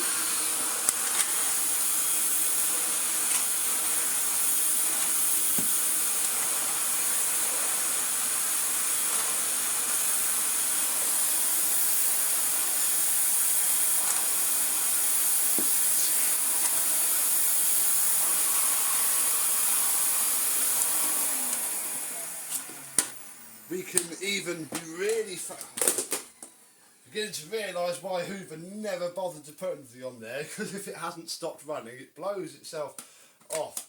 Oh dear. But yeah, we can even look. We can fit another tool and turn the suction down a bit. Yeah, all works very, very nicely. Indeed, these still make perfectly decent, straight suction cleaners. Nowadays, you probably wouldn't want to have it as your only vacuum in a fully carpeted house, but for thin pile, hard floor, it's pretty flipping good. So also, on its wheels, we have the replacement wheels provided by Mr. James, all fitted. They're not too wobbly, they're not too bad, and luckily on the centre wheel the rubber track is intact and fine. They have a habit of going on these Hoover Compacts with age and perishing. So yeah, another Hoover Compact done. Got quite lucky with the replacement wheels, I'm not going to lie. I'd imagine that a lot of these got written off when the wheel snapped and couldn't find a replacement. I do have a spare red one now, so who knows, we might find out if that can be of any use. There's no parking on this era. I had a very late blue one, which now belongs to Mr. Steve on the Vintage Appliance Emporium, and it had a hole roughly there actually, and then the clipped on thing that Hoover used to do so you can dock the tools there. This was way before all of that in 1988. So, although actually I did see some date wheels up here when it actually was made in April 1987. And obviously sat around until it was made into a vacuum cleaner, and then I've always thought that these stickers, the date on these is just the date that the machine was put together and rolled down that part of the production line. Obviously, the parts for these would have been churned out en masse because they made these for a fairly long while and then boxed back together. Very nice indeed. So yeah, that's it really. Mr. James is very robust, very simple. Hoover Compact Electronic is done, dusted and ready to go home. I haven't got any other Hoover Compacts in the house, so this is probably the only time we're going to see one of these for a fair old while.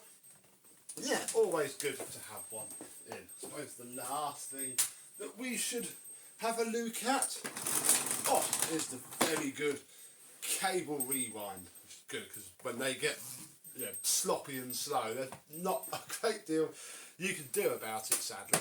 But this one seems absolutely perfect. It is as good as new. All the air leaks have been fixed. All the little compact things have been removed and sorted. And yeah, it is now ready to rock. And I'm sure Mr. James will daily it for a bit because yeah, he likes them as well. He gets on better because he's shorter, so he doesn't mind the short ones and hose. So short and sweet this week, I'm afraid, but equally it was a short and sweet little refurb, and one that deserves to be shown. So thank you very much for watching. I hope you've enjoyed, and I will see you soon. Bye bye.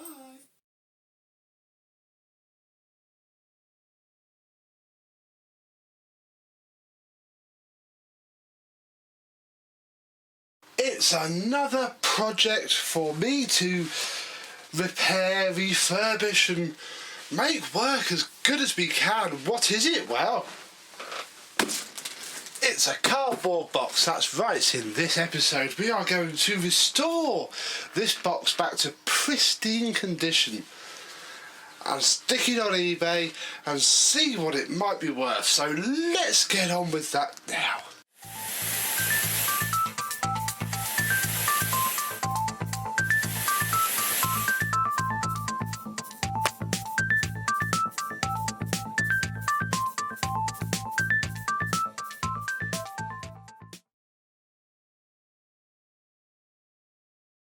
Yes, hello my cardboard box chums, how are you today? Yes, we have a very nice resi recyclable cardboard box here today with possibly a date code perhaps. I don't think it's...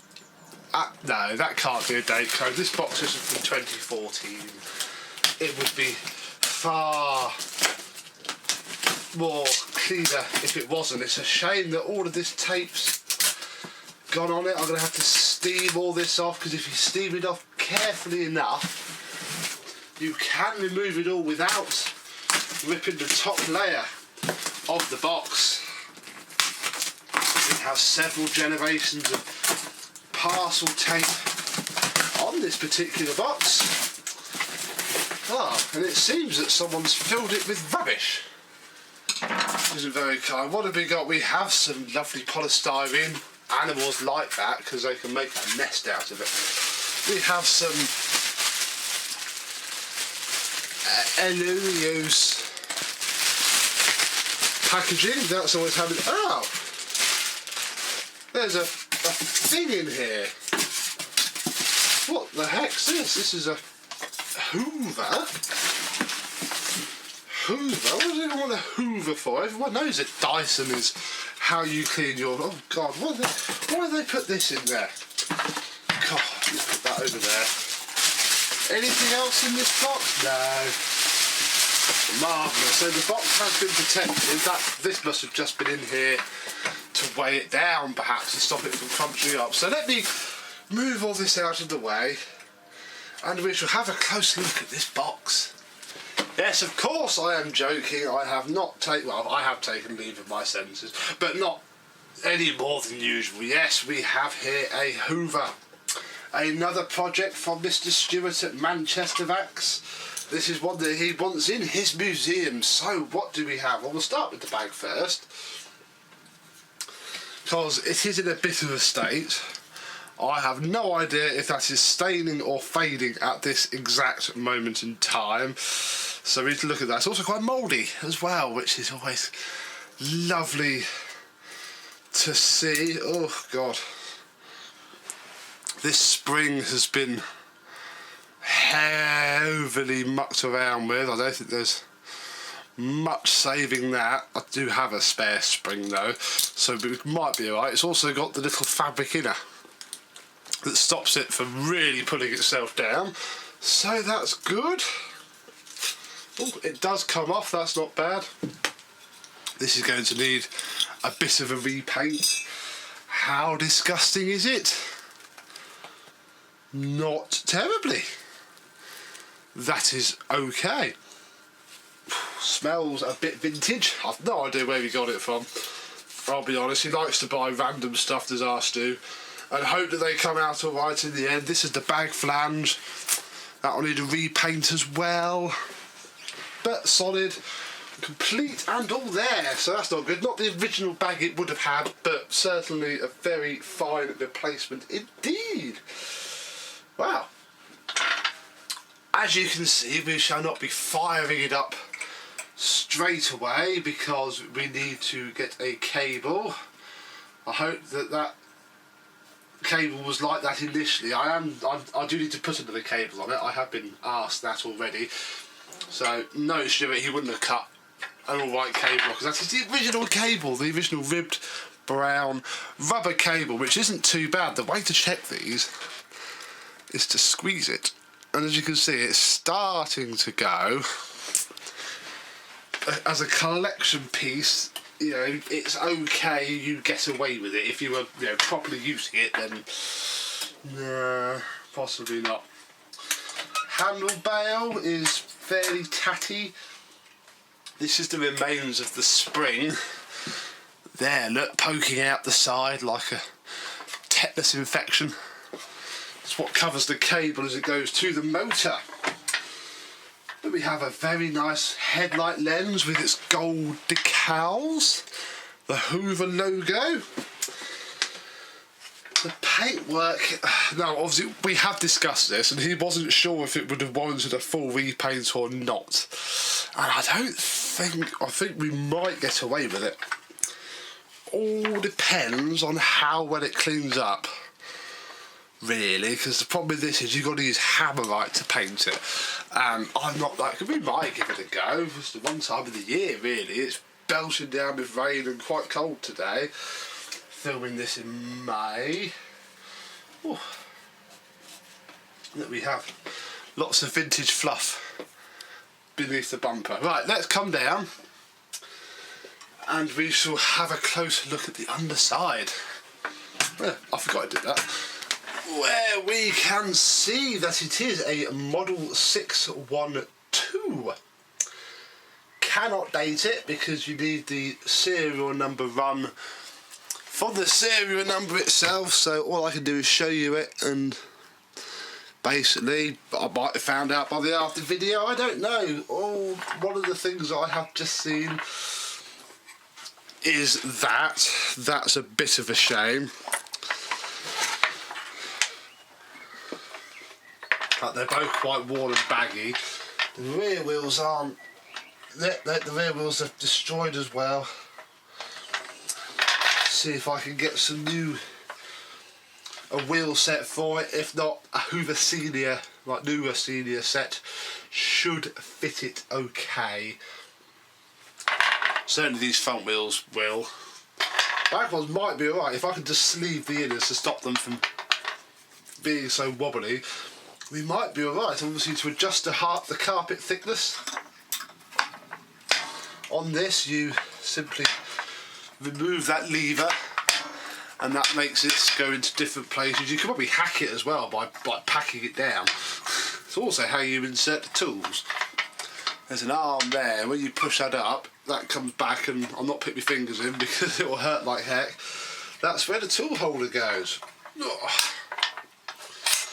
We can remove the base plate, which is in need of a reseal by the looks of it, and we can see the brush roller in all of its glory. As you can see, the belt is comically knackered.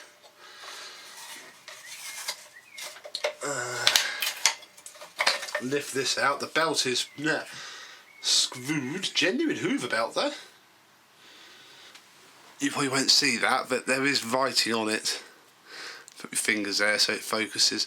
There is writing on there. This is a genuine Hoover belt, but one that is fit for the bin. The motor is okay.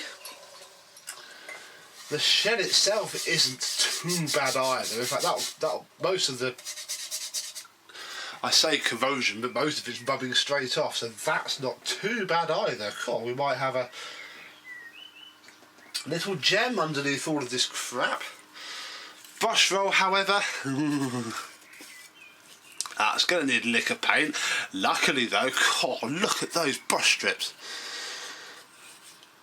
They are very good indeed, so that will come out very well with a little lick of black. We'll put the belt back on for now. Can't hurt, can it? And I haven't got any others on me to do anything better, so yeah, we shall see. Right, we'll pop that there, and that's about all I can really show you, because you might have noticed the lack of handle. That's because it's been powder coated, and I'll be honest, and I did agree with you, it's not bothered to send it to me because there's not much point in shipping it all the way over to me just to, you know, film a video on and then ship it all the way back. So all I got is this, which is fine. I'll probably have a random senior handle somewhere that will do the job for us of giving it an after demo when we're done, and then obviously we can look at the video from Manchester Vacs themselves when it is back home. I think I have released the hood so we can see inside. Now this is very interesting, although I'll be buggered if I'm going to do it. We might have a go. All those Hoover logos, look, are individually crimped into place. They do come off, look. Whoa. How gentle do we have to be with those? Look, there's a H. It's going to make polishing this a heck of a lot easier, although that is going straight back on there for now. I'll probably wash it with them on, purely because they'd be straight down the sink. Straight down the sink completely. But everything else is very good. Obviously this Bakelite is cracked. Look at that, there is some damage in that corner. It's not too bad. I shall be giving that a very good coat of glue to stop it from getting any worse. And here we have what's basically a bog standard Hoover Senior motor. Nothing as different on this, although a big old suppressor which will need to come out. We have a light bulb, which is a, what have we got, a KS light bulb. I shall send a picture of that to somebody I know who is to light bulbs what we are to vacuum cleaners, and see what he makes of it. Yeah, what we really should do, I suppose, is lob a random cable on and see if it even works. I've got one somewhere, hang on. Here we go, the Shen of the Electrolux cyclone power that I've had in this flipping room for months has yielded its cable, so we can go ahead and work out which wire is which. Now up here they are, here you go, here's the red. Basically red to red, black to black. That's very easy. So this is the live, so we shall undo this screw and take out, sadly this is the original cable because I can see the crimps on it. Always a shame when we have to do this, but obviously there is no other way around it. This won't be its final cable either. I think I'm being sent a nice black cable, so all is not completely lost. Then we need to pull this spring out of here. Oh, we've lost a little washer. You can stay there. Now I need to remember, yes, we need to undo this screw. There is a screw here, there you go, you can see it there, that holds the cable clamp into place.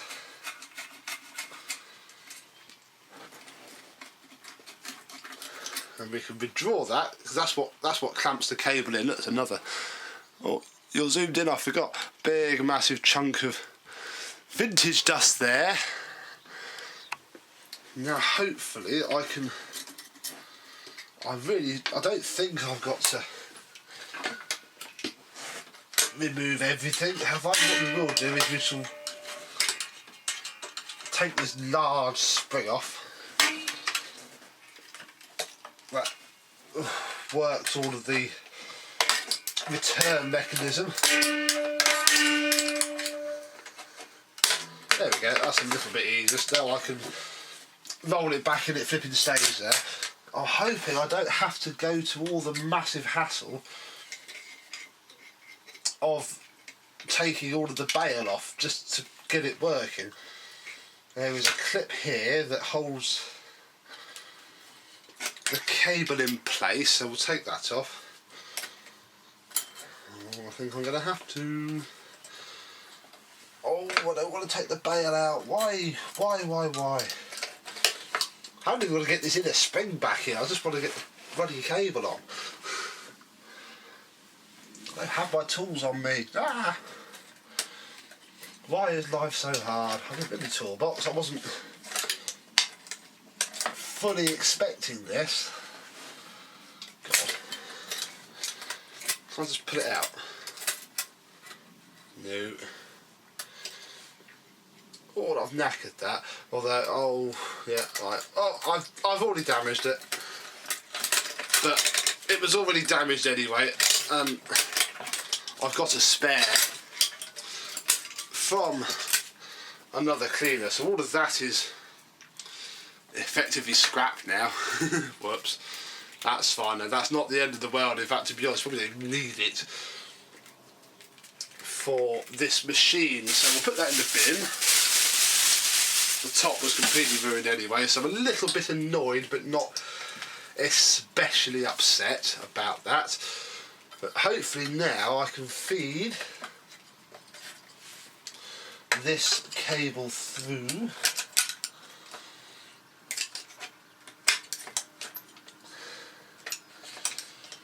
Yeah, I think this is going to be a lot easier to wire up with the handle belt off somehow. Alright, let's try this a different way. Let's pull this bit here.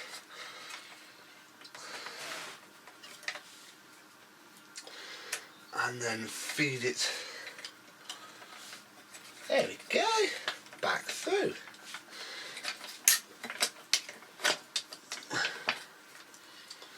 Marvellous. Right, I've got to get this little washer out.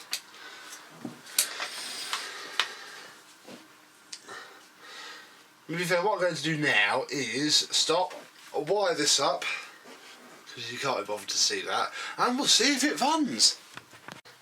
There we go, all wired up. Well, I've just had a bit of a thought that I don't actually know if this plug has a fuse in it. It's been around for so long, we might have stolen it. No, we haven't. I'm going to put this hood way out of the way so I don't step on it. That would be catastrophic. And I don't know if it's turned on or not. It would appear maybe not. Ooh.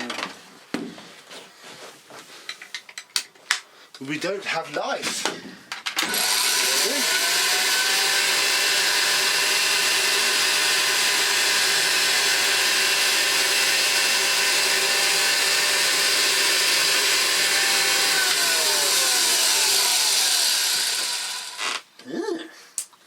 So it runs, and the bulb works as well, but oof, I can smell the belt. We're going to put the cover back on because I don't want to flip it over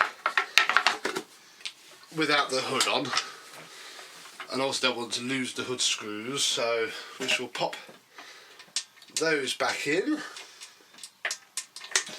and leave it upside down and have a laugh and see if the brush roll actually turned. I don't think I've got a belt here with me that will work with this, sadly.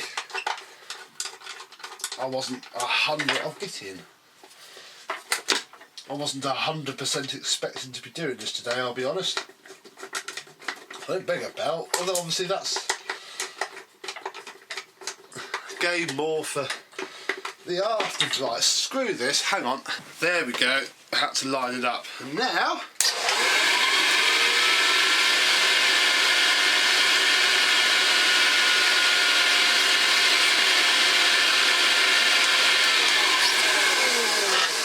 wow, doesn't that belt work well? Let's take it off the motor. Ow! Ooh! And see how the motor itself sounds.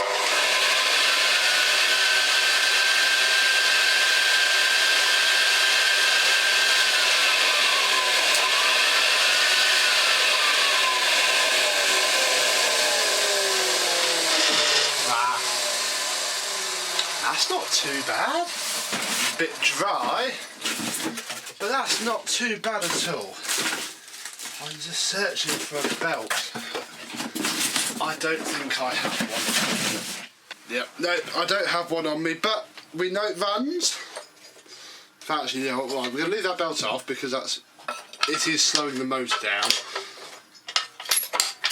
And obviously I don't think that brush roll is going to be much cop anyway, but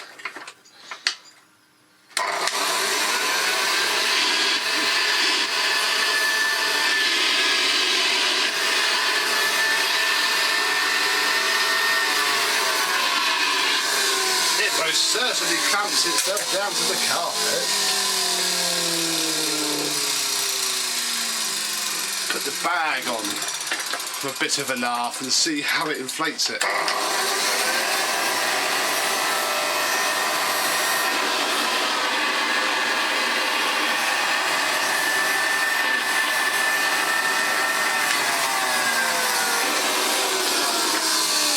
So despite the old girl not really being lovely, gosh, that's got some airflow to it. That's picking up this heavy carpet. Marvellous, right. Job done, we know it works. We know all is good. It is now time for me to spend a couple of weeks giving it a good seeing to, a good going over. And the next time you see it, it should be working like the day it left Perivale. We shall see. But for now, for this video, thank you very much for watching, and I and this Hoover shall see you soon. Bye bye. This is a glorious video to make because at the time of this video going out, crikey, where we could be having a really hot summer or melting, we could be raining, who knows, we could have all been struck by bees, but at the time of filming this, it is late March, and the winter stuck vacuum projects have finally moved along because I can prime, paint and clear all in a matter of hours. The weather seems to have turned so good, so let's have a look at the Hoover 262 that came to us, if you remember, in a pile of bits. See how it looks?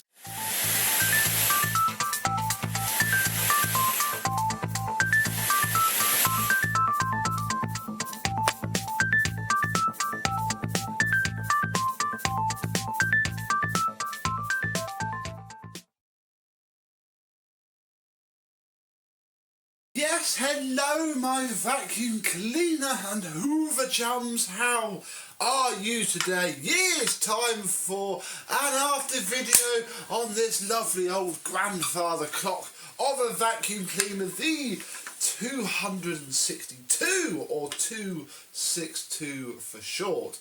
It is very, very good really. I mean, I take zero credit at all for the hood. That was done before it came my way, and wow, it is amazing. We shall have a look at that in a bit more detail in a minute. But if we push down on the pedal, we'll recline the handle to see that the rubber grip is on there. I've had to sort of silicone it on, and it's dried quite nicely.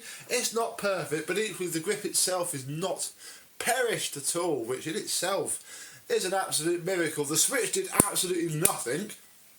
Neither of the switches did actually. I got quite concerned because finding switches for these are flipping harder than I thought they were. But I've not had to get a switch for a while. Dash of contact cleaner, sorted that a treat. Panic over. The flex that came, the Kirby replacement flexes that Manchester Vacs themselves do sell, I actually do really like them. I might ask for a couple because it's black, you know. But once you chopped off the silly weird ends and the IEC plug on the other one, it's just a black ribbed cable with a built-in core protector. I don't actually have any brown Bakelite plugs. I know that Mr. Stewart does, I think, so I've put the compactum or contactum plug. Come on, focus. There we go. Oh, bling. That's on there. It's it's roughly age appropriate. It'll do. You stick a nice brown Bakelite MK plug on this, and you know, anybody who complained about the lack of original cord would be told to be quiet, really, because this and every single wire in this machine has been completely replaced with like a bit of old weird like Argos value vacuum cable doing the spine and whatever else going from the back of the motor and all inside, and heat shrink and what's not. So that is cool. We take off the bag. The bag is a little bit faded. I mean, you know, cannot say that it isn't, but equally it's better than it could be. You could probably dye that. I've never known. Comment down below. If you dye these bags, does the dye, like water-based dye, can't put these through the washing machine, but you know, you stick it in a bowl of water and dunk it, does it ruin the lettering? Obviously this is the nice, decent vinyl lettering that's quite resilient. You know, this has been swished around for a fair old while by my hands to clean it. Oh, it's alright. With a nice painted bag top to match the handle, it's okay. Moving down the handle, we have the hood, which I take no responsibility for at all. I literally washed it and banged it on. Have the bumper using the very nice little riv nuts that I have. Also holding all of the agitator bearing stuff together. If you remember, this was all drilled out, there were no rivets. What I did was, again, I got some grippy silicone and stuck all of this together and then just held it at either end, and it is rock solid and completely saves the faff of using a riveter. It's quite a revelation. You have to drill out the holes just a little bit, 5mm I think it was, 5 or 6, and don't actually have to use a rivet gun at all if you don't want to. Let me adjust my camera glare and we'll have a look at the underneath, which is where the beautifully powder coated chassis comes in. If I had an older one of these, I would be sorely tempted to get it done. If we undo the wing nut, which is powder coated as well, oh come on,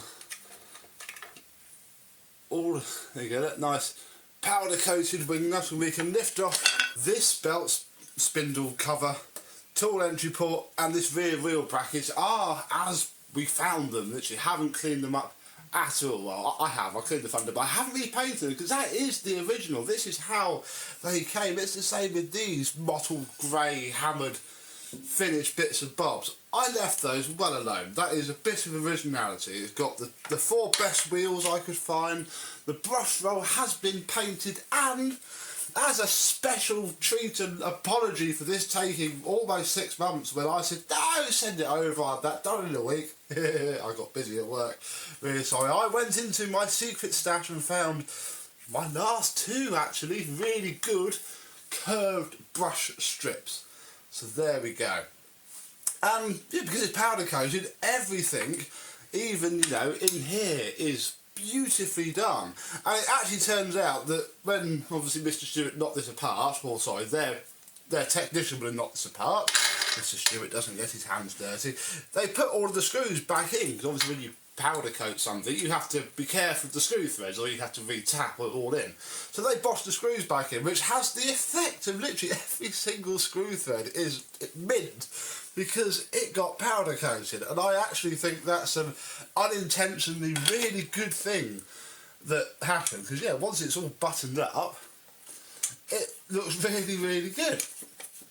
It is very nice indeed. Right, let us stand back up again, plug it in and turn it on. We'll turn it on and see how it came out.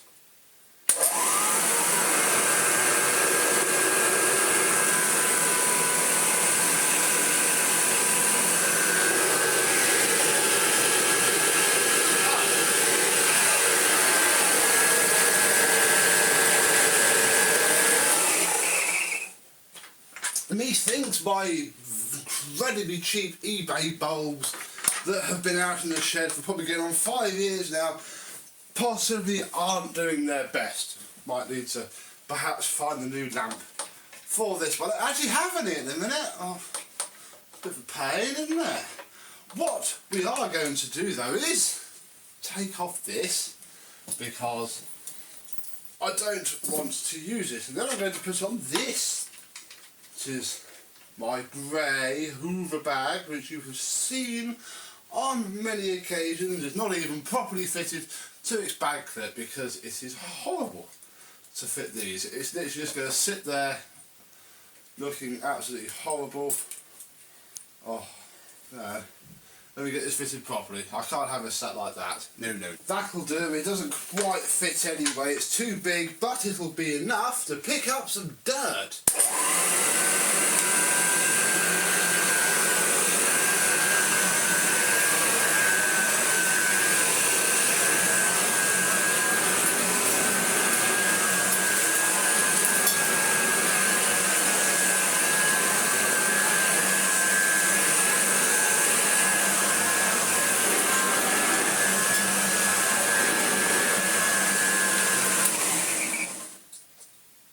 Seem that impressive to you on camera, but I assure you that seems to be doing rather well. Hang on, let's try and visualise this in about the only real way we can.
I mean, it may not be grabbing up the carpet and smashing the heck out of it, but I think this is probably too heavy for it. These have never quite done that, I find, but it's still cleaning up really well. I wasn't expecting that blue sand to go quite that well. I thought it was going to leave a little bit behind, not just a bit by the line of shame, which is fair enough and hunky-dory.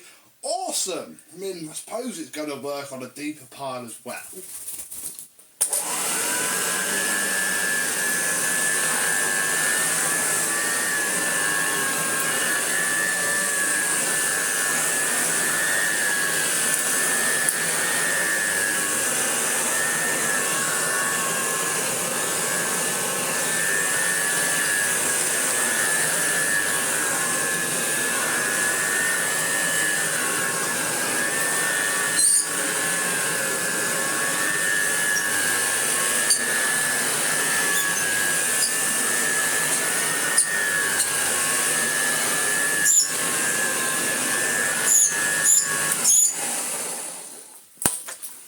Very well indeed. Brush strips perhaps a little bit softer than they could be, but beggars cannot be choosers nearly 80 years on from them being made. I think it's done quite well. So there we go. Yes, the old bat still has what it takes to get the floors cleaned. I mean, I don't think these were ever the pounding things that the senior generation after this turned into. I've never thought that, to be honest. These are just beautiful, hummy things that look fantastic. They will work.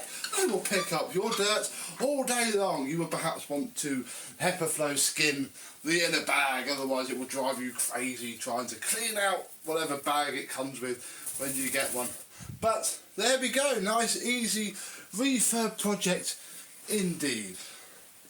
And I think until the next old retro Hoover, I don't really have many here. This is a hangover from last year. I need to start the next batch of stuff. But this is going to go back. It's going to go back to Manchester Vax, and I think there's a glass case waiting for it just inside the entrance door. So hopefully once they can open up again, which I'm sure they will, you know, to the public rather than working mail order, people will be able to see it and admire it, and hopefully they can get a new bulb for it, because I just imagine all of mine are scrap after many years of not being used. But until then, thank you very much for watching. I hope you've enjoyed another better than average, because I don't usually powder coat anything. I don't have the contacts to be able to do that. We'll see you, oh, we don't want to see the outside, that side's boring, this side's better, soon. Bye bye. In this very box is nearly a 417E.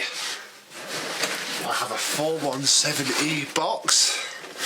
What's inside? Well, let's find out.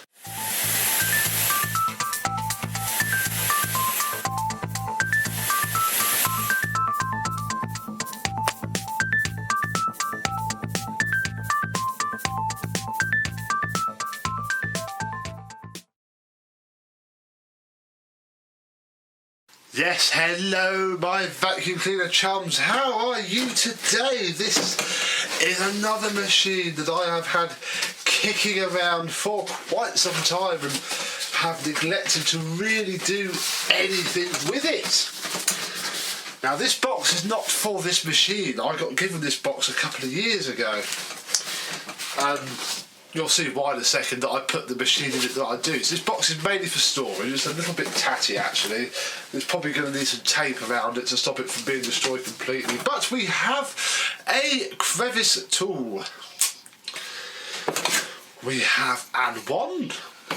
We have an other wand. Like so. We have an floor tool. Nice Hoover style floor tool, fairly standard. All of the rubber nobules are worn completely away, however the brush strips are also actually very worn. They can either bounce like that or be fixed up for doing hard floors and to have a little bit of agitation on the carpet. Under this actually quite filthy lid, we'll have a clean out of that in a second, we have an hose. Yes, very good condition hose. It has been washed actually, because I've cleaned the hose up because it was disgusting. Haven't really touched the rest of the machine. And the machine we have is this, a hop green Hoover 417G. Yes, look at that. It is very tatty. Very tatty indeed. The paintwork is blistering. It has rust marks all over it, sadly. It is not in the best of shapes. The cable grommet is sat here rather than in the hole where it should. So that's all he's looking at. Inside, well, I have used it, obviously, and it has been HEPA flowed. Don't really want to disturb it because it's working very well. We'll give it a run first and then we'll take this out because it is a little bit disgusting. But it has been HEPA flowed. If you look at Mr. Hoover Lux's ancient Hoover cylinder, he HEPA flowed that as well. Yeah, it is a body reading. The cable is comically short on it. Really short cable, but it does work. It did work.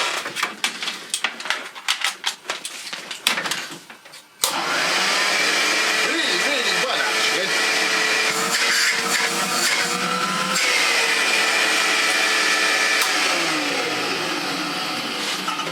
Nothing really wrong mechanically with that at all. If we pop the hose on, test the suction.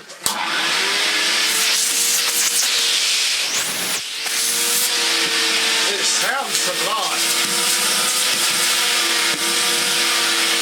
In fact, we can see you have this box now.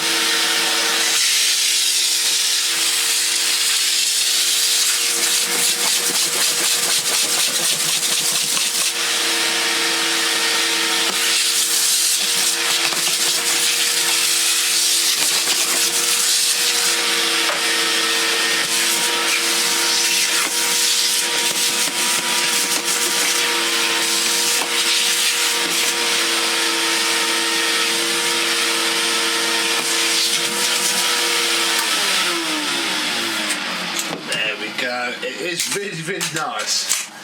It's a shame it's in the condition it's in, really. It's a bit beyond me, the old painting. I'm really not very good at it at all, but let's not worry about that for now. There are no wheels on it, so it skids along the floor, so it doesn't run over its own cable. Ooh.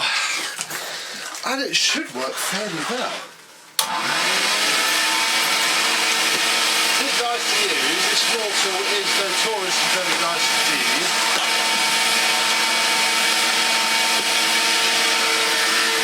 Perhaps not the most deep cleaning floor nozzle in the world, but it does am job. It does am job fairly well. Actually, as I sit here doing all this, put it around, is a bit of a chore.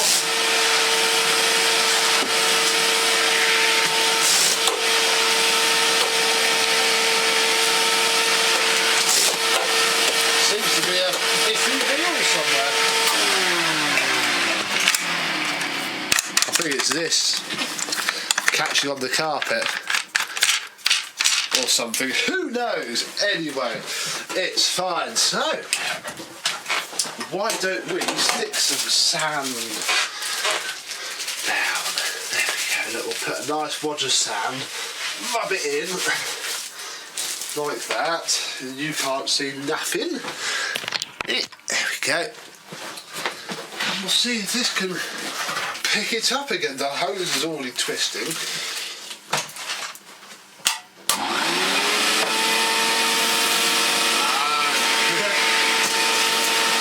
got to give it a couple of goes. But it's got it all. There we go there.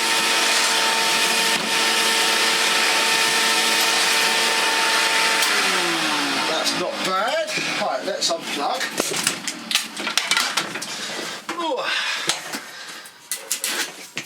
Take the hose off, and now I've done all that, we can take the bag out. I wanted to pick up something with it, but I also wanted to leave this in too.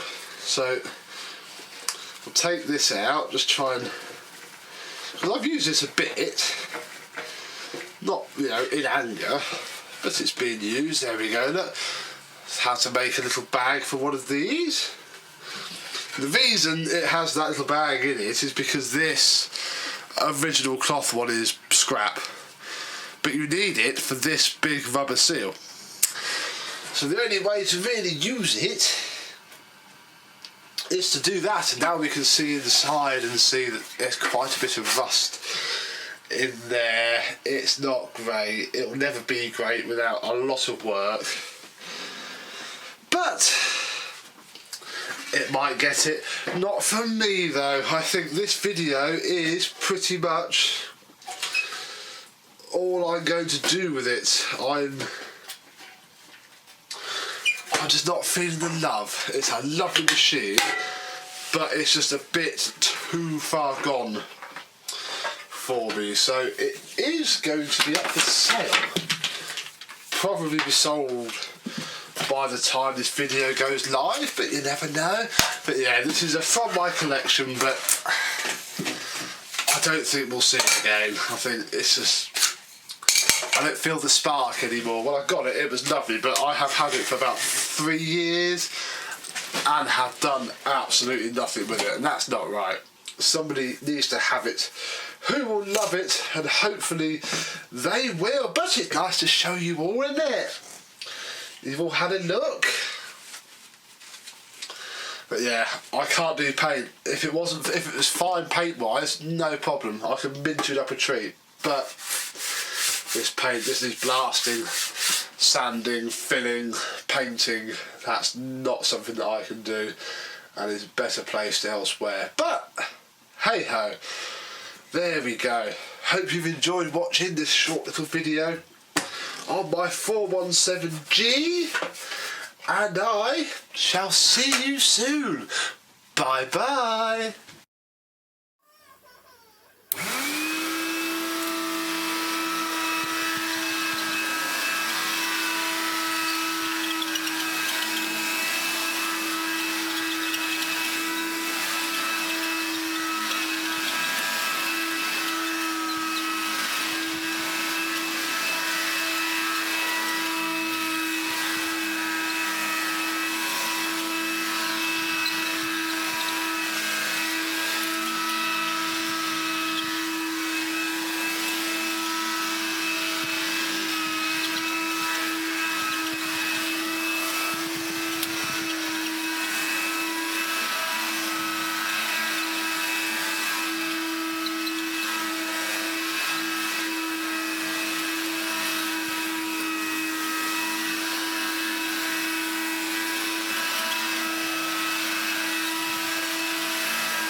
The Church of St Luke's in a town called Haywood looks like a lovely, lovely building, full of history, full of wonder, full of religion, full of a vacuum cleaner. Thanks to a lovely Facebook page called Ringing Vacuums, where church people post up pictures of cleaners found in churches. I have a project from St Luke's. A chap called Keith got talking to me after I commented on the post that this cleaner came in, because it is something potentially quite special in here. What is in here? Well, in here we have a Hoover Junior 119 that has been forgotten, put into storage, abandoned, and not turned on, apparently, I've been informed, in over 30 years. Let's see what we've got.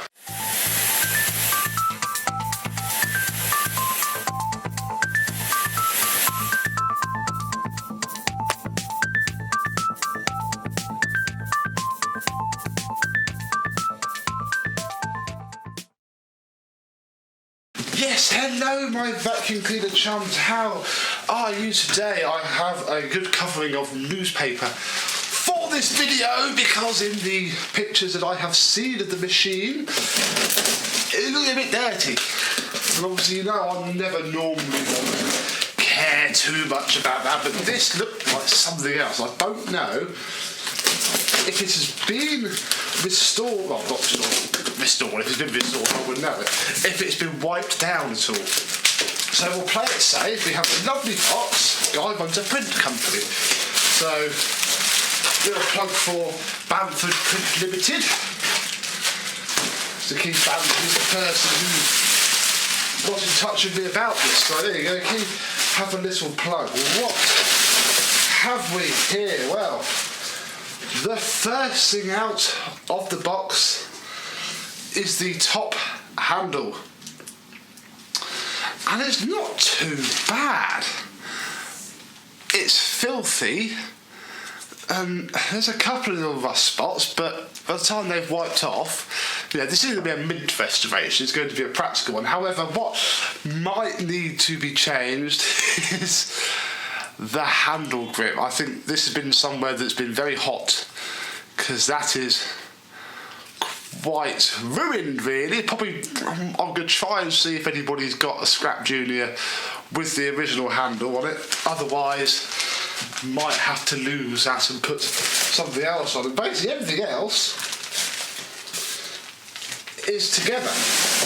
Oh gosh, hasn't been wiped.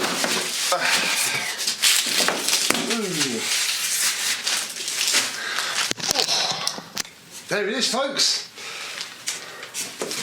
A Hoover Junior 119 in phenomenal condition, as in phenomenally dirty and disgusting. Just what we like. So what have we here? We have a beautiful age-appropriate Volex plug. Very nice is that, look. We'll keep that. The cable is original, but the whole thing is too far gone for me to really consider it safe. I mean, obviously the odd crack is fine. Unfortunately, that is, we're going to turn it on with it, but yeah, literally, even in places where it looks good, as soon as you bend it, it just perishes. So it's going to have to see a new cable, just because it's going back to the church, and I'd rather not be responsible for electrocuting anybody. So yeah, it will see a new cable. Let's have a look a bit closer at the machine. This is amazing. The dirt is quite something, really. It is caking off, coming off in chunks. Wow. Wow. Here we have the original bag. This is an original bag, bespoke to this cleaner. But what I noticed in the pictures was we have some tape. And I'm really, really hoping that under this tape isn't too badly damaged, because I want to try and save this bag if possible. Well, I can't actually see a hole. Wow, we might get lucky here. I think there might be a small hole there, which is fine. That crikey, my son weighed less than that when he was born. Crumbs, we'll have a look at that in a minute. I'm going to put that down there though. Crikey, that is decades of dust. And we'll have a look at the machine itself in all of its disgusting glory, to be quite honest with you. This is, I was going to say the word terrible because it is, but it's terrible in a good way. This has not seen the light of day for years. I mean, I've no idea what the paintwork's like. It's very rusty. There is no saving that at all, sadly, and I don't think I've got a proper spare, so we need at least a Junior front plate and a handle top. But there's a big chunk of wood. The motor does turn, there's no belt. The motor turns. The rear wheels look okay. Let's turn, well, in fact, let's see if the handle reclines. Oh, it does, and it still springs. Oh, let's turn it upside down. Where we see it's not too bad. Actually, it's full of carpet fluff.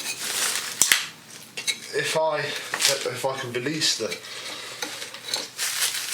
No, that one moves. Let's take the brush file out.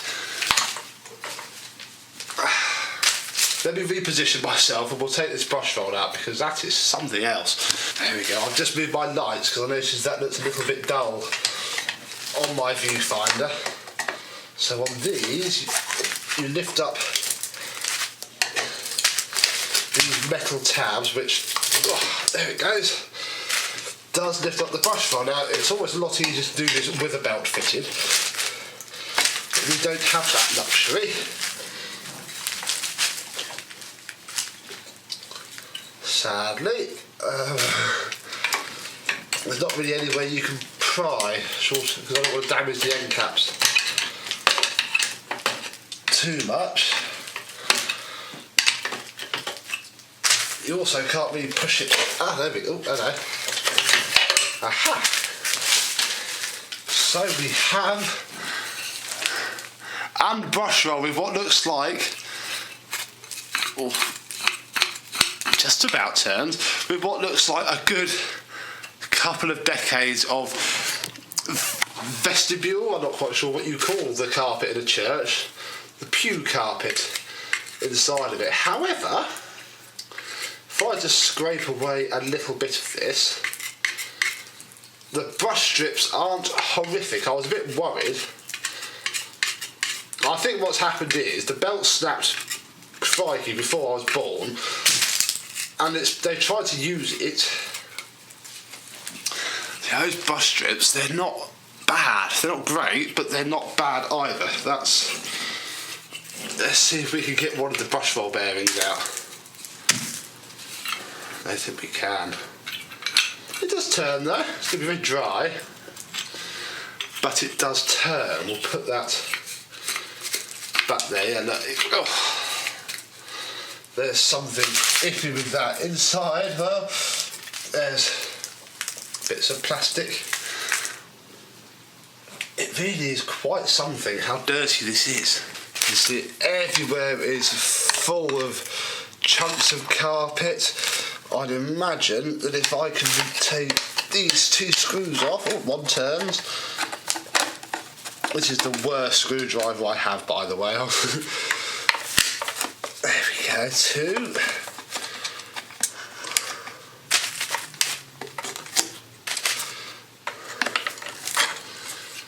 Ooh.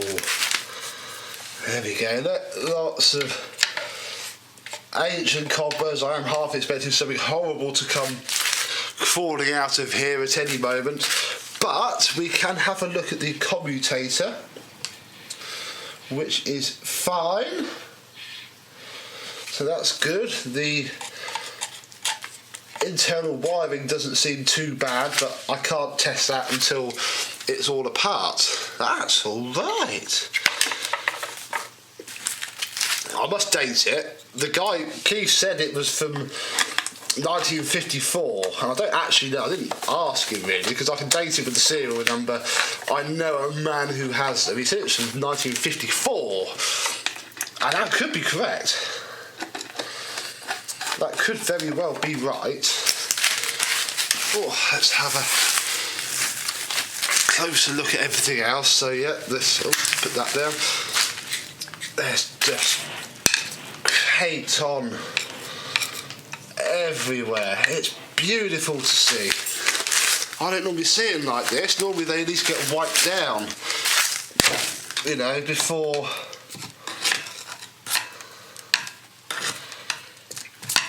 That is astonishing. The switch clicks as well. I think what I'm going to do is, because it is spewing rubbish everywhere, I'm going to give it we're going to vacuum it off so that I can, you know, touch it really. God, that's why the belt snapped. Look, there's loads of hair all over there. So yeah, I'm going to go get a vacuum cleaner. That's sounding less bad now just from me turning it. And we'll get the worst of this off so we can touch it a bit more.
That's a little bit better. Oh, let's just do this front plate.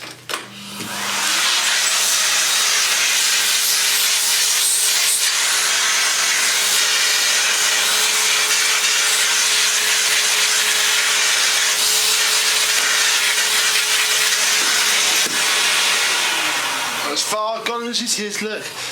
There we go. There's our Hoover logo. Now, immediately I can see that the paint is trashed. Completely and utterly ruined. sadly. So there's no point in saving that too much. It's going to have to be repainted somehow.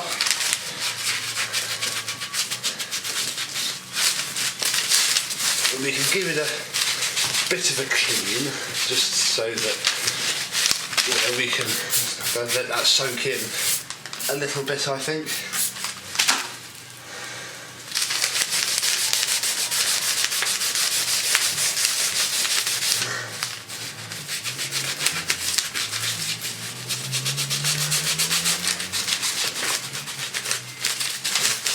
Let's get the worst off so that I can move it without making myself filthy every time I touch it. There we are, look. Marvellous. So that is a bit cleaner on that side anyway. The Bakelite shouldn't be too tricky just to wipe down.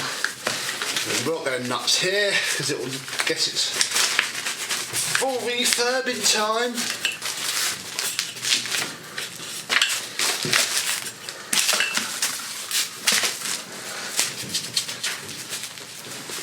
I just cannot keep carrying it around looking like that, or I will just make everything very dirty.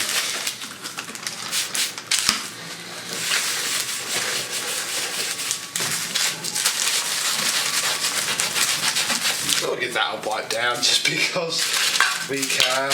I'm not going to bother doing too much with that because it's going to have to be stripped and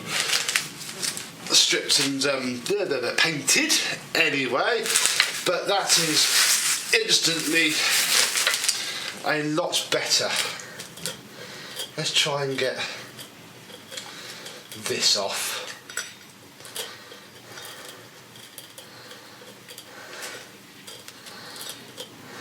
Much as we can. There we go, look, it's coming. It's been on there for so long, it's rusted itself on.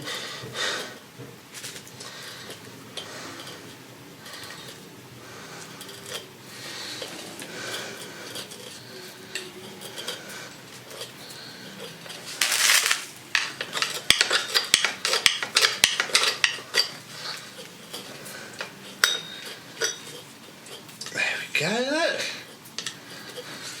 That's better. So there's that part done. I mean, actually I haven't done the handle. Not a great deal I can do about this handle though, really. Because of the handle grip. Big shame, but they do that, you see. That's the rubber on the handle gets really old. Just, oh gosh, forgot about the clips did that. It just falls apart, sadly. There's nothing that can be done about it. We'll pop all this back on. Oh, it's lovely though.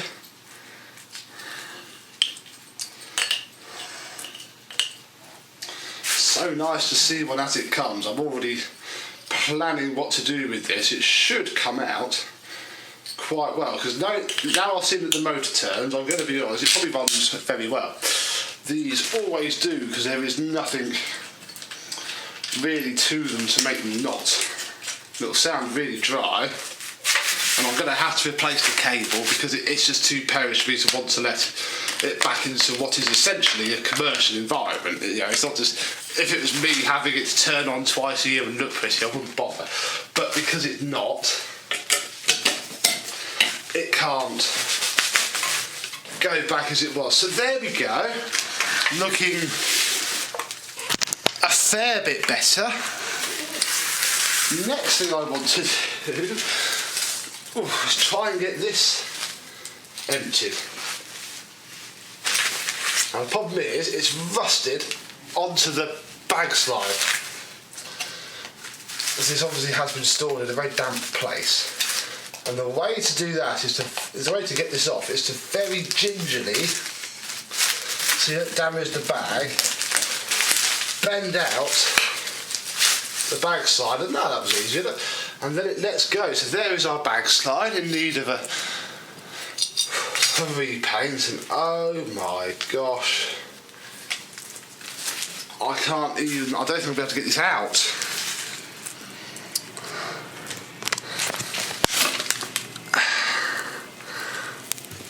You can't even see in there. Let's try and empty it. Oh, right. Nothing's going to actually... There it is coming. It's just full of carpet fibres, look. Obviously worked very well. I need to stand downwind. Oh, people complain about bagless vacuum cleaners being difficult to being dirty to empty. I think I'd rather. Oh. This should have been emptied many years ago. I've always got a red carpet at St Luke's, or did have. Don't know.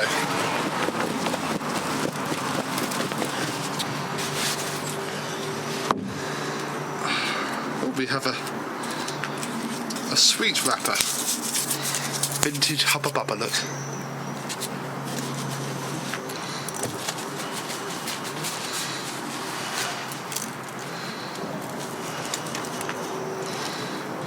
Just carpet fluff. Look, more vintage Hubba Bubba. Tissue. See if there's anything I can till machines or something. That'd be quite nice. Oh look! We found the belt, look.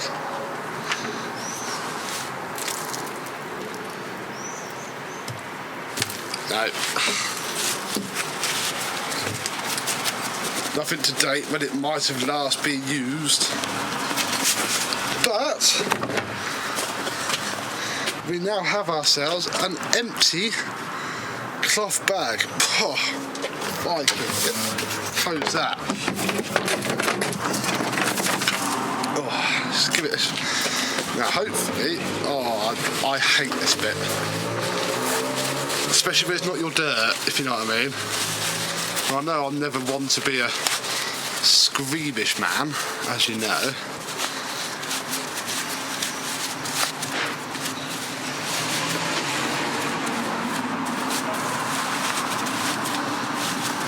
This bag is in remarkably good condition though. That is nice to see.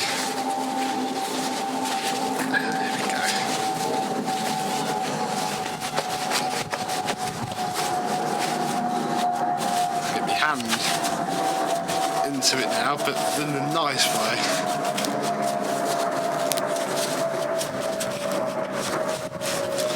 You've got to push the end out because that's where. There we go.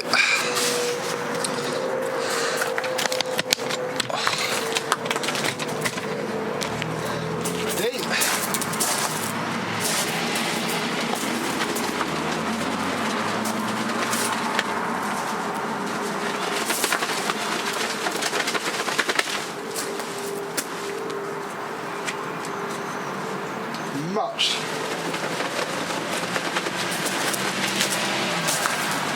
Much better. Right, let's go back inside. Because I feel we are now clean enough to not need the newspaper. Now what I'm going to do next is vacuum off this bag.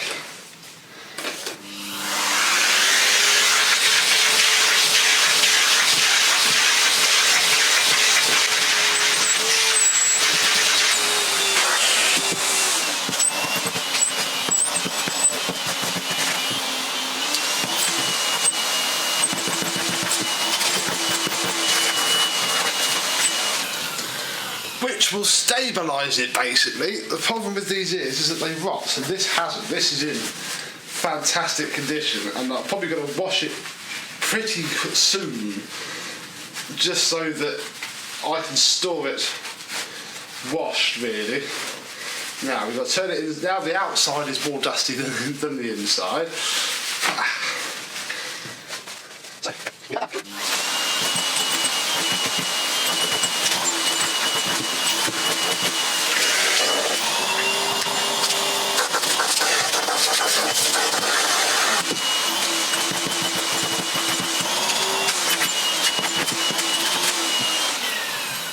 we go, that will do now. Underneath all that tape is actually where the bag has got thin.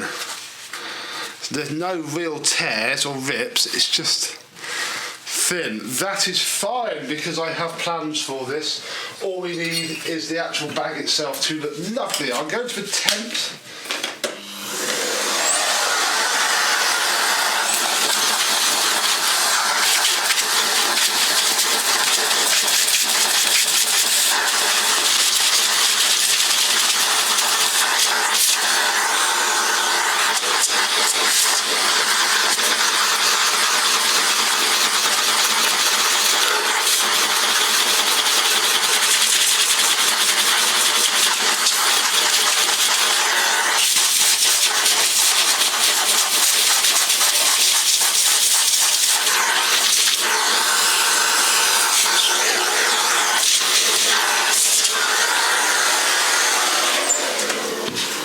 simple. Look, we have brush strips. They are splayed, they are worn, but in the absence of anything better, they are very good. What is noticeable though, look, is the Hoover logo. They are original, well, at least OEM Hoover brush strips, which is good to see. So we shall put the bag back into its slide.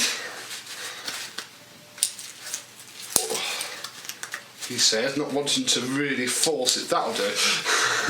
Don't want to force it too much. And then very quickly, I want to have a quick look at the plug, but I don't actually think I have the right size screwdriver to open it on me. So I think we won't bother. What we shall bother with though is, I have a belt. But no, I'll be very silly. Let's leave all that there and let this plug meet some electricity for the first time since I was 1 year old.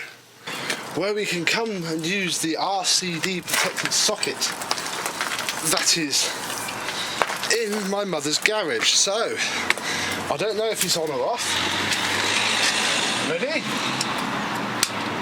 Right, that didn't work. You ready?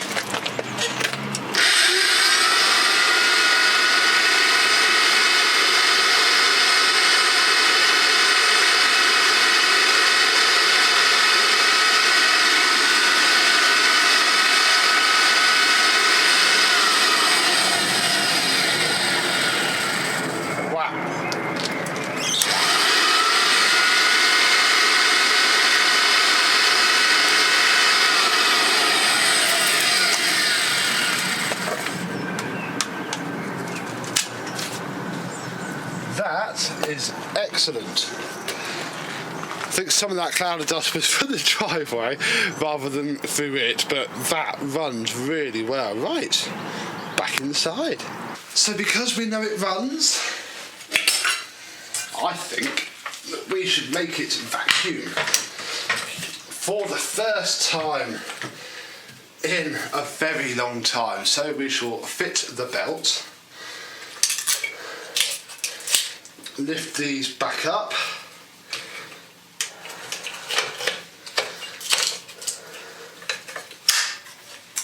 there we go,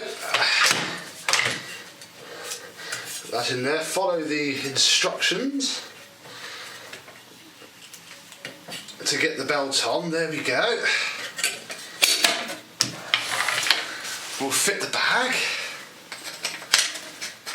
Not a very tight fit on the bag, admittedly, because the seal is not there. We'll hang the bag up, and that's it.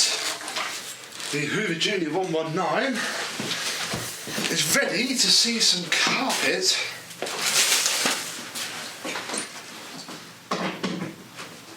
for the first time in, that handle looks horrible, a very long time indeed.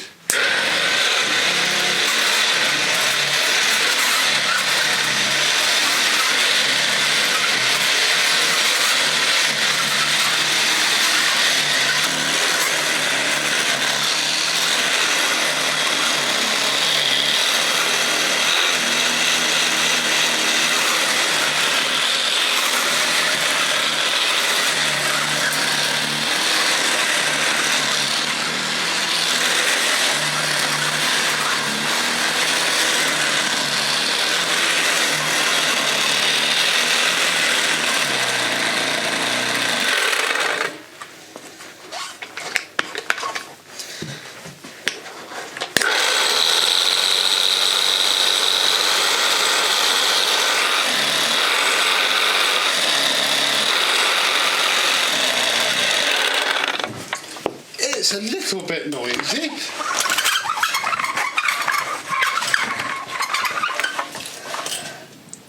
But works surprisingly well. So there we go, folks. Amazing. Cosmetically, it is ruined, really. Absolutely terrible. However, mechanically, considering it hasn't been turned on in apparently probably more than 30 years, that runs surprisingly well. The brush roll bearings are scrap, which is fair enough. There is a little squeak, which coming from the front wheels, but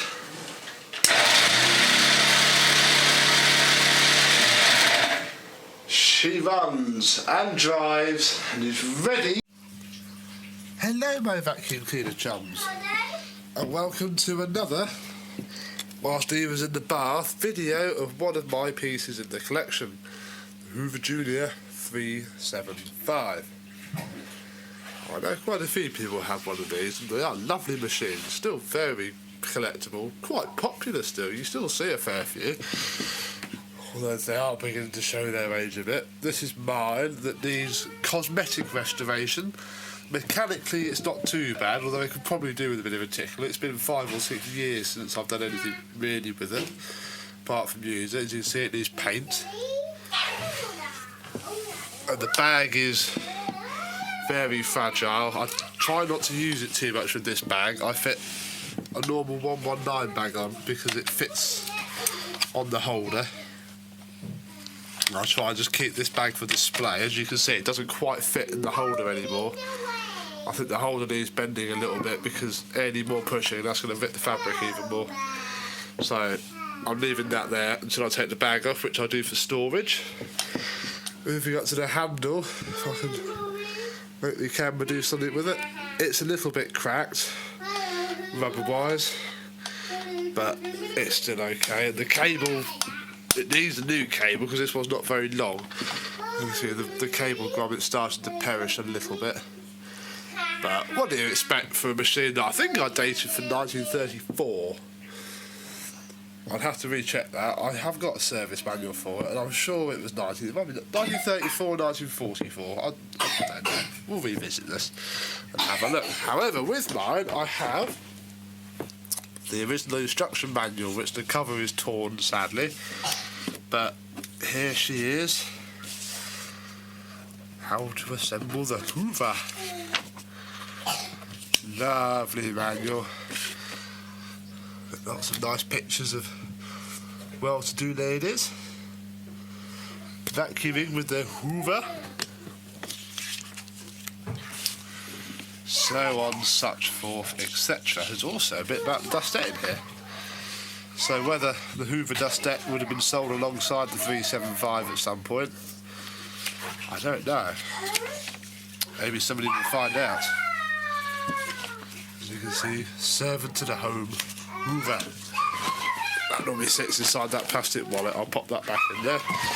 I also have the original cleaning tools in a fairly battered box, although I've seen worse. This hose isn't that airtight anymore. And as you can see, it has moulded itself to the shape of the box. So again, I'll try not to use that too much. It's missing a few bits as well. It hasn't got the crevice tool and whatever else it would have come with. There's the adapter, the bent end, and the all-purpose nozzle. It's also flattened out a bit as well. I do periodically try and pop it back out, but it doesn't like it. And I'll be honest, I don't mind just leaving it like that. Because it's so old, it's best to just leave it alone. Poor thing. I also managed to get, this didn't come with it, this came from eBay, but it's an original box for one of these. I normally keep tools in it, plastic tools and other random bits and pieces, but I thought I'd empty it out for the purpose of this video. Yeah, it must be 1934, this is my point. That'd be after 1934 then, because that says 1933 to 1936. I'll have a look and I'll comment on the video. Because the service manual's electronic, so I can't just fetch it out. Now with this, and some of you might be able to help me here. Obviously there were two styles, one was black here and one was painted. Now on the instructions it shows a black one, but obviously a completely different machine, so I think this should have been silver. So at some point I need to get my paints out and sand all this back, in fact probably sand all of it back, which I've never done before, and then re-spray it silver. Same with that bit there, although I keep putting it off because I've never really done painting before and I don't quite fancy trying on a nice machine like this. If we fold it over, this one has a... this is just, it's so old it's damaged the wall. This one has a release pedal, unlike the 119 that doesn't. There we go, so I have dated it before, I'll date it again. There's the brush roll. Oh, I'll just pop the belt off. Whoops, never mind. There is the height adjuster, which is very fragile because that parts company from that quite a lot. So I'll try and leave that one alone. There's the upside down ratings plate. Universal motor. So you can see Eva's being far too noisy for this close to bedtime. But we'll leave her to it because she's having fun. Now we'll just pop the belt back on. Oh, this is quite difficult to do one-handed, isn't it? But luckily I'm holding the tripod. Let's just check that that's the right way round. There we go. And I'll just show you it running quickly, because I know you all possibly might want to see it.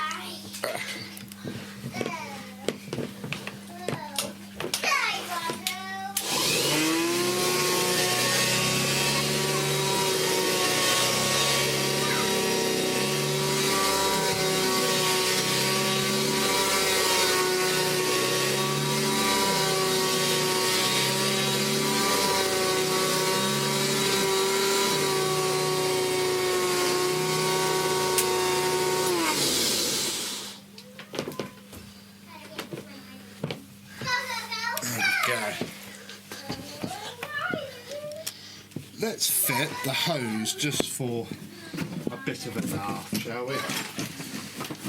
Because he won't want to come out the bath yet, so let's not make it. Now that bit there sits on there, but it's a lot easier to attach it without. It works just like the 119, so you pop the belt off, and that bit there clips down into this part, and the whole thing meets the fan case. Like that. Then the hose simply screws on to the end, and then be very careful with the very perished hose. Might have suction.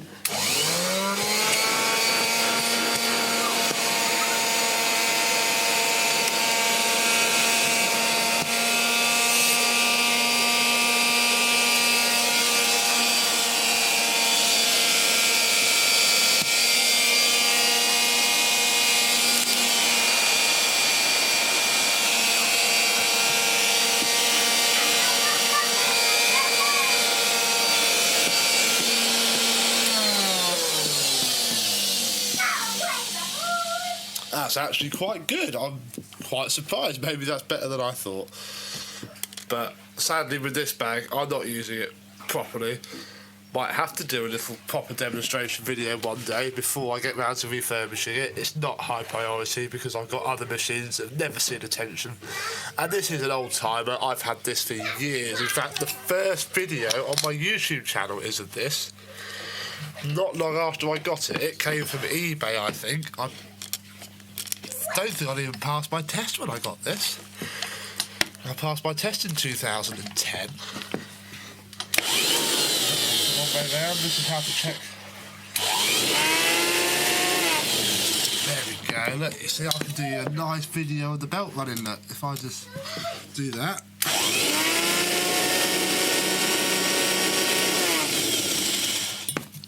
There we go. So, you might see this again if I ever do refurbish it again, because I think it needs a bit of an oil up. We'll pop a different bag on that I don't care about getting dirty, and we'll have a look at it. Sadly the bumper is damaged, but I can't do much about that. She's a bit of a tatty old girl, but I like her. One day a better one might come up. I won't be too fussed if it doesn't. I can't take those off without a screwdriver. See, that's how the bag attaches on to one of these. So there's a hole in the bag there. So really this bag is fit for display purposes only. Sadly. I'm not going to hunt out another one because they're probably quite rare with the original Hoover. It beats as it sweeps, as it cleans. Trademark of one of our fellow collectors, Roger Lang. So, thank you very much for watching. I best get Eva out the bath now. I'm sure there'll be more of these little ditties about my collection. So, thank you very much for watching and good night. The Hoover office cleaner is done. Refurbished, looking very, very lovely indeed. We just need to buff the wax off and see how it works now.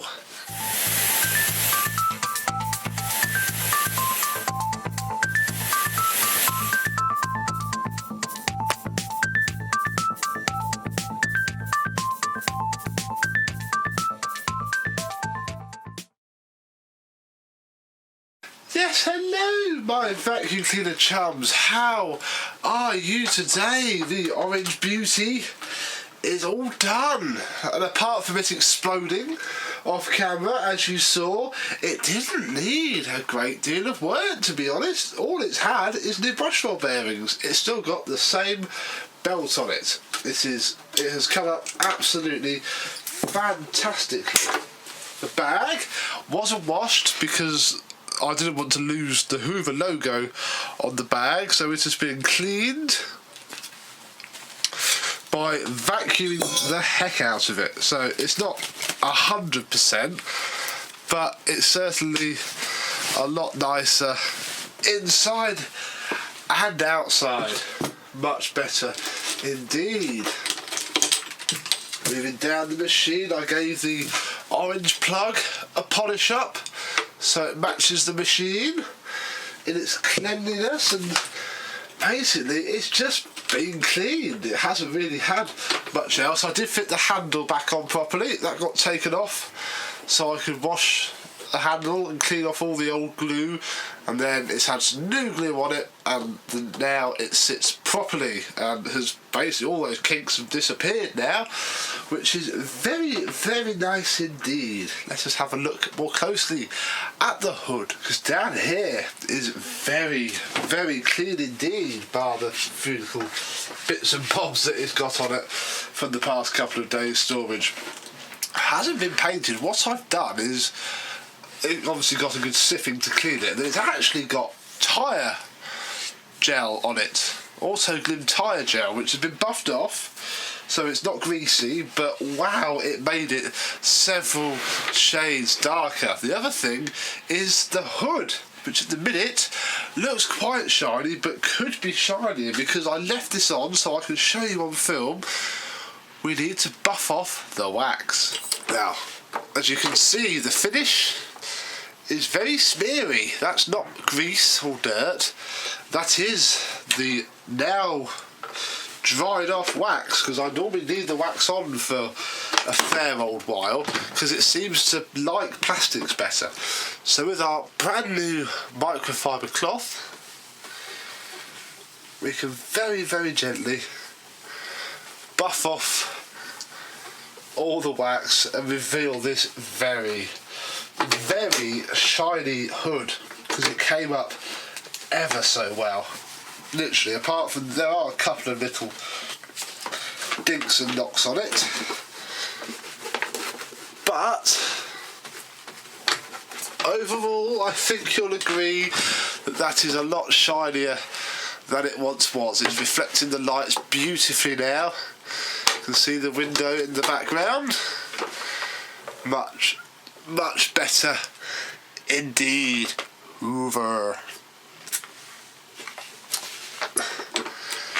fact, while you're at this nice angle, we may as well show you underneath. Well, I can flip it over with you there to zoom back out a little bit. There we go. So under here is very good. Sadly, I haven't repainted this bit. The paint always flipping goes on the tool holders, but I couldn't make it look any better, so I've left that there. Brush roll hasn't been touched, it's been polished, which has shone it up very, very nicely indeed, but apart from that, it is as it was with its brand new brush strips. All the wheels have been oiled. It's basically just come up ever so well with a fantastic wash. I even found the missing bit of the handle from the before video in my car. That's the right machine I'm thinking of. It's missing its handle. If not, it's another one which you probably would have seen the before video of by now. The Ranger. God, I can see my ugly face in that. Marvellous. Right. We best do something about this bag, hadn't we? And what I'm hoping to do to this bag is very simply HEPA flow it, because not only is this bag very, very, very, very rare, it's also got a hole in it, so obviously it can't really be left to its own devices too much. And the way to HEPA flow one of these, the easier way, there probably is a more tricky way, but we'll go with the easier way first, is you start off by just cutting off the top of a SEMO bag. As per all good HEPA flowing, you cut the top off the bag, unless it's a pneumatic one, in which case you generally get away with leaving it as it is, don't you? Oh, come on. Didn't cut through all the layers there, that's silly of me. That's got it. Go through all the layers. Like so. Then you basically have an open-ended bag. Now obviously if this was a vacuum with a filled tube and an inner bag, this would be simple. But it is not. It should only have a cloth bag. Now, you could spend the time taking the bag off the flange and tucking the bag around it and putting it all back on, but that would take forever because the bag would slip off. It wouldn't be very easy. So you feed the bag in. Where are we? There we are. And then fold it over the flange like so. And try and open up in the middle. Although the machine will do a fair part of that anyway. Then, I think I might have had a little bit too much poking out the end. I've only done this once or twice on this style of bags, and it's not, I'm not going to call it easy because it's not. I'd be lying to you if I said it was a really easy thing to do. It's not. It doesn't look great either. I know that, but it is an acceptable workaround. Because then once you push it on,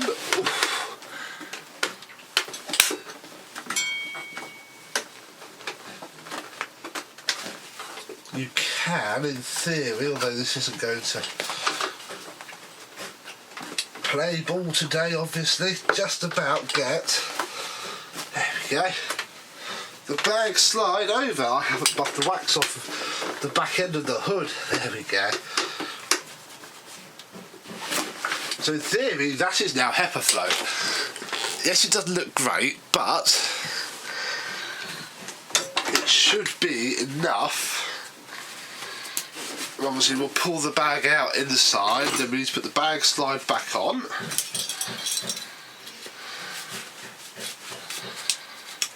There we go. And then we need to test this by checking that it inflates, it's okay.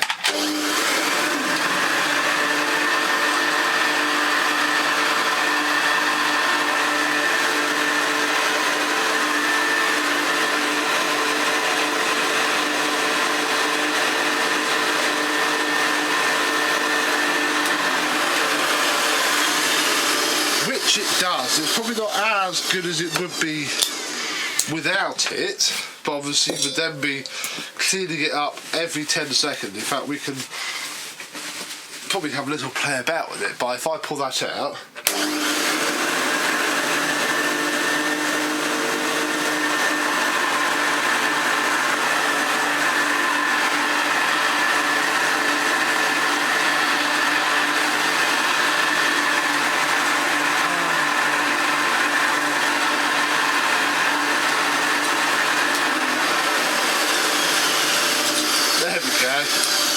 just bettling out the bag so it is fully open, works well. And okay, yes, you can see it down the bottom, but I would class that as acceptable for the fact that when it's full or when you finish using it, because this isn't going to be a daily driver, this is just going to be used occasionally, so you either just ignore that, or when you've used it you just take it out, then you haven't got to spend half a day cleaning out this outer bag.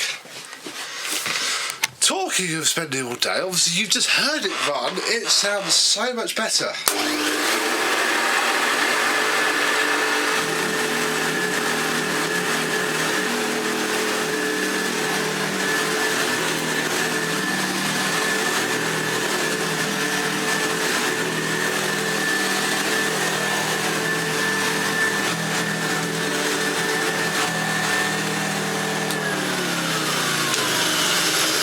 The added Billy bonus and it now won't explode on us because it doesn't have a suppressor.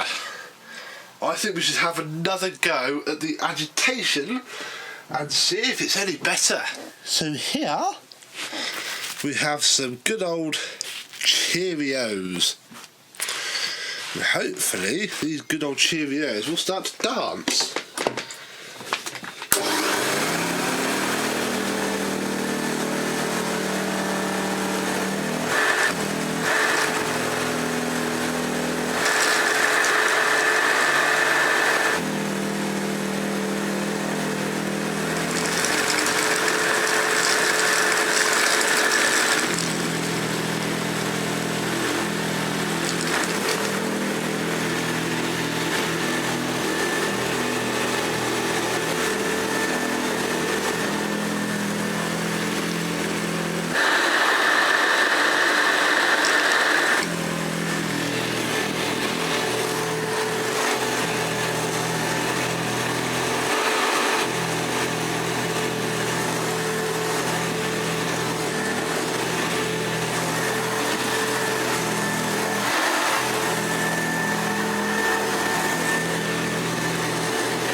Quite literally tries to drag itself along.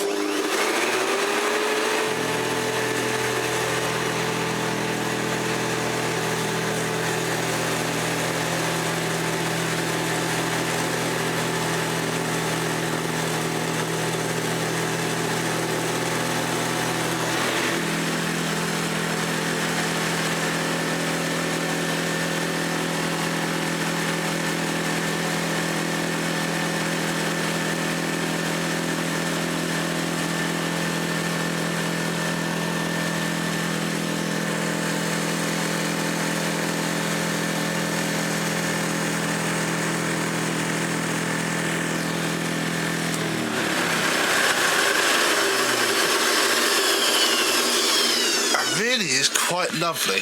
This angle, look, you can see the shine on the hood. Hello. Beautiful. So there we go. The Hoover office cleaner is now ready to clean many more offices or just go back into a loved and treasured collection. Obviously, as we have the internal bag, there is nothing in there, which is good. I probably won't bother emptying that now. I'll leave it in there because the new owner can then have a good old play with it and not have to worry about cleaning it out either. Very, very good. So, probably shan't see one of these again because they are so rare. And if we do see one, it won't be in this condition. I could possibly tell you that now, apart from there's a scratch at the bottom of the handle, literally 3 or 4 little pock marks of paint missing from there. Apart from that, this is perfect. So there we go. Thank you very much for watching. Thank you very much to Richie for giving me this to refurbish on his behalf and to show you all, and I shall see you soon. Bye bye.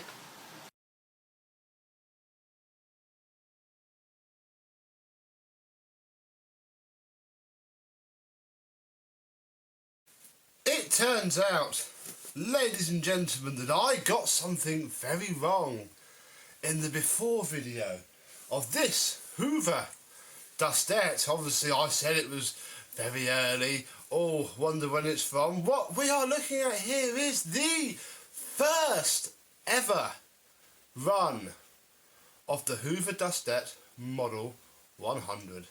Let's have a look at how it turned out.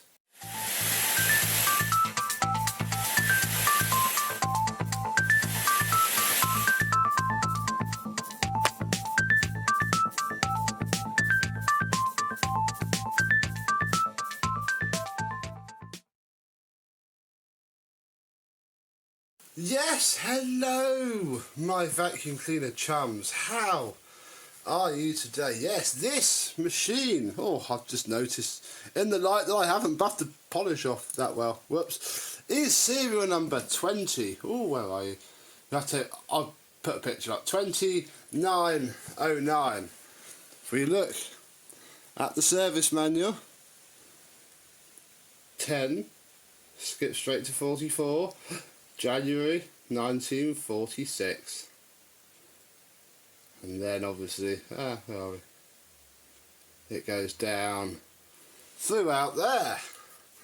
So this is the first ever Hoover Dustette, and that took a while to sink into me because, yeah, I'm not that keen on these. They're good.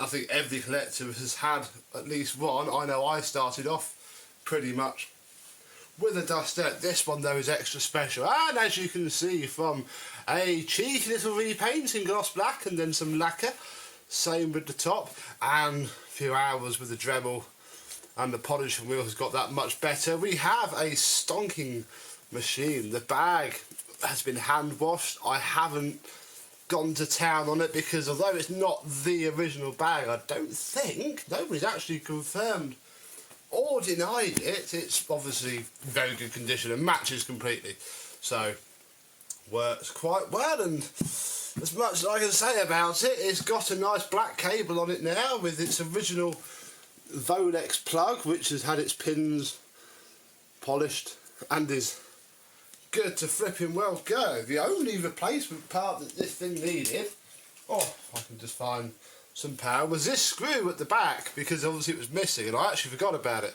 until earlier. So I thought, to show its heritage, that it's had a bit of a life reset, I'll put a screw in there. That screw is a Hoover screw. It is from Hoover Junior somewhere in the handle bale, and it's not live. You can move it everywhere now.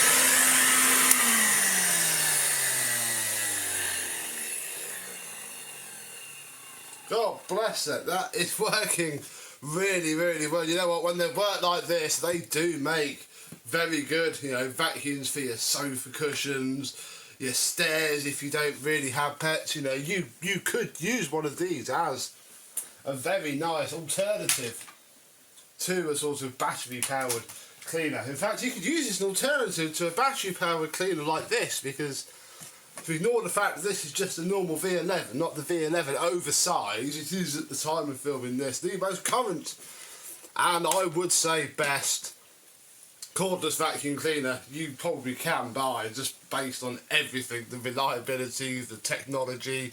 It's got its drawbacks, but I hear a lot worse drawbacks about other cordless machines than I really do have about this. But obviously, yeah, this is where we come. And in fact, we can confirm that, because I think under here somewhere, I'll just need to peel off this bit of tape. It will give me the wattage. There you go. This is, in theory, 500 watts, which will be on boost, so let's call that a couple of hundred. This is only 145, so we come from this to this.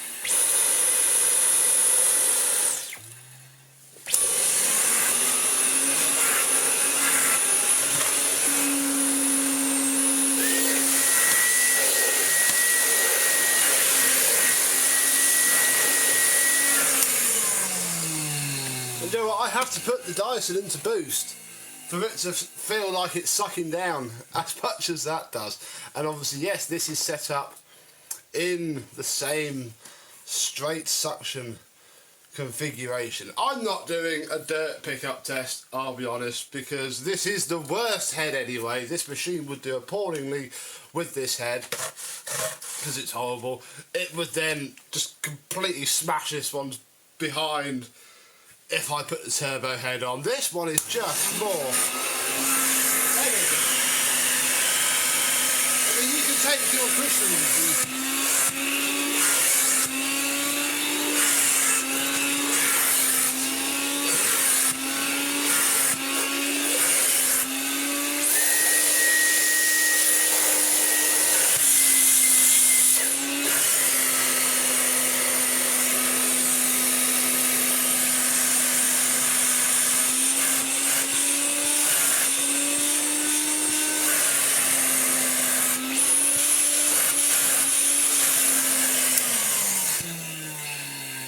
yeah, suction wise, until you turn that up to boost. So there we go, 1948 to 2019 when I bought that.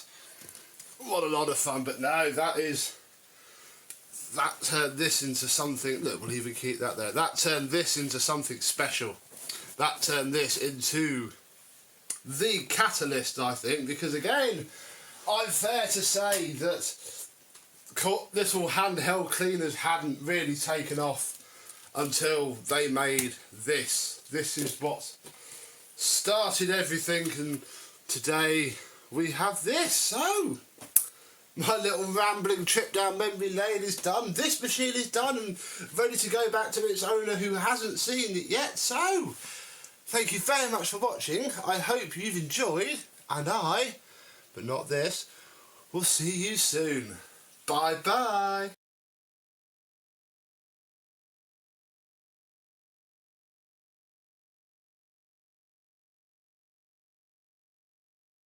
My unused, although stored very badly, Hoover Sensotronic System 1 from my trip to the York, not Leeds, York, is done as much as I've done, because I haven't actually stripped it apart and refurbished it, but it's had some tweaks, some amendments and some repairs already. Let me show you what it looks like now.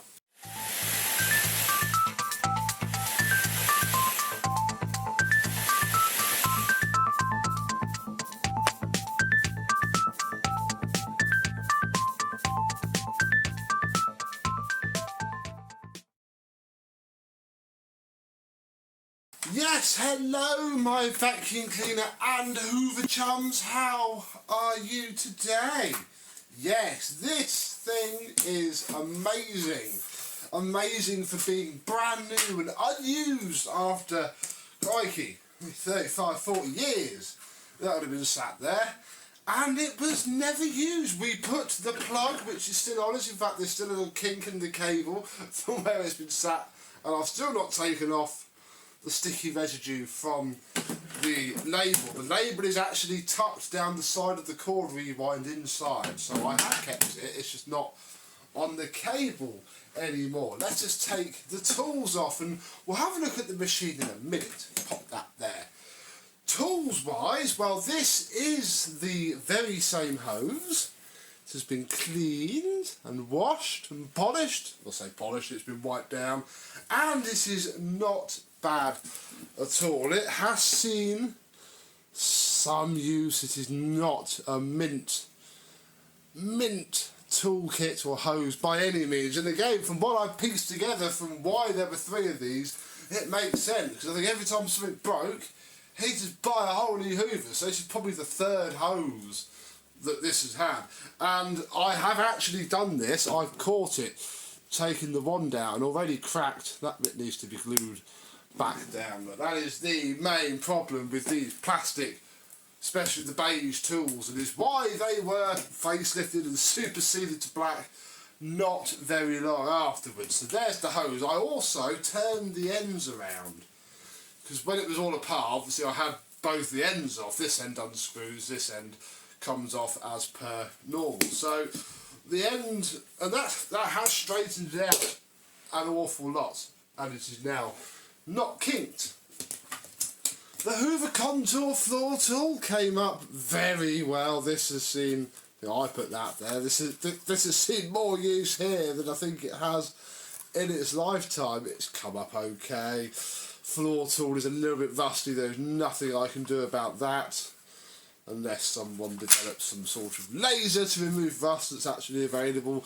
But it works incredibly well. You may notice I am borrowing some wands, yes, from the brand new box Aquamaster that came with like 6 sets of wands.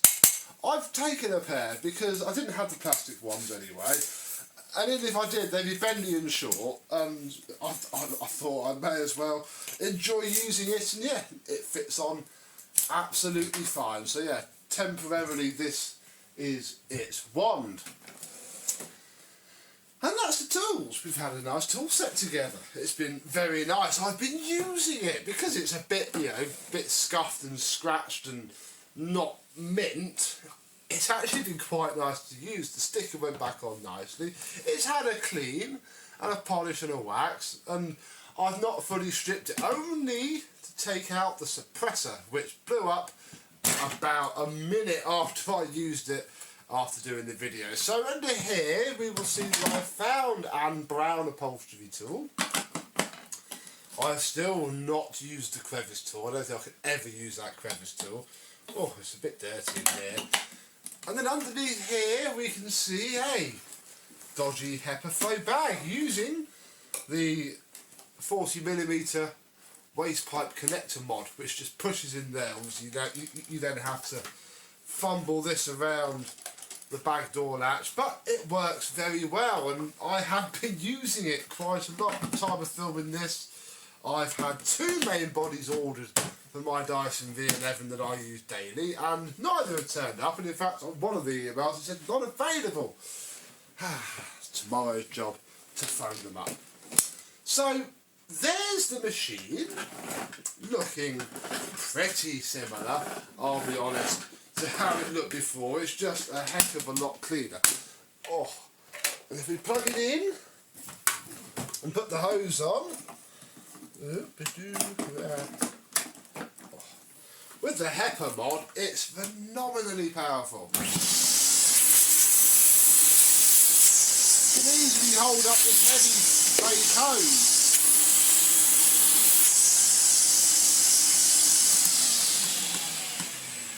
It's a bit creaky where the top lid flexes up and down, but it's, yeah, I've been using it daily. It's been a lovely thing to have around. It's massive, cannot lie, it is huge.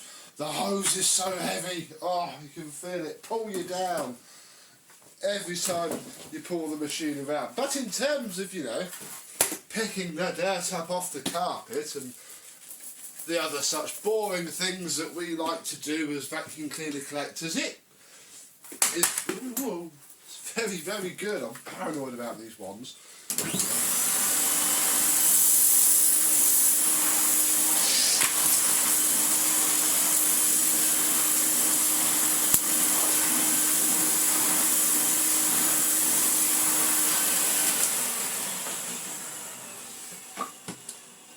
And you can't can't really say much fairer than that. It is absolutely brilliant. I can see why these were phenomenally popular, although again, looking at how the tools are falling apart before my eyes, I can see why they didn't last terribly well either. So this is the one that, well, I am keeping. I'm going to keep the brand new one. Well, it's not brand new anymore, I've been using it. But I'm going to keep it with its one full set of tools. But of course there were two more, weren't there? Let me update you on what's happened with those. Well, I've still got them. They are here. Let's get rid of my one. You can see that they look just a little bit different. I'll give you a second or two to work out if you can tell the difference. But yes, I've refurbished this one and not refurbished this one. This one, somebody did want it and still does. I'm waiting for them to pay me. As a project, and I'm happy to pass it on as such because I don't need three. So I thought I'm going to sell one for cheap, and then I'm going to sell one that's been done up, you know, started at a reasonable price, and you know, well, hopefully somebody can get a bargain. And yeah, they are both still exactly the same. This one does have a dusting brush, but bar that, it's still got its paper bag in. I have not touched it since the before video. This one has no tools, but equally has the HEPA Flow mod already. It's going to be sold like this. It is spotless because it's had little use. It has had use, but that one seems to be actually the one. And that was not bad. None of them have had that much use. The only slight pain in the bum is on the Hoover Sensotronic. The way that this works is via a sort of magnetic switch that's held in a little glass tube. And it's so easy to break it, and I broke it. So unfortunately now, when it's turned on, it's just lit permanently.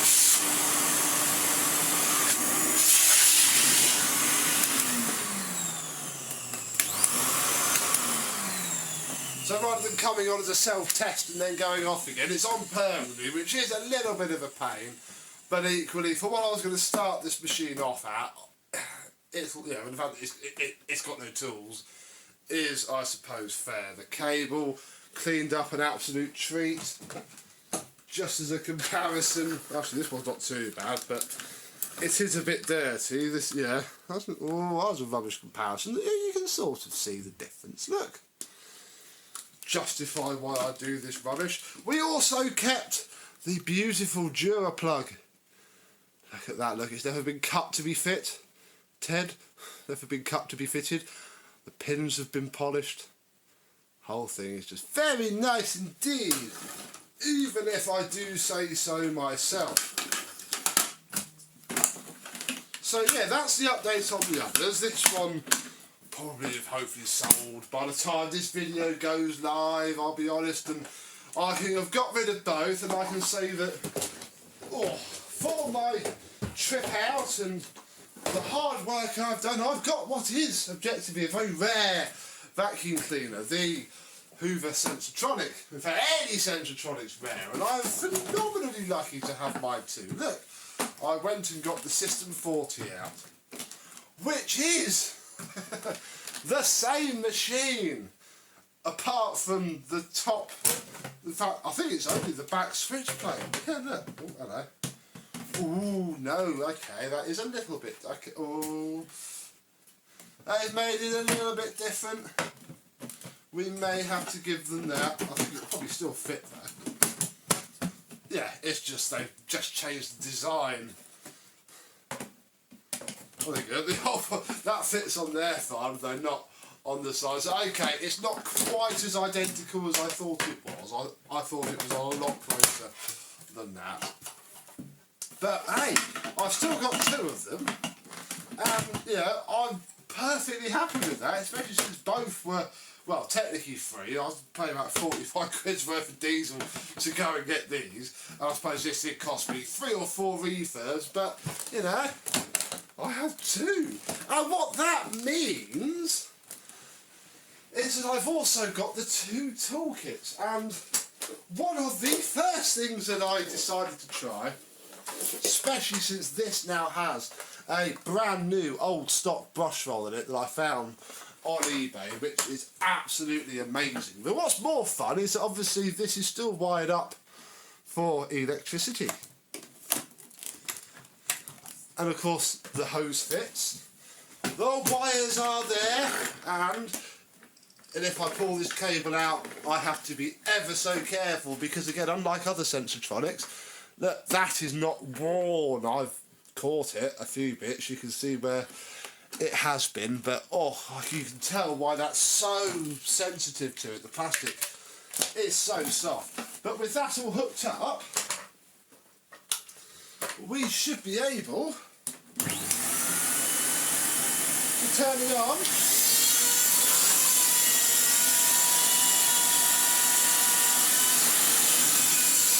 Oh, doesn't that feel good?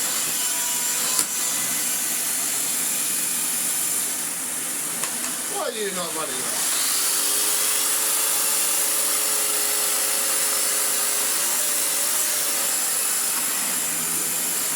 There we go.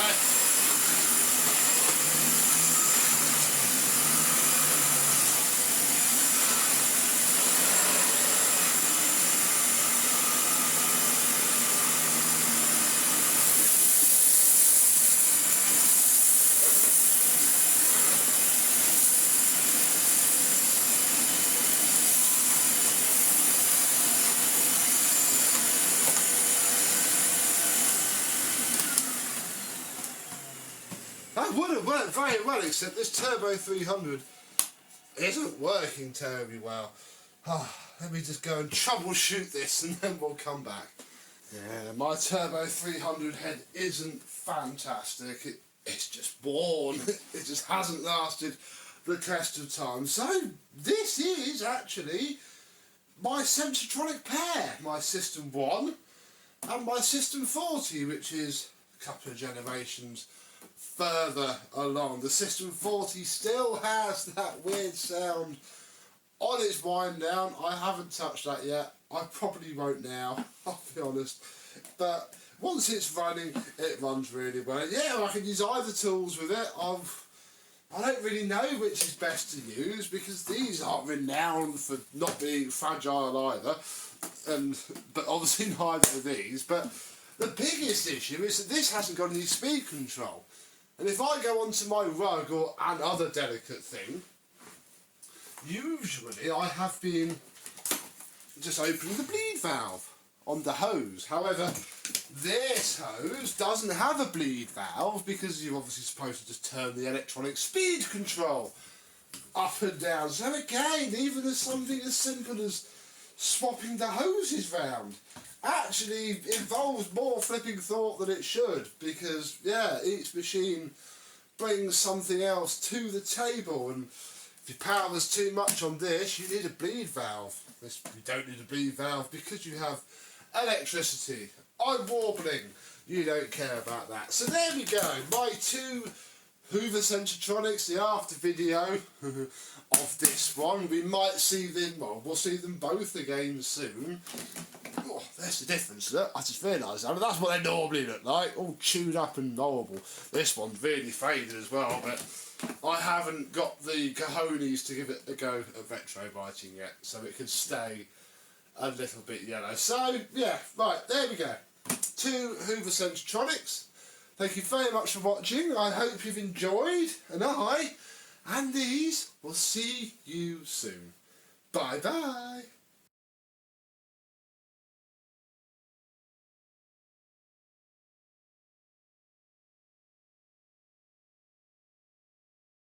The Hoover Junior U104s, the plastic 1980s version of the very common junior lineup, has never really been a favourite of mine. They were firmly in their era of being found on top of skips regularly, thrown out, free on Facebook, etc. And I had a few, didn't think much of them. I was young, I was naive, I am stupid, you all know that, because they're actually very, very good. This is the after video to go with the before.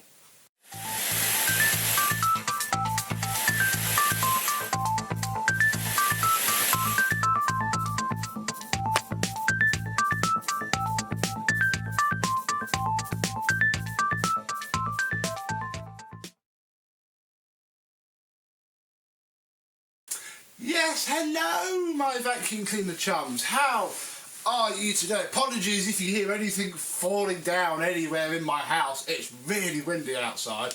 I've got all the doors and windows propped open because it is lovely. This is my U104 that you've seen the before video of here on Junior Marathon. Given to me. Very kind. Thank you, sir. You're a lovely man. And doesn't it look more different now than I thought it would before? I managed to keep the Bulldog sticker. It's a bit faded, but it's perfectly legible indeed. The handle came up very nicely as well. I didn't wash the bag because before the person gave it to me, he had done it. So, and that disappears. Be very careful when you wash these bags. Talking of bags, and if you follow me on the socials, you're going to know this, it's actually got a bottom fill tube in it. I hadn't fully clocked that it should be top fill. Of course it could.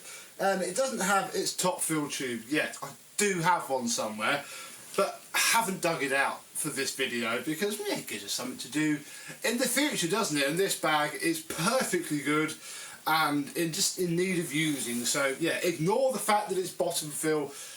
It shouldn't be. Moving along, if I take the champagne coloured cable off, this came up incredibly well. Massive difference in this. The nice Livia plug stays. It's a bit modern, but you know, it suits the machine very nicely. I also got the hydrogen peroxide out, so the cord hooks are now white, and the handle is also a lighter shade of beige. Down on the hood is where the magic has happened. However, because it's been retro brightened, it didn't look that faded from the offset. Mr. Hoover did mention that it was, but he had one of these already that he'd done. So he had the benchmark, the baseline. Didn't have that. Now I've done it. It's not bright, perfect white. It is a cream colour to obviously go with the... And again, I didn't retro bright this part because it would have looked really bad if I got it wrong. But then the handle came out okay, that came out okay, but yeah, this would have been more noticeable if it went blotchy.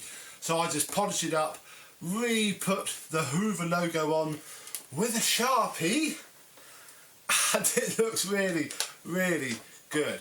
Let us turn her over where you can't see too much, but my goodness, is this different to an older Junior. It's the same motor, but this is 50 watts more.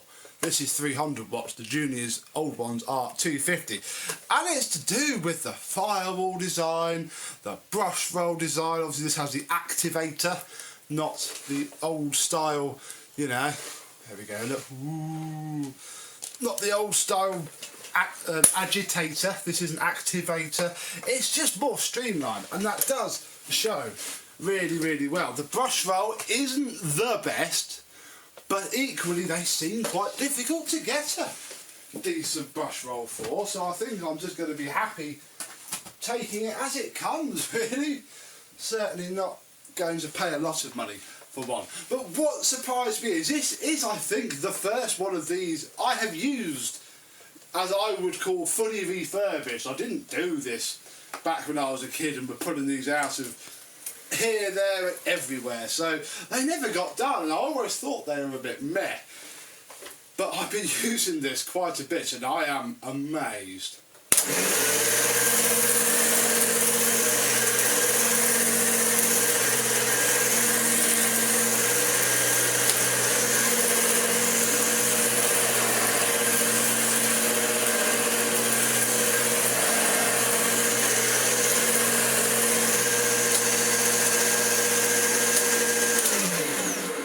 Don't like that whole release bit though, but you can't see it on this carpet really. I can put a little bit of sawdust down and, you know, get it up.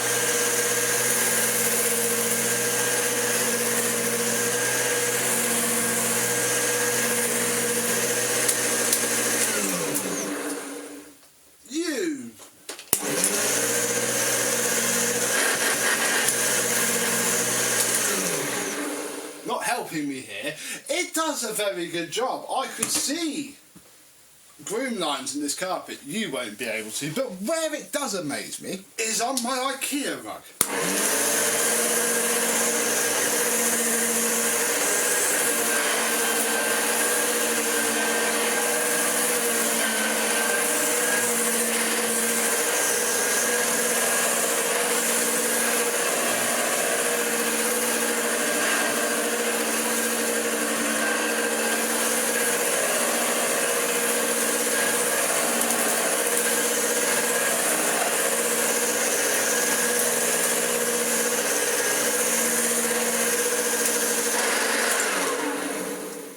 The activated brush roll just makes it so much different to an older Hoover Junior.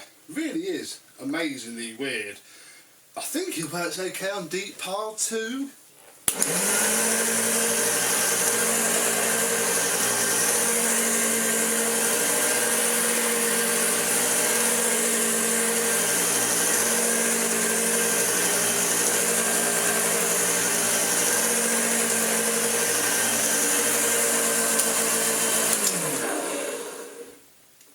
Quite good. It is good, but I just don't prefer it to these. I'll explain. It's not even really that much of a productive problem I have with them, in that they both work fine on deep pile carpets.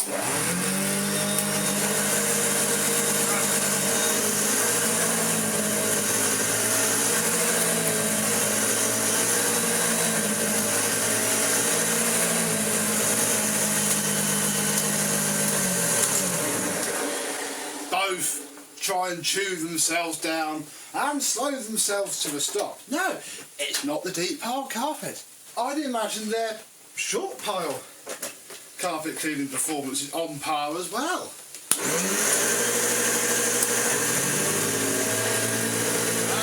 we go.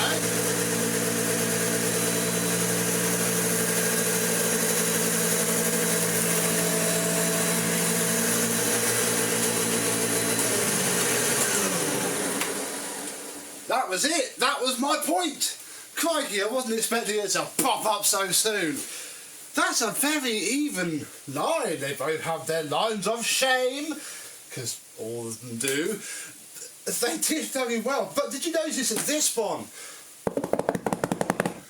whereas this one didn't? And that is why in my head I just prefer the older ones. But then again, having used this one, it is still very good.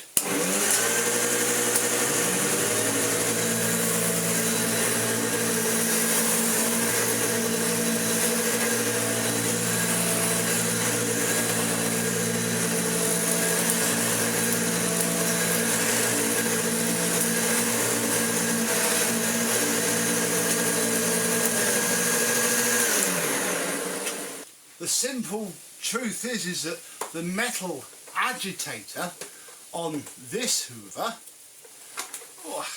it just beats the carpet more than the activator in this one.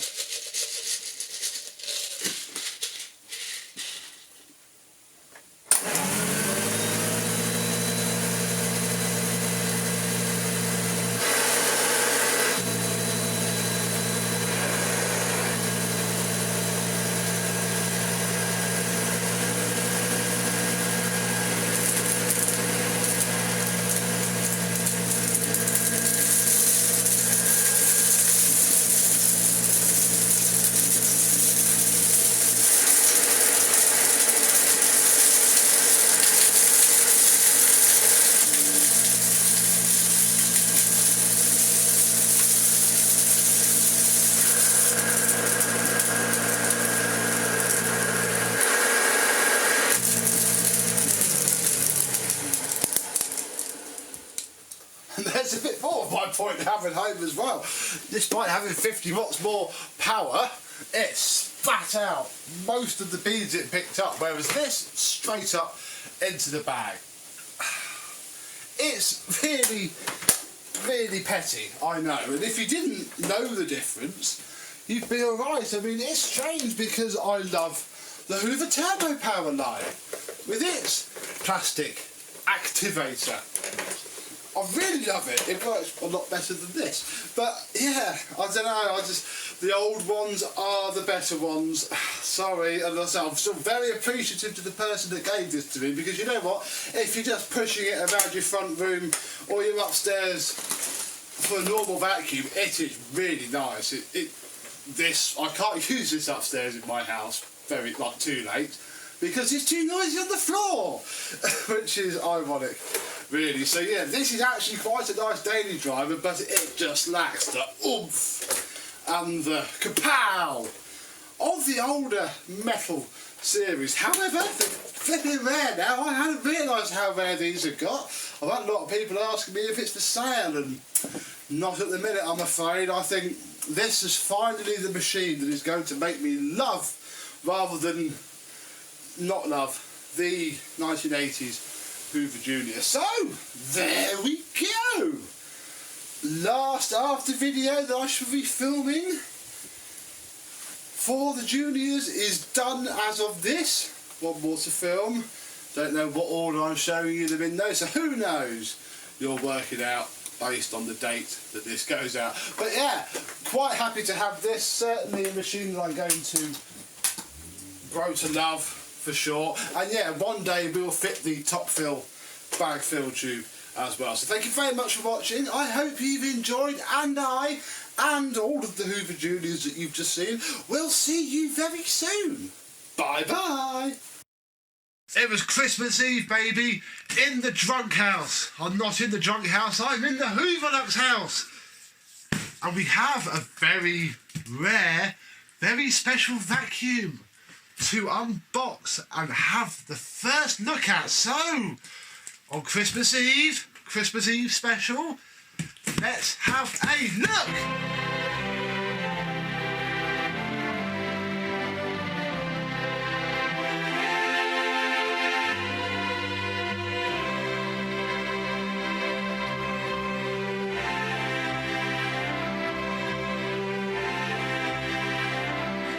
Yes, hello my vacuum cleaner chums, how are you today? I'm here. Mr. Hooverlux is somewhere. I don't know. Oh dear. Here he is. He's been mistletoe and wine. He's been sucking up vodka with his culture again. Singing. I'm not actually drunk. Really? That'd be really fun. Ho ho ho! Merry Christmas. Go and get that brandy that I saw in the kitchen. We'll give it 5 minutes. It was port actually. Oh, don't like it. Well, yes, I'm here at Hooverlux Towers for my Christmas Eve video. Now, how many 1980s Hoover cylinders have you ever had or looked at? Roughly. I don't know. What's like that? Is that 70s? I think that is a 70s. Plus, that's Dr. Hoover. That's an Electrolux. Oh yeah. Hoover. Only one. I think I've got. Right. I think. Because as you know, Mr. Hooverlux let me unbox the Free Motion, which have you been to it yet? Free motion. Oh no, it's there. Look. Hey, there it is. You haven't fixed the hose yet. No. One day. Yeah. So I got. This is actually payment. You've seen. Think some of there's still a couple more before videos from Mr. James. Well, he owed me a bit of money. We worked it out. And then he sent me a picture of this. I went, wow, look at this. And I went, wow, look at that. I'd love that. How hot am I? 26 degrees. Hey. And he said, well, tell you what, I'll buy it, get it shipped to me, and you can have it as payment. And I flipping jumped at the chance. But we're going to let Mr. Hooverlux unbox it. He hasn't looked at this. I carried the box in from the car. You can't see it underneath there anyway because there's a lid. This is from 2 Juniors that I sold. Oh. So, there is the vacuum cleaner, which I'm afraid you can't keep. I'll sort of want it back. Oh, no, it's fine. But you can have a look at it. But there is a bag of stuff in there for you anyway. Ooh. So, over to Mr. Hooverlux. Right, okay, what have we got here? You've got your bit of Hessian. My bit of Hessian bag. That's his best suit. That is my best suit, I tell you. And, did have 2 Juniors. Yeah, this Lidley bag is actually for you. All right, should we put this separate? Yeah. Go on then, take it over there. That is your Christmas gift. Oh my god, wow. Oh my god, indeed. That is, wow. That is rare. That is rare, isn't it? Yeah. Very, very, Very And they rare. sold this in the UK? Yes. These, I think that was the last. These are the last proper power head vacuums of Hoover. You saw the Hoover Compact video that I did for John's. Yes. That blue one. This is the one of these equivalents. Well, I can see there's a hose, and this end will probably give it away because it's very distinct design. Yeah. And there is the other part of the hose in lovely chrome metal. It's really heavy. Only the top of the line ones. Yeah. And this Wow. one had those. I don't know what to bring out next. I'll give it away. This is the connect. Right, okay, so there we go. The title of the video will give it away somewhat, don't Oh, yeah, of course. Yeah. Yeah. I've already told this. Oh, wow. Yeah.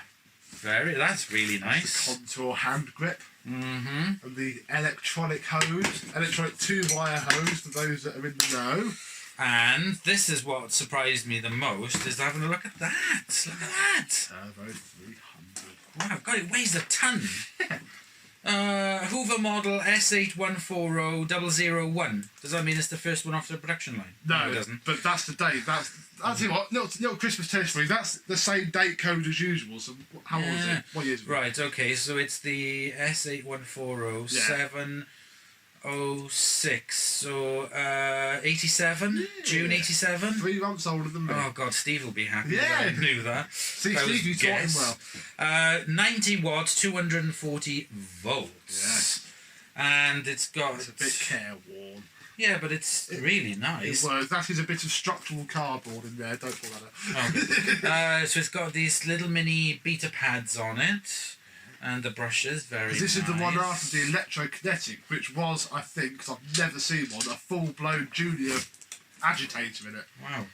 And then that's just to switch it on and off. Yep. It's very nice. With its cord.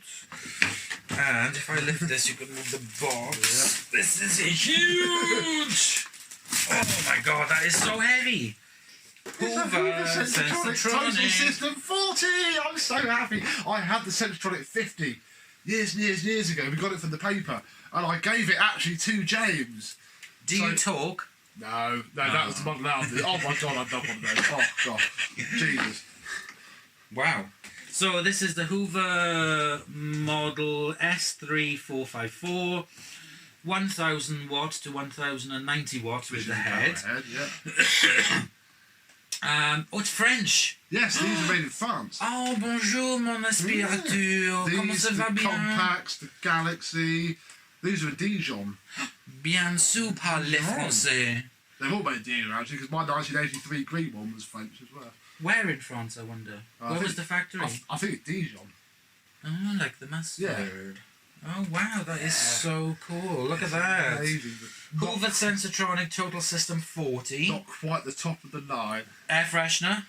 Ish, actually, Mr. Ibasiak told me this, because that is a little bit broken and does come off because there's a lug side. But they don't actually fit in there, they fit in the machine. They're just balancing. Apparently the only ones had one on one side, and Hoover just put the other one on the other side to balance it out. Sensotronic. Why is it called Sensotronic? Because it senses and tronics. System 40. On and off button. Chord rewind button. Adjustable power control. Sadly not on the handle. That was the Total System 50.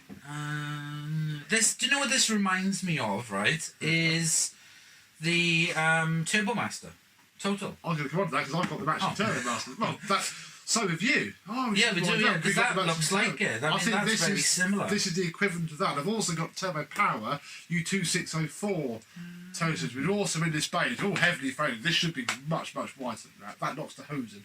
Yes, I can.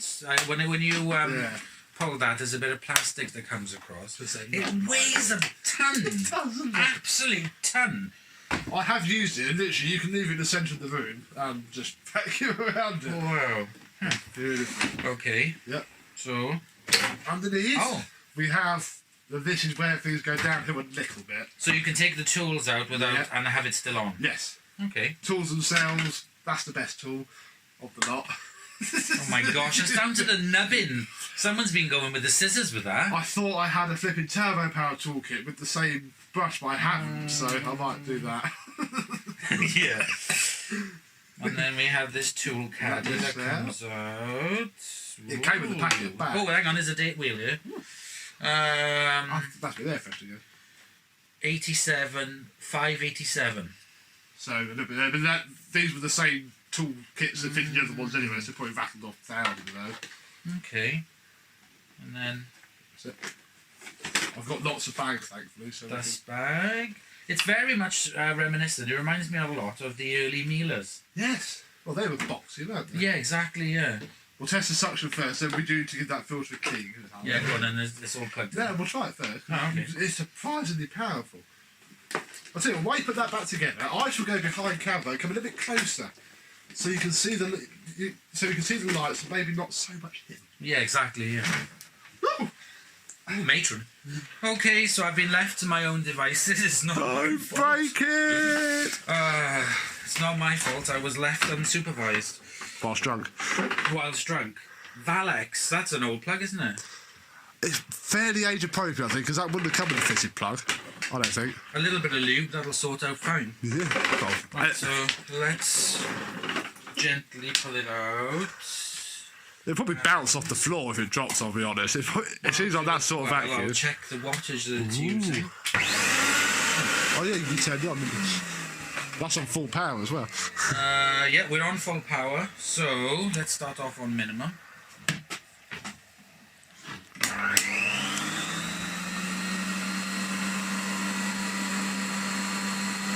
$325 watts. Ooh. You might put the hose on to get the full effect. That's not bad suction. It's nothing, but... Okay, let's turn it up.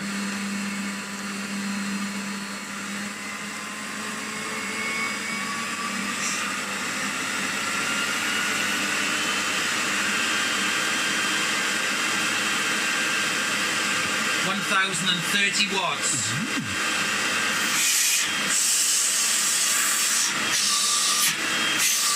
That's really powerful.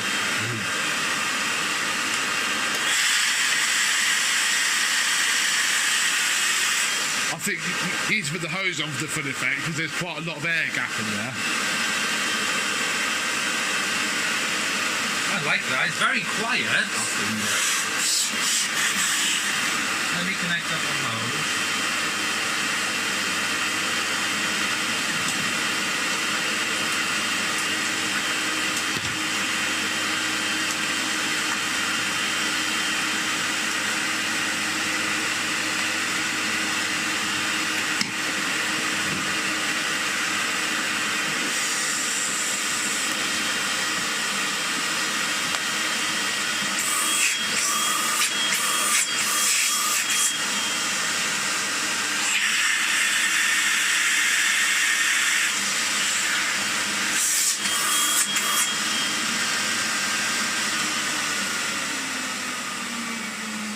It's just so whisper quiet and yet so usable, just like that. What does that mean? When it's on low, right, and I block it up, oh, the light just came on. The sensor might be a tad gummed up. That's not it looks like a bank tool light. It did come on. But, yeah. If it's anything like my green one, there is it's like a magnesium switch. But I think, well, I don't get it. I reckon if we clean that filter out, it might be a bit better. No, that's working now, isn't it? Yeah, on low it's working, I reckon that filter but not when you turn it that way. I reckon because it all sits behind the filter, so I shall make sure that you can still see Mr. Dorian and come back round and we shall give the filter a little clean off.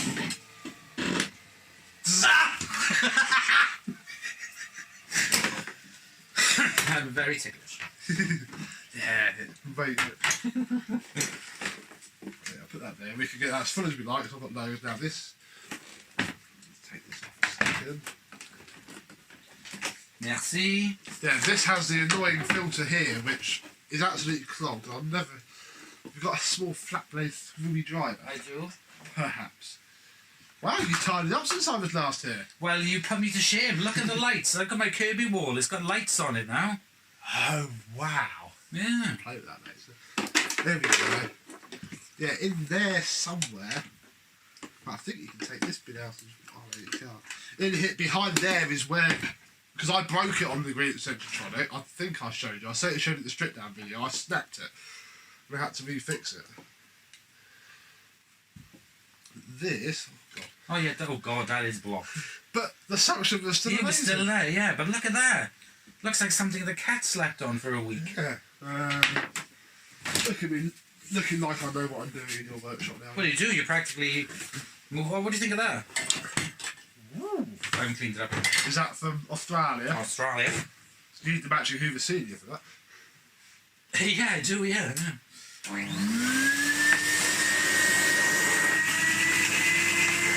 Oh, what? Jeepers creepers. That's in use. Apparently the guy had this as his spare vacuum up in the loft. And James managed to claw it from probably his cold dead hands by the end of it. Yeah. I wouldn't have. Well, that's made a heck of a difference.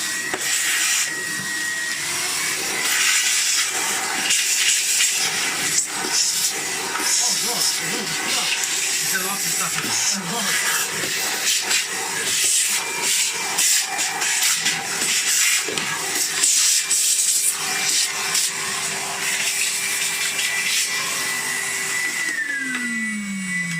Oh, well done, Henry. Oh.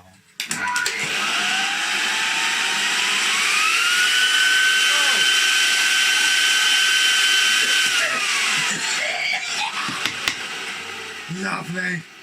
Yeah, this is going to make a really nice refurb. I cannot wait. Oh, I don't know, Pete, you've had this. Oh yeah, we put bags and everything.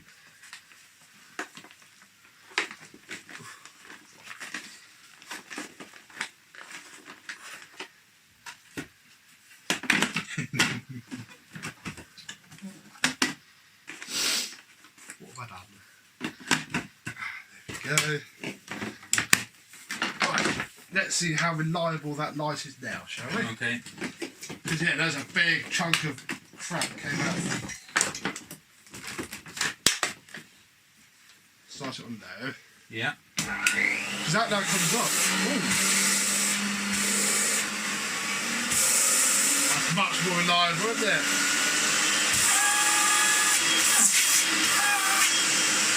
It could be because of the pipe. Maybe it's It's a bit gunky. Yeah, I'll bet it's right.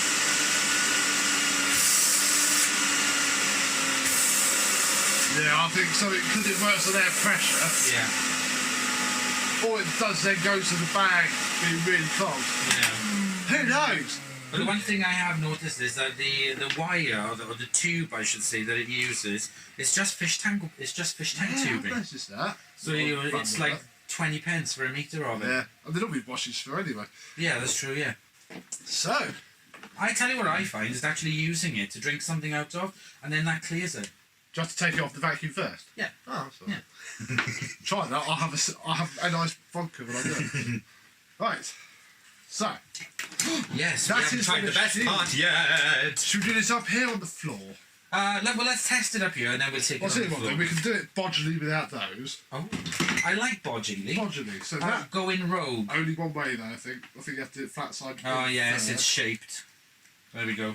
There For we your go. pleasure. Yeah.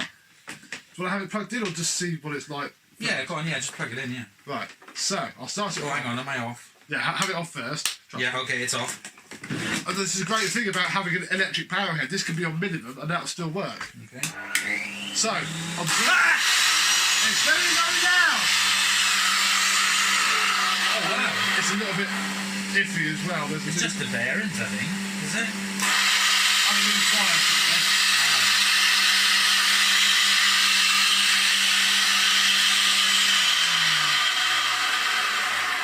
Yeah, it's not in the best condition, but it does work. No, but it's not. It's not going to take much to sort it. Ah, it works really, really well. Okay. Oh wow. And if I turn it up, Oh, it's not on full. that's on full now. I'll turn it down so you can move it. really, really good head, isn't it? Oh, it's the best head I've ever tried. Shall I say what hopefully everybody's screaming? What? Shall we put down some... Mad About Mess! Right. Okay, so here we have some Mad About Mess, which consists of rice and sawdust. So I'm going to grab a great big handful of this and just sprinkle it all over both carpets. There we go. And because the carpet is very light, and we really should do a kind of like colour test, I think we should put down some sand. So I've got a nice sprinkling of sand. Sprinkle? That's like a beach. There we go, off the beach, yeah, the neon beach. Okay, and here we are. It holds itself really, really well with that. With La Bête Française. Ah. The French beast. Yes. Okay. Turn it off. Turn it on. We go full power. Full. Maximum power. Oh, look at the agitation. Ooh. Hold it there. Go on then. Yeah.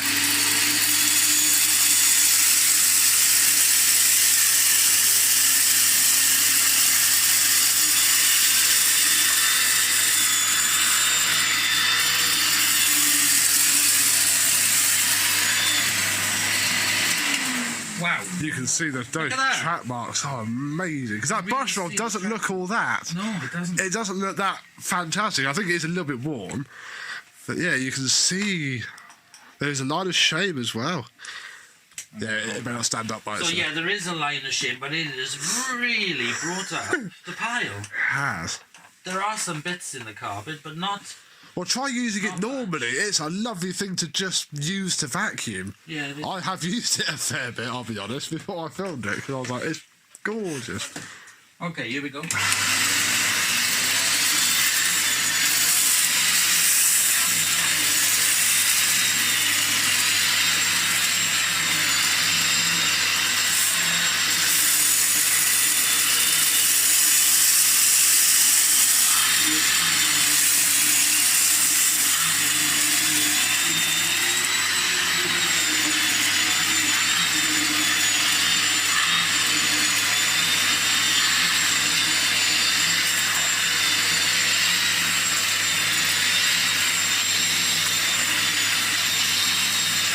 It doesn't catch or anything, it just glides really well. It feels so nice, doesn't it? Doesn't get bogged down or anything. Yeah. Right, let's swap ends. Ooh. I won't stop filming, we'll be real here. Real life. I'm just moving the over, swapping ends. We don't do editing here on Becca 1987 or Hoover Lux, it is what it is. No, I don't do that much editing. No, I don't. Only the swear words. Right. Oh wow.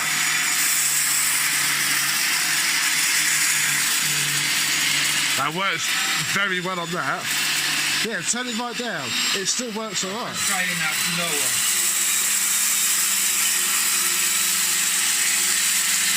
Ooh. That's a good effort. It does better than most vacuums at full power. Yeah.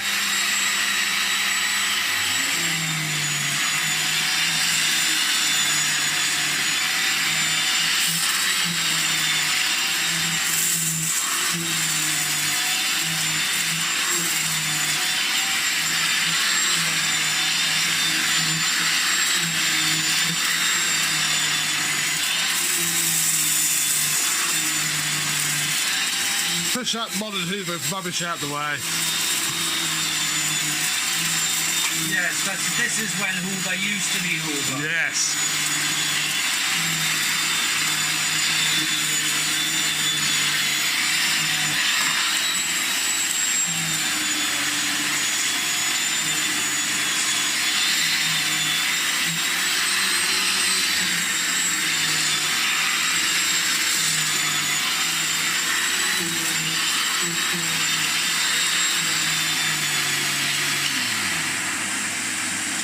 It should have come with a normal contour head, which it didn't, but I've got that cream one that I use on the Freedom, which I'll put with it to use.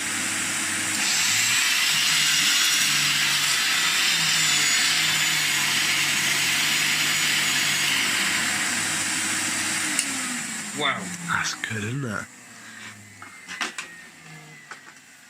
That's very good. It's very, very... It just sounds really good as well. Yeah, I don't want to touch the motor. I daren't. No. But it is a little bit dirty. Yeah. I have to say, because it's Christmas, and because we have Mr. Hooverlux, who loves his bucket of warm, soapy water, don't you? Yes, I do. Don't you? I do. I love it. Shall we give it a bit of a wash, perhaps? Hell yeah, let's go. So I'm just going to get my cloth. I got a cloth in the bucket already. I've just got a bit of flash in here. Flash! Flash! It's a miracle. Savior of the universe. Do you like that movie? No, Flash. I've never seen the movie. I've seen the TED version of it. That was quite funny. Because the actor who plays Ming the Merciless, I didn't realise, is the actor that played that 1970s detective guy that Austin Powers based his character on. Oh, right. Can't remember his name now. I'm not very good on films, I'll be honest. Oh, I've got 3 glass. Huh? You got 3? Oh, 2 each. Oh. 1 in each hand. We're going to give it a nice warm facial. Hell yeah. Let's just try. These are very, very filthy. Like loft fresh filthy. I imagine that's where we're going to take some sieve. Just pull that bit up. The top bit. Yeah.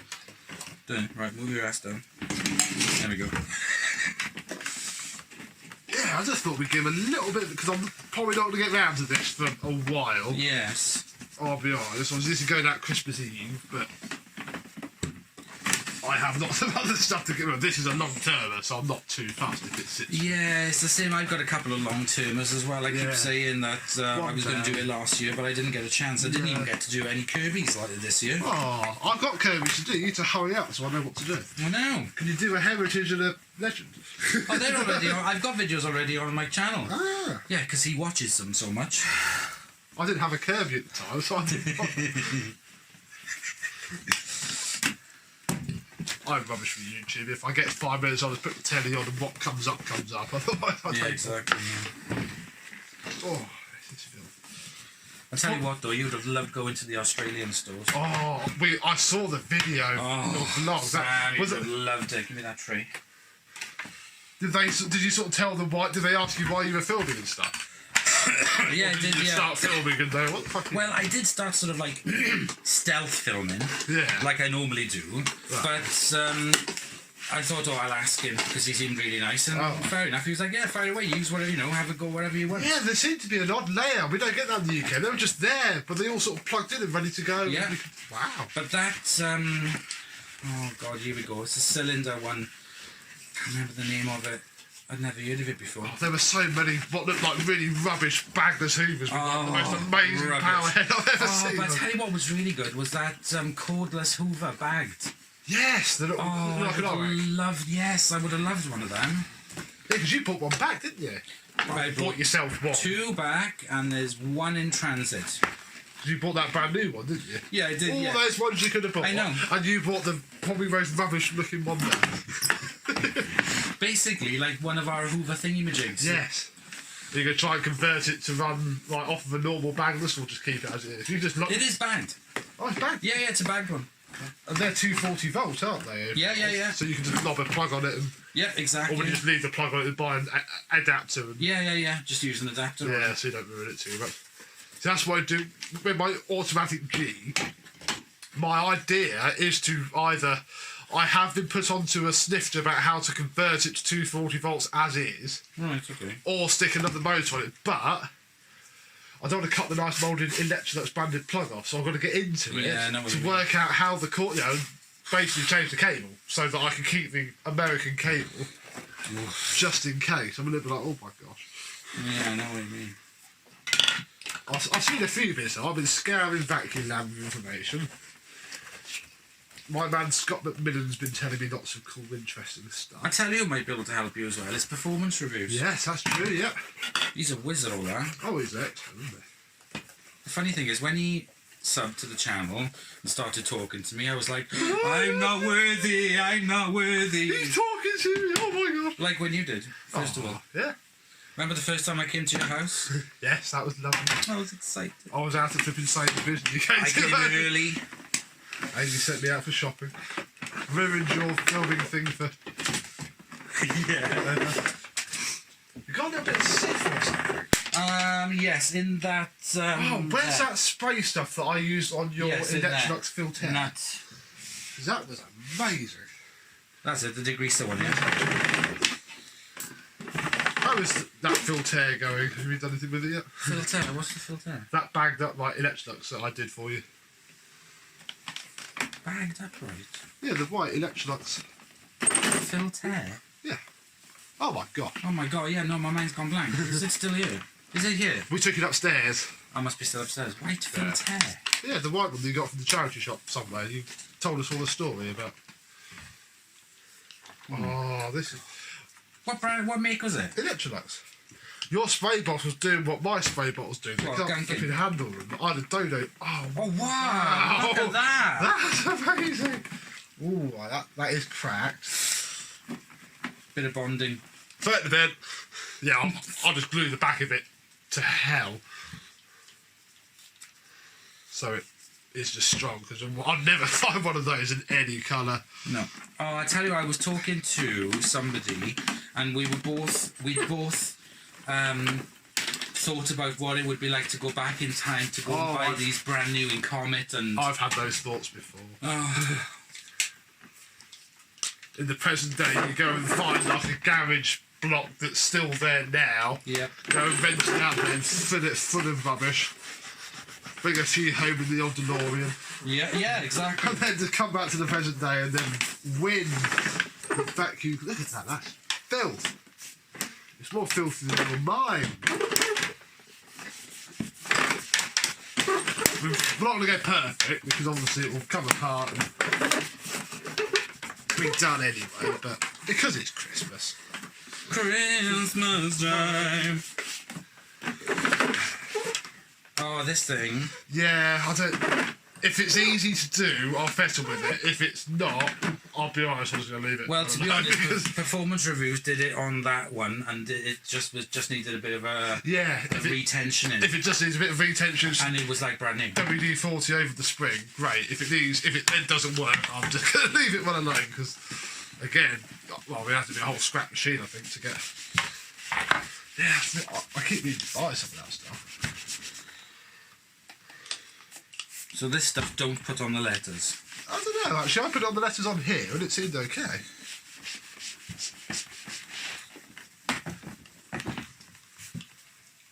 It's running down the bottom. Wow, that does make a difference. It does take a good layer of the Yeah. grease off. It is a... Oh, actually, I'm not touching it anymore. Fair enough. It is a flipping good polish, but I'll do that at some future point. When it all comes apart properly one day, when I get 5 minutes.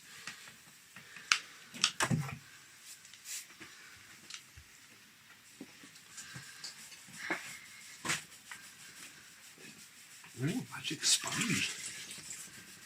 It's fine, I can machine polish it to get all the scuffing out. I don't like magic sponges. I tried one once and it really... I think I must have rubbed it too hard. Yes, if it doesn't come off with the light. You Do need that. idea.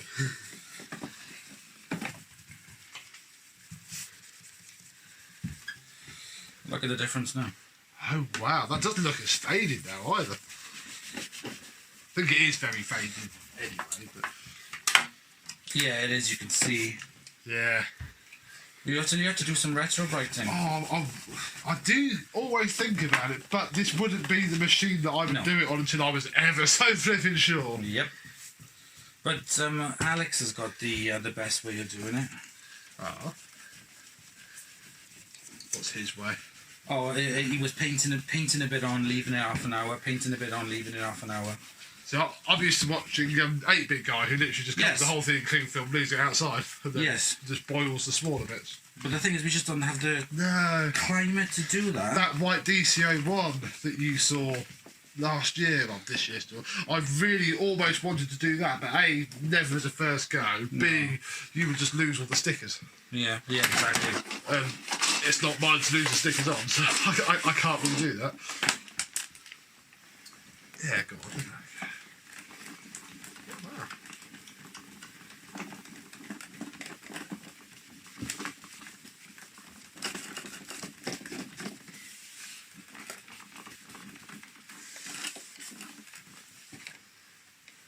That's it. Helps, doesn't it? Yeah, it does a lot. I'll get the rest on that side though.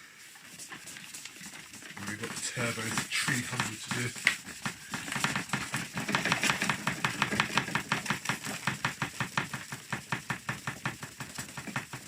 Just call me Thumper. Yeah, you haven't sold your workbench, have you?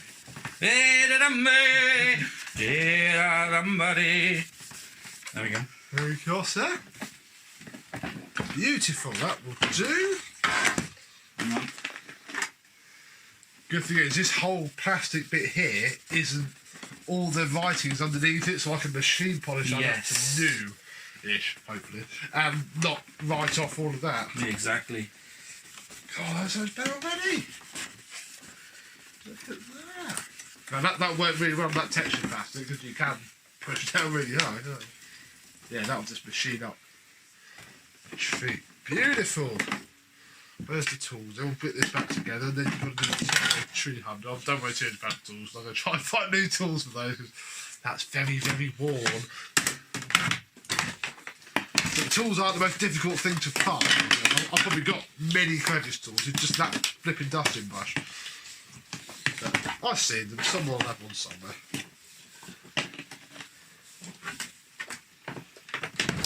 Oh, that looks like almost like a different machine. Yeah, it does. There's no shine to it, but still, it looks... I need to get busy with the polisher, but we won't do that now because it all needs to be masked off like anything, because I'm not going near any of these decals. Oh my gosh, no way. With that. Even if you've got to spend hours doing it. Yeah, you're right, that's one of those, isn't it? In fact, we need a screwdriver because I undid the bottom screws by hand to fit that bit of card. Oh, they're all in here. I need a wide one there, if possible. Yeah, they are crossover, but they're not. It is quite a flat blade.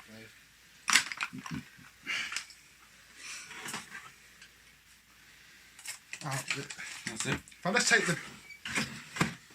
I presume this is still filming. I hope so.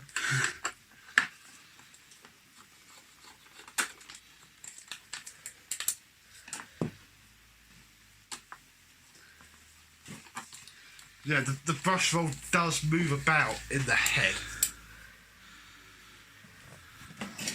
So, it's not... It is a little bit poorly, but... Once cleaned up, it should be okay. You can see where it has worn a little bit, and without that bit of cardboard, it really does bounce about. But the belt is very good. You can hear the dryness that's somewhere. But we'll worry about that another day, I think.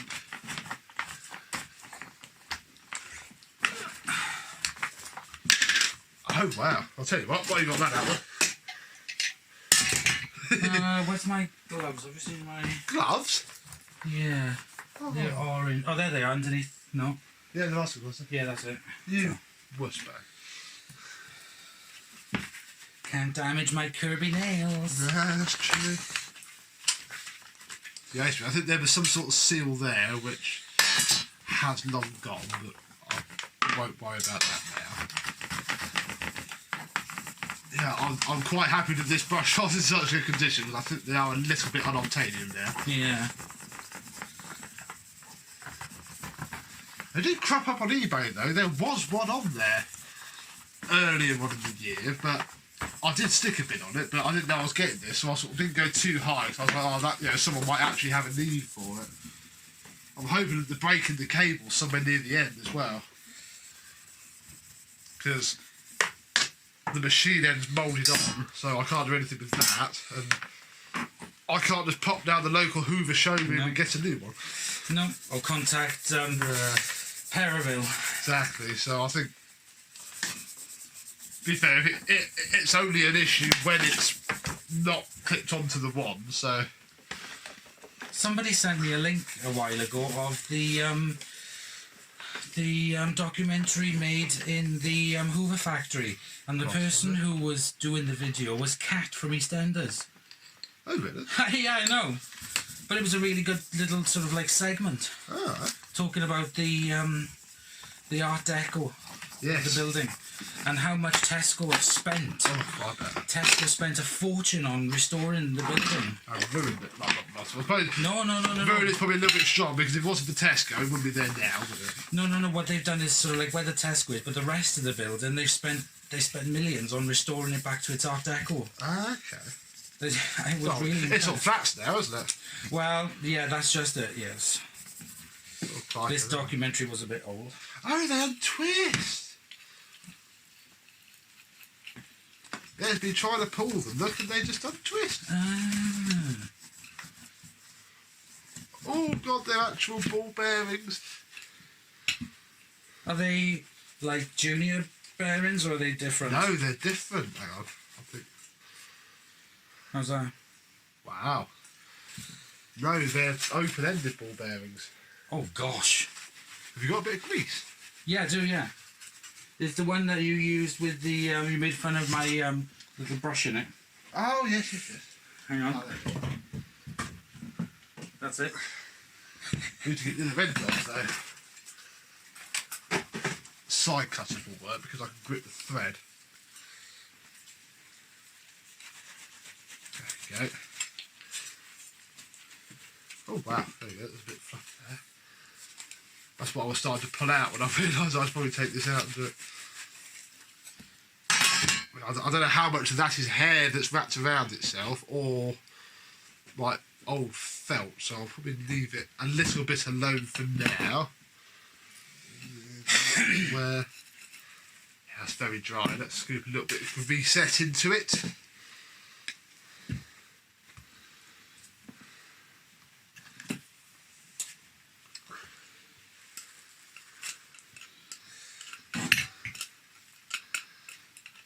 Keep it nervely. Have you got a bit of tissue or anything? I'm going to scoop this piece out with one of your best cloths. Yeah, no, they're rags. Rags? I need a that. Oh, you'll see. Yeah, that's No. Yeah, I did it. yeah, I think that's. My Galaxy should have one of those. I flipping got it somewhere, but I never remember to stick it with it. One of these days I'll find it and put it with the machine rather than find it and then put it somewhere else that's supposedly safe and then lose it forever.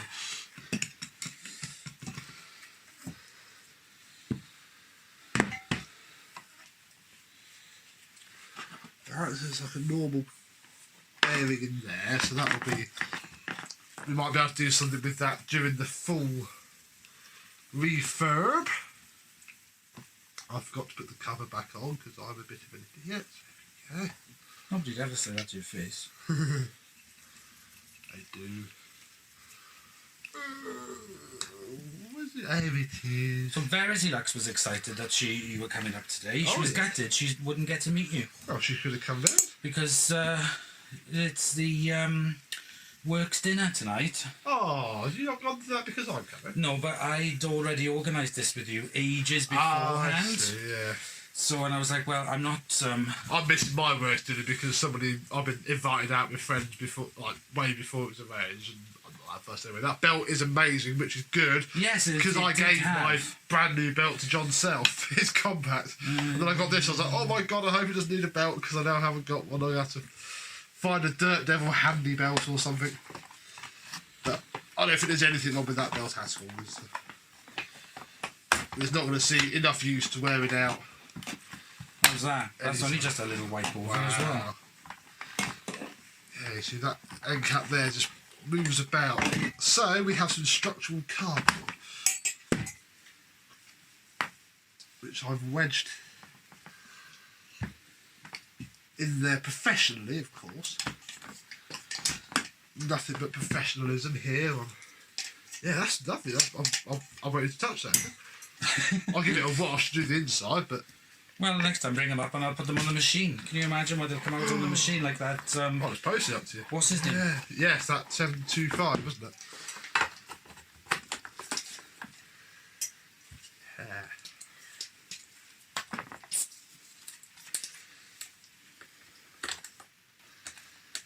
The hose is going to take me hours and hours and hours to clean by hand because I can't put that through the washing machine. No, gosh, no. It'd probably break the washing machine. Yeah, it would, yeah.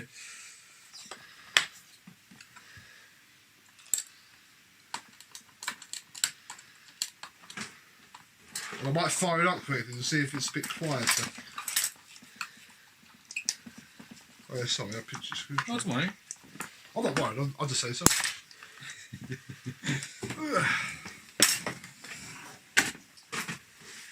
The only other problem with this hose, and probably why they all broke, is that it doesn't swivel on either ends. And when I was using it at home briefly, I found it would loop itself around and I had to literally just twist the entire ends of the machine. But to be honest, or would they have? I mean, I don't know an electrical. Oh, you know, the Miele ones do, don't they? I think this is. But then they have so many these are problems with it. These are proper thick wires. I've had one of these apart before. They're like, you know, the inner core of normal mains flex. Yeah. They're that size. Yeah, I remember Miko when he converted one. He just put the thing on the inside, and he hasn't had any issues with blockages.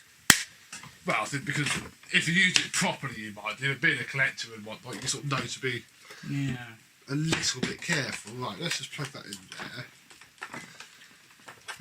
We're not going to go too deep though. I think that's why it's really difficult for us to give true reviews on products. Because we don't actually use them. Well, that's why I gave Mum that Amazon basic cylinder for the month. Yes. Because she just turned on and used it.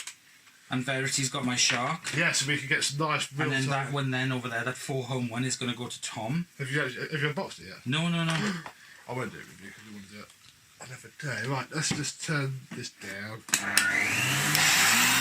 Well, that's a bit slow. Yeah, that does sound smooth. Yeah. They say the nice thing about the bearing. Yeah. But then when I get inside of it properly and do the motor bearings. Yeah. Oh wow! Look at the difference. Yeah. If I can just get a small squirt of oil on the bearings on that motor, I'll be happy. I don't think I'm going to take it apart because if it breaks, I'm stuffed. It's just like when I'm stripping the 500 series. Well, I can't get that motor apart. You can do the top end. You can unclip those two clips, but you can't do the fan case end or the fan. You can sort of squirt some WD-40 down there and hope it sinks in. And it's worked fine. It has. I've done better than like it. There we go, look at that one. Beautiful. It does look really good. Excellent. So, do you use mothers? I have a mother. No, I don't. I've got some Maguire stuff, which isn't very good. Oh, really? I don't use wire wool with it, I'll be honest. I do need some wire wool. I don't have it. That stuff is fantastic. It's the finest wire wool. I had loads of quadruple zero gauge, but I left it outside. In the rain. And it all rusted. Right. We best end the video, hadn't we? So, thank you, Mr. Hoover Lux. Very good. It was a pleasure. Seeing it, because it's a beautiful. That's what I said. It is. Yeah. Beautiful machine. B helping clean it out, and because it is Christmas, and I have a lot of stuff that I need to get rid of. I bought you some gifts. Yay! I like gifts from Becco because they need something doing to them. Well, yeah. This first one does, but I don't know what it is. Okay. I saw on your Instagram. Right. Yeah. A blue Sanyo upright that you went, oh, I like that. I do, yeah. Where does that come from? Because Steve from Mad About Hoovers has promised to leave his in his will. Ah. Yeah. Because I've got my Vax 121 coming in here, Will, so I'm going to go for because on the day that I bought my Panasonic Icon from Bista, yes. I was on Gummy Bear Tree, good old Scum Tree, and found another vacuum cleaner 10 miles away, which turned out to be the centre of flipping Oxford, which was an utter nightmare. And I only got it because it had a metric ton load of Panasonic bags, which I needed. I thought, we're going to get that as worth the bags. Worth it for the bags? Yeah. It was this. A Sanyo Anna, I think they are, aren't they? SCA 8 a.m. Wow. And it has been refurbished. It's really, really nice, but Made in Mexico. there is a slight issuette with it, which I never I saw. like this slight issue. And haven't been bothered to really look at it, so it might explode. It's been in the back of the Okay. loft. Right. If we turn it on,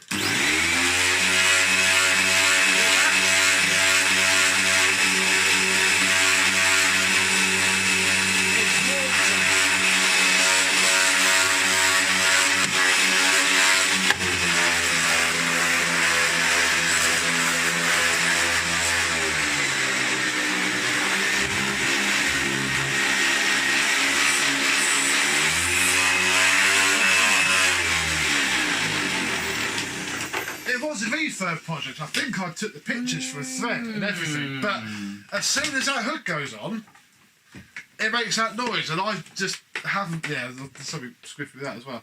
But it's. I think that's how it stands up. When you, wow, that's really I cool. think it's supposed to. Yeah, it's a bit. I'll do it. Okay.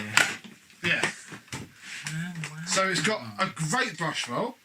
It's got its tools. Look, there's a little Oh wow, yeah. upholstery tool and dusting brush, which you probably don't want to use on Scots Fine Shine. No. You can shave with that dusting brush. Yeah. That's how. Oh god, yeah, that is rough. It's got its crevice tool. It's just that flipping noise. But I thought because you liked them, sod it, you can have it. I like it because Worst it's case, yellow. smash the motor around, but you've got a decent Panasonic motor. No, it's yellow. They My call it favourite metal colour. yellow. I think it's got a bag in it. Yeah, that's been stuffed at the that's been stuffed at the back of my loft forever, really. And when I was packing the car to come here, and I seen that blue one, I thought, oh, you'll like that. So here's a little project for you. But thank say, you if so you can't much. fix it, please just get rid of it because Yeah, no, I love it. I bought it for the bag. So if you do Yeah. happen to get one that needs parts and is better, Yeah. smash this upstairs. No, I'm sure I'll be able to sort out that noise. I just haven't got round to it, and I'll be honest, I don't feel the love enough to. Yeah. Whereas I do because I love the colour Yeah. of it because I do love Steve's bright orange What one. you might be able to do, although What it's I a little do. bit one time only, is maybe stick that down. Well, I do use this. Oh yeah, that might do it. I use this on the inside of the Pure Power bag holder Yeah. to stop the dust collecting, and then I also use it as well then to reupholster the motors. Yes, that's true. Yeah, the fan case. Yeah. Because where it pivots, I think that's where it's doing it. 'Cause Yeah. with it off, it sounds beautiful. When you Yeah. can't. So there's a little project for Oh, thank you, Sam. you. Yeah, I'm trying to get rid of it because I've got Aw. something else for you. Oh. That you have all seen. In fact, you've probably seen that as well. I got this. This was chucked in the box with the blue Hoover Junior that I did for Stuart at Manchester bags. And your face, and I brought it in, said it all. You can have an untested, Yay! unused. You can throw all your other Kirby's away. You don't Throw need them everything, anymore. don't need a C-ball. You have a magic room. Look, it's Don't got need a Miele. non-rotating wheels. Wow. I've never put a plug on it. We don't have to do it now. No. I think the inside is filthy. Wow. There you go. Yay! We can convert this to... Have a proper motor in it. Yeah, we'll Stick put a it- Miele motor I in was it. going to say, yeah, stick a 2200 watt Miele motor. Do you reckon I'd be able to use that Hoover diverter in that box there? Do you reckon that would work with it? Has it got a motor in it? No. No. It probably still pick up more like this. Yeah, it was actually. Yeah. Oh, this is fun because I haven't got one of these, and I do like the fun ones, like our bag goblin. Because I've got one that I will refurbish and do because you've seen I've done it before video, whether you've seen it or I don't know, but they are. What year is this then? Oh, God knows. I remember my nan had one from like the 80s. I think they just ran. They're always in those old people's catalogues. Oh yeah, I know what you mean. So yeah, basically again, do something with it or chuck it in the bin. I'm not that fast. Mate, she only put it in the box because he found it and never threw it in the box. Somebody was picking up fish with it, I think. Probably. There we go. Excellent. So there Love we go. it. And then Oh yeah. Mr. James gave me a buttload of stuff that he didn't want, and I know that you've got one of those, or a few of those. What is it? Milko bags. Oh yes, that's right. Oh yeah. Yes, my Nilco's over there. I got two of Genuine them. bags, which although you won't use, you can knob a saver with it, you can have them. No, it's fantastic. It's perfect. And then this. Which I think I'll use. Ooh, So it's yes. better than one of the ones that you've got. It's for a twin turbo. Oh, wow, yeah, definitely that's in better condition. I don't have a brown one. I've only got like a white one. They're the more common ones. James didn't know where this is from. He was given them as well. I haven't got a 500. And I haven't been once. It would just get put in the shed for if it came in handy one day. So. Oh, that is fantastic. Thank you so much. Feel free to use it, sell it, eat it. No. I'll use it. I'll keep it, definitely. Whatever you want. Because I think it's either not seen any much use or like very little. No, it doesn't work on there. Oh, I was looking for that. No, that's perfect. Thank you very much. I'll put it up with the rest of my horses. I love it. It might come in handy one day. No, definitely. Absolutely, definitely. And there we go. Oh, thank you, son. This is ours. I'll say it's mine because you've probably got your own Christmas videos. I do, yes. Have you seen them by now? Obviously, we're not filming this live. Have I what? Would we have seen your Christmas Day videos by now? When's this going out? Christmas Eve. Part 1 was going out Christmas Eve. I've got part 2 2 because Christmas Day. I've got mine. We'll need to compare notes so we don't go out at the same time because I've got a Christmas Day video as well. Well, I give one of my vacuums a present. Mine always comes after the Queen's speech for the second one. See, I don't do the Queen's speech, so nah. But there we go. Either way.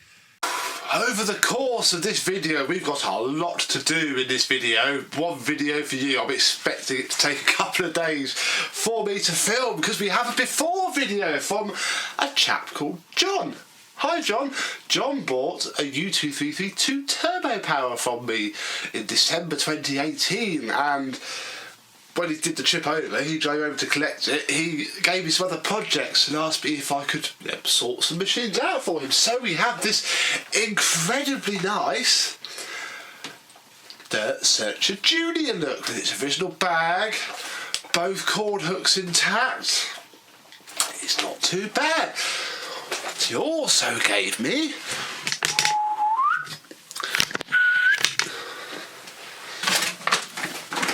well, 1.5 more, but flat pack. So in this video, we have to go through this bag.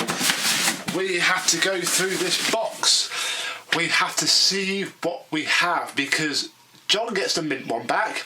I get to keep one, and I don't know what will be left over. So, shall we?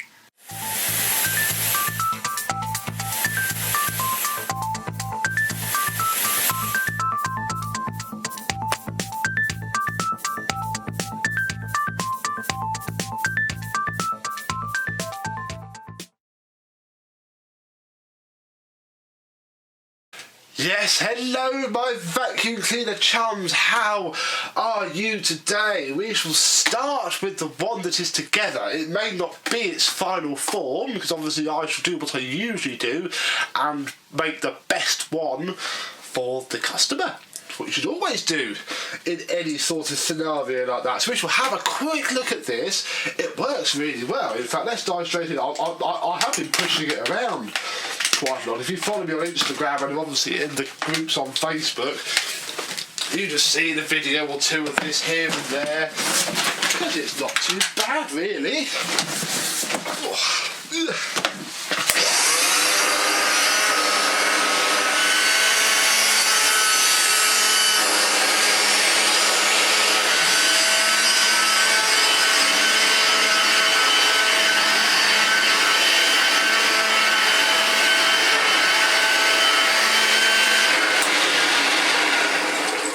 A bit trash and it sounds a little bit dry, but it's alright. It's what have we. Well, if we lift off the very good condition hood, unless there's anything better in there, this is the better hood.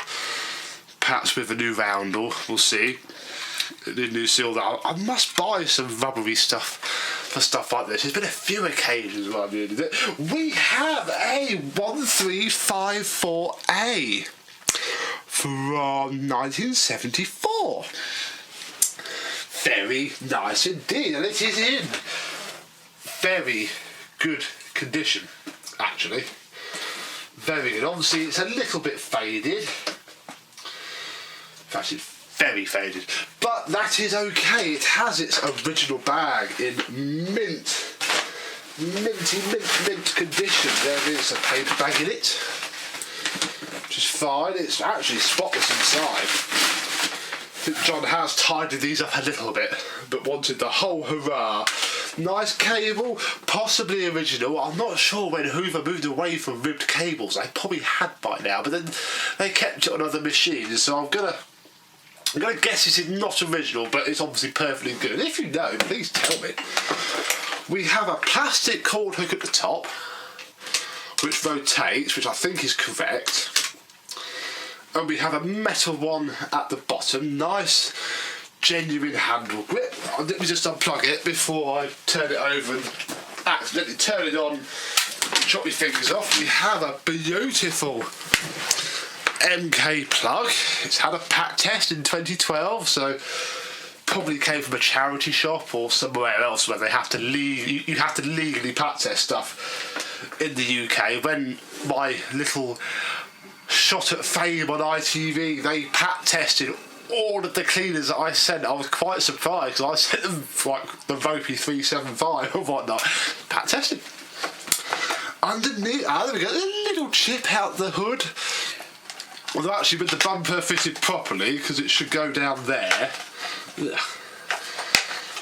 You won't see that, so we shall perhaps ignore that, because I'm not going to write this hood off just for that. It's very clean. The brush roll has superb brush strips and actually may not need a repaint. If none of that falls off, I won't repaint it. It's missing the belt guard. I've got trillions of those. That's fine. It's very nice. Imagine under here it's actually probably full of fluff. If you have a quick look, I'll leave you up there because you can see everything you need to see. The problem with these is you can tell by doing this just when it was last touched, just by looking at the state of under here.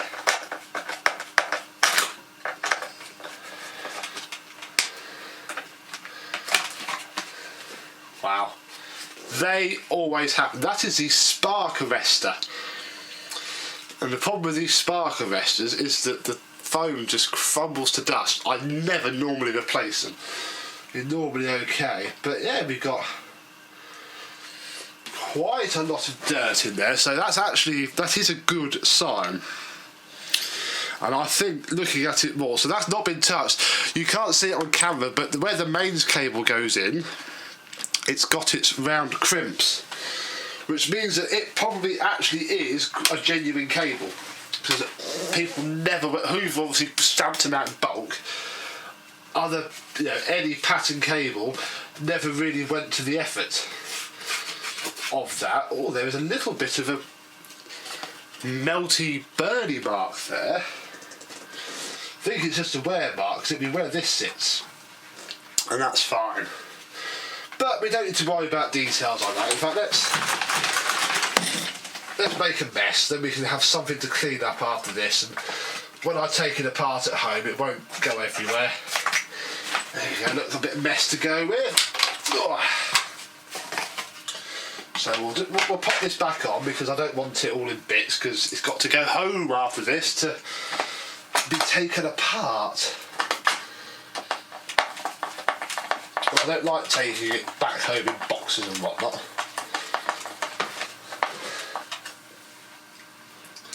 Put the other, in fact, you can also tell that it's quite unmolested, because these screws for those, obviously that has to come off if you want to change the cable, and normally you have to change the cable in its lifespan because people run it over, and people always lose that little washer. Both of those are on there. So I think this is actually a very good base for keeping it, really. Right, I won't bother wrapping the cable up because we're going to keep this, because we're going to vacuum up that mess. Oh. But that's actually not what I'm more excited about, because I haven't actually looked through all of this. It came and I put it in the cupboard out the way, meaning to film it, and it's been 2 months. Sorry, John. And I'm finally getting around to filming it. So this is pretty much a surprise for me, as it is to you. And ooh, we have some Jaffa cakes. Oh, I like Jaffa cakes. When you're a tubby little pecker like me, that would be about 5 mouthfuls. But inside of it is not Jaffa cakes. It is another lens. it's not as shiny as that, but the roundel is in far better condition. The lens isn't though. Very, very faded lens. So we have a spare one of those. I'm putting these up there because obviously if I accidentally kneel on them, you will see a grown man cry, and not because it hurts. What else? Well, we have an hose. This has been used for red stuff, but very, very good hose. Genuine Hoover. You can see that. Nice little pit block. So we have an hose. I'll just put this out as it comes. We have a genuine, brand new bellows. Might fit that. I think any genuine parts I find, we shall treat Mr. John and get them fitted. So we have some genuine bellows. We have the tool adapter. We might play with that later on. We have a copy of the Tang Gazette that I think fell in there when I got it. In fact, December the 7th, 2018. That's my fault, that is. What else have we got? We have a lower handle. Very good condition, actually, with another metal cord hook. We have an upper handle with, and this is very common, sadly, a snapped top cord hook. Although with a very nice handle grip on it. A bumper, nice cream bumper. An empty bag which would have contained some bags. Another set of bellows which aren't for a junior, they're for something else. I don't think they're genuine. In fact, I don't think they're genuine because I can see the remains of an ancient sticker that says £1. There we go, they're not genuine because it says Osprey on it. So, not quite sure what that's for. We have a little sandwich bag, not full of my lunch. We have the clamp for the handles, and I think a pattern, but very good condition.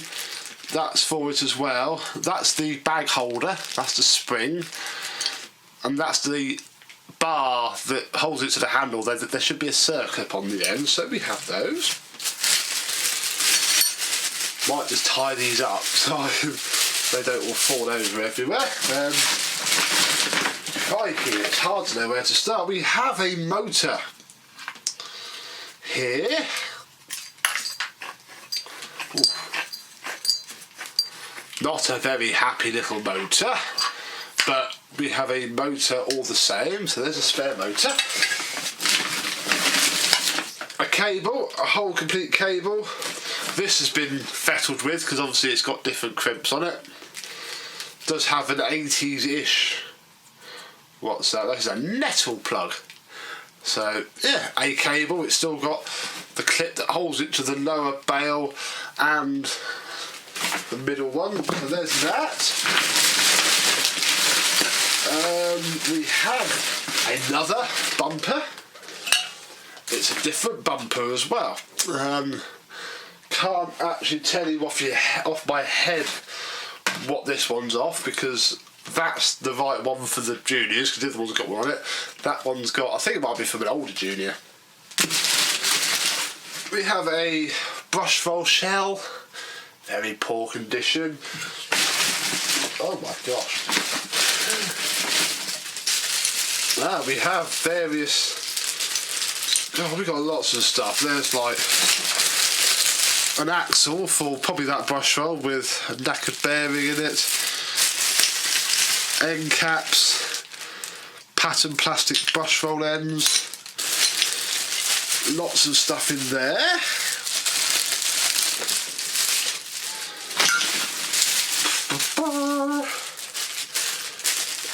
Here we have, that's the clip that holds the suppressor on.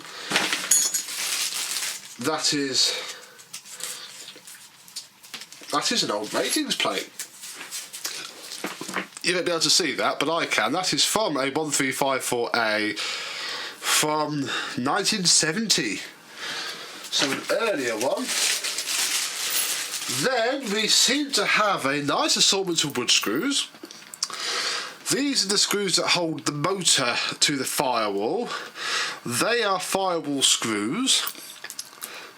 That is a bag screw. We have 1/2 of a handle screw. There's, yeah, lots of stuff in there.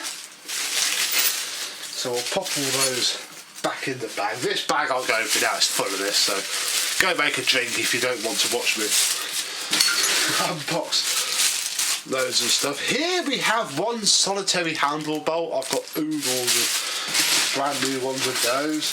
Oh wow, this is a large bag. In this large bag we have possibly the missing, but this is the belt guard. A handle bail which is unworn. You know when you get a Junior it doesn't stand up? It's because that first tab there is normally worn smooth, so it can never lock. And then you push that down there. I should really do a video on how to rebuild these because they are ever so simple. So we have a good handle bail there. We have a rear wheel set with a screw still in it.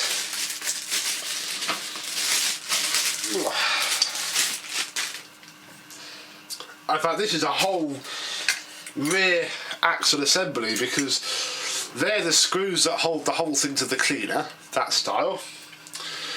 We have the pedal that screws onto there, so that's cool.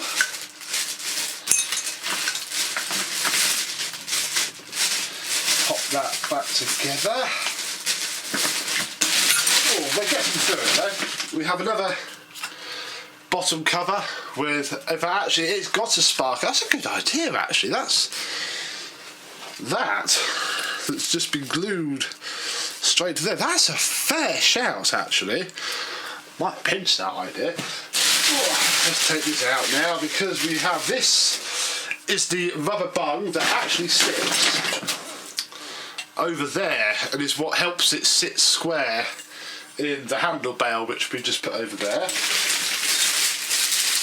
We have a whole front wheel set with, that's the bracket that screws it to the cleaner. We have a genuine belt. Well, say a genuine belt. This is where things normally get interesting for collectors because this is ye retro Hoover. When Hoover would have possibly just about made it in-house, I think. Whereas this age, which is Hoover Candy, as you can see there, look, with all of its other brands, these basically would have been made by Coltex. They farmed it out, you see. Ooh. And this is actually the last bag from this lot.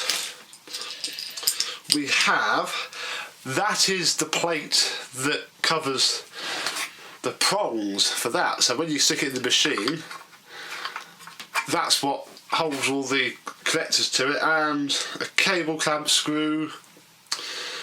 I'd imagine these two screws are for this, and a random screw. Nice. So, lots of goodies there. Lots and lots and lots. I'm just going to put all this back in this bag and then we'll carry on. There we go. Right, what's next in the bucket of designs? Well, we have another, crikey, very used. In fact, there's that red again. It's probably powder paint again, Osprey, but you know that could clean. No, that couldn't clean up because it's torn, so that's scrap. And we have a bag filled. Oh wow, a bag filled tube, which is disgusting. Very disgusting. There's something in it, but I don't know. I think it's just a bit of tape. Yeah, there is. That's, oh gosh. Right, let's not touch that again. Have an empty bag. Very nice. We have a orange bumper. In fact, another video. You'll see why I'm actually a little bit happy to have that. Not this video. We have a pattern crevice tool, but you know, very good. It works. We have another brand new looking belt, which if I can quickly find the packet with the other, oh yes, we've got 2 belts. Brand new cord hook, Qualtex for your home, so quite modern, but that would need spraying up and then riveting on. I'm not very au fait with fitting those. Ugh. A pattern handle grip. These never sit right. You'll see actually in the Jack's Facsimile after video, I tried to reseat it's one of these, identical, and it all bunches up at the top. Another tool lifter, belt lifter tool holder. Another hose. Again, possibly genuine. Yep, genuine Hoover. In fact, although this one has a different... See, that's genuine. Did they change the style? Because they have. These are different. Because that one twists in. This one seems to be pushing in. I mean, it will still work. You can literally use it just for that, but that's not... I don't think that's for this. I shall have to investigate that. It's another belt cover. And genuine crevice tool. There we go, look. 2 brand new brush roll end caps. A random back bearing for the motor. And an ever-ready bulb, which isn't blown. Ever-ready Pygmy 15 watts that is actually very, very new, because look, it's got an EQ rating sticker on it. How can it have an energy rating of E when it's 15 watts? It's just, the whole thing's stupid. So that's this bag. That's not bad. We got the box to go next, so let's bring it forwards. Oh, I just touched my flipping trousers with my hands. Right, because in this box is more stuff. We have another lower handle with another snapped cord hook. We have an upper handle with a chipped cord hook. That's very common as well, but yeah, it can't be helped. We have a fairly lovely condition, not quite as good as the one that's on the cleaner hood. See, there's a bit of, on that side, look, there's a fair bit of pockmark all over it up there, but that's very clean. Again, you can see the fading on that. It's got its... These are really difficult to take out because you have to basically remove the rivets and re-rivet it on, and it's missing its firewall. But there is a hood. We have another bag, again spotless. I don't need to touch these bags. Looking at that and smelling them, actually, I think Mr. John has washed them already, which is good, although the hook has snapped off at the top. That's a shame. Oh, another mystery bag containing the firewall from probably that hood. The air duct, probably from that hood. The way these work is, when it's on the cleaner, like that,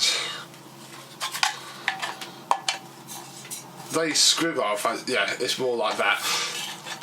That sits on there, and obviously that's where the bag goes on. Well, the bellows go onto the bag. Is there some bellows here? Oh, I feel the bellows. Maybe. Yeah, the bellows clip onto there. So there's that. We have a fill tube and another sandwich bag with one screw in it. And that's it. What's left, nestling in the bottom of this box, is another very good condition Hoover Junior 1354A with a cable. Oh look, there's one of the snapped cord hooks. Such a shame that they're not more robust. In fact, I think it's this. No, it's not that one. Oh, it is that one. Yeah, that would have gone to there. I might be able to glue that on just to make it hold a cable. Won't look great though. And yeah, we have another Junior, but with a ribbed cable. Don't know if this is genuine.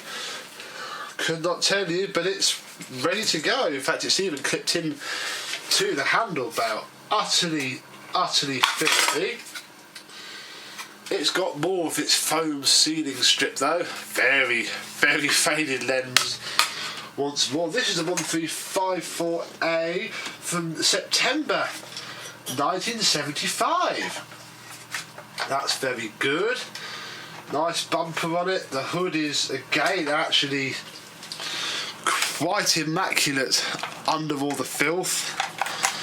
Faded once more. The handle bail is good. It needs a bit of love and attention, but it's good. It has its belt guard and possibly the brush roll that I should be giving John, because that is immaculate. Utterly immaculate. The belt scrap,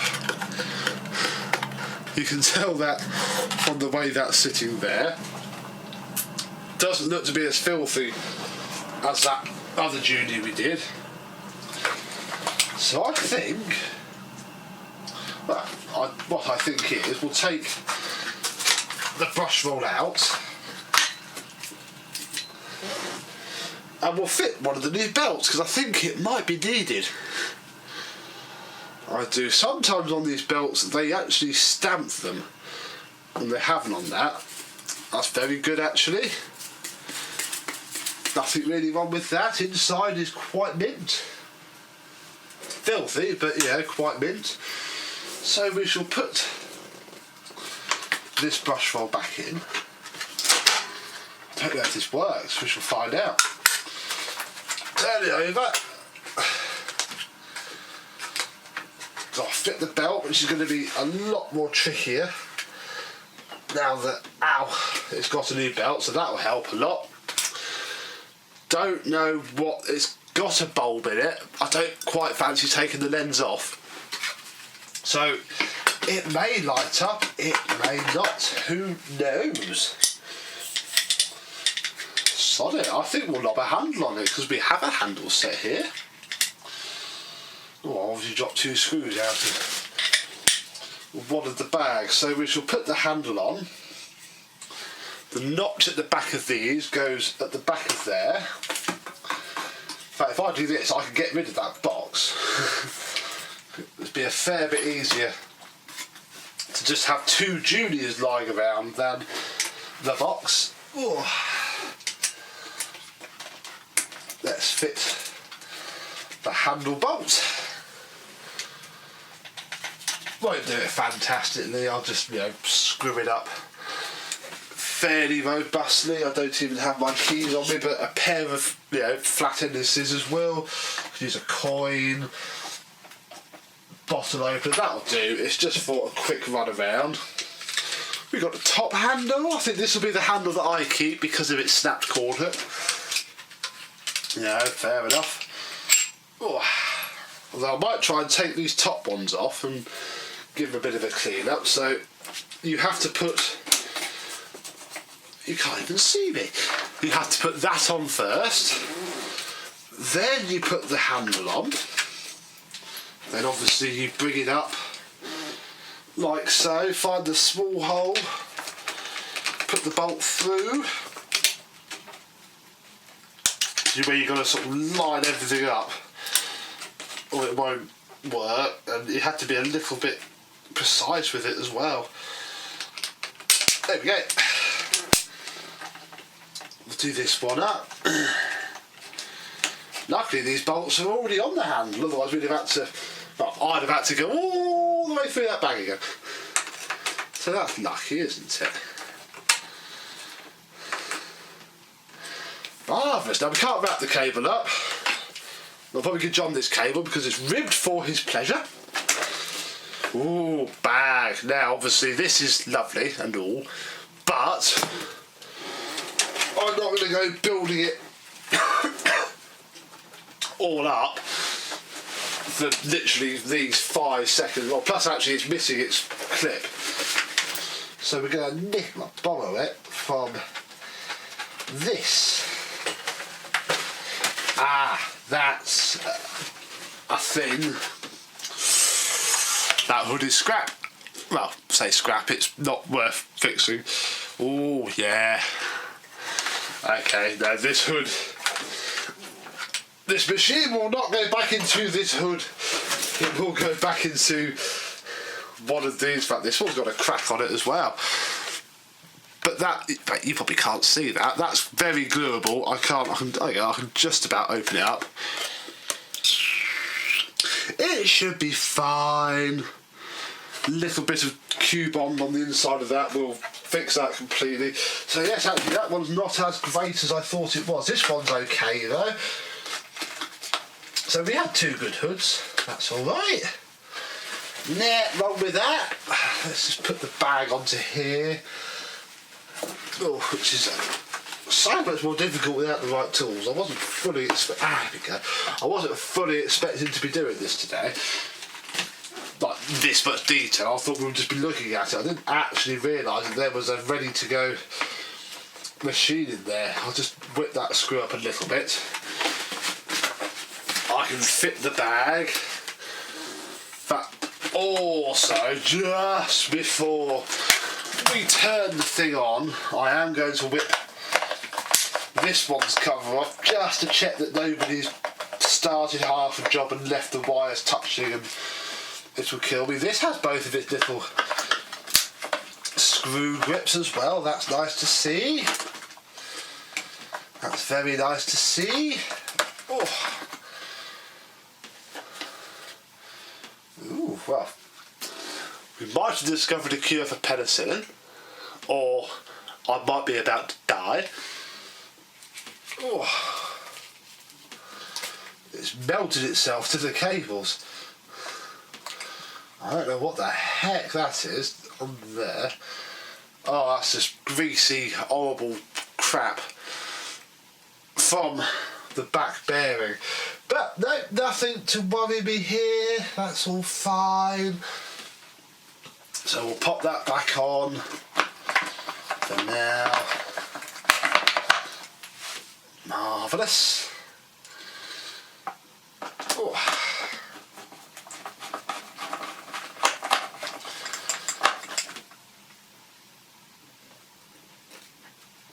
So I just wanted to check that no one had tried and given up and I'll just put the cover back on. I'll look at that another day, and then they died or something and never looked at it. There we go. I shall keep that and do the glue bomb. I like that. I've never thought of doing that, and yet it does make a lot of sense. Right, let me reposition the camera so you can see some dirt, which we have. I'll give it a little go. Here we go then. It didn't explode when I plugged it in, which is normally a fairly positive sign. Have you done? I have put some sand into the carpet. There's a few Cheerios. Somebody commented on a previous video that they wouldn't come round to my house for breakfast. Well, I can guarantee that if you did, we would have some fun. And all that dirt is there. Let's see now, because this is a deep pile carpet, I'm going to try it on position 3. And let's see what this unknown thing will do. Okay. Have a go.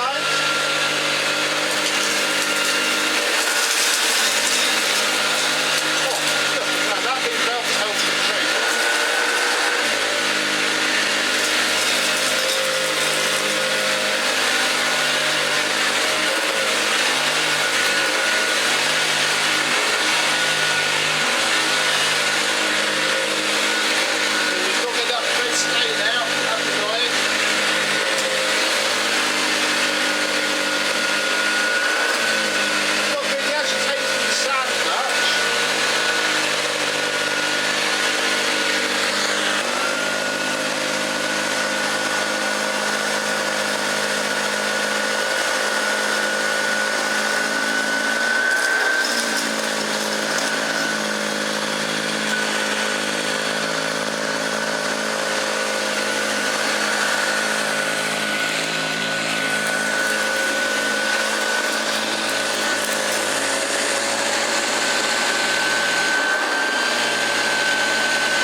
as you probably noticed, that deep pile carpet wasn't actually showing off the best agitation because it's just so deep that the fibres hold it all. So I've whipped it out the way and we'll try ye old normal carpet.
That is absolutely astonishing. That is what one of these should be like, and that is as found, just with a new belt and obviously being very lucky to have the good brush rolls. Right, I think we're nearly done.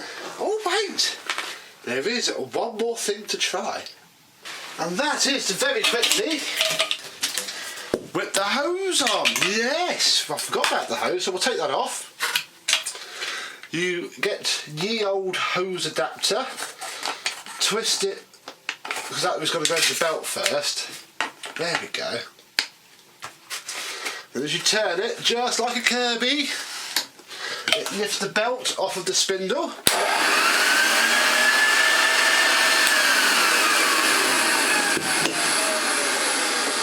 You shove that up its nose and give it a turn. And now we have the tools.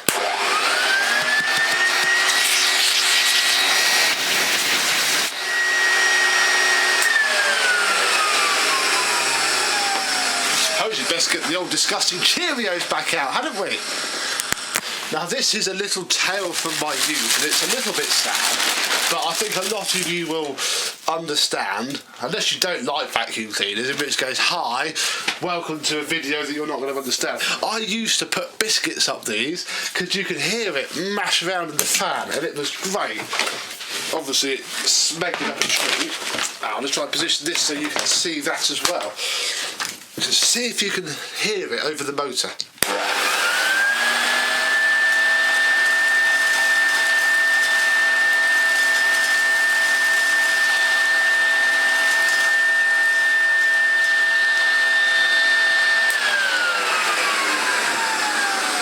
Great, because you hear it rattle up the hose, then you hear it explode on the fan, then you hear it go up and you can hear it tinkle into the bag. Of course, the only problem is, if I take this apart, it's now just going to get sand and flipping Cheerio dust everywhere. Hey ho, let's sum up. So there we go, folks. We will get 2 out of these eventually. One utterly astonishingly mint one. One that's not too bad. I have to be a little bit creative with the bag hook. Because obviously this one is missing it, so I'll be honest, my first thought is to just get a bit of, in fact, it's probably what's happened here, just get a bit of string, because otherwise you've got to unsew the whole top of the bag, and this bag is far too nice to do that with. That's a little bodge that I'm willing to make. So we have a whole load of spare parts, which most of them probably aren't needed, but any that are I shall fit on. We have our 2 machines, both work really well, motors are dry as a bone, but with a new brush roll on it, they both would have been astounding. Obviously that one you only saw with this belt on, but you get the idea. Hello my vacuum cleaner chums, and welcome to a comparison video. Now, one of these has been refurbished and one hasn't. I'll leave that up to you to work out which one it is. But I thought I would, at this stage, see if we can tell what the difference is. Now, obviously you've guessed it, this one is refurbished and looking very, very nice. This isn't the after video on this. I do have something to do for the brush roll, which is why it hasn't got one fitted. So I thought at this juncture it would be a good idea to do a comparison, because this one hasn't been touched. It's been badly refurbished at some point in its life because it's been painted in there as well. But they've got the same motor in them.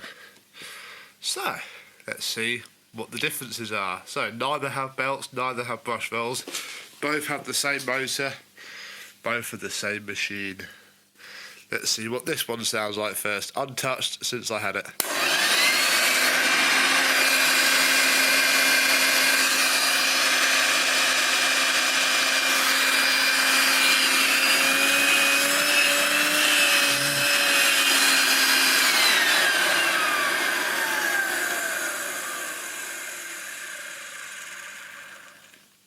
There we go. Doesn't sound too bad, does it? Now, let's listen to this one, which has been stripped apart. The bearings were very, very good in this. They were fairly, well, not fairly recent, but they were recent-ish, mainly because it's got a service sticker there, look. So someone's seen it. So I filled them full of oil around the little felt pad bit, and it's lovely, really. It's all been spotlessly apart. It's all spotless. You'll see the refurb thread. This isn't the after video. I'll shut up and show you.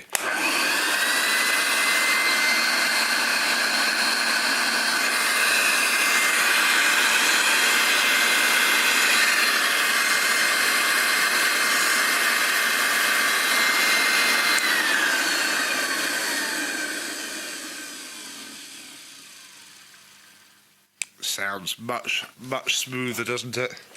Smoother, nicer, more refined. Let's find some tools and see if we can tell the difference from the suction. Here we go. One hose. I haven't got my tripod on me. I'm going to regret this, aren't I? So,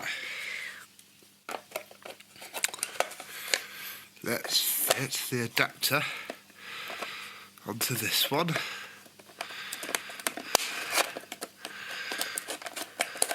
Like so. It's a bit wobbly, but I'm sure it'll be fine. Pop the hose in.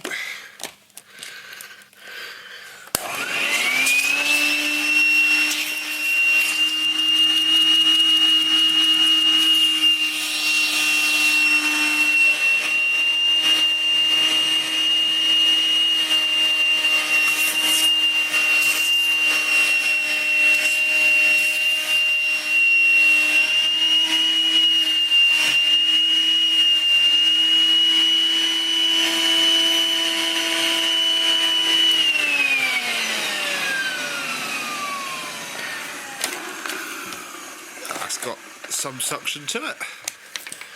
It's not too bad, it just sounds flipping horrible. Let's try this one and see if there is actually a difference in the suction power. Because there might not be, you know, it might just sound better. Let's see.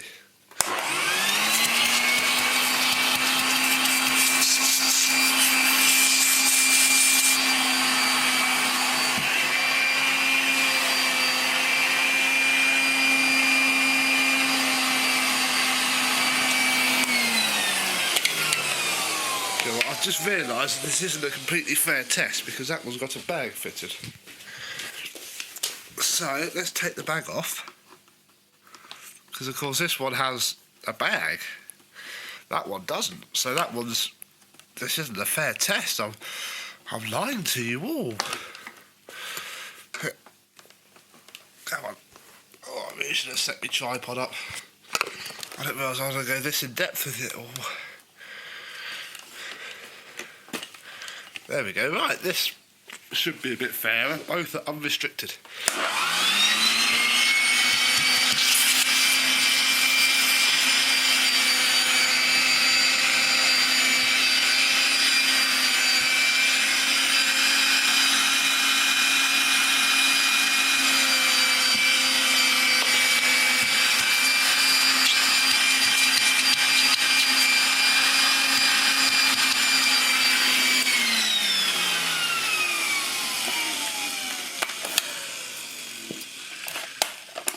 I had to choose, I'd say that one has slightly better suction. That's not very good, is it?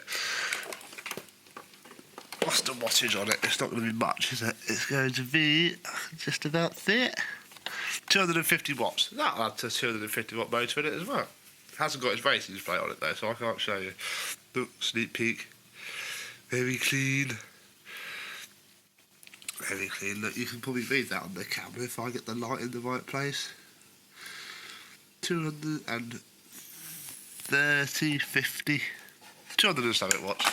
So there we have it. The unrestored one has more suction, but the restored one sounds much better, and you'll see more on this later when I finish what I need to do on it, which is mainly the brush roll. Add another coat of wax or two. Look, it's very shiny. Shiny! Ooh. See, it's faded as well. Look at that. But it would look rubbish. Well, I can't find another hood in that exact shade of brown. They're all faded, or they're white. That's been painted. It's going to be painted some more. But you'll see more on both of these at some point in the future. So, thank you for watching my little rambling. I'll see you soon. Bye bye.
Hoover Dustette 26 whatever it was B from a little while ago that was sent to me on its way to its final owner from where it was bought. Well, it's done, finished. We've got to fight with this back to get it back on, but hopefully once it's done we can show you how it works and what it looks like and what we've modified. Let's have a look.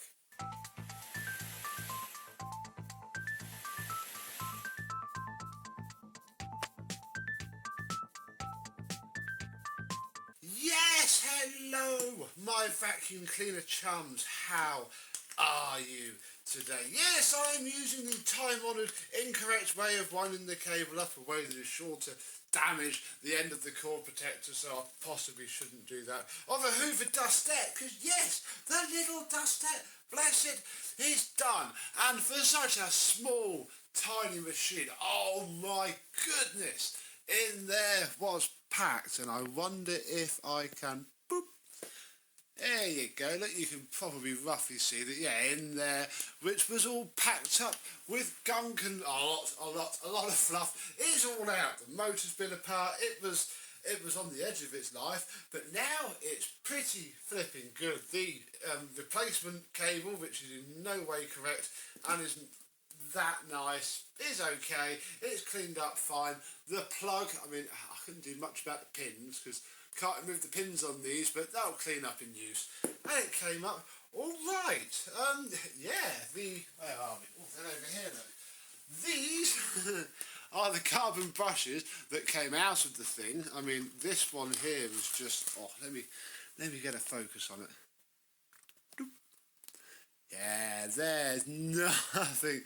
I mean, it was literally minutes away from that back edge just failing miserably and destroying the entire thing. The other one was a bit better, but you know, certainly not great. And yeah, luckily I had many spares, so I put the original springs back in. These are just the random springs from the random carbon brushes that I found. But yeah, luckily it was alright. And the RF suppressor was cracked as well. The ancient, really old style RF suppressor was, yeah, cracked and leaking. And generally it was caught just in time. Even the paintwork's not too bad. I mean, there's a little bit here and there. But, you know, all in all, it is pretty flipping good. This bag was disgusting. It was black and gunky, and I folded it inside out and peeled back the folds, and you can see like another generation of dirt like right up in there that had obviously never been properly cleaned. It's just, you know, do that, put it back on, and obviously that's what they did back in the day. It's also still sadly got its hole, and again, I am not a sewingist sort of person, so for me doing that is a bit of a problem, and I would only make it worse. So instead we have fitted, it's actually one of those little Vax bags that I got from Barton's. I really wish I got a lot more of those. Literally sandwiched in between the outer bag and the inner bag. As you can see, there's a little bit poking out, but you know, this isn't permanent. You're going to have to change this at some point. It's probably as good as it's going to get. And now I need, oh dear, to try and get this back onto the machine. I've also flipping hot glued this seal back in, so that's going to make it 35 times more difficult to get on, and might be one of those jobs where I pause the camera and come back when it's done. Well, it seemed the best way to do this was to take it all back apart so I could get the ring on and see what each of the 3 pegs were doing. So it's a fairly good opportunity to show you the bag, and this is it in its sort of part fitted state, gripping it like this and this. I would then feed the bag over and do it up. But we'll take it back from the, I did have to cut it really quite straight, and that is as small as you want to go. It just about holds in here, and yeah, oh, they're just so tight on the back of those 3 lugs, but it's on there. I'm not going to touch it now. We'll get the bag back on one last time and see how she runs. There we go then, the bag is on. We have the upholstery tool here, but first we'll turn it on. And it runs so much better. It smells a bit of carbon brush that they're bending in. The bag is nice and plump. And we have excellent suction. Yeah, in fact, the waft of carbon that I got just then has gone. I think it was literally just it bedding in. And yeah, now, I mean, this would only be 140 watts, so not very big at all. In fact, look, we can use, oh, here it is.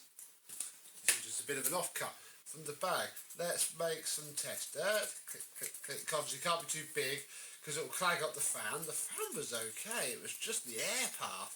So there's a bit of plastic in there. That didn't help. The whole thing was rusty. That didn't help. And yeah, now...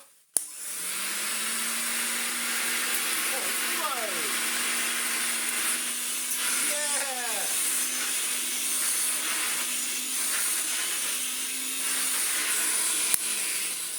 I know a fair few people do keep a Dustette about. If you had the shoulder strap and you had the little hose, you know, that's a V8 on high to anybody who didn't know any better. That's, you know, I quite like that little hummy motor, just enough airflow to get the job done, and will last forever, assuming you don't wait for the carbon brushes to wear down to nothing so that the spring contacts the armature. So yeah, this little Dustette is done. All we need to do now is, and I'm sorry owner of said Dustette, I know you're watching and you'll probably have found out by now, but the easiest way to get this back on, I think, I mean, unless of course, oh no, it's evened itself out. Whatever it was that was binding has now sorted itself out. Thing is, it's those 3 pegs down there. There's 3 of them, one there, one there, one there, and you don't want it to snap off because then it really won't fit back on, and it's a complete screwy mess to get a new one back on, if not impossible. So yeah, do be careful, and it's going to go back in its little box with its bag and its upholstery tool. And for the owner, because I had to open a new pack to get at them, the remainder and 3 other little Vax Sahara dust bags that I just cut the top off. Look! Vax have got one of those newfangled internet things. Wow! I wonder if that will ever take off. So yeah, the little Dustette that's tried now could. And all we have to do is put the elastic band back on this box and it'll be like we never touched it. and we can just post it back like this. I'm sure this will be plenty. That'll make it intact. It's a Hoover, there it is, at 2614B after all. So, comment down below, what is your favourite Dustette model? I have to say I do favour the slightly older ones than these, although these are by far more practical because you can literally shove pit fit tools on them really easily. So yeah, and they're all the same. They're all just little dusty boys and they're quite good. This one hasn't been all around the world, it stayed in the UK, but it can have a nice fresh life, fresh back in its box once more. Thank you very much for watching, and I and some other disastrous dusty vacuum cleaner will see you soon. Bye bye!